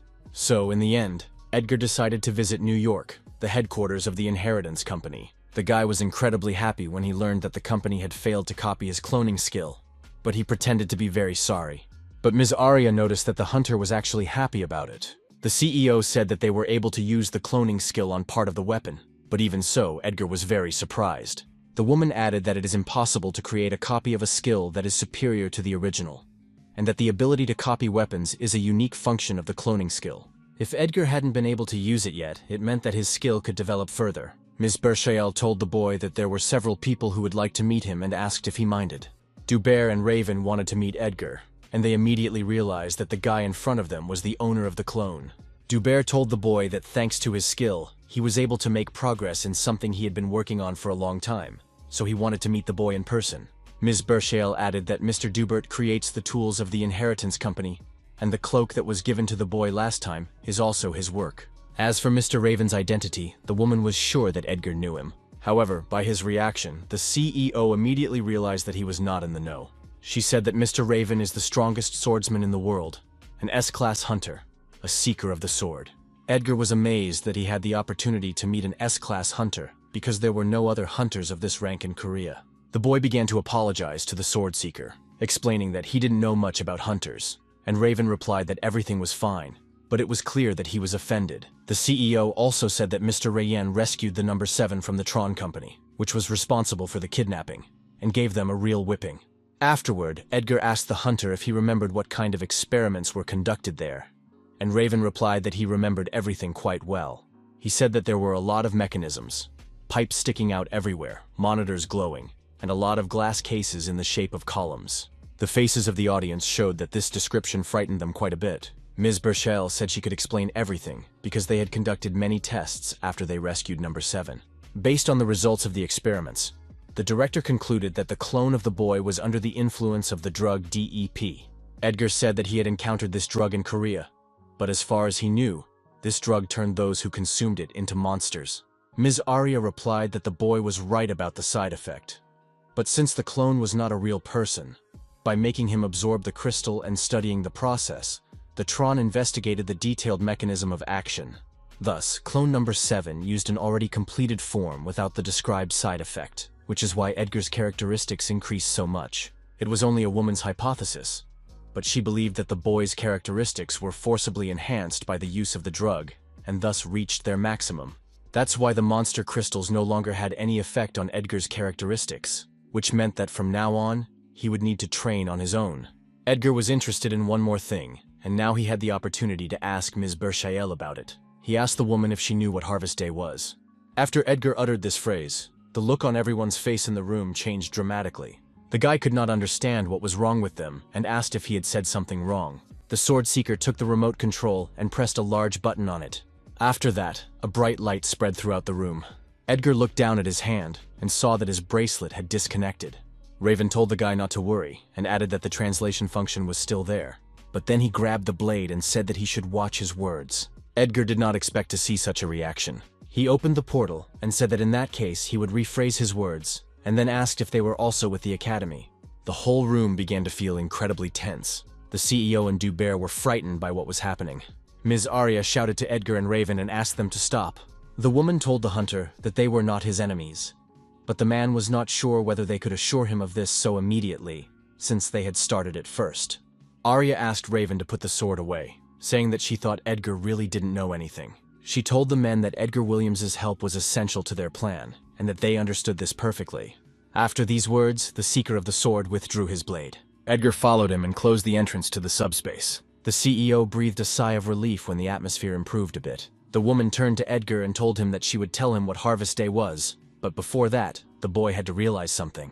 Ms. Arya began her story by saying that this world is much bigger than it might seem at first glance. She confessed to the hunter that the 3 of them were not really from Earth. The woman said they were outsiders who had come from a very distant place. Their home planet is called Tyburn, a peaceful place where many species existed in harmony. It was a calm and beautiful planet where magic and nature flourished under the rule of the Urencia Empire. But unfortunately, this was the case until the Cranids invaded. The Empire tried to fight back, but these creatures, attacking all living things in their path, had something that the locals did not have the strength to handle. Namely, that these creatures had the ability to create portals. Due to the countless monsters that attacked the Empire, despite all the efforts of the Empire, the territories were captured one by one. And then the same person appeared in the face of the Empire's despair. This man's name was Lieber Zeenstein, a scientist who came from Earth. He was also known as the man who created the system. Edgar was surprised that the system was actually developed by someone. Ms. Burchell has already said that the inhabitants of the planet need at least 10 years of concentrated study of magic to become ordinary combat mages. But Lieber was different. He learned magic incredibly quickly and became the Archmage of Urencia in 5 years. After that, the man focused on his research to learn magic quickly in order to increase the number of people able to participate in battle, to ensure that everyone, even without knowledge and understanding of complex formulas, with a small amount of mana, could defend their empire. Skill balls and a system were created. Despite the incompleteness of the system, it supported basic attacking skills, and people began to register and learn magic with skill balls. As the system approached completion, the people of the Empire could use higher levels of magic, and hope for the long-awaited peace returned to them. After that, the long war continued, until the day the system was completely completed, at which point Lieber began the massacre. Even Arya did not understand the reasons why the man killed all the residents.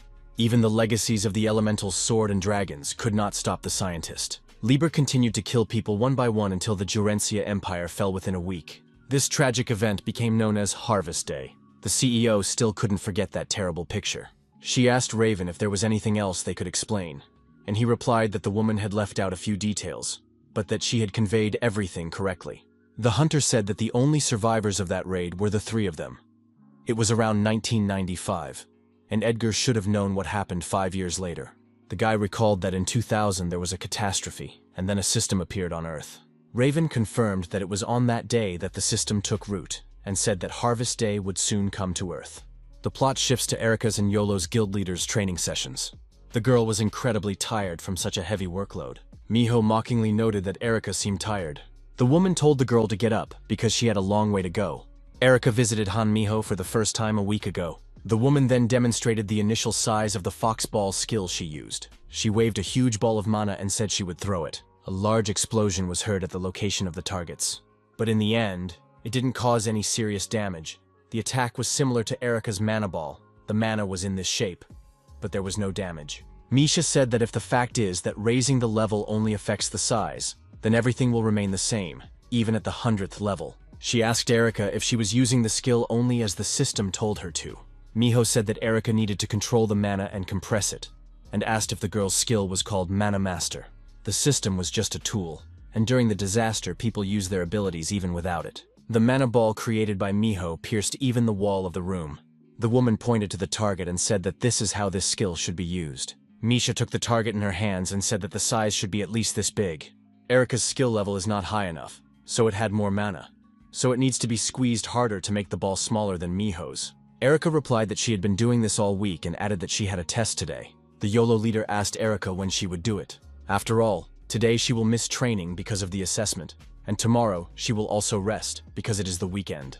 Misha said she wouldn't be surprised if Edgar had reached the level of an A-class hunter by now. Then she asked Erika if she was being too greedy. The woman recalled the moment when she and Edgar Williams were catching hired killers, and emphasized that together, they were very good at it. Miho said that at that moment she thought about setting her eyes on Edgar, and at that moment she heard loud explosions behind her. Erika stood up from the floor and angrily asked for all the targets in the building. Miho was glad that she had managed to motivate Erika to act through jealousy.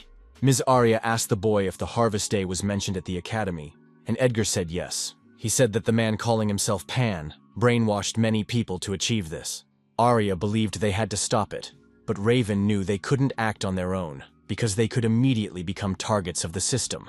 Edgar interrupted their conversation, saying that they could not directly influence the academy, because his sister was infected with the mana virus, and he needed to get the elixir from them. Dubert asked the boy if he would just let the academy manipulate the students as they pleased. The hunter replied that he could only leave things as they were when it came to the elixir. Raven listened to the boy and came up with an idea. He turned to Edgar and asked him if he would help them if they gave him the elixir he needed. Raven assured him that he would resolve the issue if Edgar became his student. Edgar was extremely surprised at the offer. He said that the boy would need to be the kind of student who would do whatever he said to achieve Edgar's goal of becoming stronger.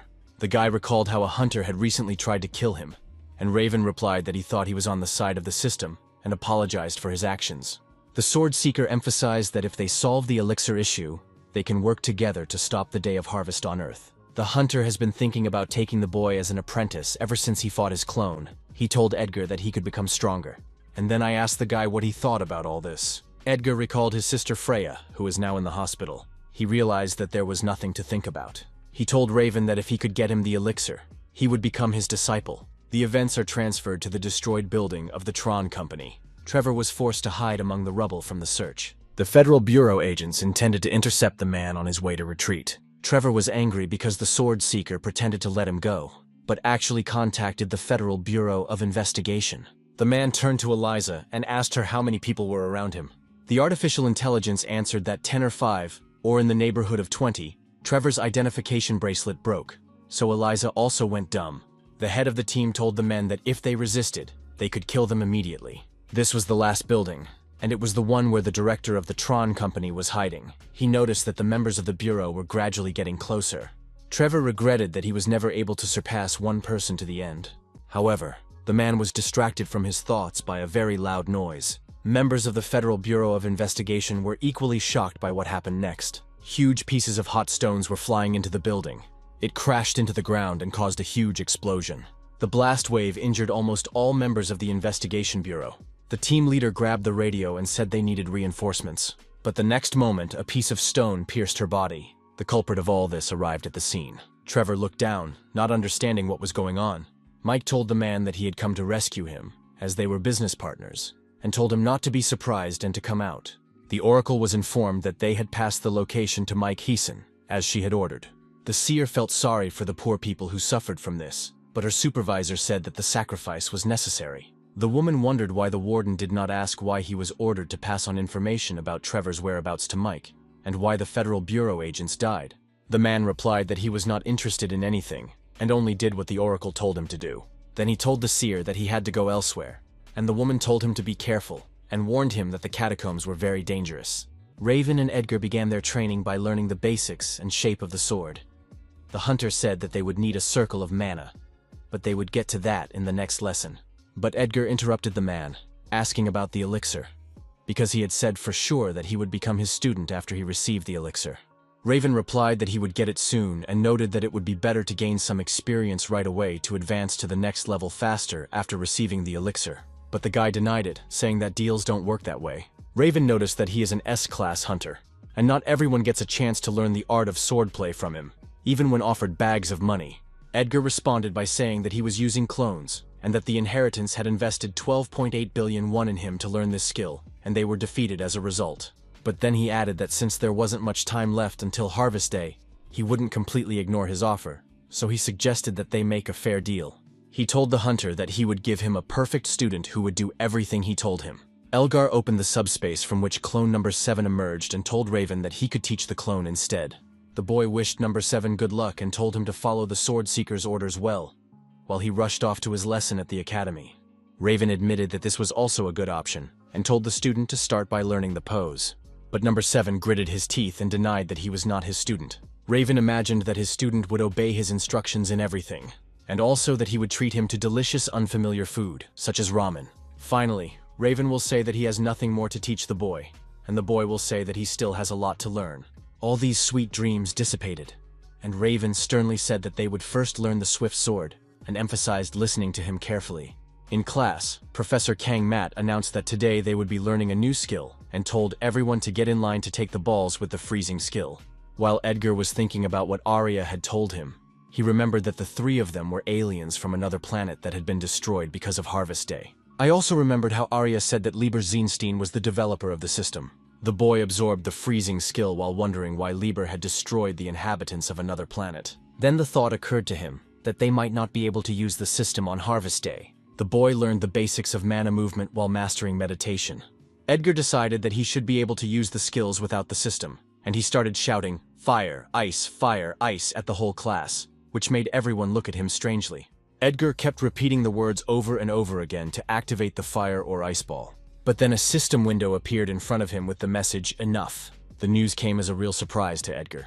Another message came, telling Edgar to go to the catacombs. The guy didn't understand what it was and decided that this world had really gone crazy. He did not know where these catacombs were and who was sending him these messages. The professor announced that they would be practicing the same way as the last time. But before that, he had something else to say to the students. He said that before they had trained only in a designated room, but this time it would be a little different. There will be a field practice against dungeon monsters. It will be an international event. The professor announced that the dungeons assigned to their department were catacombs. It is a huge dungeon with an open space and a basement. The rector heard someone knocking on his door. Edgar kicked the door open and announced that he was back again. The guy immediately took the rector by the scruff of the neck, asking if he was up to something again and wanted to die. He asked if the field exercises in the catacombs were his idea. Trevor replied that he didn't know what he was talking about, because the dungeons for the field exercises were randomly selected for academies around the world, and they couldn't change anything. The man's response really surprised Edgar. This meant that the academy did nothing with his status window. The guy did not understand that if the academy was sending him this, then who was sending it to him? A notification appeared in front of him again, saying that this person wanted to stop the Harvest Day and needed help. The plot shifts to Erika's training session. The girl asked Han Miho what she thought of the result. The woman replied that Erika had done quite well with the task. She added with satisfaction that Erika was moving on. The girl was very excited and hugged her mentor. and Miho emphasized that she should maintain this ball size even as her skill level increased. Finally, the woman told Erica to keep up with Edgar Williams. Erica said goodbye to her mentor and hurried to the academy. Miho was extremely pleased with today's result. She didn't expect Erica to be able to squeeze the mana so hard, and recognized that no matter what level the opponent was at, he couldn't stop this skill. Edgar decided to stay alone in his room and try to find out who was sending him these messages. The guy sat on the bed and asked the system who she was. The anonymous person replied that their conversation was limited, and that the answer to this question needed to be explained, in which case the system would be able to detect it. The anonymous person only said that he wanted to stop the harvest day, and Edgar had already heard that the system and Lieber were involved, so he could not trust the person who was communicating with him through the system. As an argument, the anonymous person said that he was green, and the system was different, but Edgar was only more angry. The anonymous person also said that he would not have contacted Edgar if he had been on the side of the system. He added that all that would have been necessary was to tell the gentleman about the people in the inheritance. Then there was a knock on his door, informing him that he had guests. Finally, the anonymous person told Edgar to go to the catacombs and get the 7 deadly sins, and that only the boy could stop Harvest Day. But he still wasn't sure whether he should trust this stranger. He accepted the offer of the inheritance regarding the elixir, so he would not lose anything. But the boy was not told how they would get the desired item. Edgar could not trust anyone completely and wondered what he should do. Then Erica opened the door to the boys' room, announcing that they were going abroad. Edgar didn't expect to see Erica here. He asked where she had been all this time. The girl replied that she was undergoing a special training. Erica sat down on the boy's bed and asked him why he was sad and if something was bothering him. At this time, the happy parents were listening outside the door, and they decided that they needed to go to the store so as not to disturb the children. Edgar asked the girl if she wasn't worried that something unclean was going on at the academy, and now they were sending them abroad. Erica was surprised to say that she did not have any trust in the academy. And to Edgar's surprise, she added that she just believed in the guy. Then she shyly said again that she trusted him completely. After Erica's words, the hunter thought for a moment. He realized that he didn't have to worry about who he could trust. Erica said that if Edgar was worried about something like that, he could rely on her. However, the boy ignored this, emphasizing that he could believe in himself. He thought about it for a while and came to the conclusion that he was strong, and no one would risk betraying him. At this time, Pan was looking at information about Edgar's characteristics. He learned that the guy had an average score of 70. Before that, the man did not know that such a skill existed. The maid answered her master that whatever he was thinking, he was absolutely right. Suddenly, in the middle of the room, I heard the noise of a portal opening. The gentleman realized that he had decided to pay a visit. The horse came closer and said that he had heard that the man had made a mess. The gentleman asked the boy if he had come here to kill him. Skaken replied that it would depend on his answer. An incredibly heavy atmosphere permeated the entire room. The gentleman realized that Skaken had come to see him about the catacomb. He said it was not his doing and he did not even know that the catacombs were considered a dungeon for hunting. The gentleman emphasized that exploring the dungeon was not such an important event, so he instructed others to deal with it, and pointed to the man on the floor. He said that this was the person he needed, so the man could take out his anger on him. The master understood why the horseman was so worried, so he emphasized that the 7 deadly sins would be safe, because the one who created the labyrinth was there. The action is transferred to a huge dungeon in the catacombs. Right at the entrance, a huge number of scary monsters were waiting for the students. One of them was instantly overcome by several instructors. The instructor emphasized that all students take a step back. Most were scared because they had never seen real monsters and were hunting for the first time. Edgar assumed that the monster they had defeated was a corpse golem or something similar, but he thought it was more important that they would most likely not be allowed to hunt. Luna Ross, the manager of the Yahello Guild, was also present on the territory, and she also emphasized not to go beyond the line because it was dangerous. Edgar did not expect to see his friend here, so he asked the woman what she was doing here. Luna replied that the academy is so huge that there are not enough professors, so they hire a lot of hunters above C class, and she is working part-time here. The woman asked Edgar about the same thing, and the boy replied that he was here as a student and asked him to protect them. Luna did not expect Edgar to be a student at this academy, and when she heard this, she started laughing. She said that only hired hunters fight here, and students only watch. She didn't know why, but assumed that it was because there were too many of them, and she was only told to protect the students of the academy so that they wouldn't have to come into contact with the monsters. Luna quietly remarked that if Edgar stepped out of line or slipped away, she would pretend she hadn't seen anything. Erica asked Edgar who the woman was, and noticed that they got along well. and he replied that she was the guild manager and had helped him once. Then Erica remembered Miho and started talking about her with Edgar. At that time, a mysterious creature was sitting in the depths of the dungeon. Because of her sphere, she saw that too many people had gathered on top. For this creature, this was a bad sign, so it took action. The owner of the catacombs, the Lord of the Labyrinth, was going to prevent those people. Edgar immediately heard a suspicious rustling underground. He grabbed Erica and pulled her to the side to save her.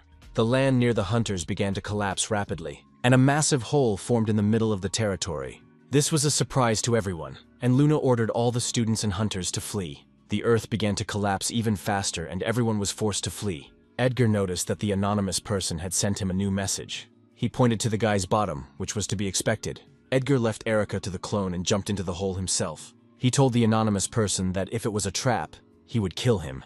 He also added that after such an anonymous person, it would be worth explaining who he is. Edgar realized that he was no longer falling, and he felt as if the world would support him, even if he relaxed his body. He felt a warm and soft embrace. But an anonymous person ruined Edgar's pleasure by informing him that the boy was buried. The guy was blocked from all sides and could not see anything, so he did not even know which way to move to get out. He began to think about just choosing one side, but then a light began to appear above.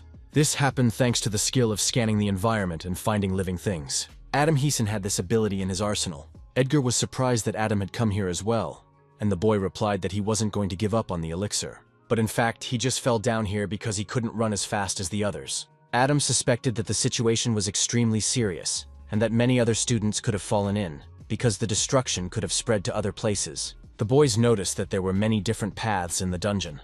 The catacombs are labyrinthine dungeons, and now they have collapsed to the lowest level, so no one knows where these roads lead. Then the hunter came up with an idea, and asked Adam if his teleportation skill was already recharged. The boy confirmed his guesses and asked if Edgar wanted to get out of here as well. But the hunter told Adam to save himself. The guy did not expect such a response because they have no idea what kind of monsters can appear here. And it was at this moment that one of the local monsters appeared behind Adam. Edgar instantly reacted to the monster's appearance. With one kick, he threw him farther back. Edgar said that he had to go inside now and didn't have time to take care of others. But he told Adam that if he was confident, he could go with him. The guy thought about it for a while and decided that it was better to return. Adam used his ability and entered through the portal, but for some unknown reason, he climbed up behind Edgar. The hunter took him by the scruff of the neck, asking what he was doing. Adam suspected that a spell had been cast on the entire maze to disrupt the coordinates. The guy explained that it was used for protective purposes and did not allow teleportation to enter and exit. Edgar's interdimensional gate worked fine, because his skill had fixed coordinates, and it was different from teleportation. Edgar realized that in this case, Adam had just wasted the skill, and warned him that he was not going to defend the boy. He advised Adam to save his potions and keep up with him. Many students were frightened by what had just happened. Norman Edis, the deputy manager of the Kogure Guild, AC-class hunter, told the students to calm down and not to split up. The assistant informed the man that he could not contact the people above because of the lack of signal. All of the students had basic combat skills, but they had little experience in hunting. They were scared, and therefore could not be counted on to help. The monsters below continued to attack Edgar and Adam.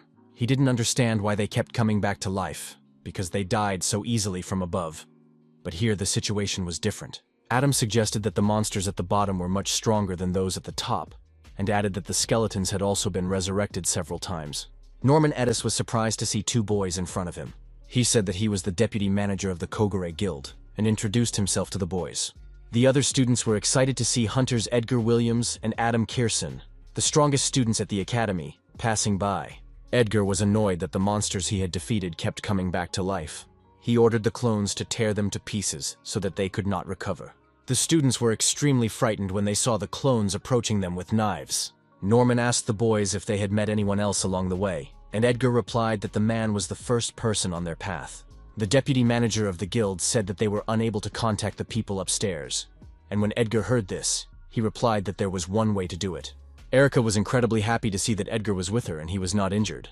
Still, the girl was annoyed that the boy had voluntarily jumped down. Communication through subspace was Edgar's way of communicating with the people above, but he noticed that only he could enter the portal. Erica said that on the mountain, instructors are checking how many people have fallen down. Edgar said that he had a group of students from the academy and hunter Norman Edis as an instructor, and if they found out where the group was from above, they should understand where they were approximately. The guy also decided to tell the instructor that the teleportation skill doesn't work here. That one person told him that the dungeon has a skill to suppress its operation. Edgar told Erica that he may need every clone he can summon, so out of necessity he will summon number 6. Adam asked the boy if he would stay here until everyone was rescued, and Edgar replied that he would leave one clone and move on. He wanted to tell the instructor about it, but unfortunately he was never able to fulfill his intentions. This is because there was not a single living soul around him, except for Adam Kierson, who still stayed with him. The guys couldn't understand where everyone had gone, because there was no noise of movement or struggle. Edgar asked Adam to use the device he had used to find the boy earlier. Adam understood everything without his instructions, and began to use the ability. Unfortunately, the results were extremely disappointing. Adam said that there was no one else within 3 kilometers of them. Edgar couldn't understand how this was possible, because teleportation doesn't work here. Adam also noticed that the group did not have the skill of teleportation. The boys felt that disgusting monsters began to appear everywhere again. Edgar realized that it was not only that this dungeon was a labyrinth, he assumed that every part of this place was constantly changing. The plot shifts to the Sword Seeker and number 7. Raven taught the boy the art of the sword that cut through opponents with the help of wind control. It was called Stormbringer. The teacher told the clone that if he completed the sword shape, the space through which he was passing would be in a state of vacuum. Raven turned to clone number 7 and asked him if he was listening at all, and the guy with the cutlery in his hands replied that he was. The Sword Seeker tried to calm himself down by telling himself that he was an S-class hunter.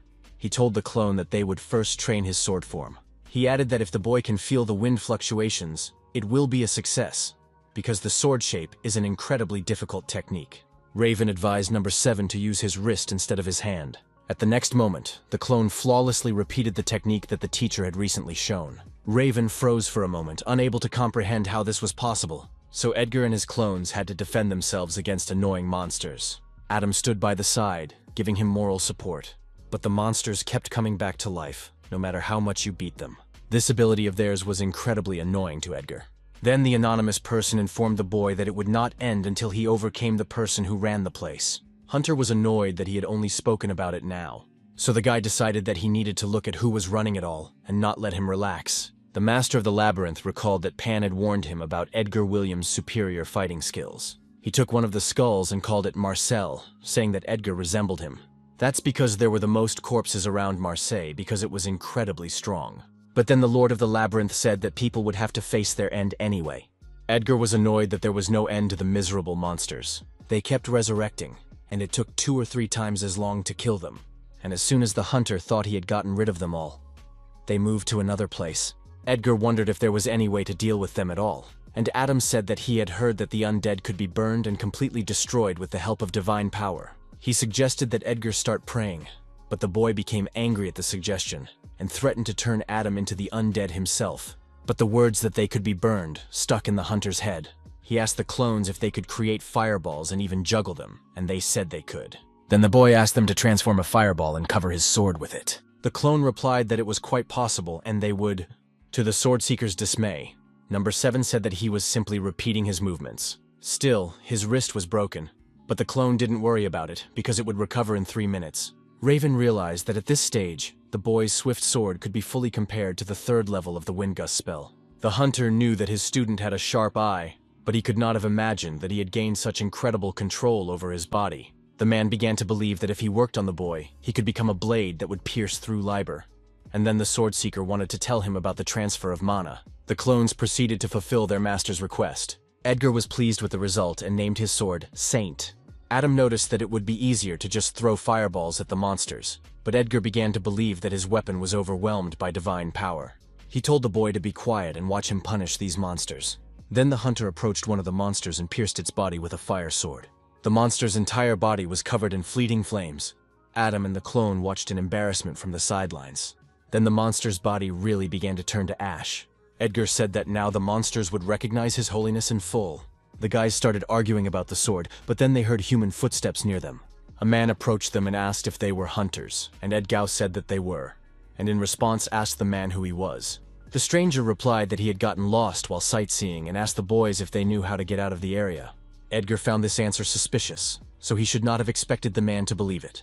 The guy replied that he didn't know, but pointed to the right and added that the nearest way was in that direction. He also wanted to ask the stranger who he was, but the stranger leaned toward the boy, noticing that his shoelaces were untied and offered to help him tie them. As he tied his shoes, the stranger asked Edgar not to doubt. Not to doubt the path he is on and to continue. Then the man added that the guy is doing a great job. He said that the day when the truth will be revealed is not far off. Then he thanked them for showing him the way and said goodbye. Finally, he said that everything is going according to the oracle. Edgar couldn't understand what it was, and then he heard Erica speak to him through a telepathic connection. The girl said that a rescue team would come to rescue them and they just needed to tell them where they were. But the guy said there was a small problem. Edgar said that the space here changes periodically, which causes people to move to a random point in the maze. And after these words, the guys started moving again. Now the hunter could not even tell where Norman Edis's group had gone, which meant that the rescue team would not find anyone at the site of the destruction. Erica was worried that if their location was constantly changing, they would not be able to detect the structure, but Edgar said they would. He emphasized that they have guys with excellent memories here, and said that they would now start mapping this maze. In his ball, the owner of the maze noticed that the boys were separated. Everyone does this when they stay here for a long time, and the man knew that they had split up to explore the structure of the dungeon and find a way out at any cost. He was sure it wouldn't work, because the sense of direction would be meaningless if the space around him was constantly changing. The owner of the maze was happy because this course of events only made his job easier. But as he watched, the man realized that things were not going as well as he had anticipated. The clone reached the area it saw for the first time and named it Point A3. It was 500 meters from where they fell, so they had to turn right at the next fork. The clone reported that to the right, to the left, and then to the right there will be Point B3 and Point A2 at once. The enemy is about 640 meters to the left of Point A3. There was already a battle there. Next to the point where Norman Edis's group fell was Point C3, and to the right of D2 was the starting point. One of the clones diligently recorded all the information he heard. Edgar explained to Adam that he sent the clones in different directions, and this is their trajectory. And even if they are transported somewhere else, as long as they remember their exact path, they will at some point reach a meeting point on converging paths. And if they combine all this together, they will create a map of the maze. Adam was surprised that the clones could memorize every location they walked through, and even the direction of their...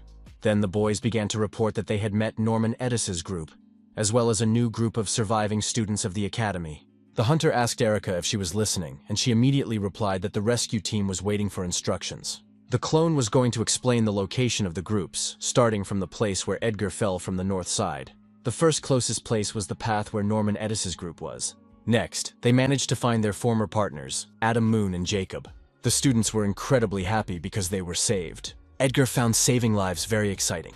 At this time, the Lord of the Labyrinth was watching him angrily from his ball. Now that the work was finished, the boys constructed the structure of the maze. The labyrinth on the top floor was huge and had the shape of a circle.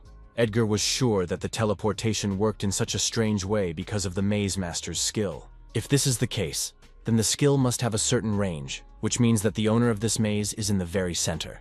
Edgar ordered all the clones to gather. They were going to go to the one who was doing all this. But then Adam interrupted him.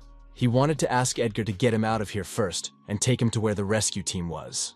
The owner of the maze was in his room thinking about what to do next. He apologized to his comrades for not being able to save them all, but the man believed that it was not over yet, and he could stop those who would come here. He pulled out an ampule of DEPC, assuming that his master had also foreseen this development. The man believed that with this he could return to the times when everyone was happy. Not so long ago, a hole suddenly opened in the sky and monsters fell out of it.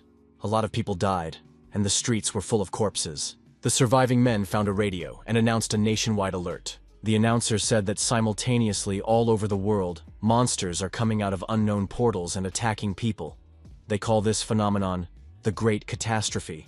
The man told them to avoid dangerous places and hide if they saw unknown creatures, and he advised them to gather a strategic supply of food and water and wait for rescue.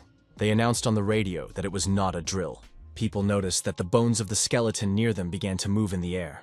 The skeleton came to life before our eyes and started waving a sword at people. The survivors were frightened and immediately began to run away from him. One woman stumbled and started shouting loudly for help. She was about to meet her end when suddenly the skeleton disappeared into space. A group of young people were surprised to see this. They were approached by a man who told them not to leave because he could only protect them here. This man had the ability Labyrinthos, which changed the space in a certain area, which limited the ability to teleport and all space-related skills. The owner of the maze injected a narcotic substance into his body. He said in a desperate voice that he was only trying to keep everyone safe. A huge stream of mana began to flow from the man's body. He suffered incredibly because no one could understand him. Adam finally managed to wait for rescue. A rescue team came for him and told him to climb up the rope. But even climbing the rope was a difficult task for Adam. So Edgar told number 2 to lift the guy. But suddenly the space around me began to change again. The guys could not understand that it was happening again. Edgar couldn't get back and assumed he'd have to use the subspace skill to get out. But Adam didn't want the guy to leave him here alone. But using the skill, Edgar discovered that the subspace was also blocked, even though the boy thought it could be used. So the guys had no choice but to get to the center as they had originally planned. Adam said he was going to stay here and help the guy anyway. The rescue team could not understand what had just happened to the boys. Then a woman who was using mana balls approached them and told them to step back. She directed her ability to the place where the boys had just disappeared, and there was a strong explosion. However, even this attack from Han Miho was not enough. Erika did not expect to see her mentor here, and the woman was happy to learn that Erika was fine. The girl said that Edgar was stuck in the middle with Adam Heeson. Miho knew that Edgar would be fine, but there was still no telling what might happen if they did leave. So she knew they needed to deal with the person using this skill. But Miho admitted that she couldn't even break the barrier. So the woman insisted that Erika show the results of her training. Many monsters began to appear on the hunter's path again. The clone reported that they were thrown away, to the outside of the A2 area. Edgar suggested that the boys move toward the center again. Now the guys have been moved to the inside of the C1 area. Edgar realized that the pattern of the dungeon's change had also changed. Before, everything had seemed random, but now the boy was sure that the Labyrinth Master was sending them away from the center. Then the hunter heard Erika address him through telepathy. The girl asked her friend to point out the location of the man who manipulated the space. She wanted to attack him instead. She emphasized that she had special training and asked to hurry. Hunter doubted whether he should trust Erika in this case. The guy remembered that number 6 should have all the information about the card in his head.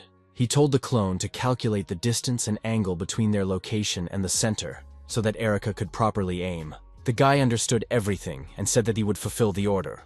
At this time, the Maze Master was thinking about the fact that he had not made a mistake with his skill. Previously, the man used his skill to save people from monsters by guarding his labyrinth. Parents had to apologize for their children, because they, in turn, constantly wanted to get out, but were carried back by the man's skill. The master of the labyrinth remembered how he had protected all those people. He often went outside to get food for the next few days. Marcel was worried about their rescuer, but the man said that everything was fine and that he could run away at any time if something happened. The owner of the labyrinth did not intend to let anyone into the place where he was. Children often asked the man to bring them a few flowers from the outside world. All the people were incredibly grateful to the man for saving them. The clone pointed in Erika's direction with his fingers and told her to aim there. He helped the girl to hit the target accurately, so he instructed her with commands. And when he said the word now, the girl concentrated and released a ball of mana. The attack pierced several monsters that fell into its path, and it hit the body of the maze's owner, who was not expecting it. The mana bullet pierced the body of the unfortunate man through and through. He told himself that he had made a mistake again, remembering that terrible day. On that day, the master of the labyrinth did not understand why everything happened. Every person he guarded was killed by monsters. All the women and children who believed the man to be their savior were killed. His friend Marcel was also among the corpses. The man recalled how everyone praised his name, Lord of the Labyrinth, and those moments when children were shocked because they turned back when trying to go outside. All the people he had so devotedly defended were now dead. This happened because the seal of the first level of the catacomb was removed. One of the dead children was also holding a wreath of flowers brought from the outside world by the Lord of the Labyrinth. He recalled how incredibly happy these children were to see real flowers, not fake ones. The man took the wreath in his hands and put it on his head. One by one, the horrible monsters rushed at the unfortunate man. He told his comrades to wait a bit, and then they would meet again. Edgar wondered if Erika had managed to hit the target. Then he noticed that the space around them stopped changing. This was a good sign, so Edgar, along with the clones and Adam, rushed to the center. The subjects asked the master if it would be dangerous if the 7 deadly sins were released. They thought it would be worth calling for reinforcements. The man replied that he had given them DEP, which was not so easy to get from the Curson Guild, and he was sure that there was nothing to worry about. He added that the Labyrinth Lord's ability was perfect for preventing people from getting close, but he had a digestive one related to the seal on the 7 deadly sins. The man gained the ability at the beginning of the disaster and used it to protect the residents. He maintained the space change to keep the monsters away and kept people inside for several years. Then Pan said that this great talent became a curse for the man. There were several layers around the 7 deadly sins for better protection. and the man asked his subjects if they knew which was the most common. Then the master said that most of the time the 7 deadly sins are held by powerful monsters. But the change in space that took place over the years eventually broke the first seal that was the catacombs. The gentleman said that there was a second seal. So the monsters released were only C and B class, but they were enough to kill everyone living inside. They died in the catacombs, from which they were never able to escape. After that, the ability of the Labyrinth Master broke down. The direction in which the space changed became random, so no one, even with a strong desire, could remove the seal left behind. That's why the Master thought there was nothing to worry about, and the servant replied that he had heard that DEP raises the level of all abilities. Therefore, there is a chance that the Labyrinth Lord's ability will return to normal. The man was looking at a golden star-shaped figurine with an eye in the middle in his hand. At that moment, Edgar made his way to the center through a pile of skeletons. The hunter and his friends noticed a man sitting near the balloon. Edgar was glad that the master of the labyrinth was still alive, because he wanted to see him. The boy asked the man if he was the one who ran the maze. The master of the labyrinth replied that he should have died back then, but the guys didn't understand what he was talking about. The man said that because of his skill, the monsters that were locked up here were set free, and that's when everyone died. But when he told the boy that their remains were right under his feet, Edgar did not expect that the skeletons under his feet belonged to people, not monsters. The man said that his biggest regret was that his ability to change space was activated before he realized it. At the moment when the skeletons attacked the man, he unconsciously activated his ability, and even when it broke, the monsters continued to teleport away from him. The master of the labyrinth said that he had now made up his mind. He wanted to return to that day. Since his ability had returned, the man was confident that he could change the structure of the place back and open the seal again. Even now he could hear Pan asking him to stop, but he was not going to give up his intentions. Edgar wasn't going to let the maze master release even more monsters, but before he hit him, the anonymous person tried to warn him to stop. After Edgar stepped on the floor, the laces on his foot came undone. The guy couldn't understand what was happening to his shoelaces. Then he remembered that the stranger could have done something to them. But Edgar thought it wouldn't work, because he had well-developed reflexes. He was going to shift his center of gravity forward, jump a little on the foot that stepped on the laces, and bend slightly to roll forward smoothly. The guy flawlessly translated the planned actions into reality.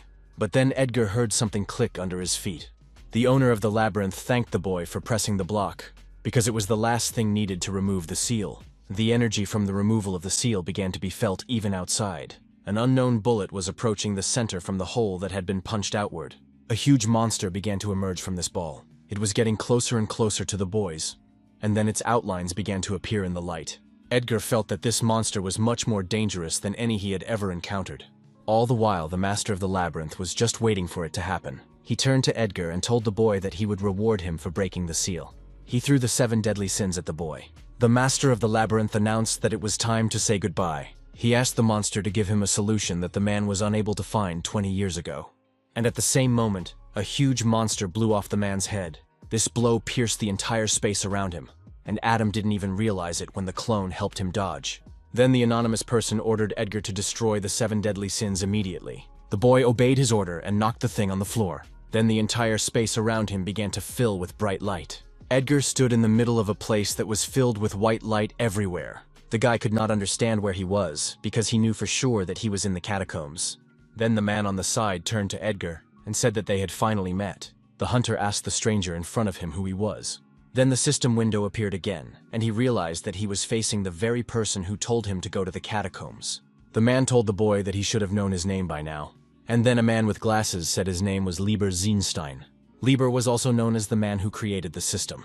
The man told Edgar that he didn't have to worry about the people dying in the catacombs, because as long as he was here, not a second would pass outside.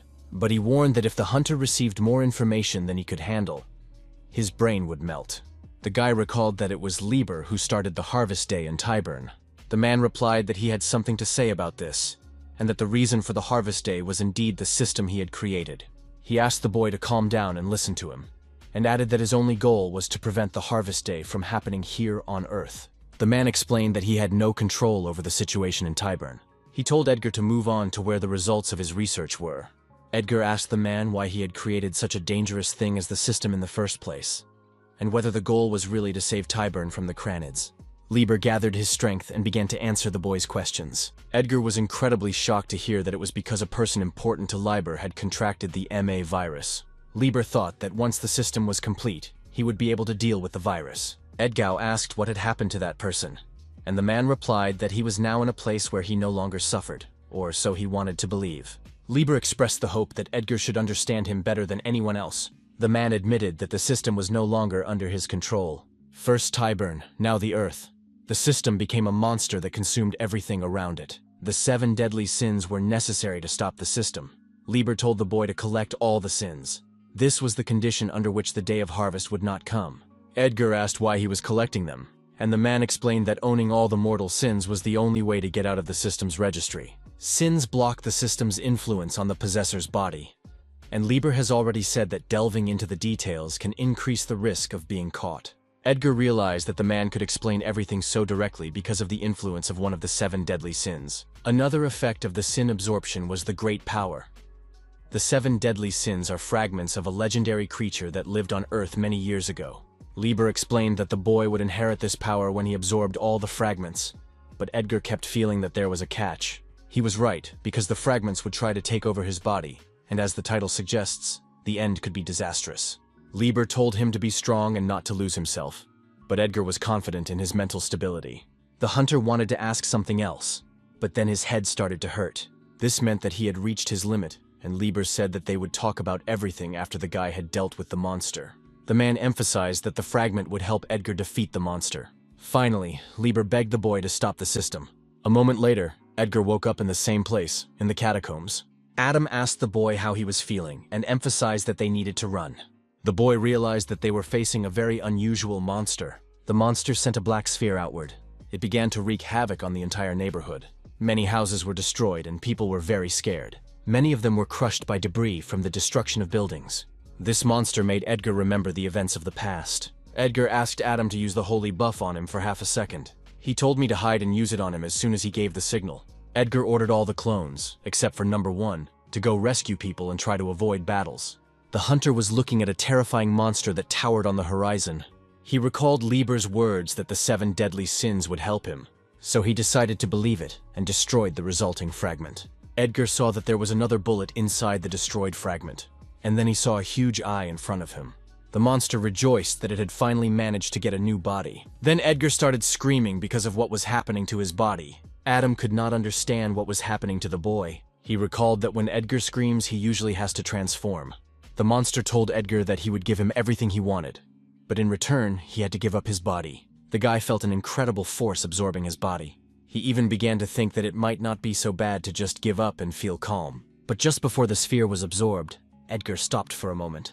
He recalled Lieber's words about the boy being strong and not losing himself. Now he almost made a mistake, even though he had so strongly assured the man of his strength. The monster noticed that the boy had stopped and kept telling him not to resist in vain. Edgar remembered his sister, who had been waiting for rescue for so long. He had plenty of reasons to regret his overconfidence. He said he had to know his limits and fed the sphere to clone number 1. Edgar recognized that you need to know when to stop and let others handle it instead. Adam Heeson did not like the boy's words. He started calling Edgar names, but he said that he would rather trust a man with an inner core. The monster turned in their direction, and Edgar scolded Adam for screaming and getting noticed. Then the huge monster turned the black sphere toward him. With it, a core began to appear that you could grab onto. Edgar was waiting for number 1 to finish the transformation. He was counting on the clone because he was the most mentally tough of them all. The guy's body began to transform, and the system could not identify him. Then an incredibly sinister energy came from number 1. An explosion hit the dungeon, and the smoke from it reached the outside. The transformation of number 1 was complete, and then its silhouette began to emerge. The disguised clone immediately approached the owner. He said that he had not felt fresh air for a long time, and asked if he was being challenged. Edgar was embarrassed for a moment and began to realize that he was not number 1. The monster couldn't figure out which number 1 the guy was addressing, and the next moment he pointed his fist at Edgar. The attack left the guy in a pile of debris and skeletons. Lieber warned that the 7 deadly sins is a fragment of a legendary creature that lived on Earth for many years, so the fragments will try to take over the boy's body. Edgar assumed that clone number 1 had lost control of his body. The transformed guy told Edgar to get up, calling him his rival. The hunter realized that the creature in front of him had surpassed the characteristics of the clone, and perhaps its characteristics were even higher than the boy's. The monster said that the battle had just begun, and immediately moved toward Edgar. It wasn't the best time for a fight, because Edgar had another monster to kill. He started thinking about what he could do, and then an idea came to him. The opponent noticed that the hunter was moving very slowly, but at that moment, Edgar knelt down in front of him and addressed him as a legendary creature. The guy said that there had been a terrible misunderstanding. He added that he was not challenging anyone and asked to be allowed to explain everything. Edgar pointed his finger at the monster and said that it was he who was supposed to be the legendary creature's rival. As an argument, Edgar said that this monster wanted to take a swing at the man. Adam was nervously watching the comedy that Edgar was trying to play. Although he is not Theon who is hiding, Edgar really played dirty. The hunter begged the creature to do something about the monster, and it finally agreed. The monster was indiscriminate about his opponents, so he decided to enjoy the battle with the monster ahead. Edgar was glad that he managed to find a way out of this situation, but the boy was not sure whether he would be able to defeat the transformed clone later. She accelerated and swung at the monster with all her might. Edgar was excited because he had high expectations for him. However, the huge monster managed to repel the attack of the disguised clone. His body flew into a pile of stone fragments. This sight momentarily disillusioned Edgar with the legendary creature. However, the monster's eyes shone with the same fervor, and the next moment it moved again to meet its opponent. The legendary creature suggested that one fragment would not be enough, but then I decided that it was actually perfect. The monster continued to fight the enemy with the same fervor. Stone fragments were scattered throughout the dungeon. Erica was horrified to think that it might be her fault. Miho reassured the girl, saying that it was not her fault and that she had done a great job, but the woman admitted that the situation was indeed very serious. Mika told Luna to evacuate the students and, if necessary, to request transportation from the guild. Her role as an instructor at the academy was over, so now she was going to return to her role as a hunter. The legendary creature attacked the Titan skeleton with a huge number of blows. Edgar was amazed at how fast the enemy was striking him. The guy couldn't even keep up with his movements. The legendary creature was dissatisfied with the fact that this body was too weak. It did not stand out in anything but regeneration. The huge monster continued to synthesize black spheres, but his opponent had no trouble adapting to the monster's magic. Then Miho arrived at the scene of the fight and informed Edgar that she was going to join him. The guy realized that if she joined the fight, it could end badly, because number one was out of control. Edgar shouted at the woman to get out of here as soon as possible. But even so, Miho would not have made it, because the monster was already behind her. The story moves to an American bar. The man was holding a drink called the Dragon's Blessing, which ignored immunity. The next moment, he threw the bottle into one of the cabinets near the bartender. The man shouted at the entire establishment to give him something stronger, complaining that he was not drunk at all. Then a man came up to Scully and asked if he was still looking for a drink that would make him drunk. Skaken admitted that it is not easy to find alcohol that will work on an S-Class hunter, especially the S-Class Saint Hunter John Scully. John asked the man what brought him here, and he replied that he was gathering all the S-Class hunters. Skaken emphasized that an S-Class monster would soon appear and people would need to be saved. It would take him too long alone and there would be more victims, but John said he didn't care and told him to invite other hunters. Skaken's question about whether John wanted to get drunk sounded like a challenge. The guy assured me that he could help with this. John Scully asked Skaken if he was sure about this. Fresh splashes of blood left their mark on the floor of the dungeon. Miho could not understand what was happening around her. This blood came from the right hand of the reincarnated clone. He tried to resist, but the monster wanted his body to completely obey it. The next moment, it abruptly froze in one position. The guy said that he was number one, and no one but the owner dared to order him around. Hearing these words, Edgar began to approach the clone.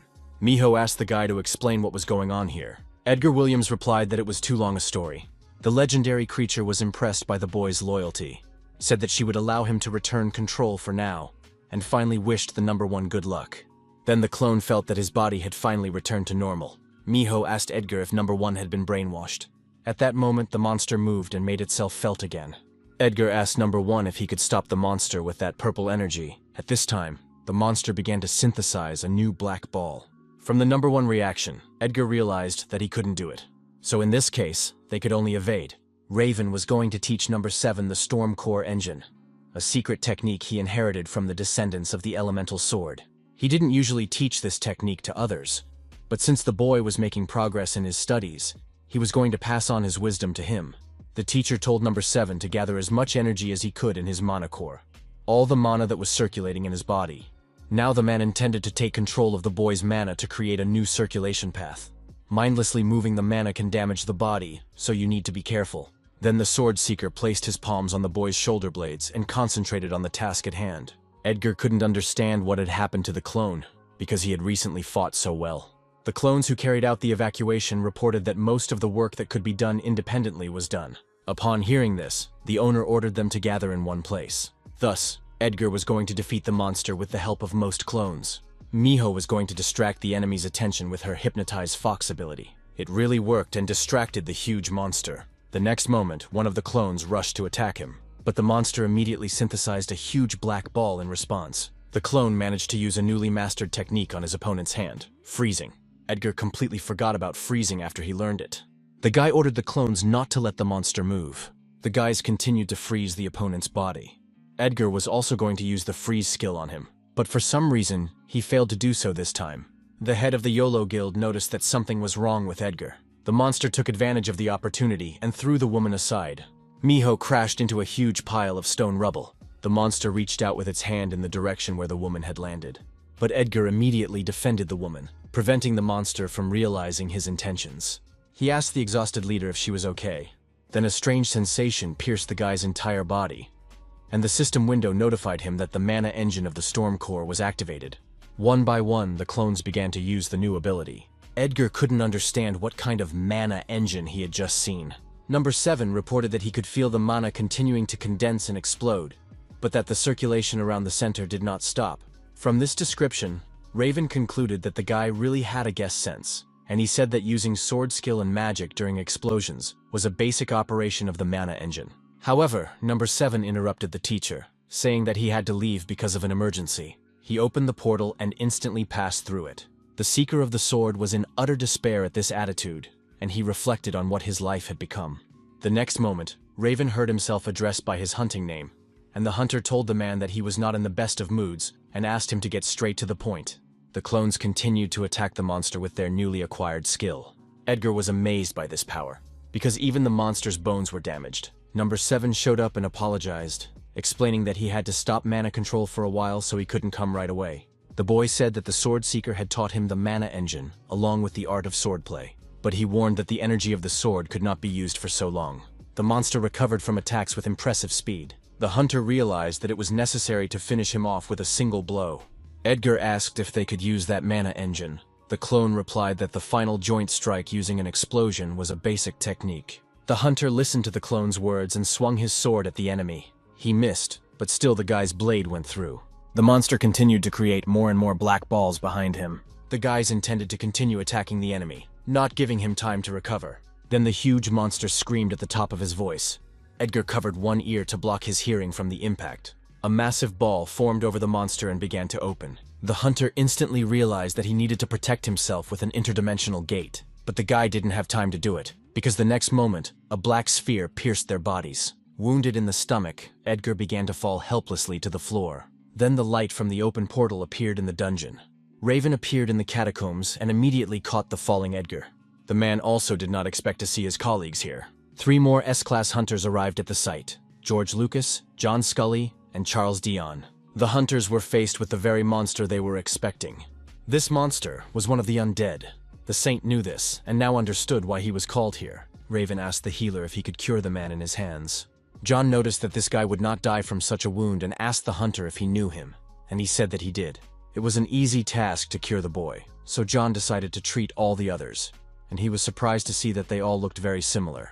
George Lucas opened his portal and said that he would go to save other people. He asked the other hunters to take care of this monster. Most of all, he counted on Raven and Charles Dion. After some time, Edgar Williams finally regained consciousness. He remembered his wound, but noticed that it had been healed. Scully asked the boy if they were all twins and emphasized that now that they were cured, they should hide. Miho also noticed that Edgar had woken up and asked him if he was okay. The woman was also healed and joyfully announced that they were all saved. She pointed to the men near the monster and said they were S-Class hunters. The Sword Seeker also noticed that Edgar had finally woken up. He told the boy to just watch everything from afar, and after these words, he immediately moved toward the giant monster. Raven told Edgar that he would have to take a new path. George saw the traces of people being rescued and realized that the damage was really significant. Everything was not as it should have been. Thetatanium's skeleton woke up earlier than usual and even changed into a second form. George assumed that the Maze Master's maze had not fulfilled its role, and the seal was destroyed too quickly. The man also wondered why the destruction had not reached the city. Then he remembered those strange hunters who looked like him, and suggested that it might be because of them. They saved people while simultaneously fighting the Titan skeleton, and even restrained it until the second phase. So it was highly likely that the 7 deadly sins were already in them. The horse didn't expect any of this, and he was only getting more and more curious. Raven hit the Titan skeleton with a storm from head to toe. Edgar had the opportunity to see the true power of the Seeker of the Sword. Charles Dion also recognized Raven's skill, saying that he would even like to face him with swords one day. The man aimed at the monster and used his Dragon's Fang technique. This attack caused significant damage to the Titan skeleton, but it managed to repel it. The next moment, he directed a huge amount of black energy at his opponents. The hunters recognized that their enemy was quite strong. John decided that the best strategy in this situation would be to blow his head off. The next moment, he sent an attack of light green light at the enemy. This attack did indeed deprive the Titan skeleton of its head. However, a blue eye appeared on the unaffected part, and the monster's head instantly began to recover. The monster screamed throughout the area, and this led to even more destruction. Sitting on the roof of one of the buildings, Skakun said that the eye-like thing was the core of the monster, and to kill it, you need to aim there. It was constantly moving, and the saint was already trying to hit that eye. Edgar decided that he had to help defeat the monster as well. The boy knew that the hunters would figure it out, even if he did nothing, but they would not deal with all the problems Edgar would face in the future. So to become stronger, Edgar decided that he had to deal with that monster. Miho had no idea how the guy was going to do it. Edgar turned to Adam, who had been hiding behind the wall all this time, and told him that it was his time to go. He asked the clones if they knew what to do, and they all unanimously answered that they did. Until now, the guy had been holding back the transition to Berserker mode, but in this situation, he absolutely needed it. Edgar intended to mix his clone's technique with his own high performance. The monster inside Edgar demanded to tear up and destroy everything here. The monster continued to resist the hunters, but John Scully flawlessly blocked his attacks. George Lucas also joined the fight against the monster.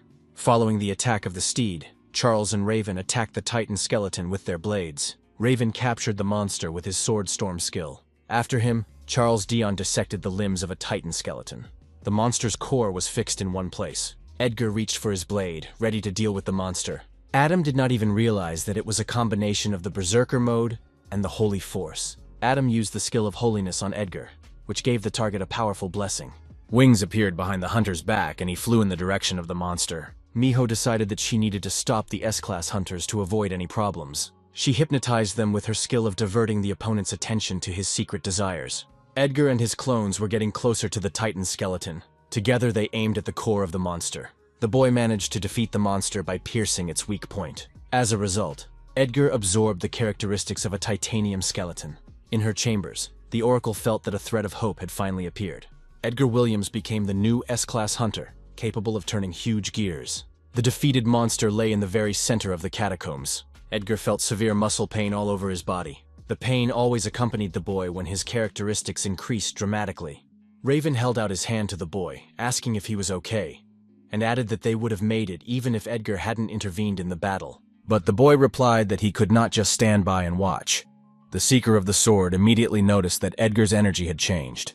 He didn't understand how the guy could get stronger so quickly. Raven guessed that Edgar had a skill to boost his performance related to killing monsters. Edgar Williams answered embarrassedly that it was true. The hunters noticed that the Sword Seeker knew the guy. Then George Lucas came up to Edgar and asked him if he was the hunter who had been holding back the monster until they appeared. The writer recognized that this was a truly heroic act, and asked the boy if he would mind introducing himself to him. The boy recognized the well-known figure in his mind, the horse, and said that his name was Edgar Williams. George Lucas was extremely surprised to hear this name. He tried to remember if he had ever heard it before. The man asked the boy if it was really his name, with an eerie expression on his face. He said that it was literally the first time he had heard him. Obviously, Edgar is not so popular that the S-Class hunter would have heard of him, although he was quite well known in Korea. George asked where the other hunters who looked like Edgar were now. The guy wanted to answer, but Raven said he saw them leave to deal with the consequences. He said that they were great hunters who preferred to repair the destruction. Edgar could not understand why the Sword Seeker was not telling the truth. George was obviously disappointed by this answer. Then the man suddenly invited everyone to his villa. He believed that the victory over the monster should be celebrated with a small party, and suggested that they unwind by enjoying alcohol and food. One of the servants hurriedly burst into his master's office. The man realized that there was news about the Labyrinth Master and asked if everything went well. but a servant informed him that the catacombs had fallen and the Lord of the Labyrinth had died, and the Titan skeleton was destroyed by a group of S-class hunters. The most important thing was that there was a high probability that they even received the 7 deadly sins. The action is transferred to George Lucas's luxuriously refined villa. It brought together the most influential people in the world. Such a significant event could not do without reporters. Edgar, wearing an exquisite suit and holding a glass of champagne, mentally complained that such a party was called small. Other hunters were fully enjoying the atmosphere. Edgar was distracted from his observations by Erica's appeal to him. The girl shyly asked her friend if she looked strange in such an outfit. Edgar blushed for a moment when he saw the girl in the dress. He told Erica that she looked great. The hunter also praised the girl's ability, noting that she did a good job. Raven approached Edgar and asked if he had also used the mana engine, and the guy replied that he was very surprised when this skill appeared and asked him to explain what it was. The sword seeker replied that the mana engine was the first step to mastering the advanced level of the storm-bringing sword. The man noticed that the clones had mastered this skill quite well, and when it came to clones, Edgar asked Raven about something. He asked the hunter why he hadn't told Skakun about the cloning skill. Raven explained that he did it intuitively. He had met George several times before, but could never understand what was on his mind. It seemed that George's raids always resulted in minimal damage to humanity. But it was he who forced all of humanity to join the system. Edgar already knew what a full awakening means for humanity. Raven knew that sooner or later the boy's skill would be discovered. But it was better to keep it a secret for as long as possible, because the influence of the steed should not be underestimated. He added that things are completely different when it comes to Saint and Charles Dion, who were also with them. After mentioning the Saint, everyone immediately thought of Edgar's sister. The guy asked the sword seeker where John Scully was now. The man himself was now in the barn with alcohol. John sighed in disappointment, because he had already tasted all the alcohol in the place. He wanted to leave before the reporters got to him. But then the man was frightened to realize that one of those guys who looked like each other was standing next to him. George Lucas chose a place where he would be best heard. He thanked all the people gathered at his villa today, and began his speech by saying that this party was dedicated to celebrating the victory over the Titan skeleton. The guests praised the steed for forming a group of S-class hunters so quickly, and for the minimal damage it sustained compared to the monster's rank. Then George's tone changed, and he announced that he had something to tell me. The man announced that this time he was not the one who prevented the damage and kept the monster in the catacombs, and added that the real hero was in this room. Skakun announced that he was talking about the Korean hunter Edgar Williams, who was the main character of this raid. He continued that with the help of his cloning, Edgar stood up for people and risked his own life to contain the monster. George was able to conduct an investigation into Edgar Williams in a minimum of time, and what's more, he drew attention to him in a similar way. The racehorse seized the opportunity and made an announcement that it believed Edgar was strong enough to become the first S-class hunter in Korea. In addition, the educational group will build a monument in the catacombs that will record the past raid and generously reward the hunter. Everyone was incredibly impressed by this news, and reporters immediately went in search of Edgar Williams to interview him. Adam Heeson was also quite surprised by this news. The reporter managed to get to the liquor store, where Edgar Williams was now. At that time, the boy begged John Scully to cure his sister, emphasizing that he would do anything he wanted, even lick his shoes. Edgar emphasized that he would do a great job, and John's shoes would shine like new. Reporters started filming everything that was happening. Behind them, Erica and Raven watched this spectacle in embarrassment. Edgar began to make excuses, explaining that everything was not as it might seem at first glance. The head of the Hunters Association said that now they cannot avoid talking about Edgar Williams, even in the association. He told Mike Heeson that management wanted him to give hunter Edgar Williams an S-class. Mike decided to take out all his anger on Trevor. He said that they should not have had any problems because of the partnership. Trevor needed a DEP, and Mike needed the equipment, materials, and security guarantee necessary for the research, which were the terms of their agreement. Trevor didn't think it was fair to put the blame for the loss of the drug on him alone, because the safety clause should have also mentioned the protection of the finished product. Mike grabbed the man by the neck and emphasized that just cooperating with him was a huge risk for him, and he even saved Trevor's hide from the Federal Bureau of Investigation. Mike demanded that the man return the missing items within a month. He threatened that if Trevor failed, neither the Bureau nor the vaunted artificial intelligence would be able to find him. Their conflict was interrupted by an incoming call on Mike's phone. The man pulled his cell phone out of his pocket and picked up the phone.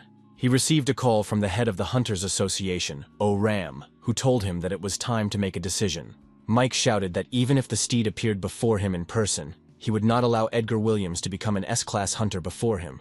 Ram replied that the association had no reason to refuse to upgrade the class.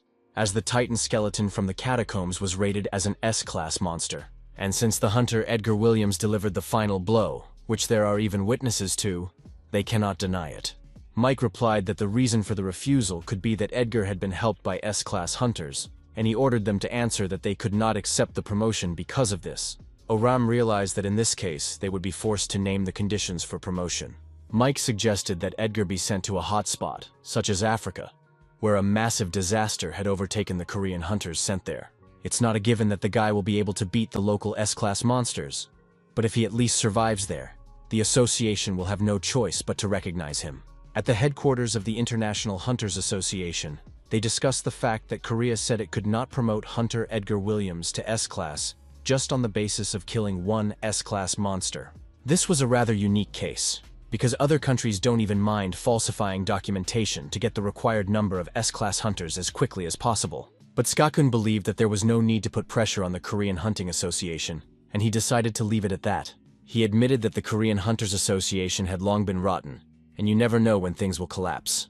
So it's worth taking the situation as an opportunity to clean them out. George had fun imagining possible scenarios. Either the Hunters Association would remain, or Edgar Williams would be left behind. Skakun ordered to simply ask the association how to resolve this issue. The man himself was going to go try something new and catch a couple of bad guys. News about Korea's first S-class hunter has already been circulating online. Edgar's friends couldn't help but laugh at the photo the reporters chose for the headlines. Raven sarcastically said that his shoes were dirty and asked Edgar if he could do anything about it. Miho expressed her regret that the boy had not been able to come to an agreement with the saint, but Edgar said that there was nothing he could do about it, because it was his choice. Reporters asked the boy what connected him to the hunter John Scully. The saint realized that things were bad and activated his sacred body skill. The man began to push Edgar's clones back into subspace.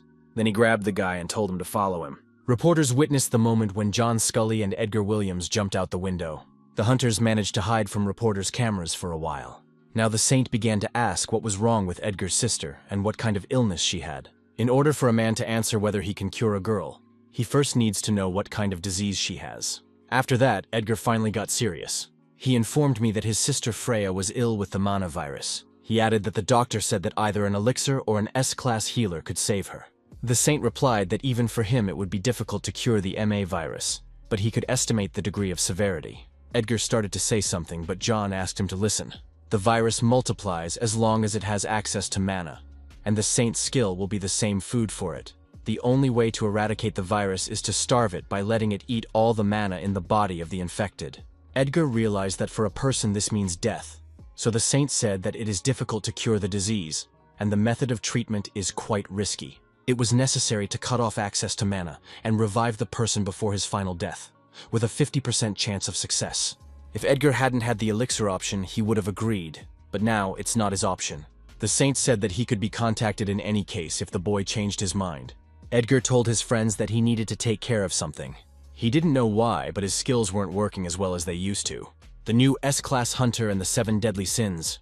Everything was just perfect. As the Oracle said, the Hunters Association in Korea downplayed the role of Hunter Edgar Williams in the hunt for the Titan skeleton. But this issue could have been easily resolved by taking care of Adam Heeson. However, the Oracle announced that they were changing their plan and postponing Adam Heeson's murder. She gave the guard a new mission, a 2-year revival in Alaska. The man couldn't understand what had happened, because his plans hadn't changed before. The Oracle strictly emphasized that this was an order. She ordered her husband to hurry up and leave the place. Outside, the guards prepared to fight the invader. The enemy instantly blew off half of one of the men's body. The same fate befell the second of the guards. The huntress shouted for help at the top of her voice. The Oracle said they had little time left. She added that she had prepared a scroll, and then they heard someone approaching the room. The invader did not leave a single living soul in its wake. The Oracle said that they were approaching the peak of human development, namely the world's first S-class hunter. The guard asked the man why he was doing this. A bloodied George Lucas entered the room. If this was the scenario of the future, then Oracle was going to accept it with joy. Before her stood the one who has returned and is walking through eternity, George Lucas. The man said that he just wanted to do that in this life. The guard told Skakun that if he wanted to meet the Oracle, he had to go the official way. But George was annoyed by listening to the man's prepared lines, which he sounded like a parrot. He thought it was boring. The next moment the man appeared behind the guard, but he was able to block this unexpected attack. Then Skakun remembered that they were from the same field. This meant that the guard was also able to briefly look into the future. The oracle asked the horse to stop because this child cannot change the course of the future. Even if the man lets him go, it will not interfere with his plans. When George heard the oracle's words, he stopped fighting. The seer told the guard that he had done a good job, and now he had to leave. He picked up a scroll and said that everything is the will of the oracle. But the man was still not going to put up with this course of events. He threw a teleportation scroll in George Lucas's face. Then he grabbed his staff and pointed it at the scroll. This time the man was not going to follow the will of the oracle. George Lucas was very amused by this situation. It didn't relieve his boredom, but it did make him have some fun. He was deprived of his husband's decision to stand by his resolve. After all, he, who made his decision, the oracle who can see the future, George, who went back in time and has already experienced this situation, everyone already knows about this decision. There was nothing unbelievable about this heartbreaking and noble decision. But the man did not expect to surprise Skakun. He rushed to attack George, but he dodged his attack. The man realized that his opponent was doing this with his ability, and he needed to find out the direction of his next attack. The guard used the ability to predict the next attack, but from what he saw, the man concluded that he could not escape fate. George attacked the guard from several directions at once. Skakun's last attack was decisive for the man. George said that everything follows a predetermined path. He added that if a person is not able to get off it, then life turns into an incredibly boring race. The course of events is transferred to the headquarters of the JM agency. Edgar and Con Blake have not seen each other for a long time. Mr. Agent had already heard the news that the guy had defeated the S-Class monster. He knew this day would come, but he had no idea it would be so soon.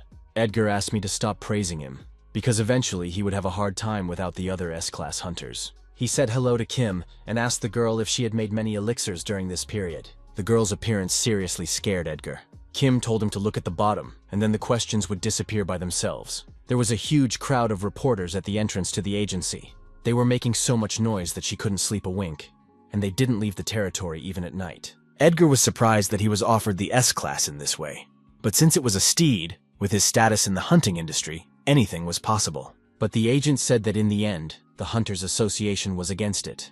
They explained that Edgar was not the only one who participated in the raid, but the guy did not think he needed the status of an S-Class hunter.